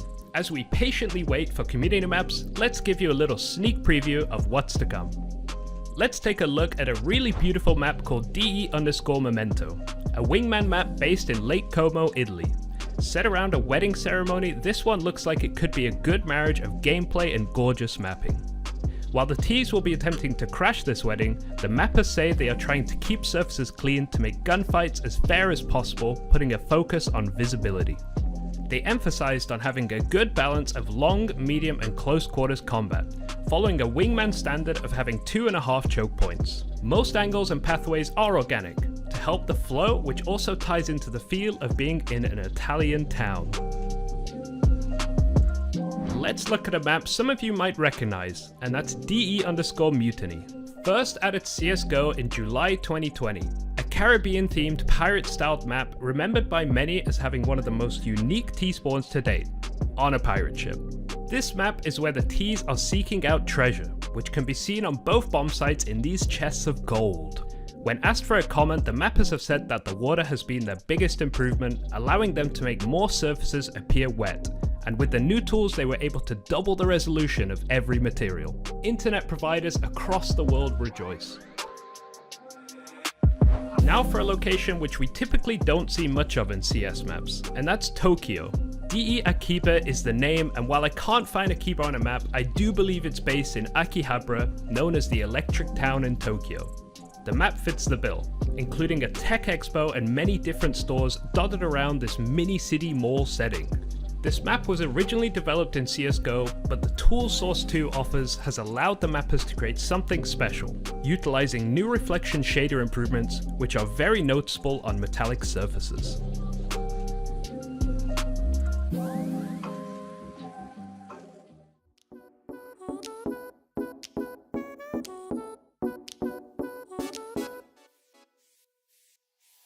I can't explain. I can't explain it. I go insane when we get naked. Hold me down, never let me go. Take me in, I want you to show. Hold me down, never let me go. Take me in, I want you to show me love.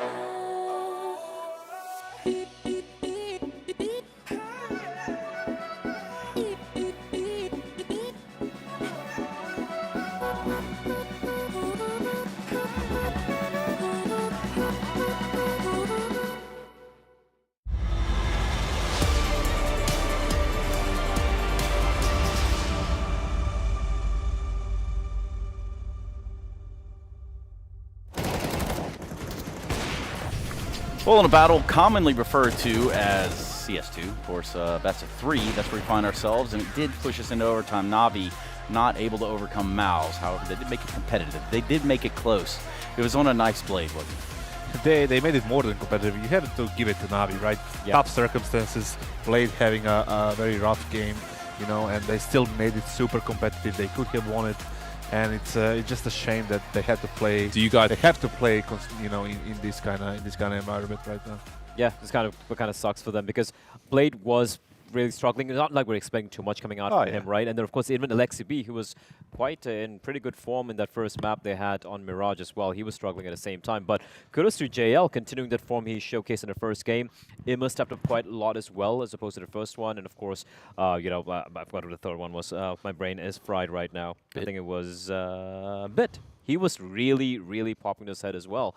But for Mouse to get it done at the very end, it was a bit shaky, a little scary. And, yeah, it just kind of panned out the way we expected it to, but not in the fashion. Very close game at the end of the day. Yeah, not the fashion. Not the fashion. No, not the fashion at all. But exertion, on the other hand. Oh, okay. That's not bad.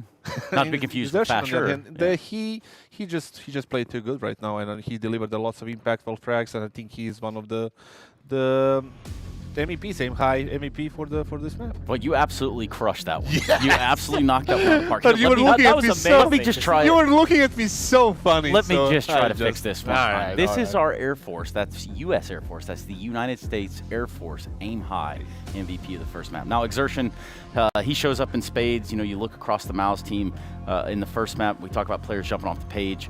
I'm definitely looking at Torzy as well. Torzy?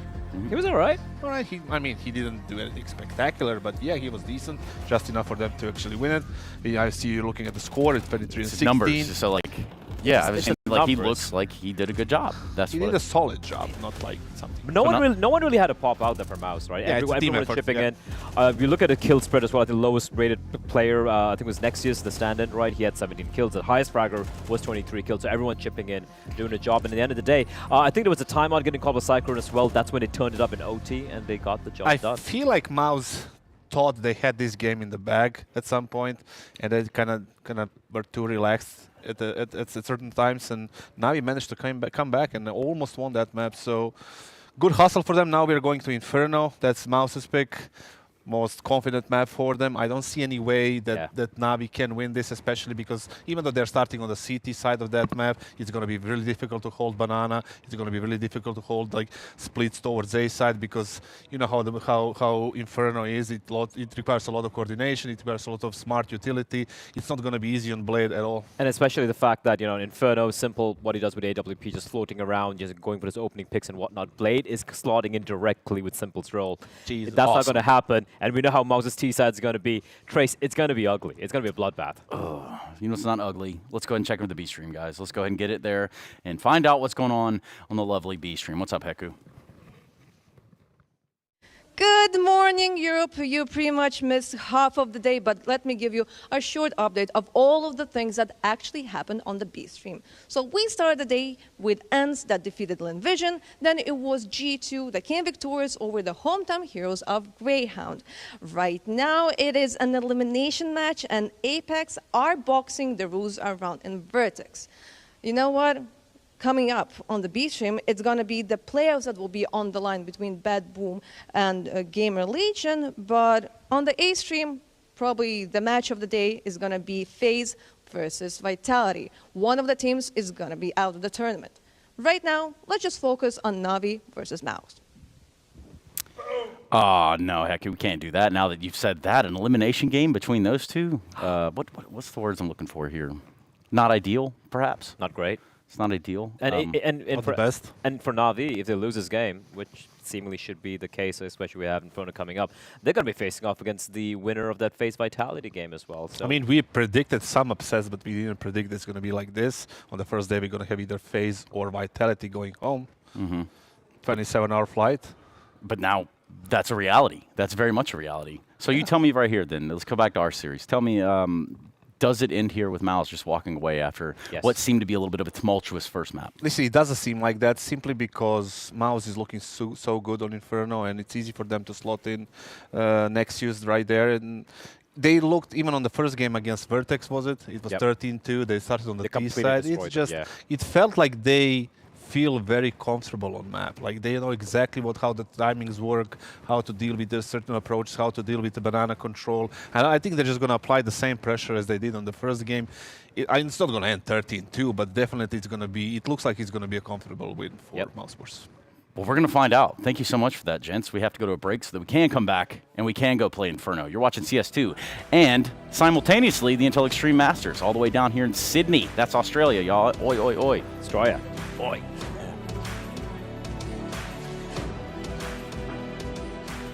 Oh, he's pushing smoke, bro. What's he trying so hard? Jesus Christ, man. Summer is over. He's so blind. One close. It's time to try hard. Join the first CS2 League season. Market door one. Cat dead. Let's go. Win your share of $214,000 on your path to ESL Pro League. You love it, you wear it, Wear your passion. Share your passion. Wherever, whenever. Gaming is a lifestyle. Get your merch at shop.eslgaming.com. Do you guys have gimmicks? Especially with MR12. I think one like, I don't know, gimmick smoke or something. Like you saw the one that someone made on Palace on Mirage, where it goes down onto Shadow. So you can kind of walk out in a smoke onto the bomb site, basically. I think we didn't do some stress like this yet. I think we played as a team like practice, less than other for sure here. Because we had a really huge like bootcamp before EPLs and EPLs, and so we rested like 7 days. And yeah, we had like 3 days of practice, but obviously players were playing individually. So we don't have like a lot of gimmicks for the moment. But obviously like HE thing is huge. So this is going to be like almost an orientation for you guys with the limited time you've had to actually play CS2, like, you know, professionally. It's going to be crazy. I was speaking to Snacks off camera. He thinks it's going to be. He said a word that was like interesting, you know, in terms of expectations and so on. And he thinks being able to call things on the fly is going to be important for this event because of how chaotic it might be. This event is like so close. From CSGO events and so on. For transition, like we for sure need like new bootcamp to go through the game, like to find new things. Because for now it will be like a raw competition. I don't think like a lot of skill, a lot of like you say like on air like calls. Yeah, just playing like with a lot of gimmicks. It will be the main thing.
Maus Na'Vi, map 2, made to work for it, but Maus, they are a map up in the series. Winner secures himself a spot at the IEM Sydney playoffs. And I'll tell you now, if there was a crowd I'd want to meet and play in front of, it would be the Sydney crowd. A very special bunch down under, and they don't always get to see world-class Counter-Strike on their doorstep, so they will and always do bring the energy, bring the hype. Maus, they certainly have taken a big leap in that direction. They are one map away from securing themselves a visit from that crowd. And just to give everybody the lay of the land, maybe you're just joining us. It is quite early over there in Europe, and that is where the majority of you are watching Counter-Strike from. So yes, good morning, and we hope that you will enjoy the matches we have coming up for you for the rest of the evening here in Australia. We have Vitality taking on FaZe Elimination match next, but on that B stream with Jim and Mac, they are going to bring you Bet Boom versus Gamer Legion, and that is going to be a bit of a interesting affair. Well, the winner of that game will also be making their way into the playoffs. So that's what's online of this game and that Bet Boom Gamer Legion match.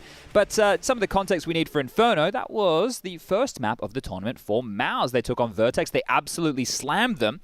And in that series, they got to decide in the veto between Mirage or Inferno as the last map. So they just played Mirage in this one, and now they're going into... So they're comfortable in both. So in this veto for Maus against Na'Vi, they have to be extremely happy with how things have unfolded. We are just waiting to get everybody ready and raring to go. We look like we are good to go live. MR12. T-side start for Maus. CT. So Na'Vi on the defense. The desk highlighting how it may be difficult for them to be defending across the map, considering how proficient Maus looked earlier in the day. Well, let's wait and see how this one unfolds. So they had to work for it. Oh, we'll see this time if they allow it to get as close, because it was quite the commanding lead for Maus. Inferno. It's already seen a bit of a meta shift in some of the earlier Inferno games. Could be interesting to see what strategies are employed by Maus to start us off here on the T side. Na'Vi on the receiving end on that CT, and the odds blown even further out of Na'Vi's favour. Look how much space Maus have towards middle here without being detected, and frozen towards top banana. So with the P250, kicking up a bit of a fast jail with the smoke at the ready, but they're going to slink their way up arch side. So Shui, the in-game leader, setting the tone of this. Is something you do see quite common with him. So he knows what pacing, what gaps he's looking for. And, well, speaking of gaps, this is a massive one right now. Undetected towards CT spawn will have to be considered shortly by JL. Yeah, he is considering it. He'll stand to deliver a perfect headshot. The smoke! Perfect. The smoke! They're going to go through it! Great find from JL. That is the impact we've grown to expect in his first couple of ventures into the CS2 officials. Frozen's P250 does draw blood, though. It's Blade dead, but still two CTs here. JL not alone. He's taken every shot. He's implying it is just him, that he does have help, but surely he's going to go down here. His smoke is fading. Oh, Alexibi's been spotted. Still JL finds another. And those dual Berettas, they're racking up a frag. Alexibi doing the dirty and securing the pistol. JL got to be happy with that one. Yeah, having to do an awful lot there. Fighting on all fronts, so great work from JL. And then Alexi cops a goosh as soon as he pokes his head out. At that point, you're thinking, mate, what have I got to do? But able to convert. So a pistol round, make it another CT pistol round for Na'Vi. And job from JL to get that multi-kill. So job done as far as the pistol is concerned. No plant. Likely we'll see this full eco from Maus. Similar scenes as to how Mirage second half started. So not even a lick of investment. And some of the... we will see some aggression. I think some of the keys for this is what type of approach will we see out of the CT side. Are they going to be doing these deep T stairs and banana smokes? And you can see one of them already in play. And there has been some discussion about what old meta of Inferno was. That was back when I got to play in Inferno before it got all the updates with the skyboxes. And the smoke that's just been thrown towards T steps, towards T ramp, the new Vogue CT from spawn smoke. Come on, Blade, man. You got to get those, man. No, that's not great. That's a full eco, man. Yeah, that is a Glock to the face. Yeah, you're talking about well, not this one, but the similar one. Yes, the similar one that we're going to be seeing. What is your immediate reaction to that? How that's going to affect the gameplay on Inferno? Well, I think it's going to be questioning how much space and what space the CTs are looking for. Or are they going to try and use it to play down mid and play into second mid and just entrench themselves for a lot of control? Are they going to use it just to set up a standard round? Are the T's just going to wait out that utility? There's a lot of questions of how this could be played around. I think so far what Dexter was doing a little bit earlier, bringing out the old Fnatic playbook. I saw Samuelson having some tweets talking about it. I said Get Right as well getting involved in it with the divider mid-smoke that they were able to use to get quite these easy A splits going. I think that is definitely something that, you know, when I've said rolling back the years, use it. So with this banana control, essentially what we could see happen, especially because the smokes last a little bit longer, is if there's no pressure applied elsewhere on the map, they could just keep lobbing smokes from all over the map and keep it smoked the entire time, which was very frustrating. And I think one of the key factors as to why Valve made it 145 to 155, the bomb timer went up. That was annoying parts of early CSGO. So it'd be interesting to see how this crops back up. This one right here, Blade throwing it out. See if it hits the nail on the head this time. Bit going to be spotting a couple of early Ts, going to be testing them, and that's going to be blocking off any info towards B. And a very forward smoke that Shui's daring to walk through. No, surely not. Yeah, flash through. They're just going to go, and they know where you are. Bit. Oh dear, it's a catastrophe for Mao's. Blade adds another one, twists the knife as he finds Torji. And they thought they could just turn up the momentum, charge, and look at these carcasses littering mid. It's gone absolutely awfully for Mao's in their first gun. And if JL gets off to a hot start, as we've seen in some of his opening games, you're going to have to work pretty hard to put him back down. Yeah, it's interesting to start to see the range of this guy. For sure. Yeah, no, and some of the quotes he was giving. Nice work. JL, he is on one now. He's got something to prove. The fact that they were so close on Mirage, you know, with only 3 players really in double digits, it's testament to what those 3 are delivering for Na'Vi. I think this might be more comfortable for Blade as well, especially if he doesn't get isolated. If the game plays quick, right, there's going to be some fights that are favorable for him just positionally based. Exertion has been able to get a bit of a gap here because of the apartments push from Imma. Maybe they're not expecting anybody. He's heard the jump of Bit. If he kills Bit, he can plant. There's nobody on the side.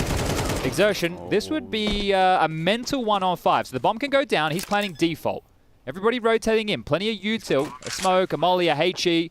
There's diffuse kits. Hasn't used his smoke yet, interestingly enough. Yeah, I'd have expected him to drop that down, but he's happy to just try and start to take these first engagements. 2 walking short. He does get spotted out now. It's getting awkward. Yeah, he'll throw out his smoke, and he's just going to be cut down by Blade. Second frag already posted. Let's Early go, Blade. days. Let's go. Closes it down. And Mao's first gun round. Yeah, we'll probably see it in the replay, but that was Shui just trying to make one of those, you know, feeling calls. He gets flashed through that smoke as they throw it. Yeah, the dink into his teammate there, so it's unfortunate, right? So Nexius is here at the call. He knows where the player is, trying to get in there for the frag, but stops his in-game leader from getting the conversion. Finding your energy now is going to be necessary for Na'Vi. Oh, yeah, 100%. I mean, it is. You just want to get any little extra increment, any percentage you can out of your players. There's no doubt that they'll be feeling tired, fatigued, and we all know, as Counter-Strike players ourselves, what that can do to your game. Yeah, like you're just losing a little bit of that focus. So Cyclone may be sensing a little bit of that from his team. We'll call the first tactical timeout of this map into round number 4. There is not enough for a full investment, but maybe they could litter the board with a couple of cheeky buys. And as we just saw as that little economy HUD dropped away, there was a Galil buy from Nexius. That was the double from Bit. And okay, so Nexius into a Galil with some Tech 9s, some other goodies to work with for Mouse. Let's see if they try something a little bit less pacey. It is again, Blade teaching everybody at home. Splinter at work. Still one of my favorite Counter-Strike fan arts, albeit rather low effort. You see that molly as well. Maybe you haven't been playing much CS2 yourself. You can molly out Broom as well as Logs. I think Nada here put a nice one from either Exercise or Jocko that has a nice little jumping one from top banana. You can go check that out. And as we can see here, yeah, they are taking a bit of pace out of things, Mouse. Oh, that's tough.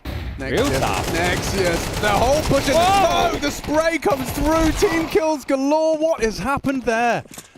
He gets 2 kills and a team kill.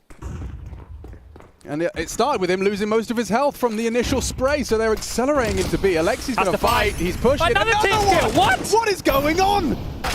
It still looks like they're going to win the round. At least they get into the site now. Blade is here early. This is a high impact spray if he could find him. It's not far off. Doesn't catch Shui on the plant. And Bit with a whole lot of util as well. Coming in from Banana, he's got a lot of ground covered already. Blade trying to play off of his teammate, let the boy work. He goes round into Shu, he brought him low, connected the bullet. Bit though, does get his gun onto the first. That damage was done, Shui's low, his head! And Shui will close Mouse with 2 team kills and still leave with the round. Yeah, talk about a clown fiesta of a round right there. That was absolutely wild. And then you go to this last little jump up from Bit. Think about the times we've seen players boosting or jumping and getting caught off guard. That's happened at least 3 or 4 times in this series already. So a bit of a funky one. Here it is. So that's the kill from Nexius top mid. Great one there onto...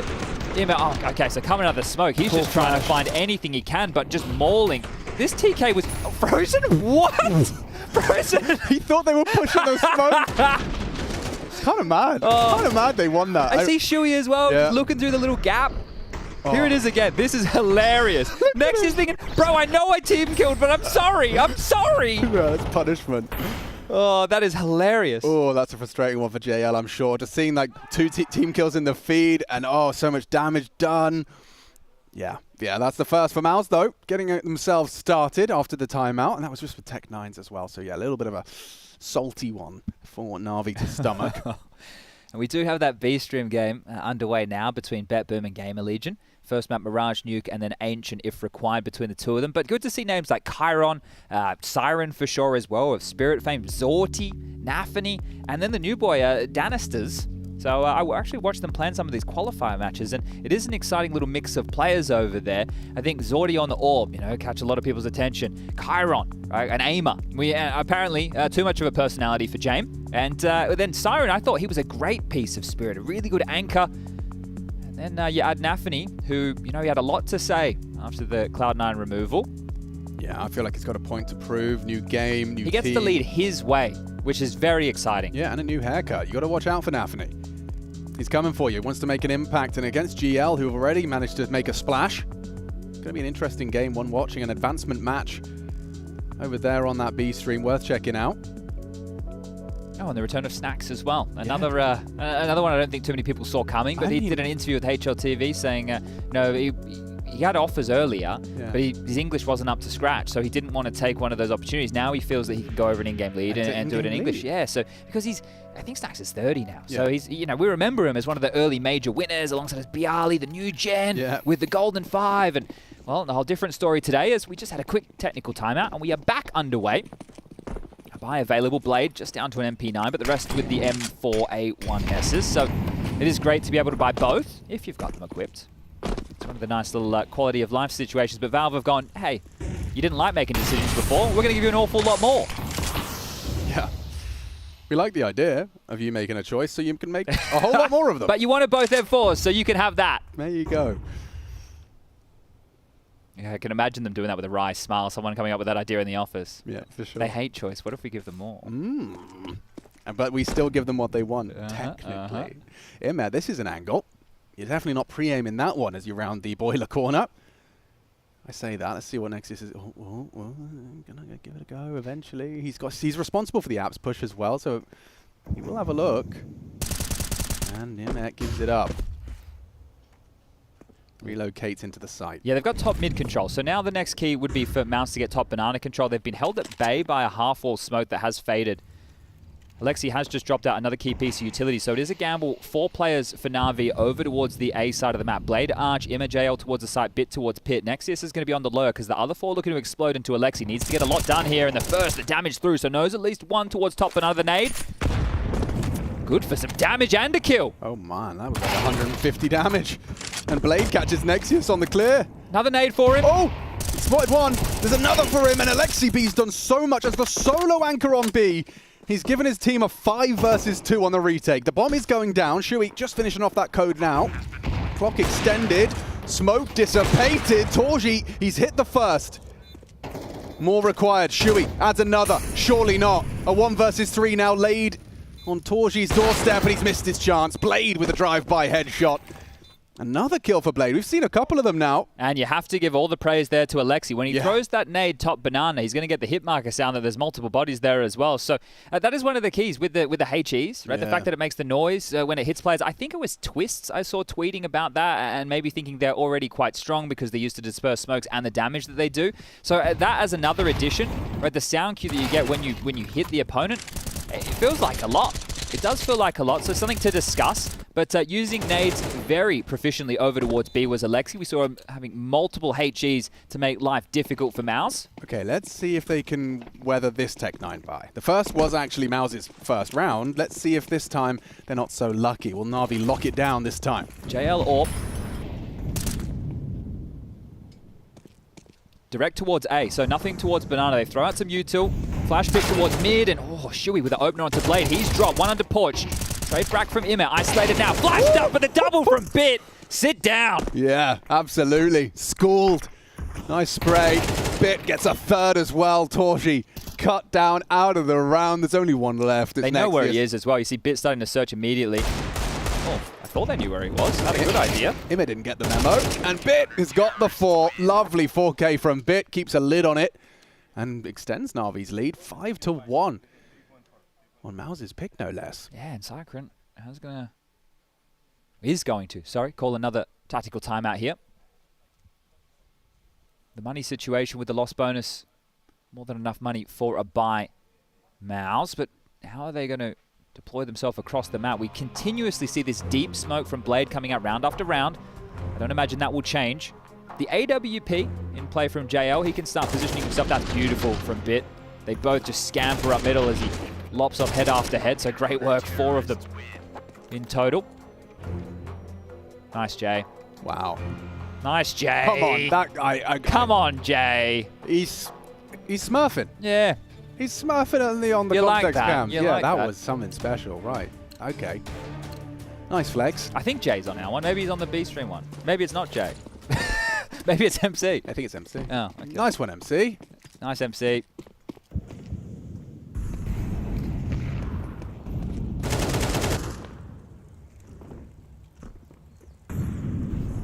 I don't think the smoke bottom banana landed. Not this time. Allows Torji to go search, and he's got nothing early. Actually, I say that as he's gone down. It was Alexi B that brought the fight to him. Okay. Well, that is a brave fight. Here's the AWP. And that's JL's AWP. Oh! The jump. What? Jumping is suicide in CS2. Just that bullet must have been either an insane shot or a little bit of lady luck on his side, because that's the AWP gone. Still looks like Na'Vi are going to be okay. Especially with Imet finding Shui's mid-advance before it got out of control. Bomb needs to be retrieved. It's safe to do so. Exertion on that task now. By virtue of it being in the Molotov, it's popped still fine, just a little more shallow than you'd expect. And the bomb's looking to join Frozen now. We've got 40 seconds to try and recover this round. Smoke available, so if there is a pick onto Alexi, it does neutralize Blade's contribution. Alexi doesn't need to fight. He can let Blade take first contact. They have... Oh, okay. Well, now he might need to find himself a way into this round. Nice, look at that. Limits his swing. Only for a second. Maybe he can start to spam, because Alexi B is safe from the molly. An exertion. Surely going to be caught out. Nice from Alexi B. Delivers in that anchor position. What is going on? Leaping through the smoke is Blade. Half the time? Yeah, maybe. 2 and 1 dead. Still gets his cash. But the round is Na'Vi's. Blade to the rescue. I'm coming, Alexi. I'm coming. I loved it. Even if he's just pulling a crosshair away from Alexi for a second. This is already quite the CT haul. And Mouse have only left Here it himself. is. Oh! Mamma mia. His frozen shot as well. Tracks him with the spray. Wow, that was gorgeous. Damn, all right. Spray, not even a tap. So just having a look here, within the first 7 rounds of play, opening kills are few and far between for Mouse. Nexius has the only one that has actually profited into a round, and that was the Galil purchase where they won with Tech-9s over towards B. The double TK. Shuey is ready to stand and bang. Dead to him. He's happy to fight. Takes 2 for the price of 1. Oh, he might be going the distance after all. Yeah, hold on. That's a dream for Na'Vi. IEM braves it. Nexius and Exertion, though, it's not going to stop him fighting for this mid control. It just burrowed into this mid smoke upon the fade. Exertion calls it clear. Long just faded as well. They're going to reinvestigate. Despite having the man advantage, it's Blade peeking in on the AWP. Oh, man, that's a flick out of Blade.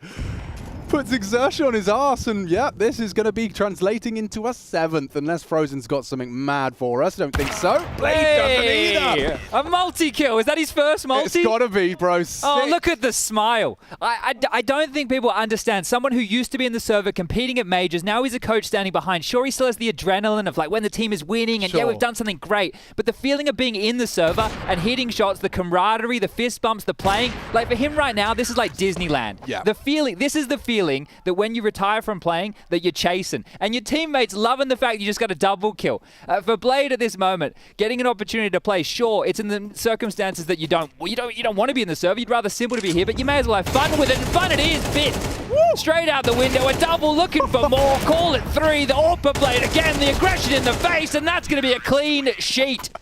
8-1. Oh, I'm having fun. I'm having fun watching them have fun. This is the thing as well. This is Mouse's pick, sure, and people coming in, oh, why don't they have a game? But this is CS2. Things are going to be different. The only constant right now is change, and this is beautiful. When you come into a new game, when you come into something which just has tweaks, just slight little dynamics that are different, it's going to be fun to unfold. And a gimmick in now MR12, one little move, a couple little moves that you can repeat or different options you can throw their way, you can almost win Counter-Strike off pattern calling again, especially in these early days. 100%. Yeah, it's adapt or die. And that's a lot of damage. Look at them. Oh, Chewy burned down the nade, the Molotov. Exertion and Frozen shadows of their former selves as another nade connects. Alexi B with airstrikes onto Mouse. Exertion's got 8 HP. What are they supposed to do now? The round is lost. And this is a mauling, and this completely reshapes the conversation. It was before Nexius is in here, and yeah, you know what? This kid is playing actively. He should be able to bring more firepower. Right now, Na'Vi are chewing him up, and they're spitting him out. And another one right here for Bit. So standing and holding an angle. There you go. Yeah, right. And 16 frags. He is on form. He is farming right now. Torji just trying to maybe recover the situation, but he's walking in. It's a reaction speed test. Blade, deleted by Torji. If he could find another, he knows Alexi B's still alive, and perfect angle takes the fight and doesn't allow any extra cash to be added to the coffers. Still issues as far as opening kills are concerned here for Mouse. Still only those 2 to boast, and the half has gotten away from them now. Yeah, Cyclone's just trying to keep things, keep morale high. Burnt too. Look at this carnage. A perfect molly. Look what it's done to them. Oh, you know it's going to spread. You're in so much trouble, and then yeah, just follow through with even more damage. Alexi. Boom. Util damage must be out the bloody window right now. But IEM, 2 for 1 in openings. 3-0 for Alexi. 2-0 for Bit. JL's been involved in one, so just a great showing. Yeah, 300 utility damage for Alexi. Was that? I would imagine. Called by Mouse? I missed it. Let's assume it was. I just thought they'd already burnt 2. We saw Cyclone. Yeah, I don't know. I didn't check. I was looking at I was looking at the wrong place. Okay, well, regardless. 16 and 2. Quite the KD for Bit right now. And it's forced Mouse into a dire strait. Galil's prioritizing their nades. And probably not going to be braving any early banana aggression after what's just happened. I don't think that landed where Frozen was hoping. Oof, wow, a deep ollie in the apartments. That's going to slow the crawl of these two. It's Exertion and Nexius trying to take apartment control. Bit happy to concede. Alexi's just had a bit of util reconnaissance over towards CT. Will rejoin JL over towards B. There's some pep in their step here. Trying to force the AWPer off that long side angle. Blade. Molly forces a decision out of Shui. He will respect it. Oh, nade off that smoke. No info available. Just hidden in that boiler room. Another nade option for IEM to set Blade up for a clear. Well, now you know. There's at least 2 towards the long side. You've heard 2 HEs in that direction. The biggest issue right now for Na'Vi would be something through the short side. Apartments or apps. Yeah, but that's Bit. This turret Will he be able to continue to deliver? There's a lot of pressure coming his way. Ymir in support, trying to bait and switch. And that's a perfect start from Bit. Holds down the trigger for a second. A 3-on-3 emerges, and with 30 seconds soon to be extended, Nexius retrieves the bomb. Blade investigating the smoke, doesn't have many options, and with the loss of Alexi B, perhaps a conservative approach is the name of the game. Oh, he's so low though. That spam could have really incited them back into the retake. Yeah, you can see the smoke as well hitting the body, hasn't completely covered off that long side.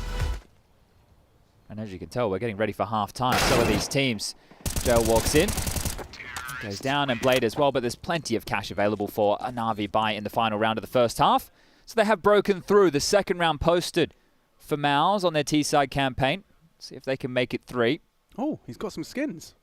I just noticed. Blade's got skins. It's a nice looking knife. Yeah. Nice little Emerald Huntsman. And this is a little bit unfortunate here for the A defenders. That molly, if it was a split second earlier exertion, I don't think he could brave it in the same way. You see him just forcing his way through the flames. A great impact round from him. And that misinformation of clearing the smoke, seeing nobody top mid, I think they thought there was too much pressure over towards B.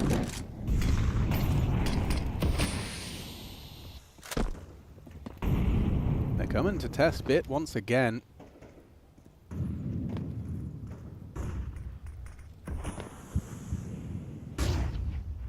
He's aware that they... Oh, what a lovely nade. Places it into Bit on Boiler, forces him back. I think it's difficult now to take top mid control. Everyone had that bench set where they're able to throw the smoke and the molly, right? The molly off of the skybox to clear out this porch side. Obviously don't have that anymore. And that's why when we saw Fnatic a little bit earlier in the day doing the divider smoke top mid, they're obviously operating in a completely different way, but it's until teams come up with more creative ways to flush out with util, it is going to seem a bit more basic. JL now on the orb. He's rewarded. That was the bomb. It was. That's very early information that it was likely more bodies behind that. You're not expecting Shui on his own walking up Banana with the bomb on his back. So that's a bit of a mistake there from the in-game leader. Yeah, and crunch time as well. You know, 9-3. Also his 4th opening death, the most opening deaths. Blade just got timed. They're already occupying the void he's left. 2 players walking up long. The bomb's joined brackets. If Nexius can find himself a frag, Imir's not ready for this. No one's ready for this. Now they will be. Just turns on a dime. Ymir gets 1. He might get both. They're forced into Moto. Has to reload. A missed shot from Bit. Caught by exertion. Nice find from Torji as well. They are into the A site. With that bomb going down, it's up to JL and Alexi to try and fend off this third. Not looking good for it. JL now alone in the clutch and miles away from the action. Got a kit at least. Makes it slightly realistic, but forced now with just 6 bullets. He will continue to search for that second frag of the 3.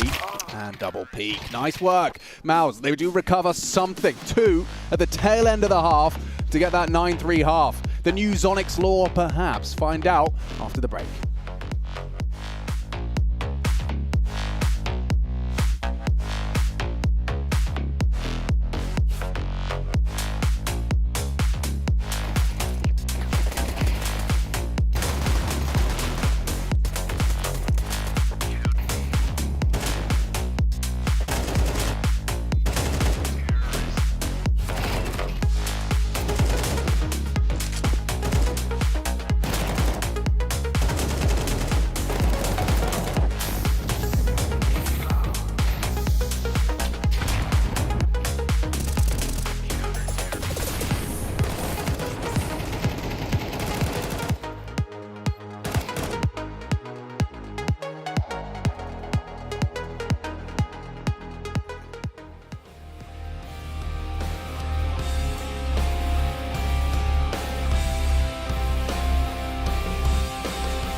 Now this is a story all about how Mouse got flipped upside down on map 2. It's their pick.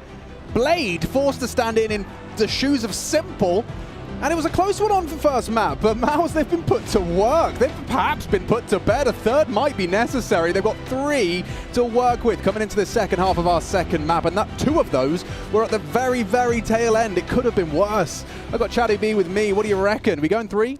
Look, let's see with this pistol around here, because I think Mouse can definitely work their way back into the game. We saw the woes that Na'Vi struggled with on the T side of Mirage, and that's where they find themselves now, second half of Inferno. Bit was having a massive showing, just locking them down, multi-kills galore, classic headshots from Bit left, right, and center. And if Mouse can get the pistol, the conversion, first gun round, sounds like a lot, but they're back into things. Got Chev and MC bringing you that observing delight. Chev on the 1s to 0s. And we've got MC with all that context cam goodness. So, a lot of utility for this pistol, Chad. Yeah, they've gone for the classic decoy off the wall to clear out half wall.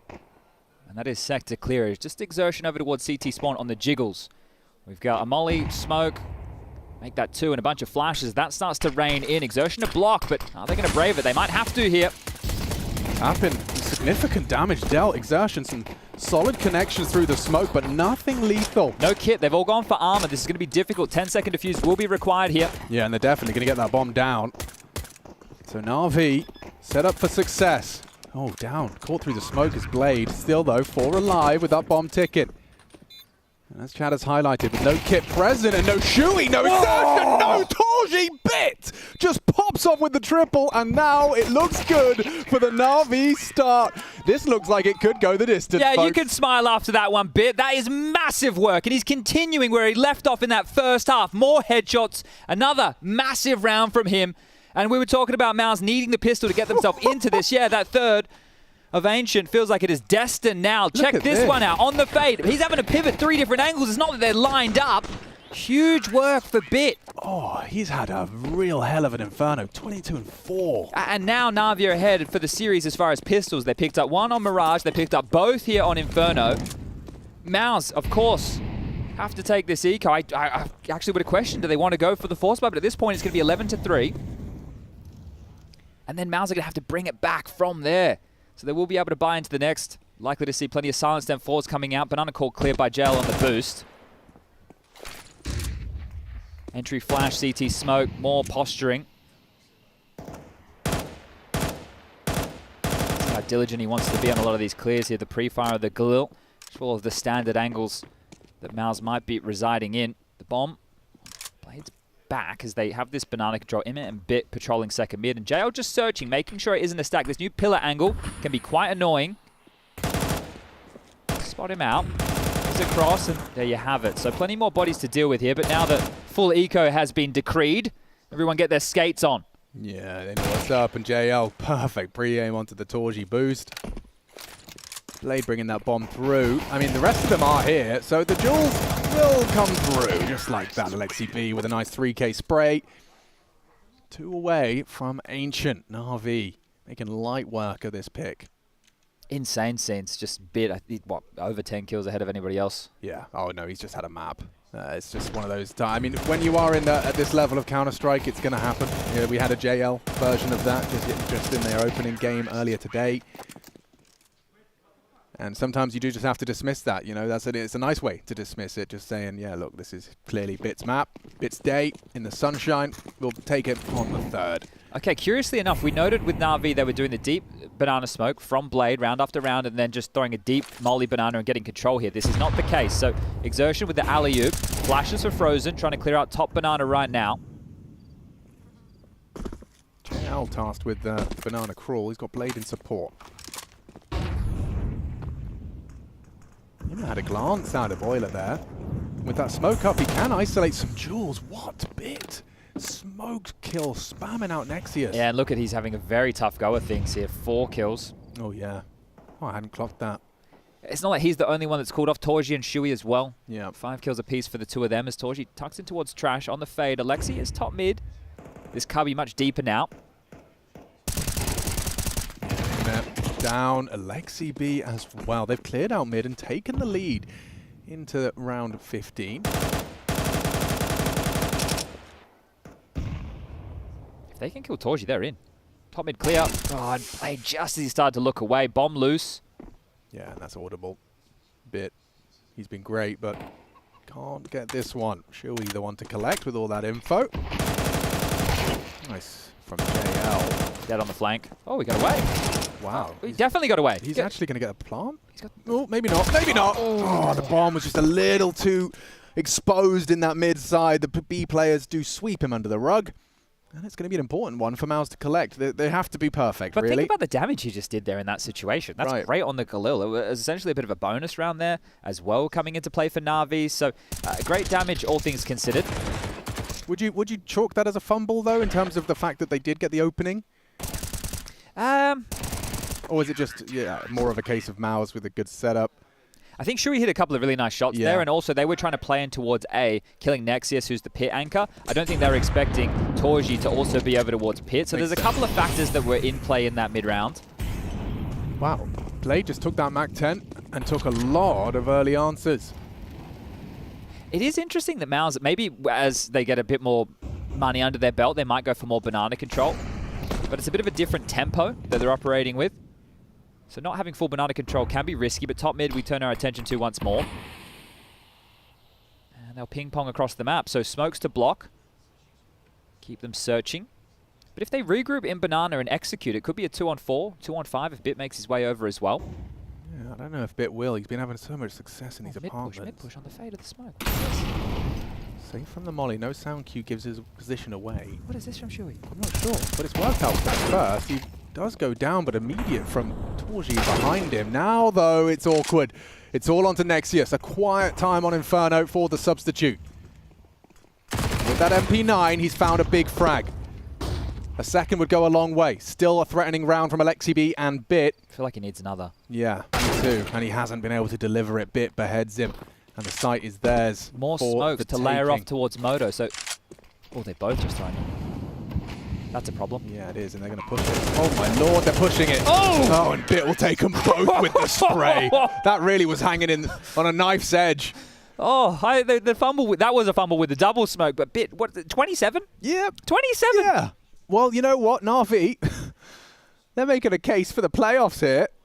What, without Simple? Oh, yeah, that has kind of just slapped me in the face. I was just getting into the series, being excited about what we're seeing, but there is a lot of ramifications if you win this one. Yep. Oh my God, dude! Imagine Blade doing the walkout. he gets to fully, you know, the way you described it so poetically before. I mean, it goes up to a new level when you do a playoff. Oh, this is done. Oh, whoa! It's done. Most definitely done. 3 kills in the feed. Na'Vi 2 kills away from taking this to the third. And Nexius, an opportunity for a clean Deeg headshot. He's found one. A second would go so far. If he can just live on, perhaps Exertion can do the rest. He was noisy. He was. I think he's been heard. Bit seems aware. Or not. Oh no, they've lost the bomb. They've given it to the CTs. And it looks like Mouse might be able to play on it again. Only one man can stop him. It is this one-man army that is Bit. Needs the smoke. They're hidden. The molly's good. The flash, exciting. He's going to be able to isolate some space here. Gets himself through the smoke. He's not in a hurry. Nexius, do you dare go looking for answers? Oh! Bit! That is his map! You cannot touch him! And we do go 3. That's gotta feel good. 29 kills, 5 deaths, an absolute masterclass from Bit here on Inferno. Mammoth work. He had 4 utility damage the entire game. It was all about headshots. 29 kills in 17 rounds. And people thought 30 bombs weren't going to be happening. MR12, Bit proves otherwise. JL proved otherwise. And Na'Vi, they're making a case for the playoffs. 1 map away.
No roosters were spared across Inferno. That is absolutely the case. So welcome you back to what is the Intel Extreme Masters all the way down under. I'm talking about Sydney, and I don't really talk like that, so I'm just going to stop that right now, right here. Sort of like Navi, or Bit, I should say, went ahead and stopped Mouse, stopped them from securing this too.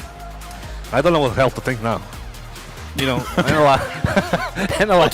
analyzing this map would be so easy. You know. Analyze that.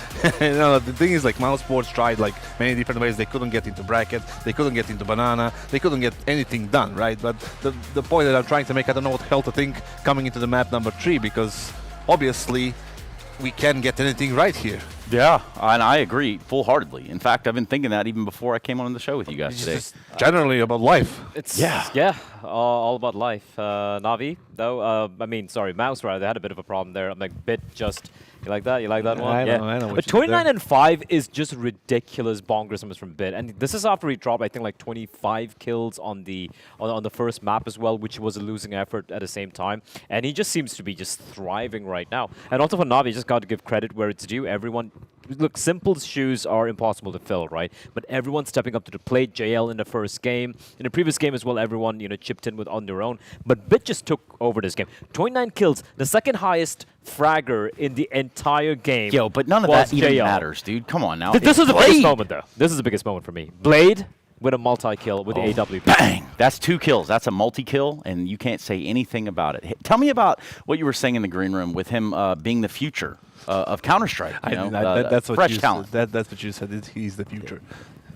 The future, the past. I did say that. Yeah. But the thing is, like, what's kind of impressing me right now about Navi is the fact that they are having fun. You can see them laugh, you can see them enjoy the game. Everybody's like, doing their best, and they're still like making it competitive. They won this map 13-4. Strategically speaking, they keep locking down banana. They keep locking down bracket all the way.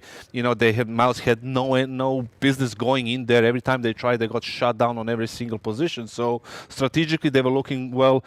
Psychologically, they were looking well as well. So even after that tough loss in the first map, and they just managed to find a way to bounce back and get us into the ancient. For me, I guess we can also look at the other camp and say, like, Mouse really maybe they got a little too complacent with the way they beat Vertex so convincingly. The first game was 13-2, if I'm not mistaken, right on Inferno itself. Yeah. And maybe they try the same thing here against Navi, but I was a little surprised at the lack of any variations coming in from Mouse, trying to get that brackets control, maybe trying to go for apps control, and just not able to handle Navi. Like, you can't play the C side without having banana control or mid control. Like, you need to have something. You're going to have a problem, losing one of those, let alone both of those, like, parts of the map.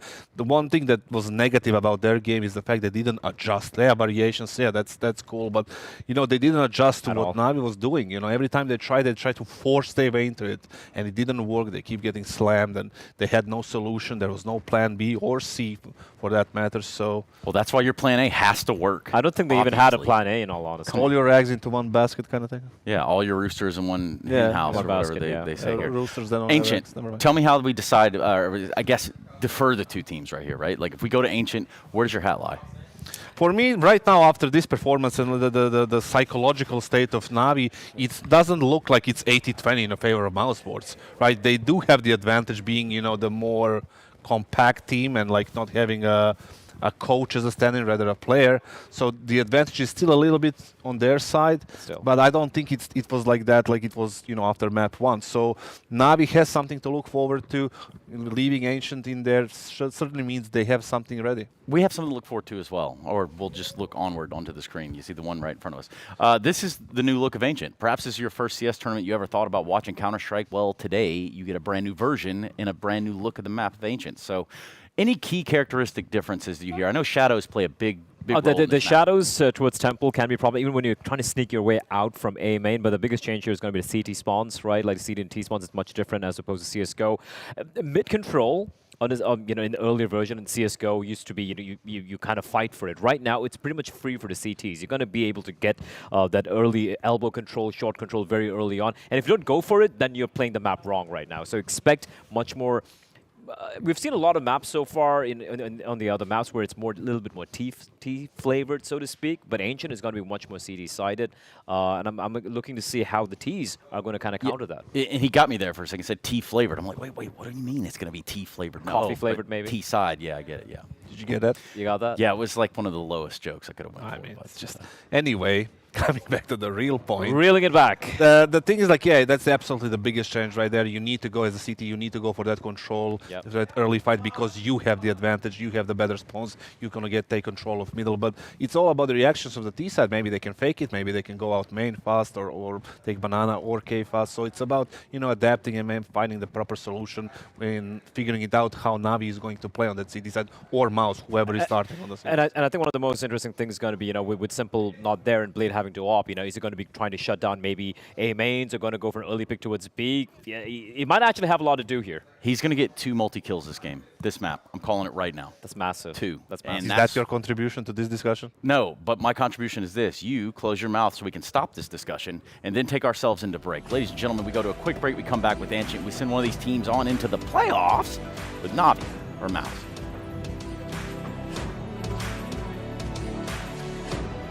Gamers, are you going outside this summer? Yeah. Me neither. That's why I'll be wearing the ESL Essentials collection while I safely tan behind my monitor. Wow, I love it. Well, you know what they say. You love it, you wear it. Made from 100% cotton, the ESL Essential shorts exhibit a comfortable waistband, embroidery with the ESL logo. Look at the flexibility on those bad boys. Thanks. I meant the shorts. Oh. With a two-tone gray and white blend, the Zip hoodie is made of American fleece, so it's breathable, yet warm. It's Lime time! Try out our new and improved colorful sweater in all sizes. So what are you waiting for? Don't you dare change the channel! Pick up the phone and call now. Call now and get your hands on the new ESL Warmly hand warmers. Side effects may include warmer hands, more frags, and better stats. For more information, visit shop.esl.com. Terms and conditions apply.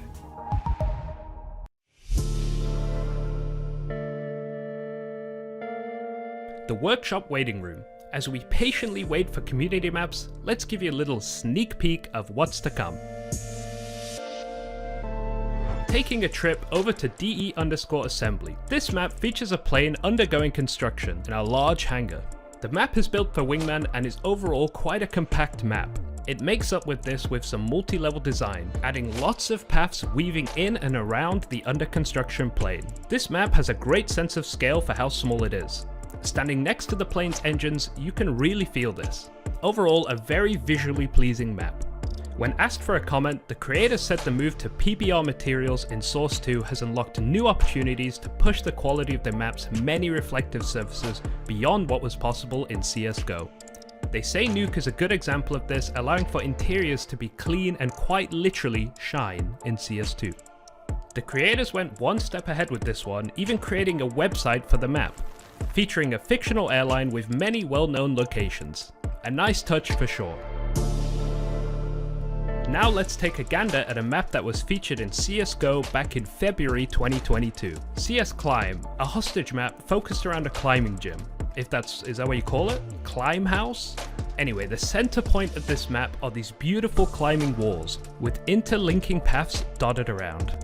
Like many of the early maps for CS2, this map is also a port from CSGO, and the mappers say it's quite clear how much certain types of interiors can benefit from Source 2's overhauled lighting system. They say the lighting completely blows out anything you can make in CSGO out of the water. DE Boulder is a map still under construction, but some areas are really starting to come together. This Wingman map is based on the Metora monasteries in Greece. Set on a giant rock formation, this map will have some great panorama views of the mountains around. This skybox is still a work in progress, but from what I've seen so far, I think when it's completed, it could be one of the prettiest ones out there. The creators say that this is a straightforward map, but offers a dynamic layout with quick rotations through an atmospheric wine cellar underneath mid. I tell you what, it's bloody beautiful as well.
Advancement map, Ancient.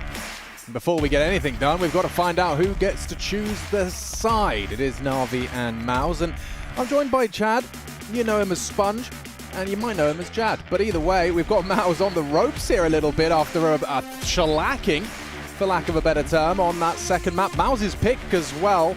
Will we return to normality now? Will Na'Vi and the huge caveat of a coach stand-in be made more apparent on our third map? Now look, I came into this event with absolutely no expectations whatsoever, but when I see Simple not in the server and the coach Blade, I start to have some questions. The fact we're on the third, it turns me to my original statement. Anything is possible here, and with Ancient, it is a map that I like very much so. So let's see how this one plays out. I'd love to see the chopping and the changing of how this one will be approached. It's going to be interesting. See what the call is out of the gates. The odds have returned to a bit more of a respectable one for Na'Vi. This setup here for Mouse is telling that they were expecting something middle over towards Ace. With 2 players donut, 1 player red, it's going to be a bit more of a retake scenario over here at the B bomb site. Exertion and Shui in tandem paired up towards the long side. Smoke and a flash at the ready for Alexi. It's about where will this be deployed. That's a short smoke. So they will be fighting over towards long. How good is the flash? That's the next question. Yeah, they're waiting for that Jag and cave control to come on through. JL's already got that with Blade. So now the space is taken. The site's soon to be lost. It's just Shui and Exertion. Ready to catch these ramp players. It's a long-range duel that Imesh should have been favored in, but he's gone down to Shui. One will get planted. Kit is present. Shui has one of those. Don't have to hurry this retake with that man advantage. It's time for Alexi B to go down as well as Nexius with a good click. Exertion brought low from JL, but the Glock does nothing, and neither do Na'Vi. 5 alive for Mouse. Okay, well, it was both pistols for Na'Vi on Inferno. There was 1 pistol each on Mirage, and, well, now, kicking off their campaign here on Ancient, it's Mouse's turn to pick one up. So we'll keep track of that. Only 1 more to be played in this series. But, yeah, this is going to be very curious on Ancient, because the way the meta in CSGO would shape up, it was actually, well, referred to as the Na'Vi smoke mid, that divider smoke, and then molly left and right of it. Yeah. Now a lot of CT sides, based on the spawns, they're actually able to do, like old school, where you would do double mollies. You can molly deep elbow and close, and you take mid control that way. So there have been some evolutions. Also, the cave fight feels like it favors the CTs a lot more now, especially if they're basing it off of the spawns. They've even done an elbow smoke from spawn. So you can just see how much easier it is. It's a missed red smoke. Yeah. That's a problem. And that's not available from as many T spawns. It used to be available from, I think it was 4 out of the 6. Now it's only available 3 out of the 5. Right. Well, they have mid control. For how long, though? That remains to be seen. You can see JL. They've got that one body across, and he braves the fight with Shui. He loses his life, and they're going to lose some potency with this second round force already limping. Yeah, the first second round force I think we've seen on the T side, and that's all virtue by the plant. So it's good that they could pick that up. As Blade, he's lining something up. Smoke in his hands. Another fight for Shui. Another one-on-one. Alexi B falls. Red smoked off now, sure. So they're 2 players down as Na'Vi need to really ask for a bit miracle. He was fantastic on Inferno. Let's see if he can continue that form into Ancient. Blade leers in first and offers up a potential another one-on-one for Shui.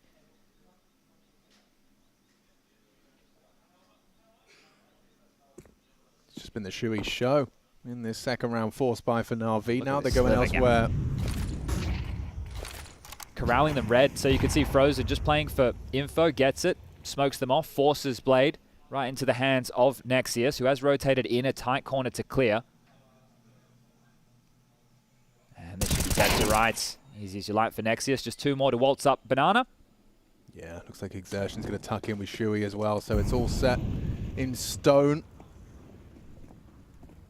First is great, and Imet not going to be able to get that lock down. The wall banks come through. I say that, I assume Shui's going to hit this before he gets it done, so jobs are good, and Mouse will convert the second, the third imminent as well. Yeah, a couple of extra bullets from Shui there into old teammate Immer, just reminding him. But that is almost worst case scenario for Na'Vi into a force buy, right? The fact that they do upgrade, they miss the window smoke, that's one, but don't get a plant and don't do much damage. That's pretty miserable. And Shui just gets to isolate a lot of these fights. Could see 2 one-on-ones offered up, and then the third for him in the round. Very, very easy pickings. So I started following. Well, actually, I don't know if I'm following or not. I should be. Physico, I think, is how you L_Physico, something like that on Twitter. He's the analyst for 500. He was just putting out some videos and content. Hold up, we'll get back to that. Nexius, how many are you going to grab here? 1, 2. Teaching us how to count. Can he make it 3? No, he can't. They're in. Yeah, and Frozen should be able to escort the rest. Torgy with him. It's the bomb trapped on Temple. Imet having a couple of pot shots with the Deegan, both shy. Lexi B, maybe he can make up for it. A couple of headshots would be nice, trying to humble the Mouse squad, as I think they've only conceded 2 deaths so far. So the cash flowing. Oh, that's a tough one. He's tracked the head. I understand why he's taking his time as well, but a bit unfortunate there for Jao. Anyway, returning to my point about the 500 analyst, he was just putting out some content with the early games from the Yonshiping qualifiers of how teams were approaching certain maps. It was quite cool. He's putting out like different sprees of tweets, and Ancient was one that he had featured. And yeah, he was talking about that mid control like I was mentioning. I'm curious to see if teams want to start smoking off Cave again, which was meta at one point, and then going for mid control with B lane and mid in tandem. Surely if the default is 2 mid, it's a way to fight back. Yeah, and especially now if they've got these insta mid smokes available on the CT side to just cotton off mid like this. Now that's not a great one. You can see here there's a bit of a gap provided. Certainly a bigger gap when you throw the HE into it, but nothing to report. The jump up's clear. Shui. Wow, that was very brave. Audacious, some might say. Torgy. He's been forced into an aggressive peak, and it does work out wonderfully. Exertion, run down, run at by Alexi B. You know the AWPer was B, and ooh, gets away with his life, only for a moment though. Yeah, look at this from Nexius. He knows Alexi's been humbled. The tag comes through. Nexius just hunts him down to secure themselves at 3. Yeah, poor Blade has the job of having to go back and pick up that bomb. He had all that A main space. Now has to dip back, pick up the package, and try and get back over, but this will be heard from Nexius. Yeah, they have a very good idea of what's unfolding. He knows what's up. Bit with all this forward space. He might be able to catch them off guard. Yeah, they were not expecting that. And now the bomb can go down. Nexius's flank still going to have to be a bit of a win condition here. With Torgy in the temple, he's going to make it clear. A bit of extraction. Oh. Nice find. Blade did damage. Gets Nexius down to just 20 HP. Set his teammates up for success to convert this plant. Torgy, not an easy weapon for the job. Bit. Gonna have to make him work for this. Nice flash in front of the boxes to take another look. Keeps him delayed. And there is one Torgy full HP. He's managed to find himself a rifle. Now it looks like he's gonna run out of time for this one. There's no hope for them here. The T's are running away from the bomb. Torgy's going down with the ship. Get on out of here if you can, mate. Can't even get the kill. Bit will get the frag. And that'll be Na'Vi on the board. And he still goes down for his troubles. I saw him hesitate for 1 second. He was like, maybe the bomb blast the AWP? No. Cooked.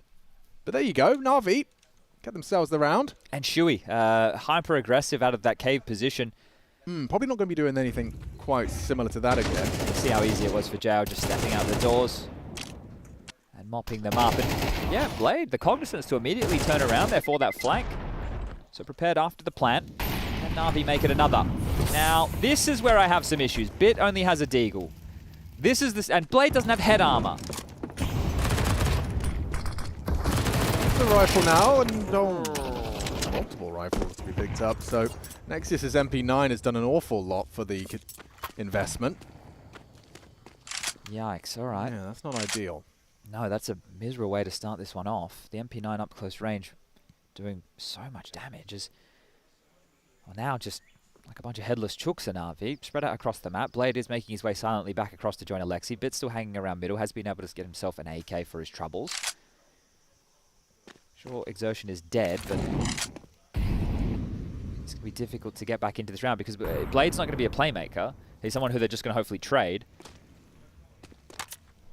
Yeah, so, I mean, strength in numbers, no doubt about it. It's going to be rejoining the squad. Have util, so smokes, mollies, smoke short, molly the pillar, smoke long, molly cubby. There's options. Yeah, they've got just over 30 seconds to try and piece a round out of this.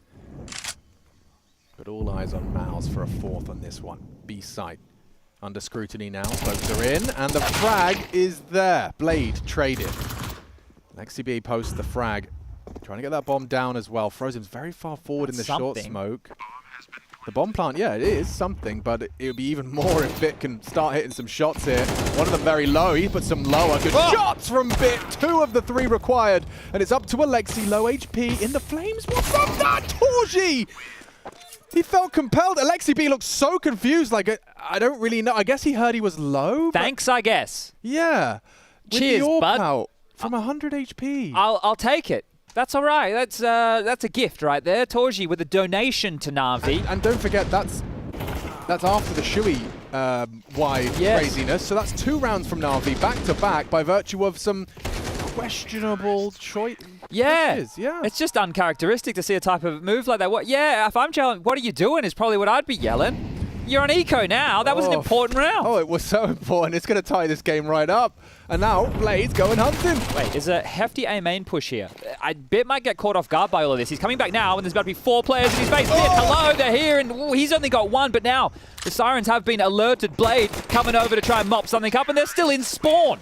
Alexi B with just a Glock. He didn't need anything else. He gets a double kill with it. No problem. No problems whatsoever. So that's a short-lived eco. An odd patch of 3 rounds, but we should get the guns back out here. Cyclone, I'd maybe take a time out and have a bit of a chat. This is for the playoffs of an Intel Extreme Masters, right? And sure, you're not eliminated, but there's a lot of big fish who are already in the lower bracket, like the match we have coming up after this, an elimination, Vitality versus FaZe. Sheesh. For some midday primetime viewing in Europe. See how this next round goes down. Looks like aggression in the name of the game. Image just, whoa, charging into the face of Frozen. He'll get himself the kill. He'll get himself the rifle upgrade. And look how many smokes. 1, 2, 3, 4, 5, 6 smokes on the mid-map side of the map at the same time.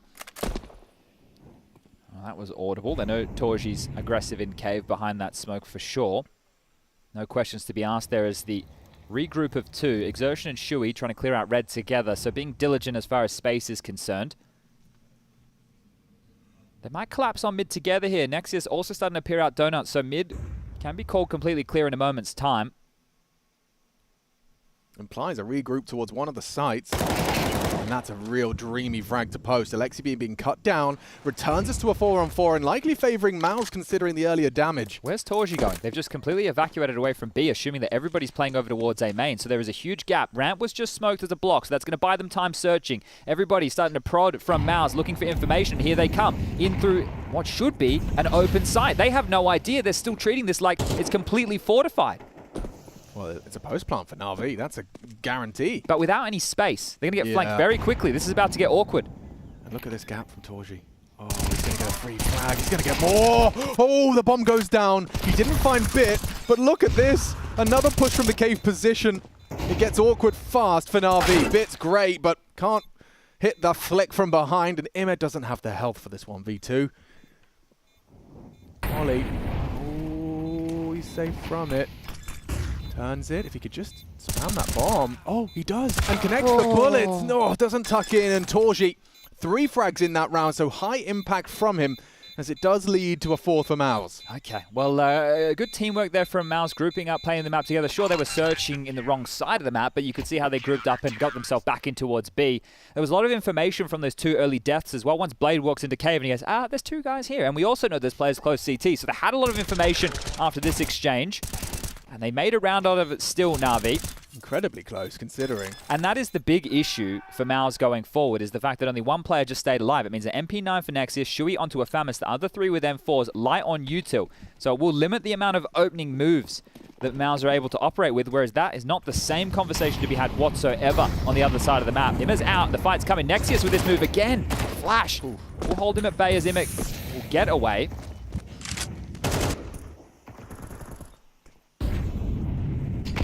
And now they have full mid control, so you can see Shui knows that he can be slightly more aggressive up towards this ledge position. Pressure over towards A in lieu of mid, and Bit, great headshot, they're in. They are in. It's Blade and Bit that will take the space off the back of the frag. Now, I think it's traditionally a mistake if you just try and rotate in because the CTs can get here in time. They've called a pause and the kills have come their way. That's exactly what they needed. Nexius goes jumping up with the loss of the A space. And welcome to Intel Extreme Masters. Show has just got going. Certainly looking good for a bit of a showstopper. Frozen double. Ooh, Shuey drive-by headshot. Bit next victim. Crazy on the FAMAS. And Blade in the clutch, who's lost a lot of health as he goes down to Shuey's FAMAS. 3 from the in-game leader. And yeah, he's pulling faces. He's got 12 frags, but those 3... quite the sequence. Yeah, that insta-dink onto Bit was bloody fantastic. And still the same woes I worried about earlier that I prefaced, hitting the pause, still came back to bite them in the ass. There's a site. If you're trying to flood back in, it can be very difficult, especially if the bomb's not there. If the bomb is with Bit when he gets that entry and there's like 3 of them, then sure, you might be able to take that space and be able to ward them away. But not the case, as Mouse will extend their lead to 2 rounds. Na'Vi, still multiple players at spawn, so you can see there's a bit of indecision.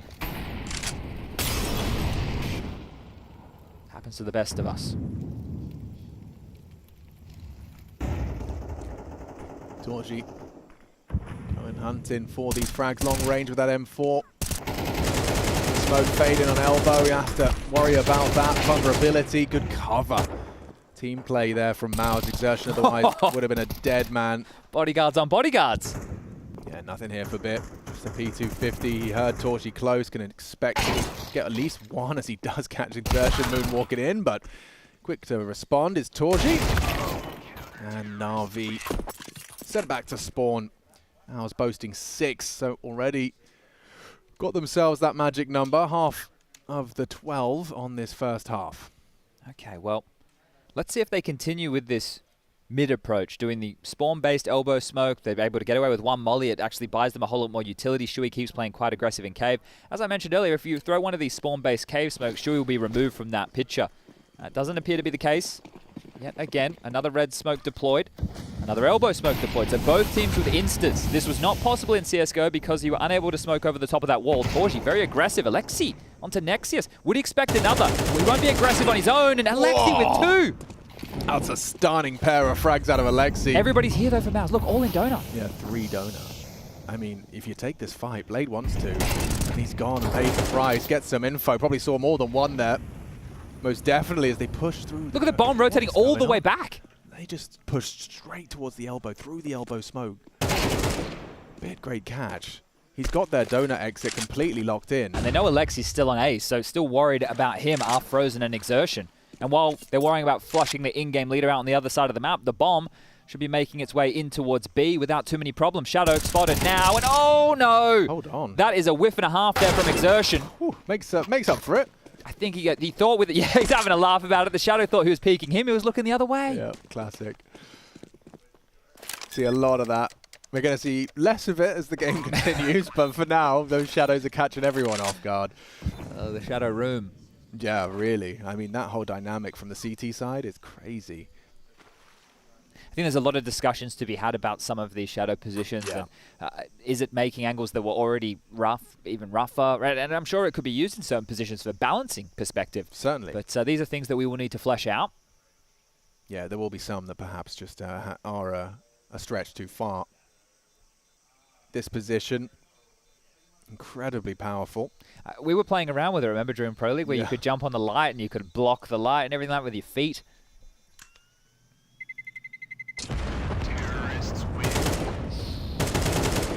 Dicey. Frozen does hang around for the fight.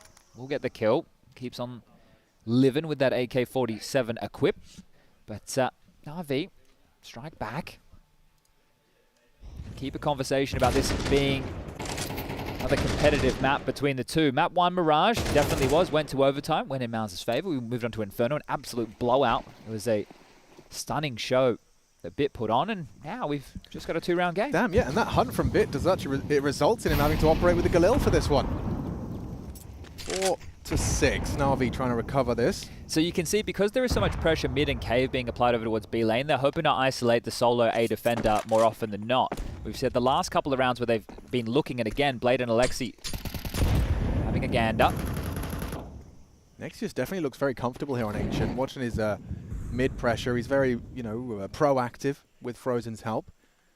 He's tucked back into Donut now. Not cleared. Yeah, not cleared again. Frozen set up for success and high precision from the rifler. Takes down 2 of Na'Vi's best. And there's a third as well. Blade gone too. Comfortable with that AK on the CT side. Some clean headshots provided by Frozen, the young veteran. And JL left alone already as the smoke fades. He walks on in to Exertion. A great first, but not able to piece together the spray for the second. 7 already in the bank. 1 more round to go.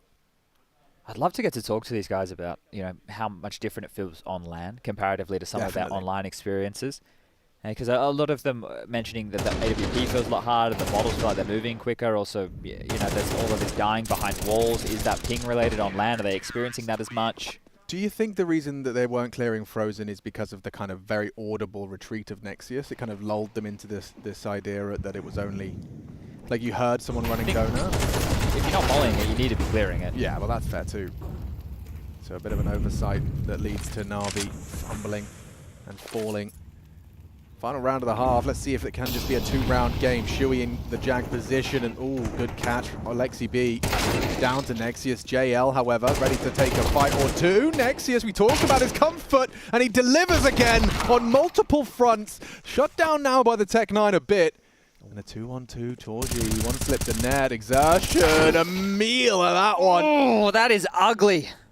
20 bullets and nothing to celebrate. Oh, Blake. Hello. Okay, okay. There's a half they can work with. It's still up for debate. We still don't know who is locking themselves in for the playoffs of IEM Sydney.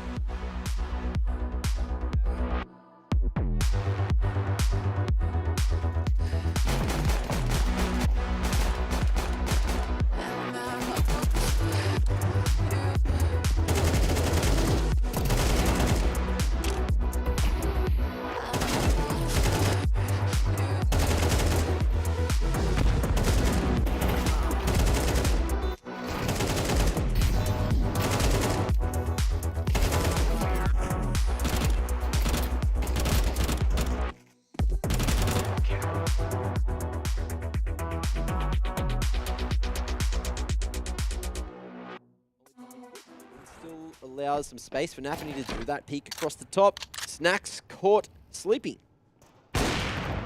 Sorte not going to be caught sleeping though.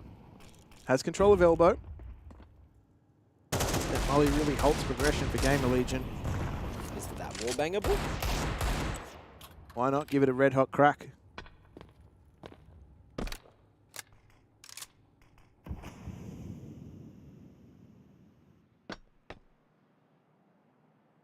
Regroup. Yeah. Play contact outside. Kyron's up on big blue. A little bit of cover there. He's about to have a big blue. The locker. Oh.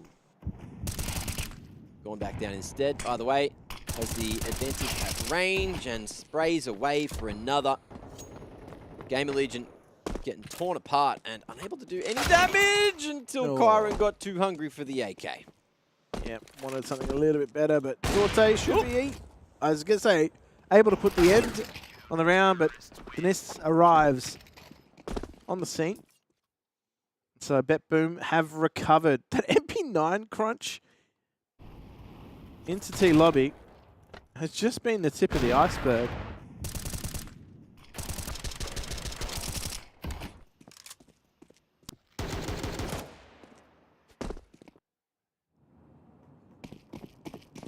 Things you love to see. Yeah, 1xBet impact player. Nafany, that 1 kill, a little bit of extra damage, but of course that opening over towards the ramp side made the rest of the round feel real damn easy. Lots of extra confidence. And Gamer Legion, let's see how confident they are feeling just with Glocks. Well, they're confident, they're jumping through smokes. But that Shakira peak ain't saving you a core. 5-2 in the CT side looking real strong. Unfortunately. Yeah, unfortunately, his hips lied. Oh. Under false pretense that they didn't. I'm disgusted at you, Jim. Ah, look, man, I'm just the messenger. Don't shoot me.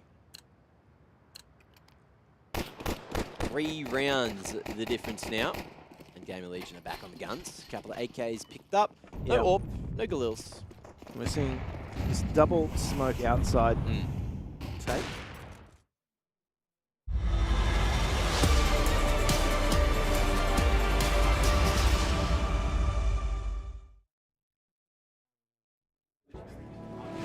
IEM Sydney 2023. First day, and there has been upsets all over the shop. The next best of 3, exemplifying that when you have a look at FaZe and Vitality, 1 game away from being eliminated on the very first day. This is the opposite, an advancement match. Na'Vi successful in the best of 1, Mal's the same, and now we find ourselves 3 maps in and into our final half.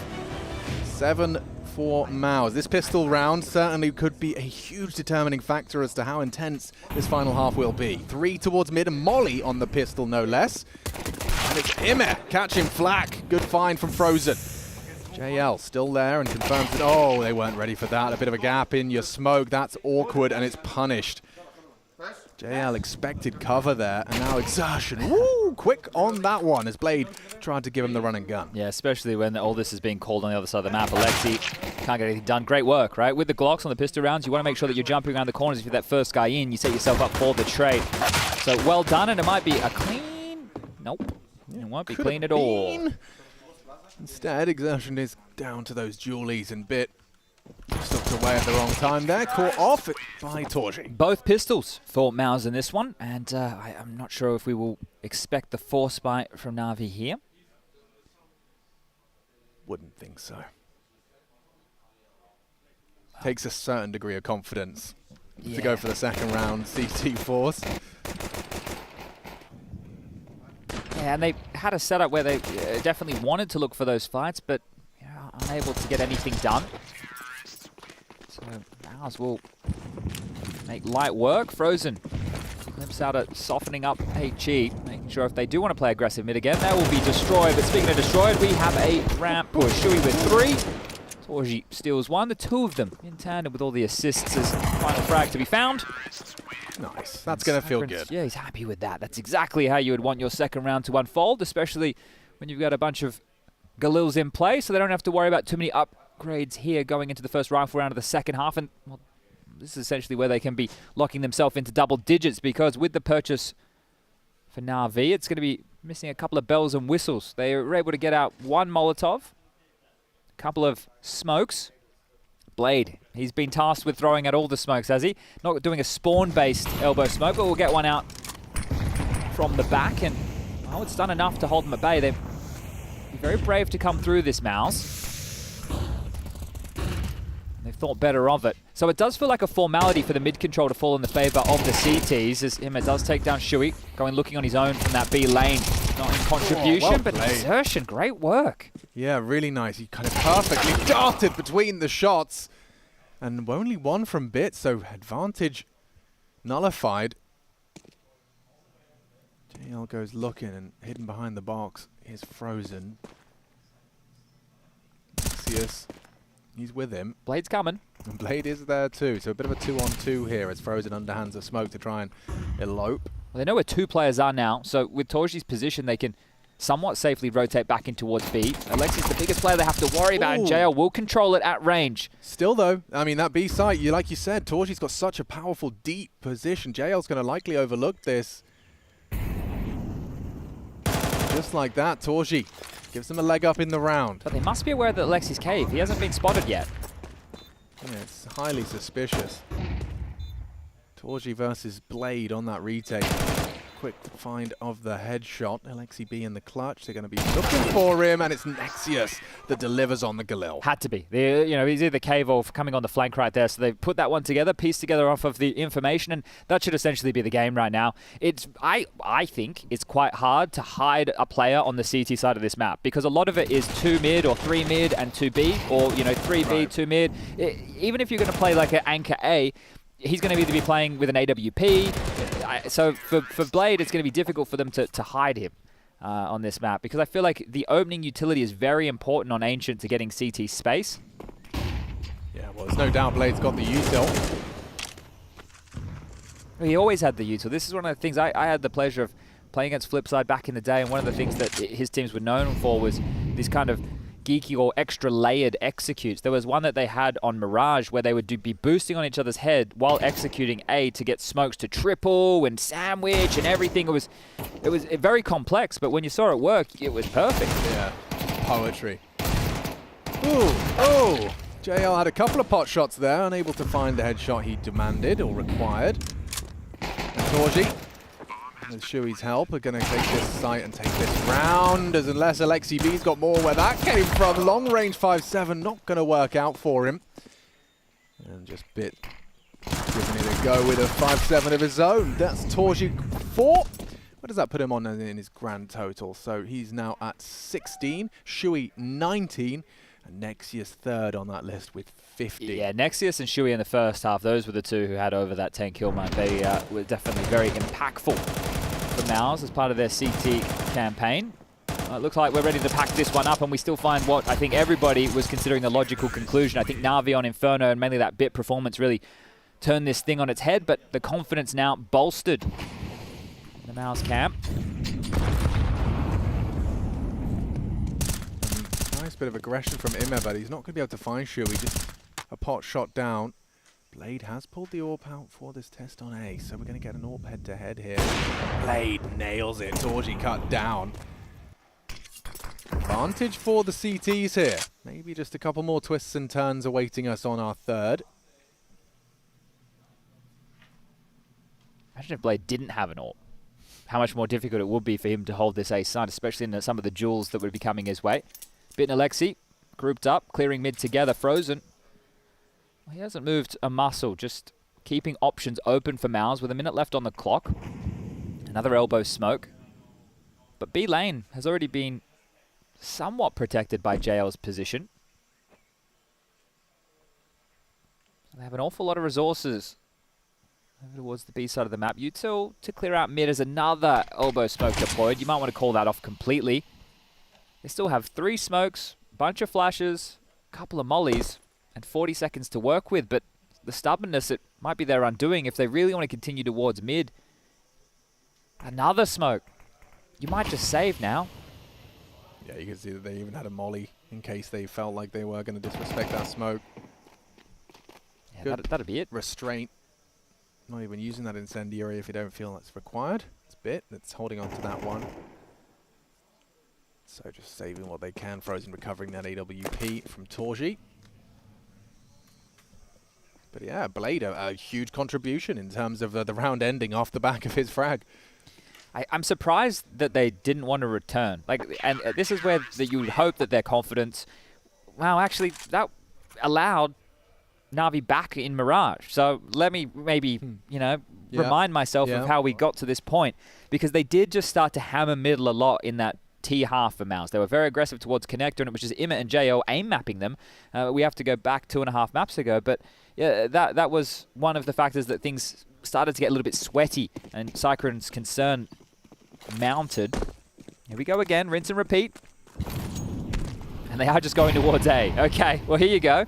All right. What have you got for us? Hello, Blade. Oh god, he can feel them coming. There's a barrage of nades, and it's Exertion. Ooh, jiggled away. Good flashes. It's endless barraging of Util and Exertion with a beautiful 2. Make it 3 total. That's one way to get it done. That is one way to get it done. it's really unfortunate, That's so isn't rapid. it? Yeah, but yeah.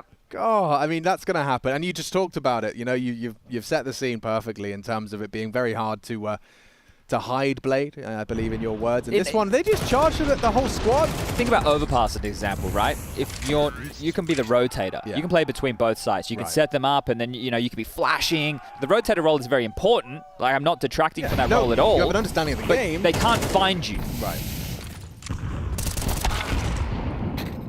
Well, that's the end of him, catch through the smoke from Exertion. And they are just setting up to execute over towards A, which would be great, because you could do a donut smoke, you can do a CT smoke, you can do a temple smoke if you really want to secure control and molly in towards backside, and away you go. Or just contact in. That'll work too. Yeah, but it is Bit this time. You know what kind of form he's in right now. Ooh, just into the wall. He doesn't find the frag he was hoping for. Puts Frozen on 1 HP, and just like that, Mouse locking themselves in for the playoffs after lifting the trophy in Malta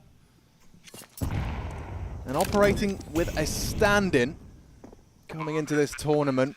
MOUZ have managed to do it in the quickest and most efficient possible way. This is a real confidence booster for them, knowing they had to be hamstrung with the stand-in. It doesn't stop them. The first name inscribed into the playoffs is MOUZ. Yeah, beautiful showing here today. Sure, they were pushed, they were tested, they went up against a Na'Vi with the coach of Blade having to stand in lieu of Simple not being here, but they still get the job done. The smiles are on the faces, and it is a new game, so a new test. There was nothing coming into this that should have been taken for granted.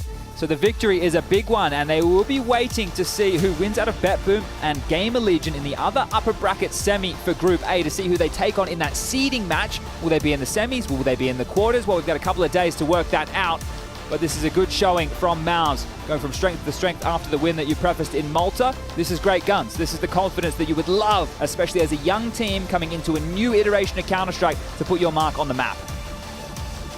Especially considering that, you know, you've just ended one game with such a highlight. You come into the new one, you want to prove to yourselves as well as everyone else that you're not going anywhere, that this is just the start of something big. Bit of a fun exchange there between Blade and Torji, maybe saying he got the better of me over towards A-Main that one round, but good to see the smiles on the faces. Obviously disappointing for Na'Vi, but these are the circumstances that they have been dealt. Okay, the manager even with a bit of a grin on his face, but not the same for Alexi. This is going to be frustrating. You fly a very long way, and now you're down to that lower bracket, and we've spoken about some of those names. Apex down there taking on Vertex earlier. They're still living in the lower bracket. Vitality versus FaZe, our next game here on the A stream. And now Na'Vi, they will play the winner of that game. So at this point, they know it doesn't get any easier for them. This game essentially condemning them to elimination unless Bit is able to have another massive Inferno performance. But we've got somebody, I think it'll be Heku, standing by on the sideline with a bit of an interview. Yeah, Chad, here by my side, I have Sakam. First of all, I mean, congratulations. Like, pretty recently, you already, like, won EPL. Now, like one step closer to the big arena. I mean, you actually guys already guaranteed the whole thing. And shocking, you know, you even, like, playing maybe, like, with a stand-in. Did you actually expect that it would be maybe, like, this easy? I think we caught a little bit of a break here, that we had an easier break in a way, which was nice. It was needed at this moment. Didn't expect it to be this easy, I would say, and also the Na'Vi game wasn't easy. You saw how they played individually, they could step up. Also the game they played before, JL had a great game, so we knew they could come into it and still pull up a map even, and they did. But you were like really successful at like, kind of countering them on Mirage. Did you see that, were they playing that map the same way how they played their first series? Yeah, I think so. They just played very spawn-based, a lot of intuition, a lot of mid-moves, yeah. I mean, I'm not trying to rain on your parade, but what happened then on the second map? Yeah, it's a good question. I think Bit popped off. Yeah. He had a great game. I think it's the first time we played a team that was this good on Inferno, to be honest. Even when Blade was playing, they bullied us a little bit on Banana. In middle, they were always in our face. Bit was finding impact here and there, and we couldn't control the map. Usually that's never an issue for us. All right then. Thank you very much. Thank you.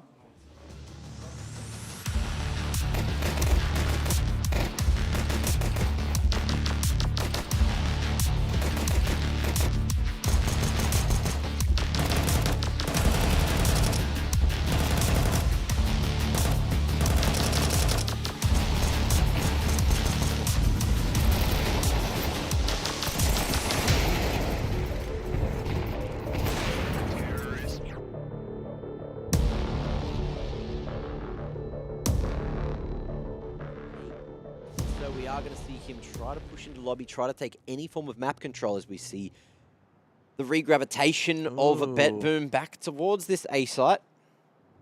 And in the meanwhile, the double halls push might find some fruits, might find a huge amount of info as the push comes into A, but it's a fast flank on Annex. Here we go, Kios gets going, gets taken out. And the smoke means Isaac's path into this site is somewhat limited. Bolt's trapped here by the vent. Oh, and he's spotted and hurt as well. All those bullets penetrating, making noise. Isaac a little too far away. And there you go. The power of a plant on the pistol is immense. Who was it last night that thought it was silly? I think it was Blair calling me silly for sticking a plant. Remember that? Yeah, but you had a chance to win the round by I fighting didn't. I the was guy, playing and you were bad just last planting. night. I was playing bad last night. You had a 2v1 fight on Monster that you could have won if you both stepped in. Why am I fighting Monster when I'm... You don't need to fight Monster. It was a different map, different time. Mhm. I'm just providing context. Either. I was still setting up my auto-exec that game. My whole thing was like, it's all right. We'll just win the next game. Oop, scout for Snacks outside. Now he gets the chance to move a little, rock a little. Very mobile. Does give BetBoom away into this top side. Acor's got the Nova. And unfortunately had to dodge so much utility, had no time to use it whatsoever. Snacks. Can't even save that scout. And so Kyron is on a mission. Oh, he's heard that reload. A chance and a gun. Maybe more of an opportunity. But with Kioz falling, I don't think Isaac's sniffing this one out. He's still got that armor. A little bit of util.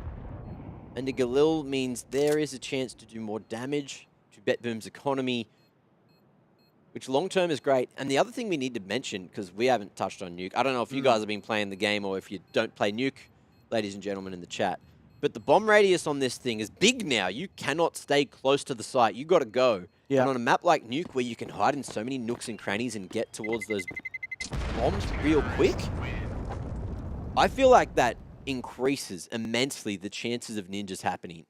The big bomb boom? We just haven't seen a lot of ninja attempts yet, people. Yeah. So the smoke diffuse is kind of out. You know what I mean? If you're going to do it, just do it dry, man. But it's interesting because are you really going to see players hold on to a HE grenade late into the round?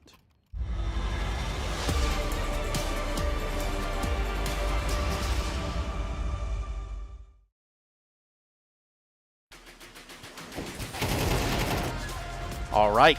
Well, it does look like Mao's going into those playoffs, and they do it by taking down Navi here on Ancient, making it look a little bit surgical, somewhat clinical, but ultimately, if you're Mao's, this is where you want to be. You wanted to work your hard way to getting those playoffs as easy as possible. Absolutely. I mean, in this third map, they just proved they were the better team, simply because, you know, the circumstances right now, even the coach said in an interview, they got a little bit lucky, but it doesn't really matter. They just had to play who they had to play, and they won. In this third map for Navi, you can sadly see that no single player kind of stepped up, you know, with 25, 30 kills that can help them make it competitive right now, and sadly, this is the end of their first life on this tournament. They still have another one. I think they're playing the loser of Vitality and FaZe. Merry Christmas. It's going to be our next game. Yep. So it's not going to be easy for them, but I wouldn't write them off at all because they seem to have shown some sort of character, you know, and resilience despite the circumstances they're in right now. And I got to look at the fact that, you know, for FaZe and Vitality, we're going to be playing up next. I mean, they lost their opening matchups as well. So anything can indeed happen. For Ancient, yeah, it's good to see for Mouse. They kind of just deleted the memory of Inferno, whatever happened there, just forgot about it. It just got back to business as usual. I did like to see from on the second half as well. You know, as we saw Blade, I was like, is Blade going to be opting towards A or B? You know, float opper, kind of shut down the side. The moment Mouse figured out where Blade was, they just ran into its A bomb site, closed it out, easy peasy, done. I mean, the margin for error there for Navi was so small. You know, it's just. Even like as soon as they got, you know, the whiff of where Blade is and how to deal with it, they just close out the deal and move themselves into the playoffs. So, you know, yeah, we've got the conclusion of what this series was. I can't help but to just look at my monitor over here and kind of understand what's going on the B stream. BetBoom, they came to play, obviously, right? Yeah, I was completely wrong about them. You know, I'm happy to admit it. I like when you say that. Yeah, I'm happy to admit it. Rarely says that. Come on, let me speak. Rarely says that. Just rewind it. Let's start from the One very time beginning. that I admit my mistake, they don't let me speak. They just pounce on me like vultures. Yes. Anyway, they played well. They look like they're going to be in the playoffs. Is that a vulture? Is that a vulture? I don't know. Yeah. So anyway, back to the part where you were wrong. Yes, I was wrong about them. I wasn't really aware of their game, and I apologize. For absolutely nothing. For absolutely. Just kidding. Check it out. We actually had it up there for a second. It was 11-5. Yeah. And, you know, for Gamer Legion, for their side, That is what it is. They already lost the first map, 13-11. They've got Ancient should they prevail and try to hold on through Nuke. But really, I mean, we got the banger coming up of the day, I think, is what people are saying about it. Yeah, banger of elimination. Kind of crazy. Like we're pointing out time and time again the fact that you fly in for 30 hours and are going to be out faster than your flight was for one of these two teams. It's kind of shocking. You know, it's worth of like checking the math. Did they spend more time in the plane than in Australia, the team that loses? Yeah, that's never fun. Like, there's nothing fun about that. I don't think anyone could sit here and convince me that the flight down here and then to take a big L. Immediately on the first day. Immediately. Yeah, but it is what it is. They made their own bed, right? So they have to fight for the spot right now. It's not going to be easy for any of them. None of them showed, you know, the glimpses of their previous form, especially Vitality, who we expect, you know, to have a decent run here despite the turbulences, because you know that Zonic left, their new coach Extaz, or their old coach, is not here. Their psychological, you know, what do you call it, like mental coach is not here as well. So, and all these rumors about players leaving, players coming in, they're still circulating. So it's not fun to be in that position, and it shows on the server as well. But are the rumors true? We don't know. No, the rumors about you being wrong once, just one time. Yeah, once in a lifetime, that's fine. That's fine. Acceptable numbers, Blay? Considering it's Kassad, yeah, I'll take it. Yeah, one's good, one's more than 0. Yeah, and if you put 1 and 1 together, I'll go to 2 and get us the hell out of here. We go to a break, we'll come back, we do have that phase Vitality game. In fact, you can see Vitality right over my shoulder. So when we come back, it's going to be that best of 3, the last one of the day, and ultimately one with a lot hinging on it. Elimination on the line when we return. Want to access statistics from all of your CS2 games? Simply search your Steam account to access a detailed breakdown of all your matches. Find your best maps, check when players are banned for cheating, and access other in-depth statistics from matchmaking and basic games. Gain access to your entire CS2 playing history with csstats.gg. Oh, he's pushing smoke, bro. Let's go trying so hard. Jesus Christ, man. Summer is over.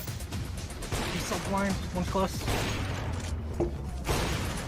It's time to try hard. Join the first CS2 League season. Market, door, 1. Cat dead. Let's go. Win your share of $214,000 on your path to ESL Pro League. Over on the B stream, the big boom was brought to Gamer Legion in the form of Bad Boom, as Nafany unleashed Chiron and they took Mirage with a 13-11. Now, it's Nuke, it's the map pick of Gamer Legion, and they still have a chance of actually getting a direct invite to the arena. Now on the A stream, we have a big elimination match. It is between FaZe and Vitality. And I actually had an opportunity to talk to the 2 IGLs. I talked to Apex, I talked to Kerrigan. So pretty soon, we're gonna show you some insight on that series. So stay tuned here at IEM Sydney. Excellent. Cool.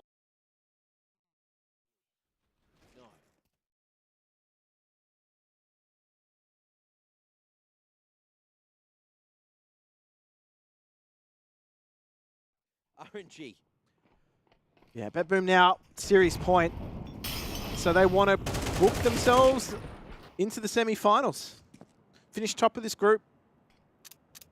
How good would that be for them? It'd be a whole bunch of confidence. Nafany, of course, had to make this new project work after not being part of C9 for a while now. And it's going to be the bust out door. Volt not ready for what was coming at him. And that's a whole bunch of Bet Boom members. Isaac trying to make it work. That was a 5-7 and he gets 2, which is probably a pretty good shout considering everything that's gone down this round. And again, a smoke is going to be going down. Acor looking to do the same damn thing as what the 5-7 could.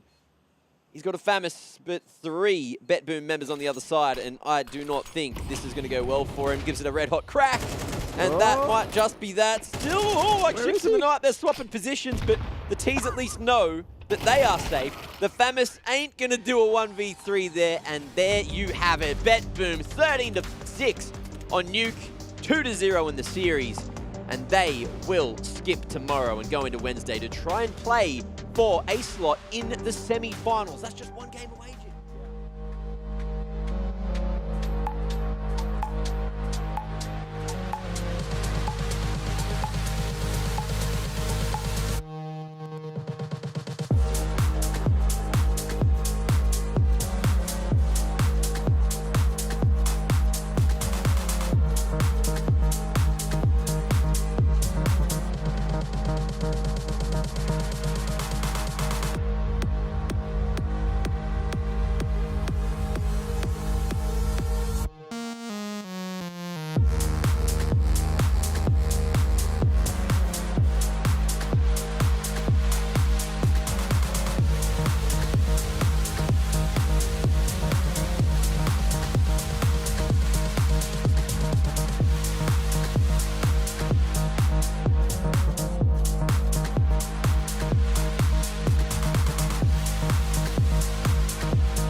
All right, let's use our imaginations here and let's think about the worst case scenario towards the very first day, at the very end of the first day. That would be an elimination match. Do you want to find yourself there? No. Are you there? Yes. Do you have to weather that storm? Yes. And for this storm, it's going to be Vitality and FaZe going head-to-head in the best of 3 here on CS2 at the Intel Extreme Masters in Sydney, the year being 2023. My name being Trace, Alexander, and Sudin, also known as Blay. Gents? You think he's done?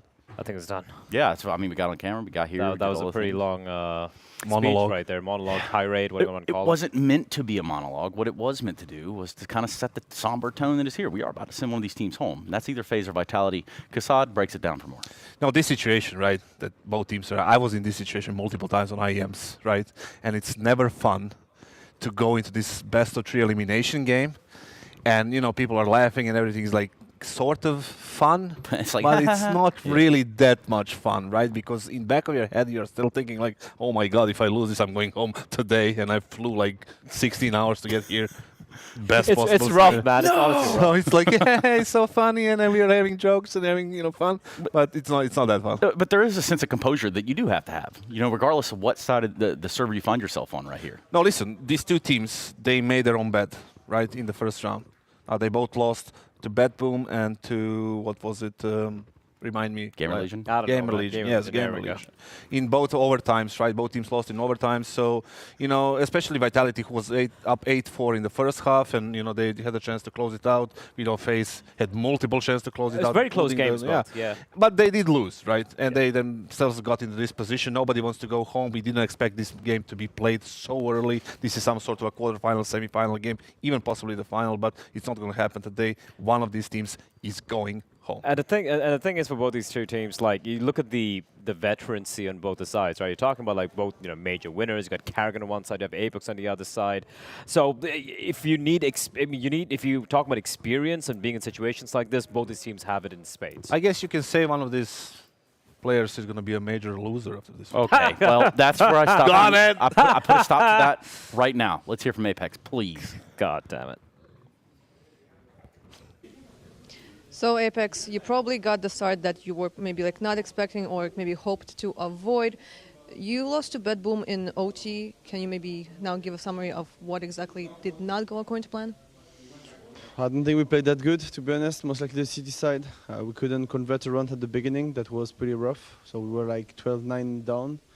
Yeah, just not playing really good. And with best of 1, with M12, with the new game, it goes really fast. So yeah, that's what happened. So you would say it's more like on you and not the fact that Bad Boom is a kind of like a fresh team and you maybe did not have too much data? No, I think we don't have that much data anyway. It's a new game a bit, so we don't put other things too much in consideration. But no, they played well. We have to give them credit for sure, but for sure ourselves, we didn't play good. Yeah. But right now you're going to play against an opponent that you already got to play a lot. Yes, but I mean, especially when it comes to Karrigan. A brand new game, so there will be some changes. Did you have an opportunity to actually check out their game that they played today? Yes, a little bit. I checked the game against Gamer Legion. Same for them. I don't think they played that good either. Gamer Legion was good, but it goes really fast in best of 1 and MS12, so it's just never easy. It's a new thing, and you need to adapt to that. And do you think it's a blessing or a curse, the fact that you're going to play against FaZe Clan? Because, you know, like, you're going to play against a really good team, but at least a team that you know. Yeah, of course. I mean, FaZe are a really good team, and facing them in the first lower bracket round in the group stage is never easy. But that's how it is. We fucked up today, and now we know what to do to get through this. All right, then good luck. Thank you. Merci beaucoup. Well, he's right. You know, they have faced each other several times, but, you know, in this confines, like within the realms of what we have going on today, it hasn't quite been like this in a while. Listen, I took a stroll around the player area, and it's two different vibes completely. You have Vitality that's behind us, that's like super chill, you know, funny, laughing, and everything seems to be all right, despite the fact that they lost. Now they're super focused talking about the game. But when I switched to the other side, on FaZe side, there was a completely different body language. They were... How bad? Good, bad, what? Bad-ish, in a way that they were like looking like focused, but really they did look a little bit stressed. Tense focused? Tense focused, yeah. They can be, you can see that right on the screen right now.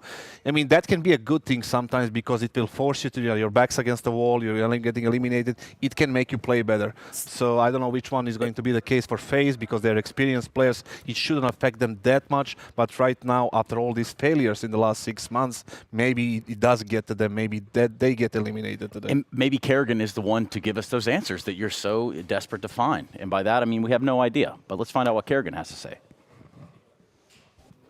Kerrigan, your first opponent here in Sydney was Gamer Legion, and they recently went through a small change. Now they have like a new IGL, that being Snacks. Do they now look like a brand new team? I mean, it's hard to say, right? They played one best of one. I don't think we played pretty good, but they played better than us. We won both pistols and somehow didn't manage to win. So yeah, they definitely look pretty good, but let's see deep in the tournament how they're going to look. And right now you had a little break. What exactly did you do during the break? I think you just relax. I mean, it's a long day, right? You play one early games and you play one late in the evening. But it's the same thing for both teams, right? So we just had to relax, eat some food, and try to reset. That's all what it's about. There's not much we can change right now. We played one map. Yeah, we can do the mistakes and adjust those things. But in the end, we need to be ready from the beginning. And we're going to play a pretty good opponent right now. Definitely, a really good opponent. Did you have time for a sneak peek of their first series? Not really. I mean, I know we have someone looking into it and take it from there. Again, it's one map played, right? A lot of things can change. I know we did some changes now in Nuke that we want to try to improve, and I think they did the same, right? So I think you just have to try and find your own style as soon as possible in this game and trying to move forward with that. When there's more information, we can start looking more into other teams. But first of all, we have to focus on ourselves. And if you had to maybe kind of rate your comfort level when it comes to, for example, playing against Vitality, it's a team that you have a history playing against, but it's a new map. I mean, not a new map, like a new game. Yeah. So how exactly would you do you think it's good that you're facing them right now or not really? I think it's hard to say. I think it's we all kind of back to square one, right? Everybody has to find the footing in the game. All the confidence you gain through years or the past 3 months can just go away within the first best of one, right? So I think we obviously had issues with them in the past, the last year, I think. So hopefully it's going to go better today, and if there's a chance, then it is today. But yeah, right now I feel like they have been the best team in the world the past 3 months, and they have a lot of trophies this year with them as well. But let's see how it goes. I believe in us. I think we did what we could to prepare for this tournament, and now it's just time to show it. All right, then. Thank you very much. No problem. Yeah, you guys better watch out because when one day he decides not to play anymore, somebody's going to lose their job because Kerrigan is ready to come up here. I can tell you that right now. No, the thing is, he's very level-headed when it comes to interviews. He's saying that the normal things, right? So he doesn't belong here, is what you're trying to say. Rather than generic stuff, he's saying stuff that are actually true, right? Yeah. So that props to him. But I wish you could hear, while this interview was going, a bit of a shouting match between Vitality and FaZe to see who's louder. Which is great. Think they heard that? No, I don't think they did, but I mean, we helped. We heard it. Anyway, Vitos, so let's go ahead and get right to it. Overpass is going to be the first pick by FaZe, starting on the CT side, Vitality. And then thereafter, I guess we could talk about the maps, but importantly, Overpass first. Where does that leave us? That's a curveball. Yeah. I didn't expect that, to be honest, at all. In all honesty, I don't think we can really predict many of these map vetoes, right? Everyone's trying to try something new. We saw these two teams play. It was FaZe playing Nuke earlier today, Vitality playing Mirage. I probably expected one of them to go for that map, but not going to be the case over here. Yeah, a bit of a curveball. I agree with you. I feel like Vitality maybe didn't expect something like this, but they did go for Inferno as their own choice of map. So certainly it's something that they feel good on. And the cider being Nuke, we saw how that went for FaZe in the opening round. So if you had to choose who got the better end of this deal, I think Vitality did. By a little bit, maybe 55-45. And one more thing is FaZe Vitality. 200 trays. Okay, cool. They've actually played each other 3 times this year so far, and Vitality haven't lost a single map to FaZe in 2023, which is kind of wild. They played in the Blast Premier Spring Finals, IEM Rio earlier this year, EPL Season 17 earlier in this year as well. And having not lost a single map, they at least have that little mental edge, I guess, as well. And, if we detract from the losses and go back to addition, that would be like that's like a double negative right there. Anyway, new overpass. You know, looks Matt, clean. not bad. I have no idea what he just said. I have no idea either. Don't worry about it. Yeah, Double negatives. Somebody will figure it out. No, what I'm saying is overpass is still the same map, but different. Quite a few changes. I think one interesting change with overpass is how the incendiaries, the Molotovs, are more random, more inconsistent as opposed to CSGO. So, for example, you're talking about the T-stairs molly, which is CT's throw. It's not as consistent as usual. Usually, you have to always smoke it off if your T's coming out from stairs, and that's either a tell to the T's, but now to the CTs rather. But now you can actually sometimes just sneak out through that Molotov coming to playground as well. So small little changes here and there in overpass makes things quite interesting, actually. If that's the case, I wouldn't even throw it. Like, why would risk it? Like, you can save the molly and basically, use it in a much useful time. Useful as this. Just tell me who's going home. I really think FaZe is the one that's going to be going home tonight. Okay. Next? I think FaZe are going to go through to the next stage. Let's see. Okay. Next matchup. FaZe is going to win. That's what you're trying to say. Nice. I'm trying to mix it up, right? Cool. Curveball, Kassad. I think we leave it there, guys. I appreciate your time. More importantly, I appreciate your knowledge. And that is the truth. It is FaZe picking an overpass, Vitality picking Inferno, Nuke will be left over. In what is an elimination game, we are ready to get this party started. And I don't just say that because we're going to overpass, Kassad. All right. Let's go. Yeah, let's go. All right. So, commentators, I hope you're on the other side of this line. I'm going to hang up the phone now. We'll see you on the other side. Sponge and Machine, what's good? Ring, ring. Ring, ring. Hello. Trace? Trace? Trace? Hey, mate, I can see you're on the caller ID. Trace? Okay, anyway, Vitality taking on FaZe Clan. Elimination. Final series of day number 1 here at IEM Sydney 2023. 4 long years between coming down under, and we're about to get things underway with an absolute bang. All right. Brokey says goodnight to Zywoo. Just like that. That's the P250. Laying down the law. Twists immediately sent to the Shadow Realm, and these USPs are hitting headies. There's a bit of a team kill there from Magisk, which has really tipped the scales again, this time in favor of FaZe. Said that pretty frequently today. I mean, seen more than a couple of team kills. Mouse series was a great example of exactly that. As Brokey's taken an awful lot of space up long here. Yeah, well, that's the hitboxes, you see. Your teammates' hitboxes got bigger too. Yeah. Right? Easier to put them down.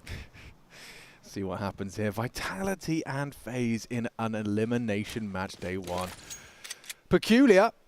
You heard from Apex saying they know what they need to do different. Let's see if they can, demonstrate that. That's not the most ideal of smokes, is it? No, Flames has got all the info. It was from downtown, so I think to Flames it feels like, hold up a second, is this a fake? Are they heading back towards B? Is this all a bit of a ruse? So the information keeps flowing his way, but he's questioning now that they're in this number disadvantage situation if he should go and join his in-game leader over towards B. Flamesy, a whole lot on the plate. He's got himself a flash, he's got himself a HE, but he definitely wants to try and find one before he lets that bomb go down. Carrigan flashes up. Flames forced off the line. He is going to have a look. He is going to try and get a little bit of info. Spots all 3. Nade will do some damage to Carrigan. He hasn't got armor. Look at that. Puts him on just 28. Would love to finish it off with a bullet of his own. It's Brokey that takes the fight. It's Rops that goes down Truck's side. And now he knows where they both are. It's all Flamesy right now. Double kill. Carrigan already bleeding out from the HE. Oh, and it's clean from Flames. A 3K masterclass to get the pistol. I'm tilted already if I'm FaZe. Yep. What? That's so poorly played. Yep. That is so poorly played. You sell Carrigan down the river, and the other 2 of you don't need to play on top of the bomb like that. Really Great shots from Flamesy. Yep. Fantastic work from him, but miserable round from FaZe, all things considered. Brokey had some absolute bangers and mash in this one. There's that smoke from downtown from Carrigan. The vision for Flamesy restored. So, okay, so Rops is forward on the truck, somewhat committed. This fight from Brokey, wanting to make sure it doesn't get out of control, but he just gets to peel them apart one by one. And that is a way back in that should never have existed. Damn. Oh, they enjoyed that one, and you can understand why. It will be the force fight for FaZe immediately. Galil's a scout for Carrigan. And a tag onto Brokey. His Carrigan scout lights up one, steps in. Apex with the trade. They're coming for him, though. He's going to have to fight on the tree. He's exposed. He should be dead. How has that taken so long? Flashbang Did they from not Brokey. see him in plain sight, or was Brokey partially flashed or something there? That's the question. I don't know whether it was a flashbang and perhaps observers. The observer feed perhaps not making it clear. Yeah. But either way. Yeah, funky bits and bobs early. Yeah, the scouts all doing something. Iwu's with the tag and converted. Carrigan's with a frag as well. Gamble stack from Vitality over towards B. Zaiwu, Flamesy and Magisk all over this side of the map. And will they try and comb forward and look for a kill? They will. Magisk in the monster tunnel. It's found out. Rops will eventually tame the spray. That's good. This is going to be a very... Whoa. I was going to say easy pickup. No longer easy. Flames actually catching a dink and now having to swap out weapons. That M4 into Zaiwu's hands for this 2-on-2. And this, I remind you, is a phase second round force by virtue of that close first round. Oh, this one missed. Yeah, that's not quite on the money. They'll hear the sound cue. Either way, it wouldn't have made any difference. They're sticking to their guns with this stack. Twist has a good timing. Oh, I say that. They're just starting to maneuver back. They've played this so well, FaZe. They've avoided the threat entirely. Now, Heaven will become a factor. Well, and they see the missed smoke. I don't even know. That was a chance for Zaiwu. Now the chance No, he's is dinked. Fleeting. That scout's not going to get him far. I think the rifle's unretrievable. Is it? Where is it? Where did it go? There it is. Okay, cool. They removed two little ledges that I don't know how I feel about. There's one just there behind that railing that used to be able to jump on and then mantle over the ledge, and then obviously the Heaven boost as well. Yeah. So there's some things which, and there's also I discussed. Oh, hold up! I've cut him off with the pass. Flamesy, you might be losing everything here. You've been able to get the rifle, sure, but for how long? Rain on the hunt immediately, and there you have it. So that is a great response. Never mind. If they had lost that, then yeah, that tilt factor I was talking about is definitely setting in. But to lose the pistol, knowing you should have won it, now you've won the force in the second. This is the most miserable part of the money system in MR12 now. Because if you are on the side of Vitality, you know you have to buy back in, but you had min-loss bonus, right? So this really sucks. And then if you lose this round, and they have gone all in, they have shoved. If you lose this round, then you're on a full eco. So this is the part that people aren't loving. Critical of, yeah. Well, let's find out if the... I mean, this is FaZe Clan, right? Excuse me, this is Vitality on the Deagles, but we saw what the Deagles can do on CS2 in that FaZe Clan game. Whatever Rops was doing was crazy. Love that! Love that! Apex! The only SMG, the only slight better gun, bar the sidearms of his teammates. Now a Galil will fall into a teammate's hands. It's Magisk to retrieve that. And a lot of info off the back of that. Monster was quiet, Short was empty. Zaiwu poised with the Deeg on this headshot. Angle, a CT smoke to give Zaiwu a bit more room to maneuver. He has spotted out the long player as well. Surely FaZe have to just chill for a little bit here. They've invested a lot to try and take this space, though. They've left with 2 smokes, 2 flashes to reinitiate. How long do Vitality keep the lion's share of their forces here, and do they start searching forward? That's the next question. It's getting awfully quiet. Yeah, that jumping SMG's really thrown a wrench in the works, and Vitality with a leg up and a good stack. Good shot. Rain's low, brought lower. Apex, a second frag in the round. Now up to Brokey, and only one, as it looks like it's up to Twist and Carrigan hitting their shots. It's a lot from Twist. Maybe Carrigan can finish the job, as he eventually does deliver on the spray. Fakes it out. Not going to bite Magisk, a veteran at this stage. Oh, he's just perfectly pipped the gap. No way Carrigan's ready for this now. Fake.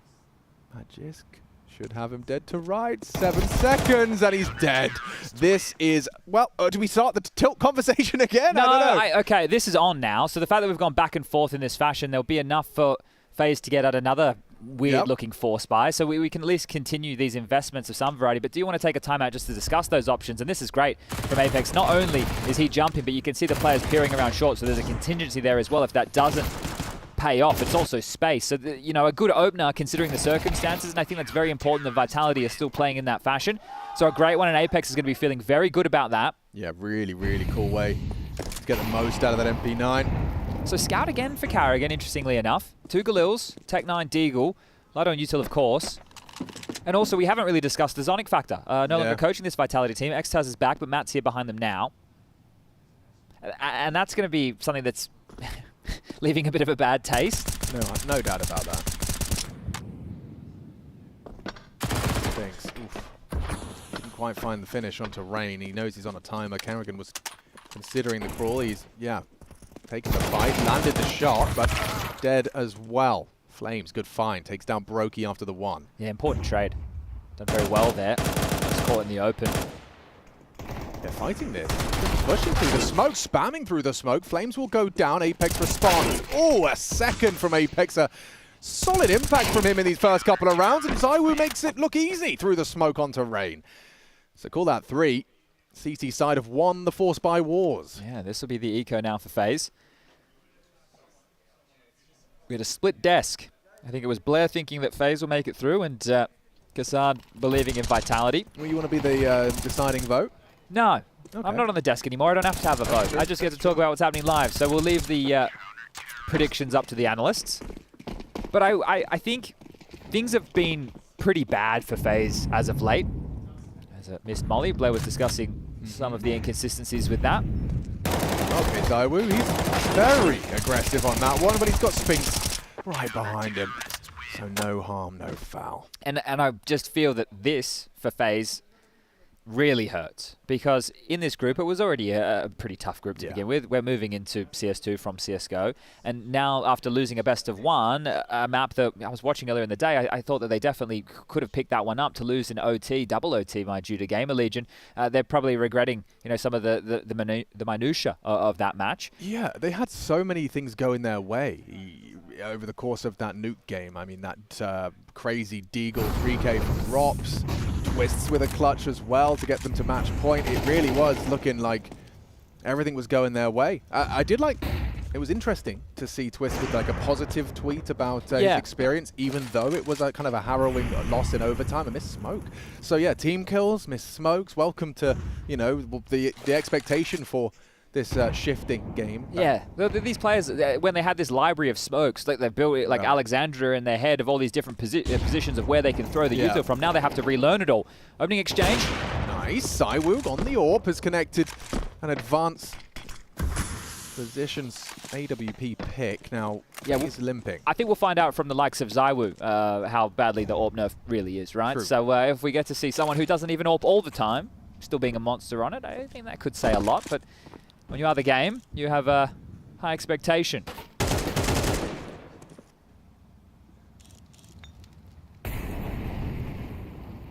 Definitely going to be A at this juncture. See how far forward they are up toward the flower pots.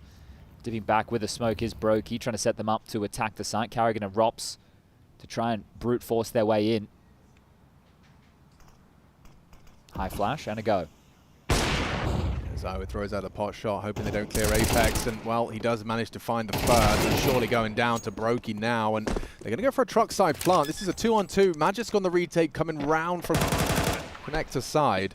Flames making no secret of his approach. Spamming through those smokes. That's a kit for him as well, so Magisk picking up smoke kit. Ooh. The necessary utility for a retake. The dream package. Yeah, I mean, especially if Flames could isolate any of these duels, and it doesn't matter when he's just managed to find Magisk with one, and now Brokey in the clutch. He knows where he's coming from. Does he want to take the fight? It looks like he does. Another jump plucked from the air. Brokey delivers FaZe with a second round. They needed that. Back into the guns and into a one-on-one. Brokey clutches up. I wonder how the death cam fake looked there as well, because you saw Magisk was jumping up ready for what I believe would be either a front sight or a truck fight, not ready for the drop-down CT position at all. So there's that missed smoke that was highlighted. Bit of a standard smoke. That's a great shot from Rops, isn't it? But Brokey with an impactful round. He had a lot of impact on the pistol as well, and here it is. Bang! Magisk jumping up, loses his life, loses the round, and back underway we go. Oh, rushing, running, gunning. Carrigan finds Flamesy. Tenacious from FaZe, just charging. They went for a 2-man connector setup, and I like the idea, but pace does disrupt it. Some of this is... Look at Robs. Oh, just walking in. Abusing this site. It is interesting. We have a blend of a new game, so it's got a fresh feel, and people are going to take a lot more liberties and play a little bit riskier. But we also have some of the nuance of where CSGO got left off, and you're seeing both of it in play at the same time. Rops, the jumping MP9 is his undoing. Twist gets traded out. Apex cannot be stopped. Yeah, he's having a real fantastic start to this series. 9 frags so far from the captain, and Ray swap into the bomb. Another Apex frag. He is flying high right now. For see the confidence there for those type of fights. Maybe if this was CSGO, he might not be so confident to look for these, but here he's just taking any opportunity, any gap he can find. Karrigan has found safe haven on the site, but does not have the bomb on his back. It is just over to his right hand behind the pillar. But he has to cross treacherous waters to get there. And Apex with the MP9 at range has now given up his position. I'm not sure you're going to expect two. The trade. And Apex again. The flying Frenchman. I think he's an SMG main right now. I mean, it's working so wonderfully for him. 11 kills in our first 7 rounds of play in this best of 3. See some of these again. Look at it. He's deliberately leaping into these duels, pulling his opponent's crosshairs away from his teammates. Yeah, this is certainly started brilliantly for Apex. 5-2 the score. And an eco to stomach for FaZe. Through the flames. Brokey singed mildly down to 80.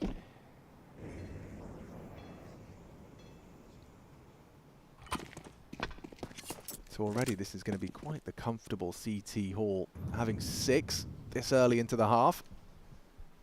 With certainly a whole lot more room for more.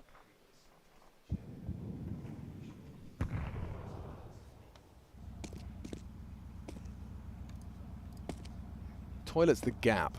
Spinks responsible for an awful lot. He's looking for answers with these jumps for info, looking into that toilet position.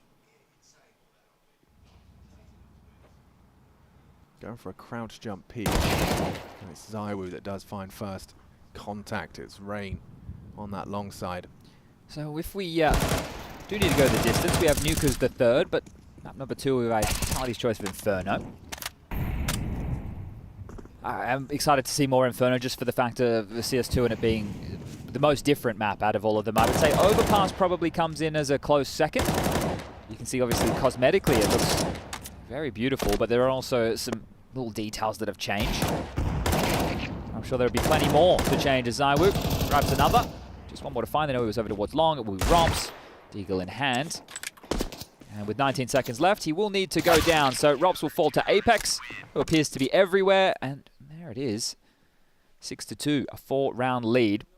Now, Overpass is a map that, if we were talking CSGO, I would be saying I think it's very difficult on the T side. I think this is one of the harder maps to be able to manufacture a strong T haul, especially if you lose the pistol. They won the Force. They had a chance to get into the game quite early here, but I don't want to say it was squandered. It was good work from Vitality to be able to win the Force by Wars and put themselves in this position. And right now, by the sound of that, we are hearing the first tactical timeout for FaZe.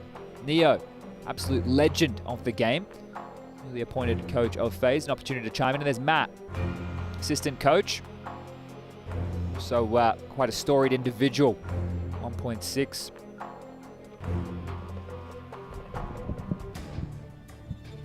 Now what is the change? What has Neo called for in this timeout? How does he want to see FaZe approach this next round of play? There is no AWP to deal with on either side of the server. Standard map control, so through the flames is Twist. Ooh, that's info. They know Twist is close, and Spinks decides to get the hell out of dodge as the molly arrives. That's an interesting. That's interesting smoke. That's a T smoke. Or is that showing on the radar because it was a picked up? That's also possible. I wasn't paying enough attention. I can Okay. go back and check. Yeah. It could be a conundrum for MC. Yeah, good luck coding. Because because the smoke is the color of the one that you have. Picked so up, the CTs, right. if you buy it, it's going to be a bit more of the bluey grey tinge. For the Ts, it's a bit more of the orangey tinge. And if you pick up a T smoke, it's going to be deployed in that. You're looking at it now. Yeah. It is a T smoke. Yep, it is. Okay. All right. Never mind. Nothing needs to be fixed at all because Vitality line him up, knock him down, 4 kills as easy as you like before Romps has anything to say about it. 2 heads have come his way, 45 seconds. He's looking very tappy, isn't he, Rompsy? He's hitting some nice shots. FaZe Clan, however, just completely disintegrated upon arrival. They went for a bit of a pace change there. I guess if you've been feeling somewhat harassed, think about it. The pistol round, they had one aggressive up towards mid. They had 2 guys push long. In other gun rounds, they've been aggressive up towards bathrooms and long. So wanting to make sure they get all that control, and FaZe did. But for what? They didn't really apply any pressure elsewhere. They go back for a pop in towards B. They get shut down, and now Rops is hiding, looking to hold on to his AK. So 7-2. That is the half victory for Vitality now, and the rest is just what type of pepper they can put on top, because FaZe are feeling quite salty about this one. Gosh, the MP9 does look like it's even more potent in CS2. In the right hands, that is. Well, that's all the conversation about the swinging and the wide peaks, and now you're so agile with a weapon that's accuracy, you just keep on moving. Don't need to let go of those movement keys. I will say distinct lack of shotguns day one of IEM. Ah, well, Simple's not here. Oh, yeah. Yeah, that's going to be a big The contribution. trendsetter is not here. That is going to cause a few issues. Okay, well, you have this AK of Rops. You have some light upgrades around it. Ah. Okay. All right. Oh. Let's... Been in the lab. I guess it's just something for him to watch while he waits for his boost. Either way. Interesting setup, Chad. What do you make of this for the CT side in terms of kind of more arm's length? Like, they're essentially counting on Spinks to just clear out... Oh, well, clear out Con. I was going to say hold Con, but he's cleared it out. Yeah, well, the position of Apex is the most telling part of this. They essentially giving up all of bathrooms, all of long, expecting potentially a B pop, but now that Spinks has this space, Apex playing for info, now they can all just rotate over. So this has worked out nicely. I think on anti-ecos or anti-force, you want to be a bit heavier over towards B. Sure. You don't want to give away fights at range to Deagles or say, play up close in the bathrooms and give away rifles. But here comes Spinks on the flank. Lovely. That's the bomb. Yeah, the jig is up. And that's going to slow down the crawl from the rest of the Broken Rain. Now looking to play whack-a-mole. Hold on. Rops his AK in the feed. He'd need more. Carrigan, Scout fan. Zywoo, he should be dead. Yeah, he is. Tucked in tight. Magisk will finally bring down that rifler. A double kill from the Dane. And more tags from that Scout, but nothing lethal. So another round in the bag. Momentarily scary, but yeah, I think when you're locked in, right, completely enveloped by the CTs in that moment, you're going to have to fight your way out of it, and just not enough. So let's see, can you get yourself anything more than 2 rounds in this half? Well, the rifle's back out and in the hands, and as Twist is just peering around, the bullets between the eyes. Work from Magisk here on this multi. Full gunny. 2 rounds left in the half. FaZe looking to recover it. Poor Zywoo, he's looking again, but no AWP, and that means no quad boost out of FaZe. So he has this extremely deep line, which facilitates, again, a Spinks push. So this is what they're aiming for, just allowing Spinks, their star rifler, to take all of this room. Look at the clock. There is 1 minute and 25 seconds, and Spinks is already on his way up the ladder behind them. Carrigan trying to make some space elsewhere. Very good for Vitality was the end of that sentence, but as I say it, Twist has managed to give him a man advantage. But this is still flank. so quick. Yeah, precisely. By virtue of that information off of that boost. Nade, good work, clears the smoke, and leads to more damage inflicted. But they're not going to be looking at Spinks. There's no way they're ready for Spinks. Some discipline so he can find the multi. Clean into the first. Zywoo steals the second. They're trapped on short side. Rops and Rain up against 2. They have smokes, both of them. Should be able to get it onto the bomb. Just throw it onto the bomb. No HE to clear. They'll have to spam, have to hit their shots. Flash to pull them off, avert their gaze. It's not ideal. Zywoo onto the bomb and hoping and praying. He's going to try and go for it. The knife comes through. The bullets do too. And a third on the board for FaZe. Despite all of that handiwork, the fancy footwork, Spinks with a fast flank, but good work kicking open that B-side door. Yeah, it's messy Counter-Strike though, isn't it? This is definitely not a clean game by any stretch of the imagination, and I think this opening kill defines exactly that. Good trade work. Look at the body just getting flung across the map. Apex just slightly ahead of the smoke as well. You can see him there wanting to make sure he could try and contribute to get that defuse coming through, but put all the pressure on Zywoo, and now we move into the final round of the first half. Different approach from both sides here. Different Apex boost this time. No dice. No cigar.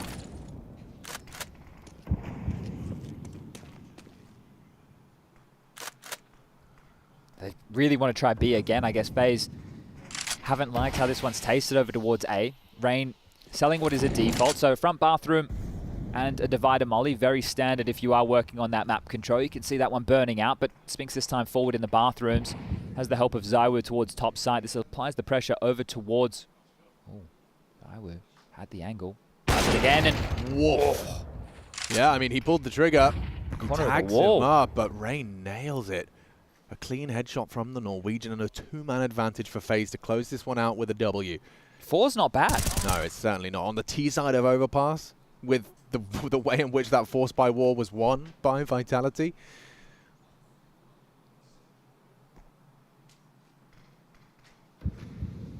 Man advantage, it could get worse for Magis. 2-man advantage for FaZe. 4, not bad, says Chad, but it's not locked in yet. Especially because Flames in the server, hitting shots, brings it back to a 2-on-2, now a 1-on-1. Carrigan for the clutch. An important round for the leader. Can't put it across the line. It's Flamesy to close the half out with a bang. 9 in the bank for Vitality.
Brokey's on A. That's true. That's what they say. That's what they say, man. That's what they say. And it should also be Rain on A. So yeah, look, we're just talking about the positions, guys. Where are they going to be? It's a pretty standard thing of modern day Counter-Strike. Making sure everyone's on the same page, so you can call out those names. There was someone using a really cool word for that type of call out. and it's escaping my brain. So we'll come back to it. But either way, Vitality have 9, FaZe have 3, and this is just the first map of an elimination match. That's right, guys. I know you've just tuned in. You've probably woken up. You've made yourself a coffee if you're tuning in from Europe. And you're here to watch what should have been, you know, an elimination game between some of the smaller names. Not to be. In fact, a slip up in our MR12 best of 1 has put both of these teams on an immediate alarm bell. Got Chev and MC with our observing. And we've got ZywOo, who's overlooked that tree position, but it's ZywOo. Jeez. It doesn't matter. Twist, you've got to hit that first bullet, otherwise ZywOo's going to gun you down. He does so cleanly, and an advantage has now been equalized. Well, the B-bomb site right now is completely open. As ZywOo, sure, we're going to stay on his POV. He can keep fighting. He can keep trying to lay down the law, but it's just Karrigan over towards Heaven. So essentially giving up the site, Apex calling them in, and they will take B with ease. Oh, I say that. Karrigan takes down Spinks, clearing out. Bomb to get planted, and damage done at range. Karrigan cops a goosh. Yeah, ZywOo's Glock is lethal. Long range doesn't matter. Magis caught out. No, ZywOo. What? They didn't hear him? He was running? He was running in the water. Yeah, but this is like round defining. He actually is going to get both of them. Or at least one into the back of the head. Oh, mama brokey with the dual Berettas. And now FaZe, thanks to, I mean, in part, everyone. I can't help but feel Karrigan's little catch there as well was a good insight to the retake. I'm surprised he went not overlooked. Obviously, they want to clear out the site there, but there was really no focus on him at all. So Karrigan, yeah, great impact from the Heavens. And well, I thought ZywOo was going to get away with absolute murder. Brokey on the Julies. I'd like to see Brokey's second as well. It looked crazy from his opponent's POV. I don't know if we're going to have it in the pack. Here it is. Oh! Yeah, pretty spicy. Yeah, not too shabby. So Rain and Brokey with doubles and Karrigan with the loose end as a plant. So this is different from the series we had with Maus, where there weren't really plants on the T side. So we do get force buys that are a whole lot meatier. FaZe, this conversion is necessary. Ooh, interesting. A CT smoke towards the playground to start. Karrigan throws out the HE, 4 damage it seemed, and 2 aggressing towards this short pipe. This is where an MP9 can do this best work, but he's not ready for Magisk. Catches him by surprise with that Galil. Now Karrigan's been run down, and just brute force. Brutal from Vitality, just putting the pedal to the metal. Apex gets away with that one. Got brought low. And now Flames is on the hunt. They want to take these rifles away. 2 M4s for FaZe. It may not be brought through. Has this been heard? Yeah, it seems highly likely that Brokey goes down here. Just a leaping Mac-10 when he comes out of bank or dumpster, wherever it may be. Flames is not going to be slowing down. M4 upgrade sounds mighty fine. It's also a very, I was going to say hard clear, and I don't mean difficult clear, but I mean you have to be pre-aiming exactly like that. So he cops a dink for his troubles, but gets the kill and should even be able to get the upgrade out of this. So a great little hunt. Rain would do everything to hold on to this M4 right now, and considering how far away they are, I think he might get that opportunity. But in terms of second rounds, and as far as they go, that was like nearly perfect. I think that's a good example of the peaker advantage discussion that the players are having, because it looked like Rops was jiggling. It wasn't like he was standing still, and he was on a right eye. Yeah. And then Magisk absolutely bops him. You know, he still did decent damage. Okay, so maybe Rops would win that with the rifle. But there was also the sound situation with ZywOo running behind them, or at least I thought. Yeah, that was bizarre. And nobody reacted Definitely to made it. a step, at least for us. We heard a big watery step. And that is one of the biggest complaints out of the majority of pros, is the audio being a very big one. I think Vertigo is in a bit of a league of its own at the moment in terms of that, because it is by nature of the design. Just there we saw a burning building, so that'll tell you more missed utility, which is going to be commonplace. I wouldn't be expecting the players to be nailing everything perfectly considering the changes. Now they have Force Sport behind this saved M4, and nice little cheeky boost on the railing. That is a new little railing right there, just used to be a little bit of a garbage bag. There's also a couple of boosts when this map first came out that you were able to exploit.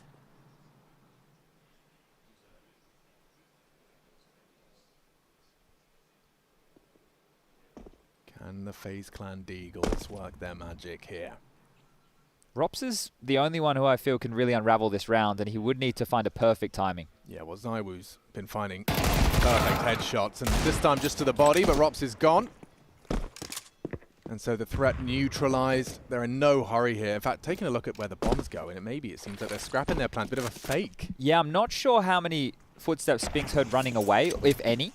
And if he heard a bunch, that might be one of the telling signs as to why Apex has called them over towards the second letter of the alphabet. Rain's here, at least. With that rifle, they might go overlooked. A nice distraction. He can activate. Need one, need two. Oh! Rain nearly with a masterful 3. He's done some damage. He's set them up. And FaZe Clan are turning this round on its head. A brilliant headshot from Brokey. Takes Zywu out of the round, and now Flames in a clutch that, with only 17 HP, shouldn't have a voice. Time's a problem. Brokey, 8 seconds. He still takes the fight. He doesn't care. He doesn't mind. Flamesy low. And Brokey provides. Insane from Rain. And maybe another reason as to why Apex is calling them back over towards B is because Rain is traditionally that A defender with the rifle. And the pistols are baiting from in the way. And this is huge. The double up is great, but then the transfer and the damage done, it gets immediately converted upon by well, not immediately, but eventually converted upon by Brokey. But look at this from him. He's done a great job from Heaven. And this is almost exactly how it played out in that first half. Just the other way round. Damn, yeah, you're right. So Vitality won the pistol, FaZe won the Force, and then Vitality won the Force back, and the same thing's happened now for FaZe. So almost identical halves so far as... Well, it will be even more so identical if we see a little run here now from FaZe Clan CT side.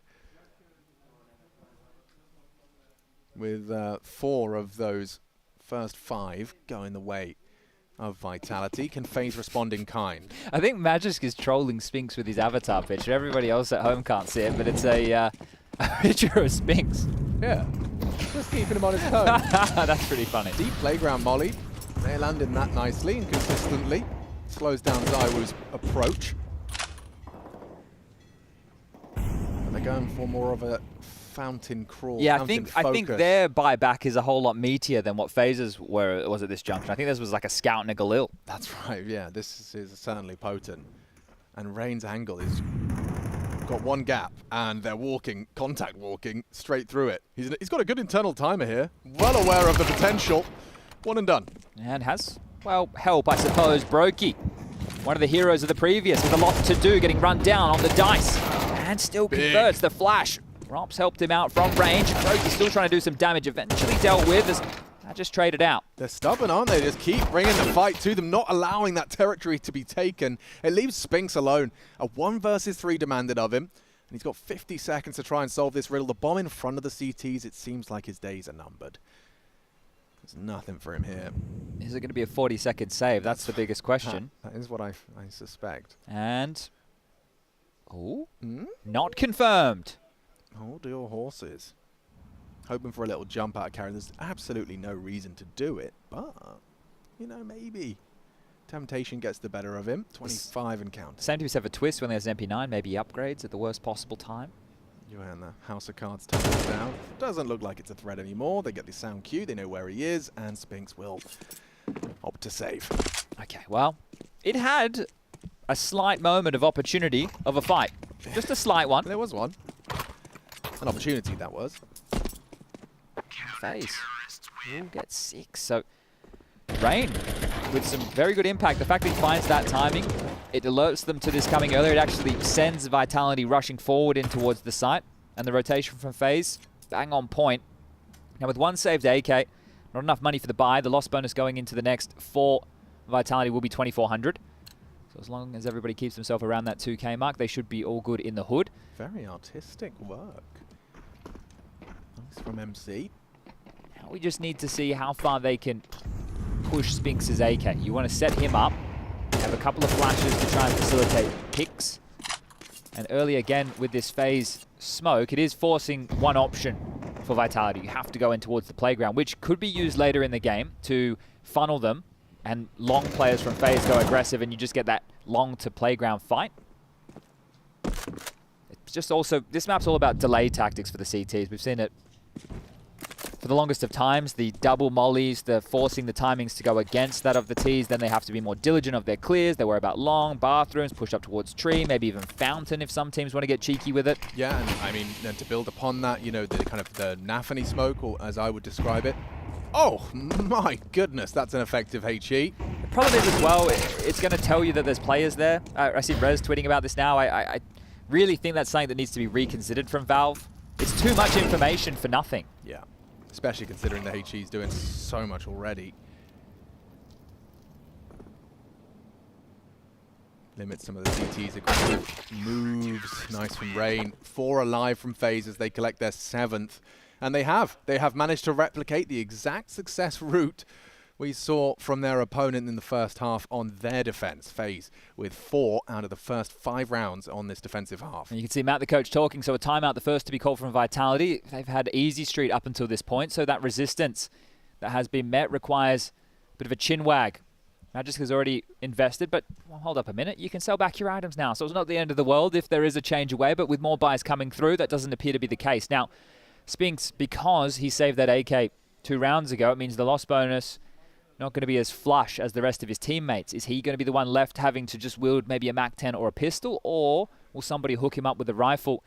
He's one of the higher flyers thus far for Vitality, 16 kills to his name. The same for Flamesy, 13 for Apex, 13 for Zywi. But that said, Apex, even though he's not at the top of the scoreboard, his kills early on were very impactful with the MP9. It bailed Vitality out in a big way. So Spinks will be operating with a Deagle. It's the price he pays. You also find yourself, when you're a little bit more strapped for cash, that you have to, you won't have HEs, means you can't disperse those smokes. It does limit options again. So the finance is still king in Counter-Strike. Good setup for Con. Oh, with Molly. Would have been perfect. Could have isolated a couple of fights there. Yeah, well, that's going to have to change his play now. Just takes the fight all the same. Oh, and just like that, couldn't track. Rain goes wide. Rops will find the frag. As much as B feels like it is susceptible, they've had aggression A. There's only one player. There was one player. One player. They have no idea. But perhaps they can suspect with the fact there was 2 Con. That flash over means that they're thinking someone's already entering the side. Now it's up to Rops to get the multi-kill. Dead to the Spinks D. Brokey nearly had them both. But Twist, a silver platter for the clutch. Bomb's going in. Spinks is covering. Free frag. Twist knows where you are. Spinks opting to take the fight, and Twist clutches for FaZe. Another round for them. 4 in sequential fashion. And just a 2-round game. A little bit of that was half a smile for Carrigan there. He looks very serious, very stressed at the moment, and understandably with this being an elimination. You've come a long way, man. You've come a long way. For the first day of play to be your last, it would be brutal. Yeah, but look, how many... and I understand that we are on the other side of the world, and these guys travel a lot. Hang around. Go to the zoo. Go see the Opera House. Yeah. Wait, I think they already did that day 1. They really need to seen it all, mate. Yeah, we're ready to go. Yeah. Banged it all out in a day. Forward and aggressive. Look at this from Robs. He doesn't need to go too much further because the fights are coming to him. 2 down. Rain takes an opportunity for 2 of his own, and it is just going to be Apex run down. 1 more bullet will do it. And it's a 1-round game now. FaZe's CT side looking equally as potent. Well, this is their map pick, right? And I don't want to... That conversation is great when everybody knows what everybody does and it's ironed out. But when everything's new, and these teams, most of which haven't had any CS2 officials, I think it was only 3 out of the 16 teams we had in attendance who have any officials of note, it means that a lot of this is black box. What have you been working with? Who have you pracked against? What do you know exactly what the approach is going to be? Well, a lot of things have stayed the same. Rops still gets to play the awesome role of going, essentially, wherever he feels, or wherever Carrigan feels, the attack's going to be coming. Right there, as the rotator, he's up A, farming a couple of ecos. That's got to feel good. Spinks makes it through.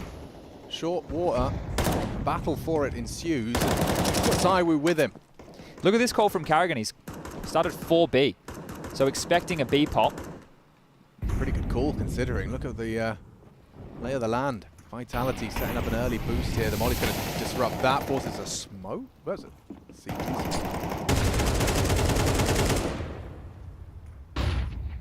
And it's... My, this is getting interesting now. I think that's a T-smoke. They extinguished. Yeah, it was just blue. Yeah, it looked... I don't know. Yeah, I don't know. Maybe it's because they picked up a ZT smoke. I don't know. Oh, well, that worked out nicely. Rops has lost his head. That we do know. Let's say that with conviction. 50 seconds as they do start to maneuver towards long. They're going to have to keep a little bit of pace to this.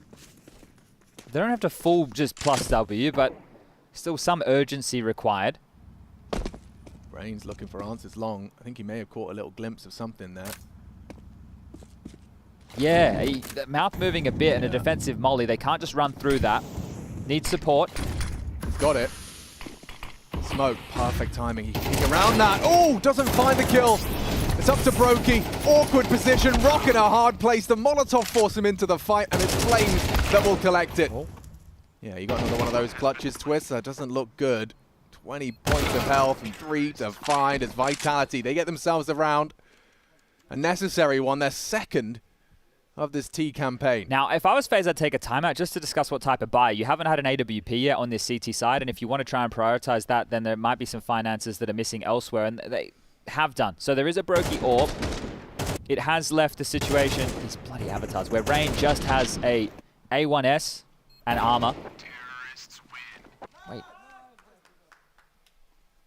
We really needed a better version for when we're in GoTV. I'm just going to reference this. This is much nicer.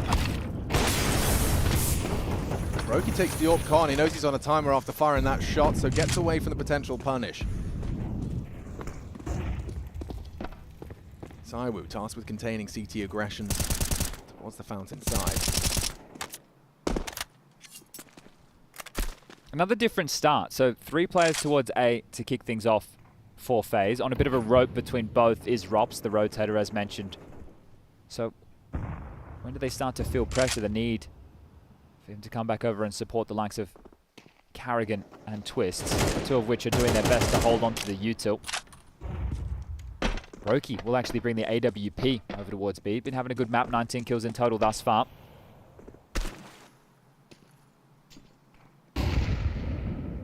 They're coming. Carrigan looks like he's got a good smoke, but it's not going to stop the push. Spinks has got himself the first. Cut down, his teammates push the smoke as well, but the nade is good. Carrigan's spray is better. He's going to burn down to a 3 versus 2. Brokey hitting the shot necessary, as does Rob's long range on the Org, so it's all really boiled down to just Flames.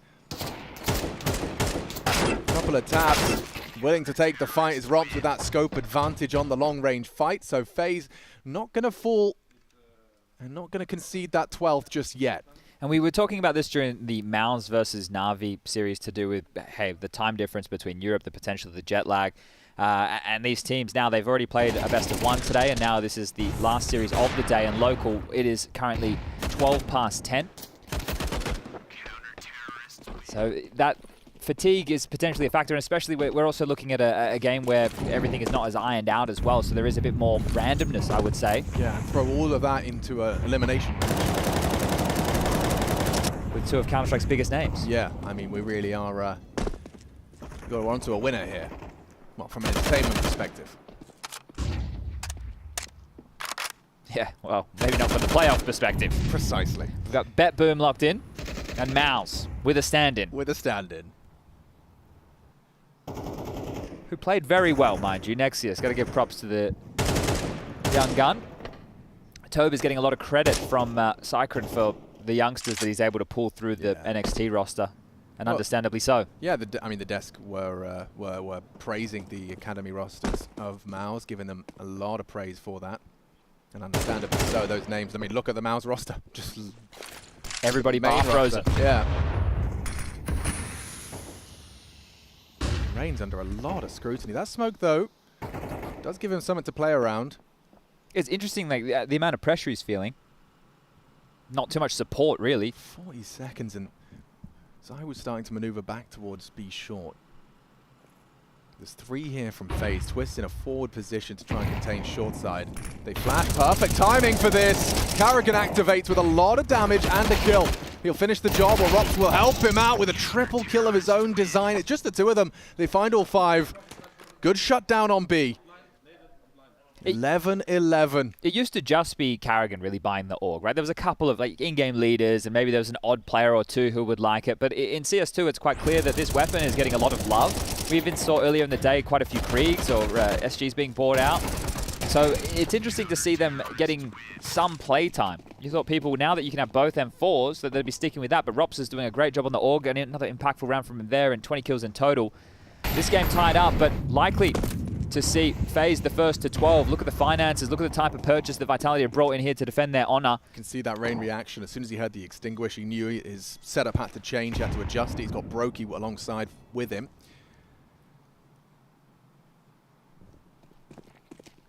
Oh, Vitality, they felt like they had done more than enough in that first half.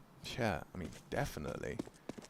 Just that little tail end resurgence from FaZe has made it a real game here. 9-3 half though. I guess that is the 11-4. Yeah, it is. Which, especially on a map like this, is a scoreline you can come back from. It's not condemning. Yeah, T-side overpass can be tricky. And Apex, his scout connected. Brokey's just got the bigger one and finds that lethality to the center of mass. They've now thrown into more deadly hands. See what ZywOo can get done with his scout. As they've found them. They've found them both. Now with the scout tag, and the Deagle can finish off the job. We've got a 4-on-4. Well. Rob's got tagged. ZywOo's been doing some damage. And now they're expecting this to force a rotate. This is quite 25 seconds. But they have to do it quickly. It's only Carrigan here right now. Only Carrigan up against the world. A HE and an AK to his name. They're coming. He knows it. He has some help. Finds the first. Solid hold, but not the second he's so needed. They are very low. And no time for this. No chance to get the bomb down. It's Flames to fall as well. 3, 2, and dead. As FaZe, 1 round away from taking their map pick and doing so in regulation.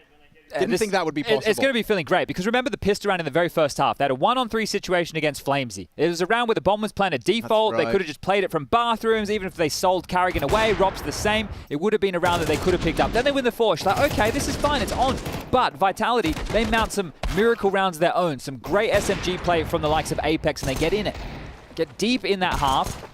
A massive scoreline in their favor, and now FaZe, the first to reach 12. They could still get this done. Will anyone from Vitality step up now and force us into overtime? Many a twist and turn already in our first map of this elimination series. Very light on nades. Vitality, they've got 1 smoke and 2 flashbangs for a must-win round. It's going to have to just be brute force. Setting out ZywOo up to try and provide the openings, and he doesn't connect onto Brokey. Must have whistled past him there. Forward smoke. Rain strikes, as does Rops. ZywOo with the 1 back on the rebuttal. Taking spaces Apex straight up long. Brokey knows he's going to have to fill that gap eventually. So starting to recede. Rain's already taken all of connector space away. Does he really go any further? You've got an advantage. Perhaps he can just call his jets here. Oh, wow. Perfect timing. As Spinks was mantling and distracted. That's got to be it. It should be done. Unless Apex trying to force overtime. But look, there's 30 seconds. Apex is in the site. The bomb is all the way back on ZywOo, and it still needs to make the entire way up through party. Yeah, I mean, Apex knows he's going to have to take some serious fights if they want to get that bomb down. 20 seconds and counting. ZywOo, knife out, charging in. Rain for the late arrival flank. 2 from this bank side. Perhaps there is overtime after all. Apex and ZywOo are 2v4 now, 3. ZywOo knows he has to be the playmaker. And making plays is what he's doing. Twist is dead. A 2-on-2 now, getting uncomfortable. Carrigan begging for Rain to arrive. And a missed shot from ZywOo. Maybe FaZe can finish it here. It's all onto 1 man. It's Rain in the clutch. They've got no health between them. ZywOo got tagged up, and it's Apex that closes. Overtime on its way on overpass. Wow, this has just been a real fight. I cannot believe they won that round. The bomb at 35 seconds, all the way back at Playground, had to traverse that entire distance. They get in, they plant safe, and they pull that one off. This is a round that you just don't see happening. That is the way back in. Apex getting that kill opens up the site, and they didn't want to fight him on their own. They had no need. The bomb wasn't planted just yet. But giving them that space, that was the coffin for FaZe, and now they've got to go again. 12,500 MR3. This is a regulation scoreline we're looking at if we get it done in overtime number 1. Yeah, let's go. Looks Looks like aggression's on the menu here, or at least a nade. Trying to find ZywOo's in his progression. Spinks. Damage inflicted there onto Robs with the spam. Oh, and Brokey's aggressive line has been rewarded. Magisk gets caught out. Orp in the feed to start, and Spinks! He's getting pushed. Still takes one.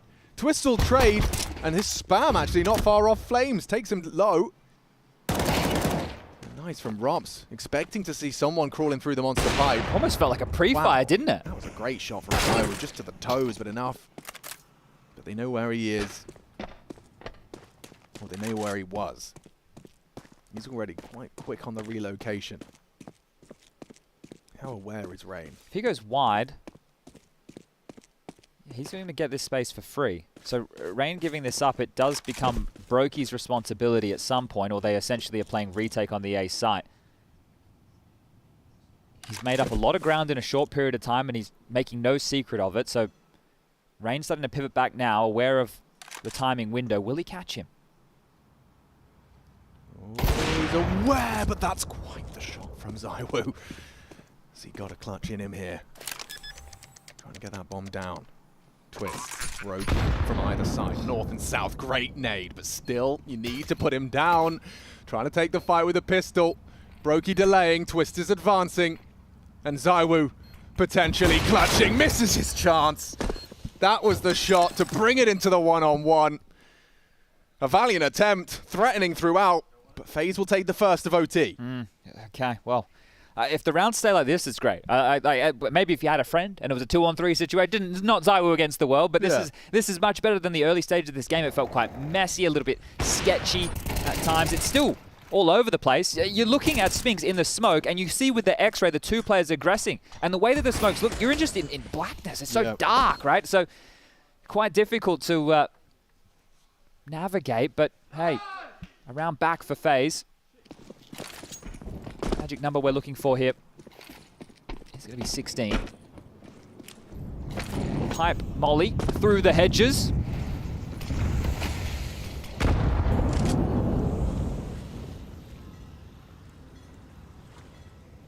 Three CTs leaning toilet side. Flames audible now to Rain.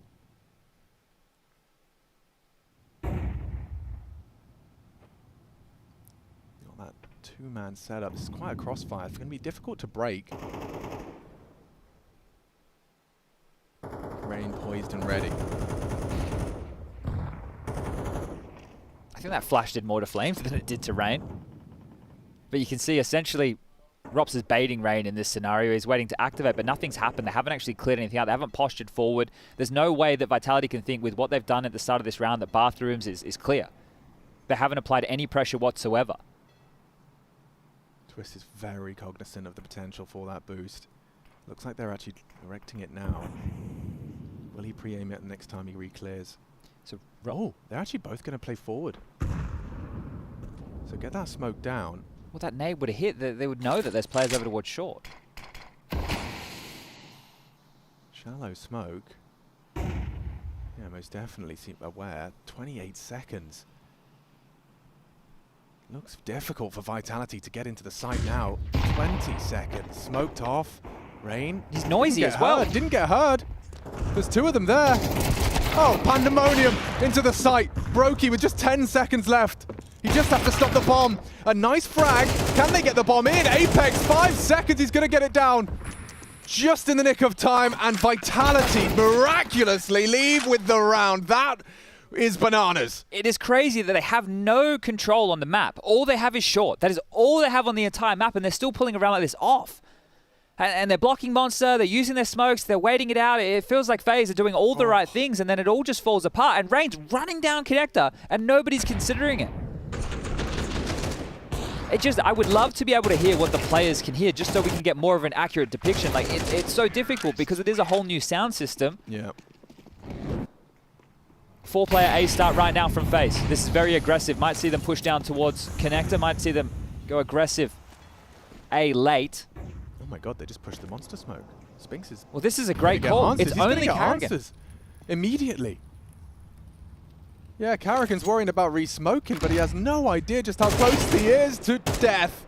Magisk Sends him sailing on the river of sticks, and ZywOo handing the tag on to his rival Orpa. Apex has got the bomb here, and will get across safely. So in towards the B site.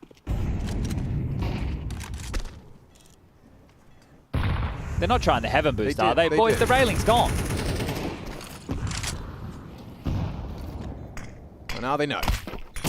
Twist, wow, valiant attempt, pushing through as a second smoke was arriving. Feels like they've stolen this away from FaZe again. That's what it felt like in the first half. Right, FaZe had a lot of opportunities for more rounds in the first half, but Vitality just pipped them at the post. Yeah, these last 2 rounds, the prior in particular, gonna haunt FaZe if this leads to their demise and elimination. Just the first map, and certainly not done. That's the first half of our first OT. And a slight lead for Vitality. And there's timeouts available, right? You get 3 timeouts in regulation, then in OT you will get a timeout per team. But doesn't appear to be getting used just yet. And that was all about playing ahead of that monster smoke, which worked out with FaZe deciding to play heavy towards A. They started 4 players A with Karrigan the solo B defender, and it worked out perfectly. So a great call of the bluff there. Probably not certain just how well that actually worked out for them. This is gonna be something. Okay. Wow, okay, not bad. Okay. Not a bad idea. Not bad at all. Been in the lab for sure. Most definitely. People are saying the boosting's a bit funky at the moment, something that Hugo was pointing out to me a couple of weeks ago. I've seen some tweets about it as well. Yeah, accuracy on boosts was the conversation. My theory is that it's to do with your boostee moving his head and your dynamic feet doing the jigs. Brokey, jig is up. Oh, missed his chance, missed his shot. A triple out of Magisk. He is a monster. That monster. Well, considering how many B plays it felt like FaZe were having to do in that first half, they were also having a hard time going towards A. So Vitality taking the fight to them. And they'll likely secure OT number 2 at a minimum, as Spinks will take one more. It's just going to be Rain, the last man standing. Booked him. Booked him this time. On FaZe's pick, no less. Vitality going to have a handful of opportunities. And Rain in a 1 versus 4 first. Spinks should have him. Sitting in the off angle. Rain likely has the pre-aim, but let's see who can pull the trigger first. Spinks, the answer to that one. Clean as you like. 15 in the bag. OT 2 at a minimum, as Chad has highlighted. But that requires quite the T side. 2 rounds in a row. Going to have to be some serious good calls out of Karrigan. Yeah, and this is one of the bigger issues that they have is it was hard to string consecutive rounds together for both of these teams' T side. That's why what Vitality did on the first half of OT number 1 is extremely impressive. So they've really lined this one up just to put it in now. And get ourselves ready for Inferno. We get things underway. This one feels like it could be the final round of play. It certainly does. Spinks is going to be having a similar feeling. He's got Apex alongside with him. Aggression up long. Rain should be dead. Somehow, still fighting for a moment. Apex dunks him. Nice from Spinks, and all up to the 3 of them. Brokey finds one. Rops takes matters into his own hands. An opportunity as he had the nade in his hand. As Magis gets away with the first. And it's Rops that still manages to find them both. B defenders counting on ZywOo to make up for their shortcomings here. Into the site.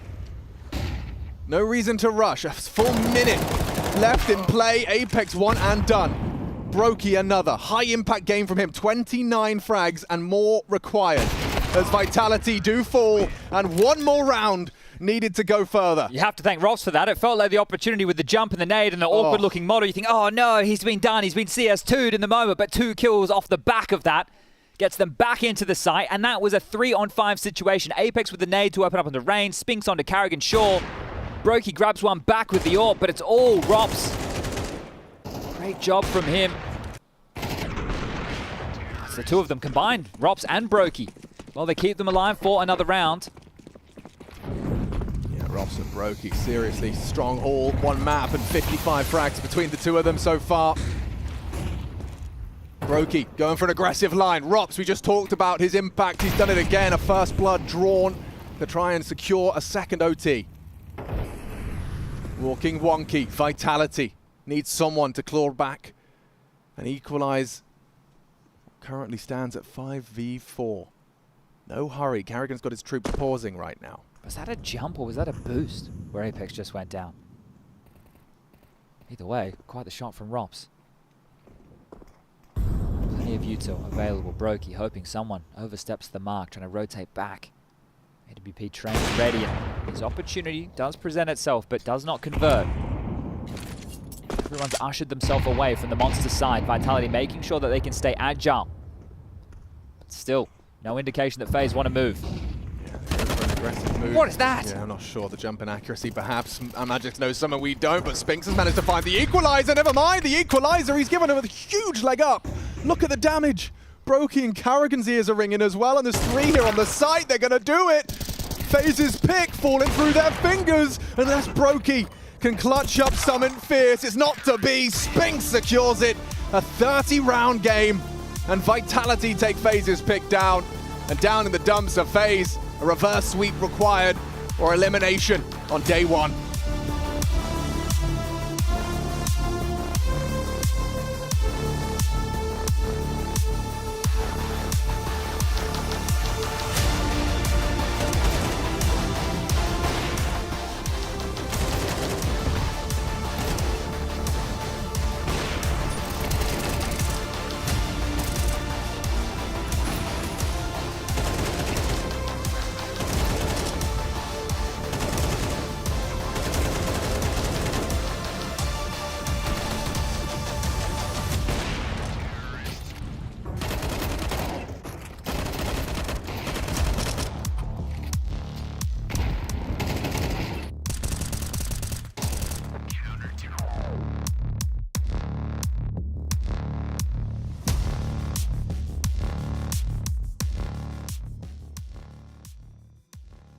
Just first impressions of what you think it's going to be like at the first big pro tournament? Well, first of all, I think it's going to be a little bit more random. I think we're going to see a lot of upsets and a lot of teams beating the usual better teams, but I think it's quite natural. I mean, it's a new game, and I also think like the players need to get used to the new meta, and there might not even be a specific meta yet that people are going to play with. So yeah, I think there's going to be a lot of upsets and a lot of unknown about how people are going to be performing, because I think it's difficult to expect all the top teams to be the best at the game yet, because we also had a lot of CSGO tournaments, and if you look on paper, we are probably the teams to have the least amount of time to play the new game, because we had to prepare for CSGO tournaments and the big events. So yeah, I think it's going to be quite unknown, and I think this tournament is open for everyone, to be honest. CS2, what are your thoughts right now? I think there is a big difference between playing home with 60 ping than to come here with playing 0 ping. I feel the game on 0 ping, it's a lot smoother compared to back home. And if it would be like this always, I really like it.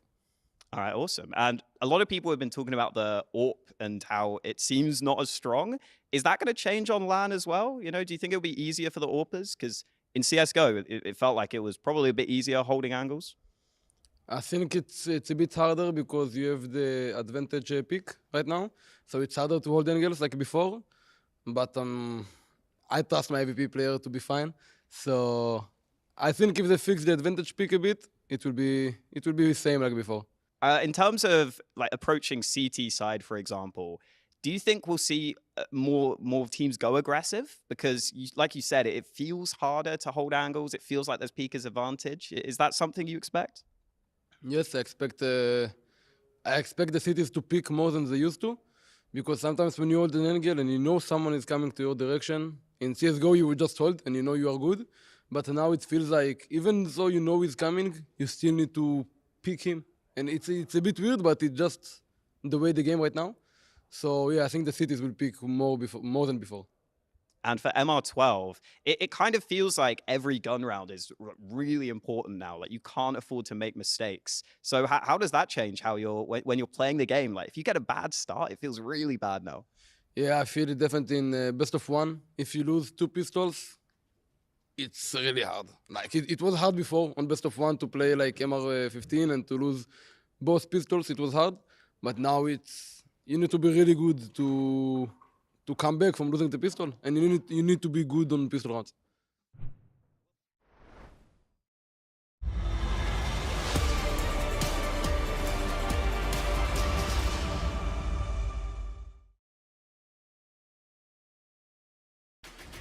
Knockdown, drag out, slobber knocker of an affair. Regardless, we do come to a conclusion. It all comes to a head here on this map of the series. And by the way, let me tell you how this is an elimination game again. Welcome back, everybody, to the Until Extreme Masters. And things have heated up beyond all belief here for Vitality, needing that one at the end of the day.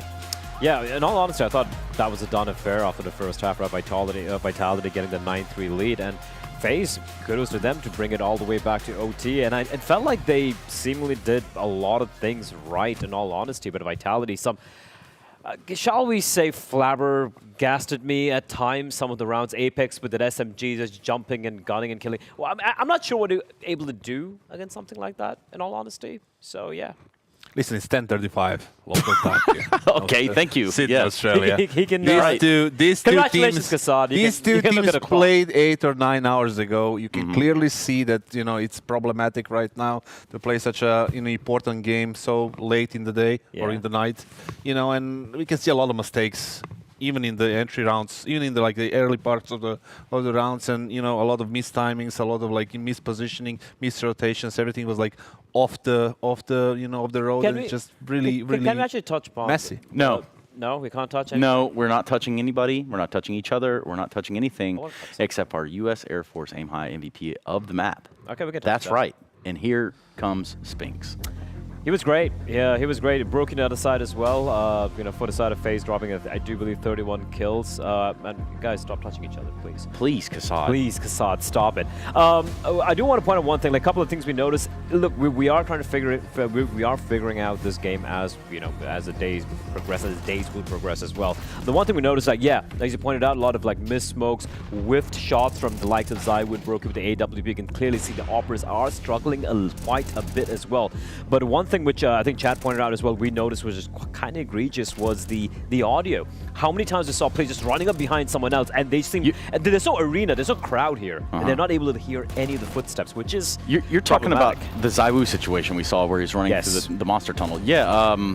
Well, yeah, that was really real awkward, I gotta say. The thing is, I think you pointed out in your tweet, is the players, the most common. It is the most common complaint right now from the players during this event and even before is the sound, right? So there's something going on that players are not really, liking it, and it's causing them to make some weird decisions, and it's costing them rounds. Yeah, and it's one of the things which, it's, I wouldn't call it intangible per se. It's not something you can visually see as a viewer as well. You can see all the failed utility, the missed shots. Visually see the sound. The sound. And if you can see the sound, I mean, congratulations, Trace. It is 10. Wow. It's a little past 10 for you guys. So I understand. You think you can see sound at this point. You cannot really hear sounds right now.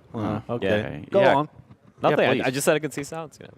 Interesting that. Now, if you're at home, you're wondering how you can see sounds and hear colors as well, use the hashtag IEM and make sure you tag these guys, because I have absolutely no idea what they're talking about when it comes to that. What I can tell you is that we do go to Nuke next.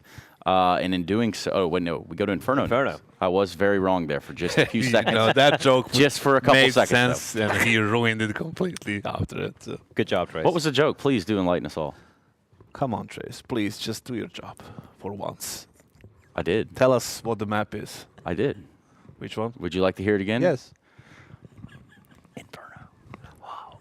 So what is it exactly that, what exactly am I looking at on Inferno? Because we've seen it a couple times today. It's Vitality's pick right now, and they feel comfortable on it. They used to. I don't think anyone's comfortable at any map right now, honestly. Anywhere. Well, let's hope they feel comfortable on it. We haven't seen either of these two teams play an official in Inferno yet, so it's up in the air, Kassad. I have no idea what's going to happen. God forbid you just pick a winner right here and say the logical thing. Why does it have to be all balanced out and without a? I still think that's. I'm being honest about this. I really don't think either of these two teams are really comfortable right now. We saw so many whiffed shots, crazy plays coming out. Apex is completely doming everyone with the MP9. It is very chaotic. So I think it would be wrong of me to be like, oh no, clearly this team's going to be the one who's going to win. But Kassad is ready to deliver that in full force for the next 1 minute of our entire lives. That's everybody watching at home and us here. So take it away, Kassad. Take it away. Oh, wow. Thank you, Trace. But I do believe Vitality is going to take this one. Good for you. Okay. he stopped me right there. Back to you, Trace. That's it. That was your whole spiel. That's where you're like, okay, yeah, they're going to win. I saved you right there, Trace. There ain't nobody saving me. Saved everybody. Nobody can save us at this point. What can save us is if we turn our attention towards the break. Again, we do have Inferno coming up next, a pick of Vitality. I've been corrected multiple times by the peanut gallery here. But yeah, we're going to be going to Inferno next. If we need Nuke, we'll go there, but I can guarantee you one of these teams is going home at the conclusion of the series. So, Vitality versus FaZe will we return.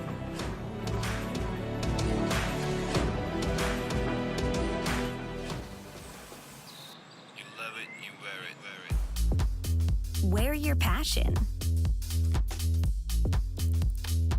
Share your passion. Wherever, whenever. Gaming is a lifestyle. Get your merch at shop.eslgaming.com. Want to access statistics from all of your CS2 games? Simply search your Steam account to access a detailed breakdown of all your matches. Find your best maps, check when players are banned for cheating, and access other in-depth statistics from matchmaking and basic games. Gain access to your entire CS2 playing history with csstats.gg.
Welcome back, ladies and gentlemen. It's a big one. And two big names, with only one having the chance to continue into the second day of play at IEM Sydney 23. It's madness. I'm Machine, I'm joined by Sponge, and we've got ourselves a second map, Inferno.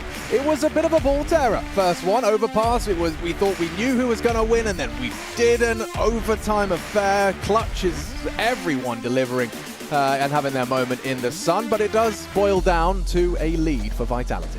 Yes, and this is going to be their map choice, Inferno. They will be starting on the T side, FaZe to defend their honor on the CT side and try and take us to that third and deciding map of Nuke. The map they lost to Game Legion to find themselves in this lower bracket affair.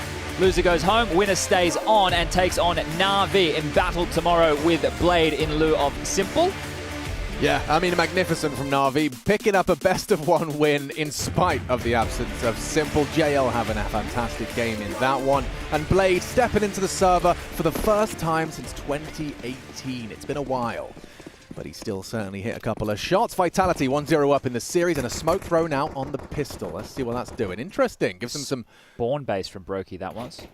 Smoke to peek around. This is interesting. Where are you going with this? He's definitely been in the lab as Twists. He is surely vulnerable. Someone has to be covering him. It's Rops that has to be covering for the potential. Slips into the smoke. They're going to overlook Twists now. And upon the fade, a perfect click. But now from behind, he's going to have trouble. It's ZywOo's Glock. A Glock to be feared.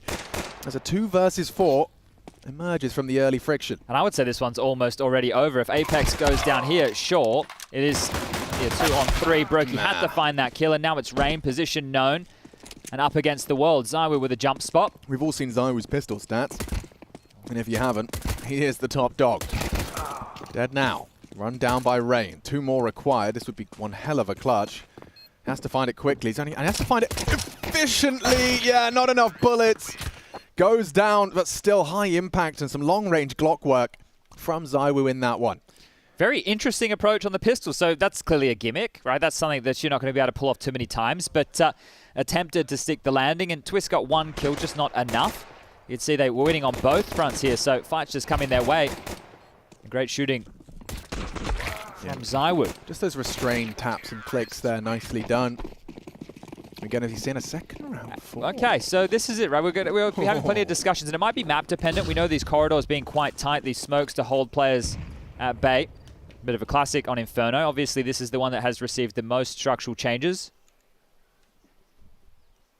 And Magis will remove Carrigan. So, from the logs, we'll just apply all the pressure towards Rain over towards B. Brokey going to stay staunch with the likes of Rops and Twist on A. Now, there's plenty of SMGs in the mix, sure. But how do they even get activated? 4 players reside in Banana right now. The execute coming in, the smoke deployed. Not going to brave it just yet. The Coffin's in a CT in play. Now, the fact they don't go here, Alex, could be somewhat problematic. Yeah, I mean, he's got another smoke, so... Smoke's on the nade of the smoke. That's perfect timing from Rain. Completely denies them entry. I mean, as the lone wolf. As the lone wolf on B. The job is done. It has filtered them all the way back down middle, and the congregation, the conga line, in towards 2 MP9s. And another block. Oh. Perfectly played so far. Well, they've gone rifle heavy. Yeah, and they are going to have to jump through that smoke. There's a lot of bodies congregated, and look at the damage, but it's nothing lethal. Only Twist now with an opportunity for some madness. Hoping to be overlooked on the clears. 1 is all he gets. ZywOo on that low HP. Still going to take that forward position in the smoke on Library. Range is going to be backing away. And after all that hard work, the double smoke, the force back towards the A site. Twist even timing his smoke quite well, but yeah, brute force in the absence of nades, they just throw bodies. And at that point, they had to go, because they've gone so rifle heavy in this investment. They're lighter on nades. That was the opener, which was, wow, Carrigan stepping into the line. But yeah, at that point, going up mid, you think MP9's close mid, it could be good, but just not connecting the dots on the frags. And Vitality will walk away with 4 players staying alive. Just Magisk, the only casualty.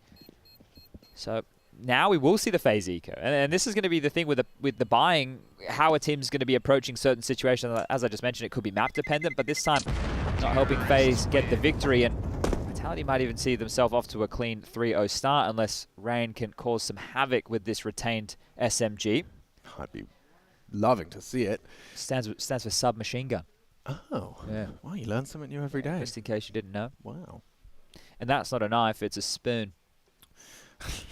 I was just reading about that. I see you've played knifey spoony before. It's not a knife. This is a knife. All right. You've got that MP9 and you've got a HE as well. Twist treating himself. And there it goes. There it all goes. My goodness. Quick, efficient, neat, and tidy. That's Vitality getting themselves that 3-0 start they dreamed of. Could be a good slogan. What? 3-0 they dreamed of? No, like neat, efficient, something and tidy, you said. Yeah, that's right. Yeah. It would be a good slogan. For maybe a cleaning company. Yeah, like carpets or something. Some nice busts there. You see he's got some... Yeah, cool. Yeah, let's look at something on the map.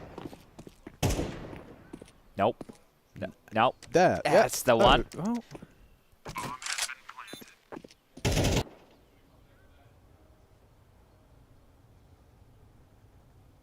Who do you reckon that is?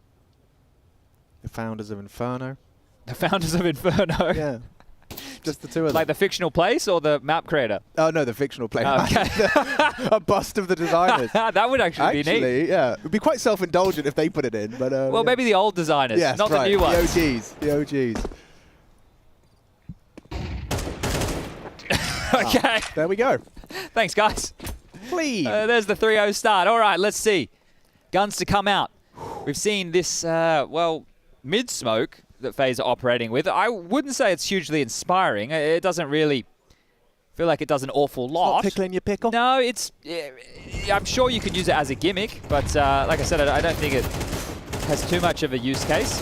Well, certainly, I think very quickly Flames found the answer to it. You just underhand a nade and shoot them both. That's so funny there. It is again. They really like this. Okay, well, they get to prove to us why they like it. I guess it gets the second mid players immediately slowed down. It will slow down your default timing, sure, but wouldn't you just go banana control? You would, but it's currently completely covered in smoke. But that's their smoke. This is what they want. Vitality are going to block half wall with their own smoke, so they will guarantee themselves at least 3/4 of banana control, and now without even a molly towards Sandbag or mouth of banana, ZywOo just calls top banana clear. Gets it, yeah, okay. Just execute B, why the hell not? They've got one smoke, sorry, two, excuse me. Twist has one as well as Rain. But they're walking on in now, and the whole Vitality squad within what, like a meter of each other. So that smoke better do its job. Slash, they got through. Stop them. They are, but they do get cut down by Carrigan.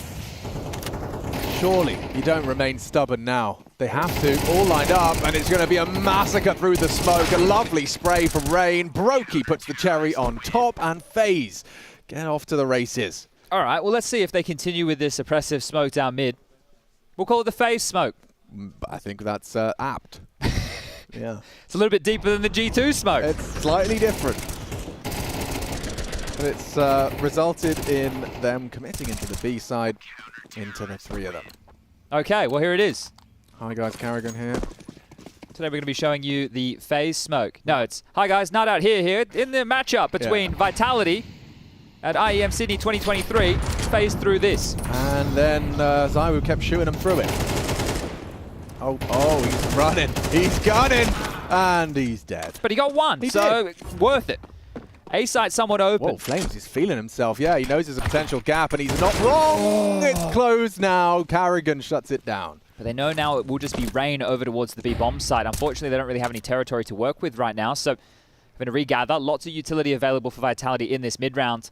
And gaps are plenty as Twists does just look away from Arch. Magis, did he catch him?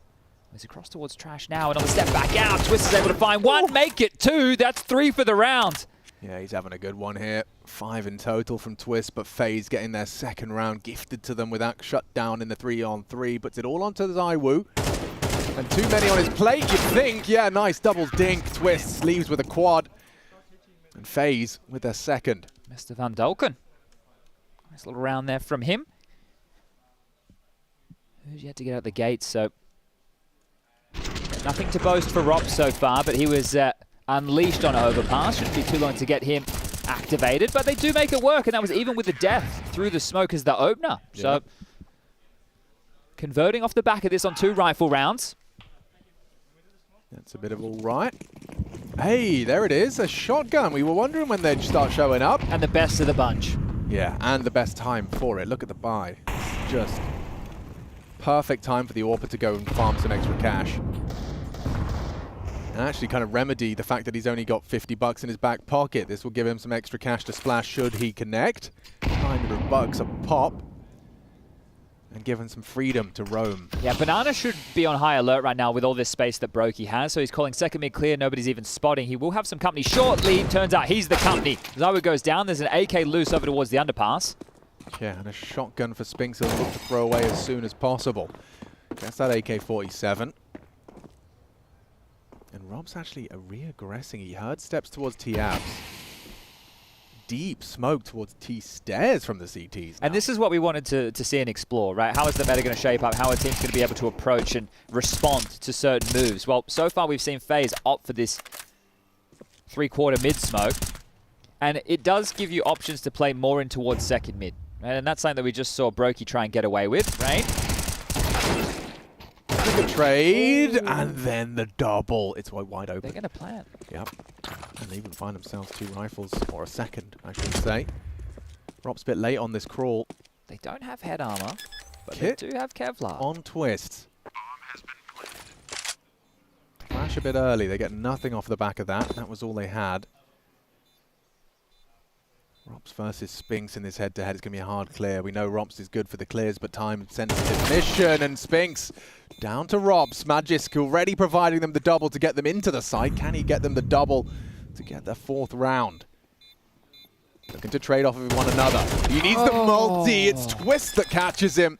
High impact so far from Twist into map 2. Yeah, another one. This one is just going to get past the keeper. It feels once they're that clustered up, a bullet destined for his head there. Magisk going to be feeling a little bit hard done by, but a great round, very good damage done, keeping FaZe humble up until this stage and keeping them on their toes. It's a good impact. And here's Zawu caught off guard by something he definitely wasn't expecting. An aggressive Brokey with a shotgun all the way down second mid. But as mentioned, that was just a, just a lighter investment. We will get the full guns out across the board for both teams. Brokey towards the AWP. Control smoke. Oh, sorry, Molly lobbed out from Magisk. And ahead of it was Rain. Magisk sharp. Nade good. Nade's better. 4 HP as he's finished off. And Banana control. There's. Just. Okay. Jeez, Carrigan was really under scrutiny there. Brokey has to hang around. He's been left alone as Carrigan's starting to rotate back over towards A. Smoke has faded. Brokey being tagged up. He will have to relinquish bottom Banana control, so he is under a lot more pressure now. The options plentiful for the peak. But Dry is the one Zawu opts for. Less than ideal.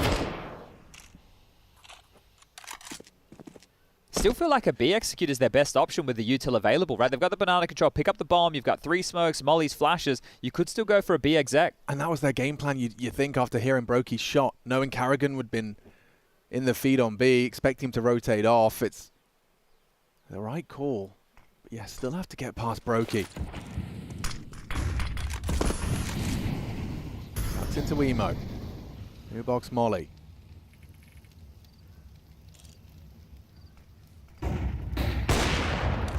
Missed his second opportunity. 2 bullets left on that AWP. Carrigan can't really help him, and now he's gone. Maybe Carrigan can disrupt the plant. He gives it a go. He hits it. Does get overlooked by Flamesy. The flashes were perfect, and now a 2-on-2. He knows where you are. Takes the wide swing. Twist wins the duel, and now it's up to Flamesy. Using that low HP, Twist going to take some risks, try and draw the fire, get the info, but now it's a 1-on-1. Trapped out by the smoke. Rops was unable to provide the trade and now just looks to cut his noise, walk on through in a timing and nail the headshot. Perfect from Rops. Secures it for FaZe. Yeah, some real grit here being shown by FaZe. That's 2 rounds that are going to come in back-to-back that are 1-on-1 scenarios. So Vitality, they feel they've got them right where they need them. Right on that edge, but you bang on with the flash. The perfect moment to strike, to deny the plant, to cause the chaos. They still do get the bomb down with the loss bonus that they've currently accrued. There should be another purchase here. This was surprising to see Zawu go dry into that, but maybe potentially expecting the AWP not to be so brazen in banana. And trying to find the hype. Again, it is late here in Sydney. 11 p.m. has just been hit, and the energy somewhat depleted, I'm sure. Again, this smoke coming out round after round. Twist is across. This is the same play as the pistol. Spinks. Molotov stops him from immediately flanking. Let's see how he solves this one. Magisk has found first blood. He nearly got burnt to a cinder there. Oh, sound cue. Surely. Oh, he still gets both. Zywoo, the casualty, caught out. Rops activates onto the forward position of Spinks, and a two-man advantage manifests. Twist is pushing the issue here. He's going to be caught out by Apex, still hanging around. Well, they're not letting them play whatever their game plan is on the Vitality side, right? They're having to react to a lot of this, and react they do. Flamesy grabs drops, a 2-on-2 again. And we still have a minute on the clock. All of this chaos ensuing so early on. And this is all facilitated by them wanting to be hyper-aggressive, taking a lot of these fights. There is a complete open runway once more, but the CT is searching. Yeah. Apex clearly has an idea that it's going to be wide open. He's moving with quite a degree of pace. With the bomb, no less. Waits for his teammate to join him in case he commits to the pit, and he has the bomb on his back. They've got two smokes. If they can get in without throwing them. But they won't expect them coming up the short. Well, actually, maybe they will. No, the timing favors the CTs. Oh, Flamesy controls his spray, takes down Rain. Brokey forced wide, and now they're planting. Flamesy flashing. He's a dead man. Walking, and it's a 4-on-4. All tied up now as Inferno. Finally, we see a response off the back of the 4 from FaZe. That's a massive round to win. Because of the 2 rounds that were one-on-one in back-to-back fashion, you're already strapped for cash if you were FaZe. So now you've essentially been broken, right? You have to force buy in, but most players around that 2.5 to 3K mark. So their buy is going to be less than impressive. And when they lost the pistol and they had the force buys early, they weren't able to get anything done. It was when the rifles came out that they were a lot more malleable, able to deal the damage they were looking for. What a round out of Flamesy. And at such a crucial juncture in the game, as you've highlighted. Look what it's done to FaZe. I think that one of the problems with what FaZe is doing is if they continue the aggression and they keep on pushing, you're being presented situations that you don't really play in CSGO at all. Like, how often are you just having multiple players in second mid deep, like searching T-spawn at a minute, 10 seconds on the clock? You don't. So if they reel it in after the opening exchange, if they can do, then that's great. But right now, they're kind of getting lost in the sauce. And these mid-rounds is where Vitality, they're kind of just sitting, chilling, and the kills are coming their way, and then they work their way back in. And right now, the half could be blown right open, especially if Vitality win this. It will be 5-4. FaZe will have to eco that 6-4 before the guns come back out. Yeah, that break point from the previous seems apparent. But we're not seeing them just sitting bike in pit or the sight crossfire. They are very up close and in your face again. Brokey's taking his angle, takes the shot, hits it onto the shoulder of Apex. So 2 of them now, a little worse for wear.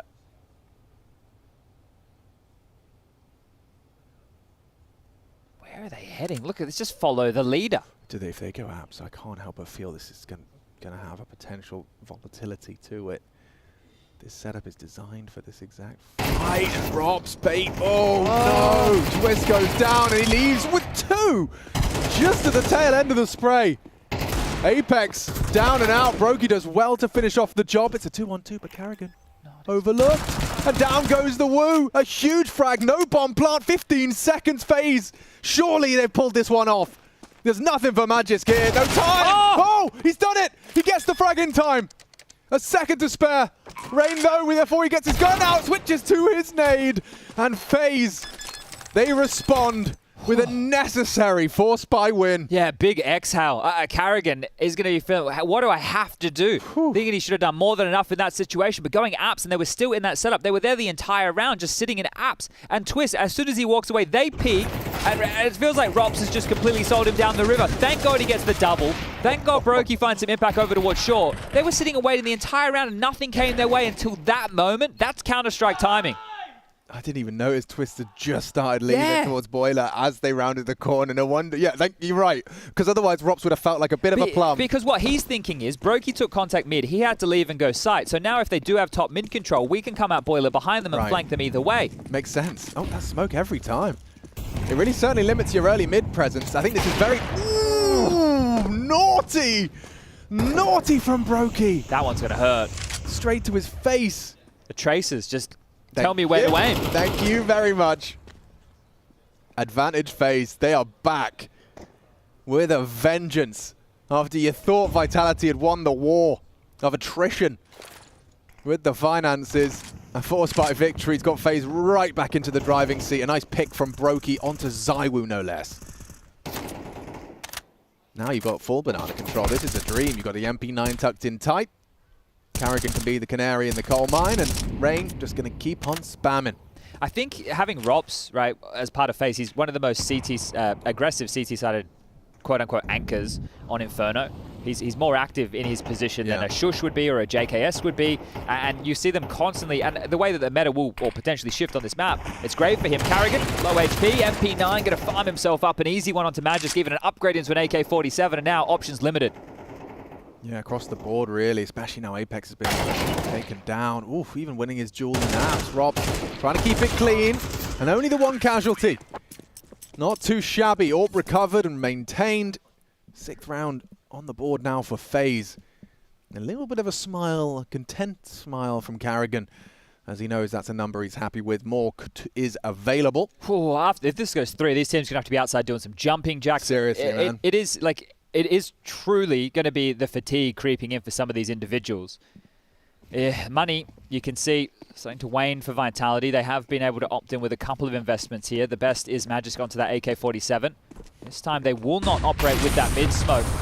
With Banana, Magisk straight through the flames, and that investment already removed. Yeah, gave it a go. He's been having decent success in towards Banana. Rain getting caught between a few quick changes, but perfectly placed utility.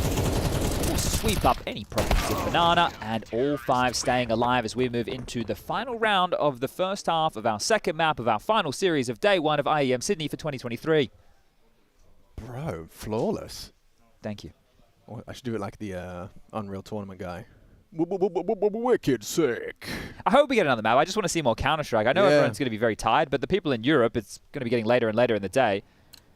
So we might have the viewers pumping up. 2 p.m. right now in Central Europe. Oh, some actually Counter-Strike fans might be waking up. Hopefully. Yeah. Nice. Let's see if this final round has anything any new twists and turns. Apex has already drawn first blood with a nade, and you can see the knee-jerk reaction. Brokey immediately scarpers to try and fill the gap. No turns, but a twist and a Rops top mid. And Rops, he was brave. He was taking those fights throughout mid early. Brokey hunting, had the opportunity, misses his chance. A minor one at that. Don't think that's what he was aiming for. No. Definitely doesn't achieve the goal, and also with Carrigan having to throw out another, I think this gives a lot of information up to just how many players could be top Banana. Well, it does mean that Vitality are going to be walking into the Lion's Den, or at least the Lion's share of FaZe's resources. All on Rops here. Got a lot to do. A nice angle for it, but flashed off, fragged up as Flames makes a second. Oh, and a third comes in from Spinks. Ending with a clean one, Vitality. Highly competitive scoreline. 5 in the bank as we swap sides. Take a break. 2 minutes. Grab yourself a drink. We'll BRB, and we'll see if we need 3.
Good evening, good afternoon, good morning, wherever you're watching from. IEM Sydney rages on as the first day looks to come to an end. And we're looking to end the journey of one of these two teams, FaZe versus Vitality. Second map of the series and elimination stations for one of them. Vitality a map up, but we'll see for how long. FaZe Clan, they got a 2-round advantage on their CT campaign. Now we swap sides. Let's see what's in store for the second half. And that 5 rounds for Vitality came with the pistol round. So let's see if FaZe can do the same. Aggression down mid. Ready to fight, ready to biff, and ready to die. Rain farms up 2 on the Glock. And they weren't ready for ZywOo, but they will be now as he's taken 1 before he's met by Brokey. Well, that's 3 kills over towards A. You'd be thinking, is it an open runway? But no, Magisk is still alive. The pit anchor had a couple of shots, but now his position is noted and still gets a kill, making this one interesting. Most definitely. They're 2 versus 4. This would be a bit of a fumble from FaZe if they overlook Apex. Well, 2 players without Kevlar. Yeah, it's a good gun for it. And he had his chance. I think Twist just caught a whiff. So now it gets uncomfortable for Magisk. Working on a 1 versus 3. Lots of utility, as you highlighted. No Kevlar on Karrigan and Twist. And Twist gets the information. That's a dream. Underhand the smoke, and it's, well, helpless, hopeless. Well, if he can get away and save the Kevlar, it's not too bad. And then he can upgrade into the next round if they want to go for a force by their own here, Vitality. But can he get away? That's the question. Takes an exchange. He's dipping back. Flash through. They want to fight, and so does he. Still, the chase is coming. More kills coming his way. Seems like more investments from Magisk if he does get to stay alive. And jiving behind the truck will fall. Brokey takes him down, and pistols. Either way, this will be a pickup for FaZe. Now the conversion. We saw a force spike for FaZe in the first half. Didn't really fall in their favor.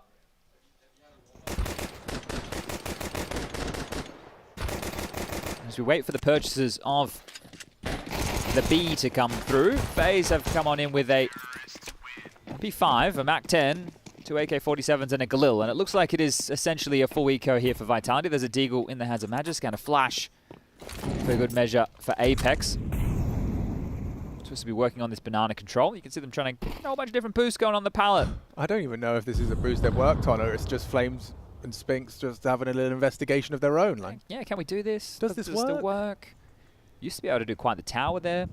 Yeah, it looks like they're just going to have to do 2 different elevations. It's effective enough. Twist has joined the MP5 gang. It's an exclusive club. Not too many people wielding that. The No fact that he even skin. has equipment. Oh, straight around in towards the stack. Twist dead. Brokey dinked. Rob slow. Pressure down. Fights are happening everywhere. Yeah, they've got AKs. Well, they should do, eventually. There's one there. Scooping her up. Thank you. ZywOo has an AK. On this eco round. But do you save it? You should. Probably a really good idea. Especially you've got an SMG as well. Like, it's a very potent next round.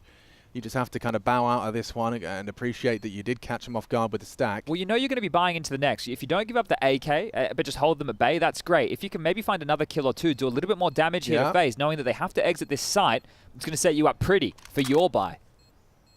Yeah, Robs is surely going to be the first to try and get out of there with his HP, so maybe you can make a path for his boys.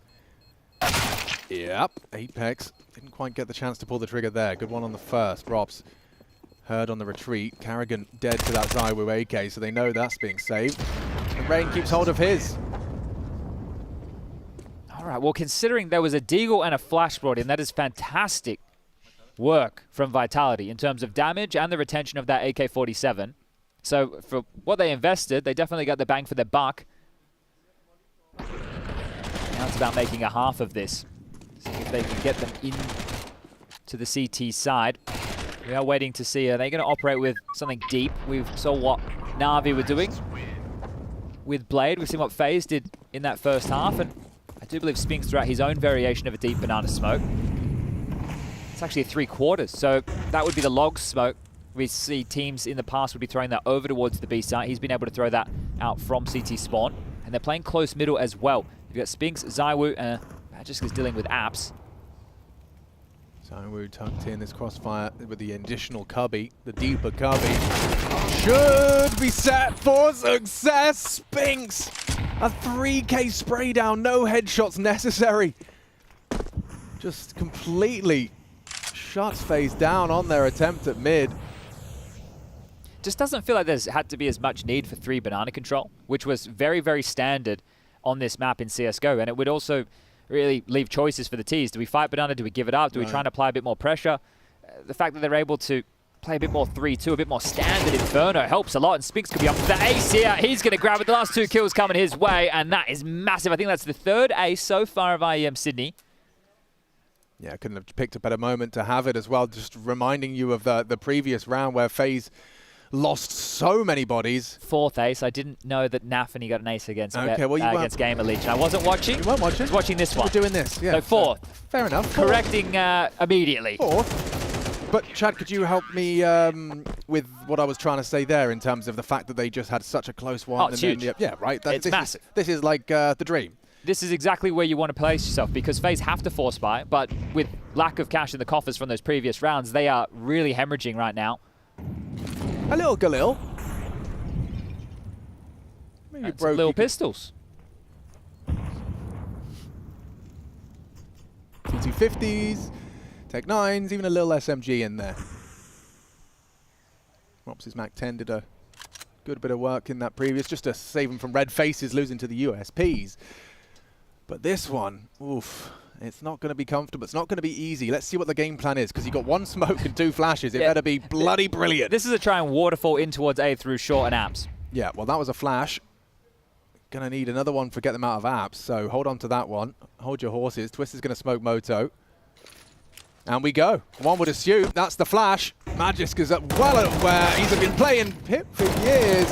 And it's no problem for ZywOo. Triple kill on the M4.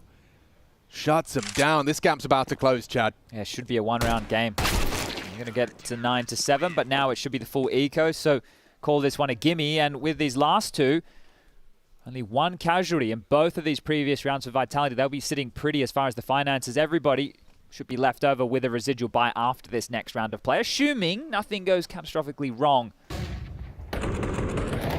Immediate trade there from Rain, so great work, but nobody else able to find traction on their opening jewels. Yeah, good setup from Vitality. And just a P250 in the hands of Romps here to try and make a round out of this.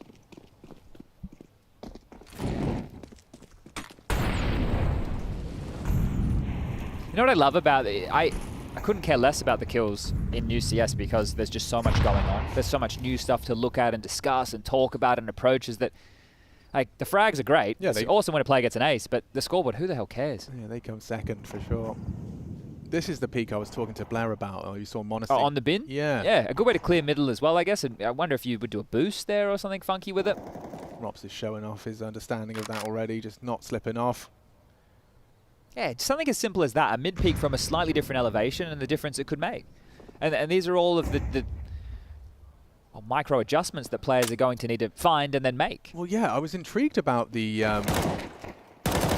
Monastery clip talking about how you can silently jump into apps now without the need for someone's head.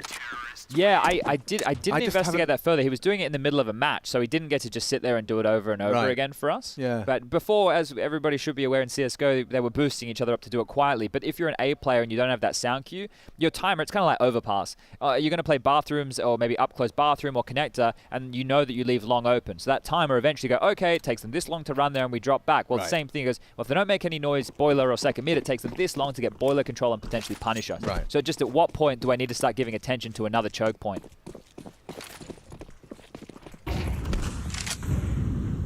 Again, the 3-quarter banana smoke and a 3-man opening from Vitality towards B, so we'll just put pressure on ZywOo over towards A alongside of Magis. Self-flash into the fire. Twist doesn't want to brave the flame, understandably so. And bad. Karrigan, who cops the majority of the damage of that nade. Yeah, Twist is forward. Karrigan catches a second nade. Burnt for Chris, but overlooked his Twists. He gets 2. And he's accelerating in, not expecting a third. But little does he know, there is Spinks tucked into the site. 3-man setup rewarded. Yeah. Just overlooked it completely. I mean, I guess as you've been highlighting, that it seems current meta dictates it's not so necessary. It is going to be interesting to see what different teams have to approach with. But like the fact that Twist was so convinced that it's unlikely there's a third is an implication of his understanding of the current lay of the land. Well, right now, I would question if Zywo and Magisk even want to have a look here. They're both perched over towards the short side. Rain all the way in. They might just retain this. As I mentioned, they would have enough for residual buy with the rounds that they've been able to post, but this will be double digits for FaZe. This kill was given away, then yeah, maybe you would consider going for a 2-on-2. Rop's faking the jump. That's so geeky. It's going to work as well, isn't it? Zywo, have you really fallen for that one? Nope. No, not at all. Now do you give it a go? As mentioned, you have residual cash. You can all buy next round, even with the min-loss bonus about to come into their bank balance. Yeah, from those 2 real clean rounds. So if you wanted to get stuck in, you've got 2 flashes on Magisk, you've got a kit on Zywo. Short time is your biggest issue right now. Here they come. Rain first contact. Oh, Broken dead. This is awkward now. This is all onto Rain. He's trying to keep a level head, but Vitality just hit the shots. Magisk with the clear, Zywo with the frag. That is going to be a FaZe fumble that could haunt them here. I can't quite believe that. That's crazy. I can't quite believe that at all. Ooh. Zywo's just W key in towards the site and gets a kill. Like, if they played the bomb... Was it planned for Brokey and CT? It was a default plan. There's so many different ways that you could play that situation. I guess he is playing the bomb. Flabbergasted by that. That's crazy. I mean... Did you say thank you, guys? I guess. that is somewhat baffling, taking the fight. It's not forcing them to tap the bomb and play the bomb. They really made it clear they were coming, right? Like, Badger's spamming Banana, like, here we come. Absolutely no secret whatsoever. First time, no, he knows what that feels like, right? He's played Counter-Strike long enough to know that that round should have been FaZe's. It feels condemning in some way. It does, but that's why this timeout's been called. I don't know what you could possibly say. Hey, lads, could you just... everyone look at me? Does the Men in Black pen? Yeah, can we forget about that? It's all tied up. Let's start from 0 right now, but the 0 is a rifle buy with 4 flashes, 2 smokes, and a HE. Okay. Up against a team fully purchased, defuse kits almost across the board. Everyone's got armor. Everybody's got the rifle of choice. There's plenty of utility. Okay, well, this is where Vitality really do grab hold of the reins, and it's right at the tail end of this game. Or at least of this map. Might be this game, considering FaZe already down a map. And now down in the dumps after that. Clean shot out of Zywo. Carrigan the first to fall. Many an inferno in Carrigan's career. This one he might want to forget. 4-on-4 though. Rain does pull off an equalizer. Takes down Zywo on the A side of things. Spinks got a free frag there with the back turned on Rain. Nice trade. Twist is the one to find the double. Oh! Robs nails the headshot into the Orc. Oh, Apex hanging around. There's a couple players low. That spray connected. He's not dead. Oh, sticky nade. No, it could have been the kill. Robs is so low. It only hits Brokey for a smidgen.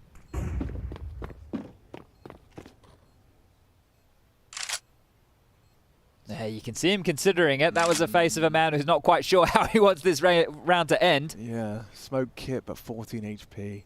I guess you clear wraps. See if you get one of the 2. Robs is holding for this astutely. Yeah, not enough time for this one now, Apex. He's going around the corner into Robs, and, well, FaZe. They will get away with that one. Well, as Twist's name we were talking about within that first half finding some impact, he had a couple of really nice multi-kill rounds, and here again to bow them out. Zywo is clearly feeling it now, right? The fact that he was so aggressive and happy to take a lot more jewels, getting flashed into a second fight. Again, these teams wanting to be jarring, making sure they can't just set up and run default rounds. A Twist with that double, Flamesy stepping out and getting naught for his trouble. So FaZe will get up to 10. But Vitality had enough for yet another buy. Zywo bringing out the AWP. Truckloads of conversation about, is this weapon as powerful? Starting 3 players short side are Vitality. So Zywo has support. Yeah, they'll take this line. How good are the jiggles? Oh, Spinks completely overlooked it. Wasn't ready for that. But support is there. Missed shot out of Zywo. Lucky to be alive. But for how much longer? Great nade damage. The wrap from Carrigan arrives. Backs a turn. Zywo down. Apex locked out by the Flames. This is going to be a FaZe round. 11. practically a certainty as Apex and Flames head over to save on the B-bomb site. It looks like Rob's already wants to start to hunt here. He's made his way towards that window room. I'm curious if he starts to look a little bit deeper because you don't hear anything right now. There's nobody harassing. You already have Karrigan quite far forward on that arch side. And here it is again. So yeah, Spinks not ready for a player to already be tucked in towards boiler side. I guess at that moment when ZywOo was watching it, then he went under the balcony and that's when they slipped across. So it is that little moment in the sun.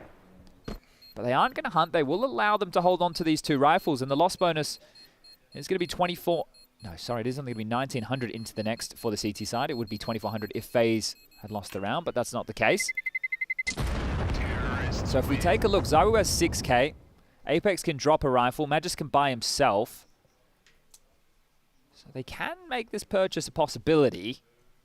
But this would probably be an apt time for tactical timeout for Apex and Matt to have a conversation, but that doesn't appear to be the case. So are they just going to hold on to their goodies? Weapons have been dropped. No, they will be going all in. Everybody able to get guns in their hands. It is just going to be Spinks with an AUG.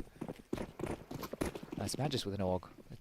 I got fooled by his avatar. He fooled me with his avatar. I need to turn him off. Maybe you can put that like mute or yeah, so nobody has avatars. Then I won't assume. Then you probably won't know any of the players' names. Still, ZywOo, that is a audacious setup.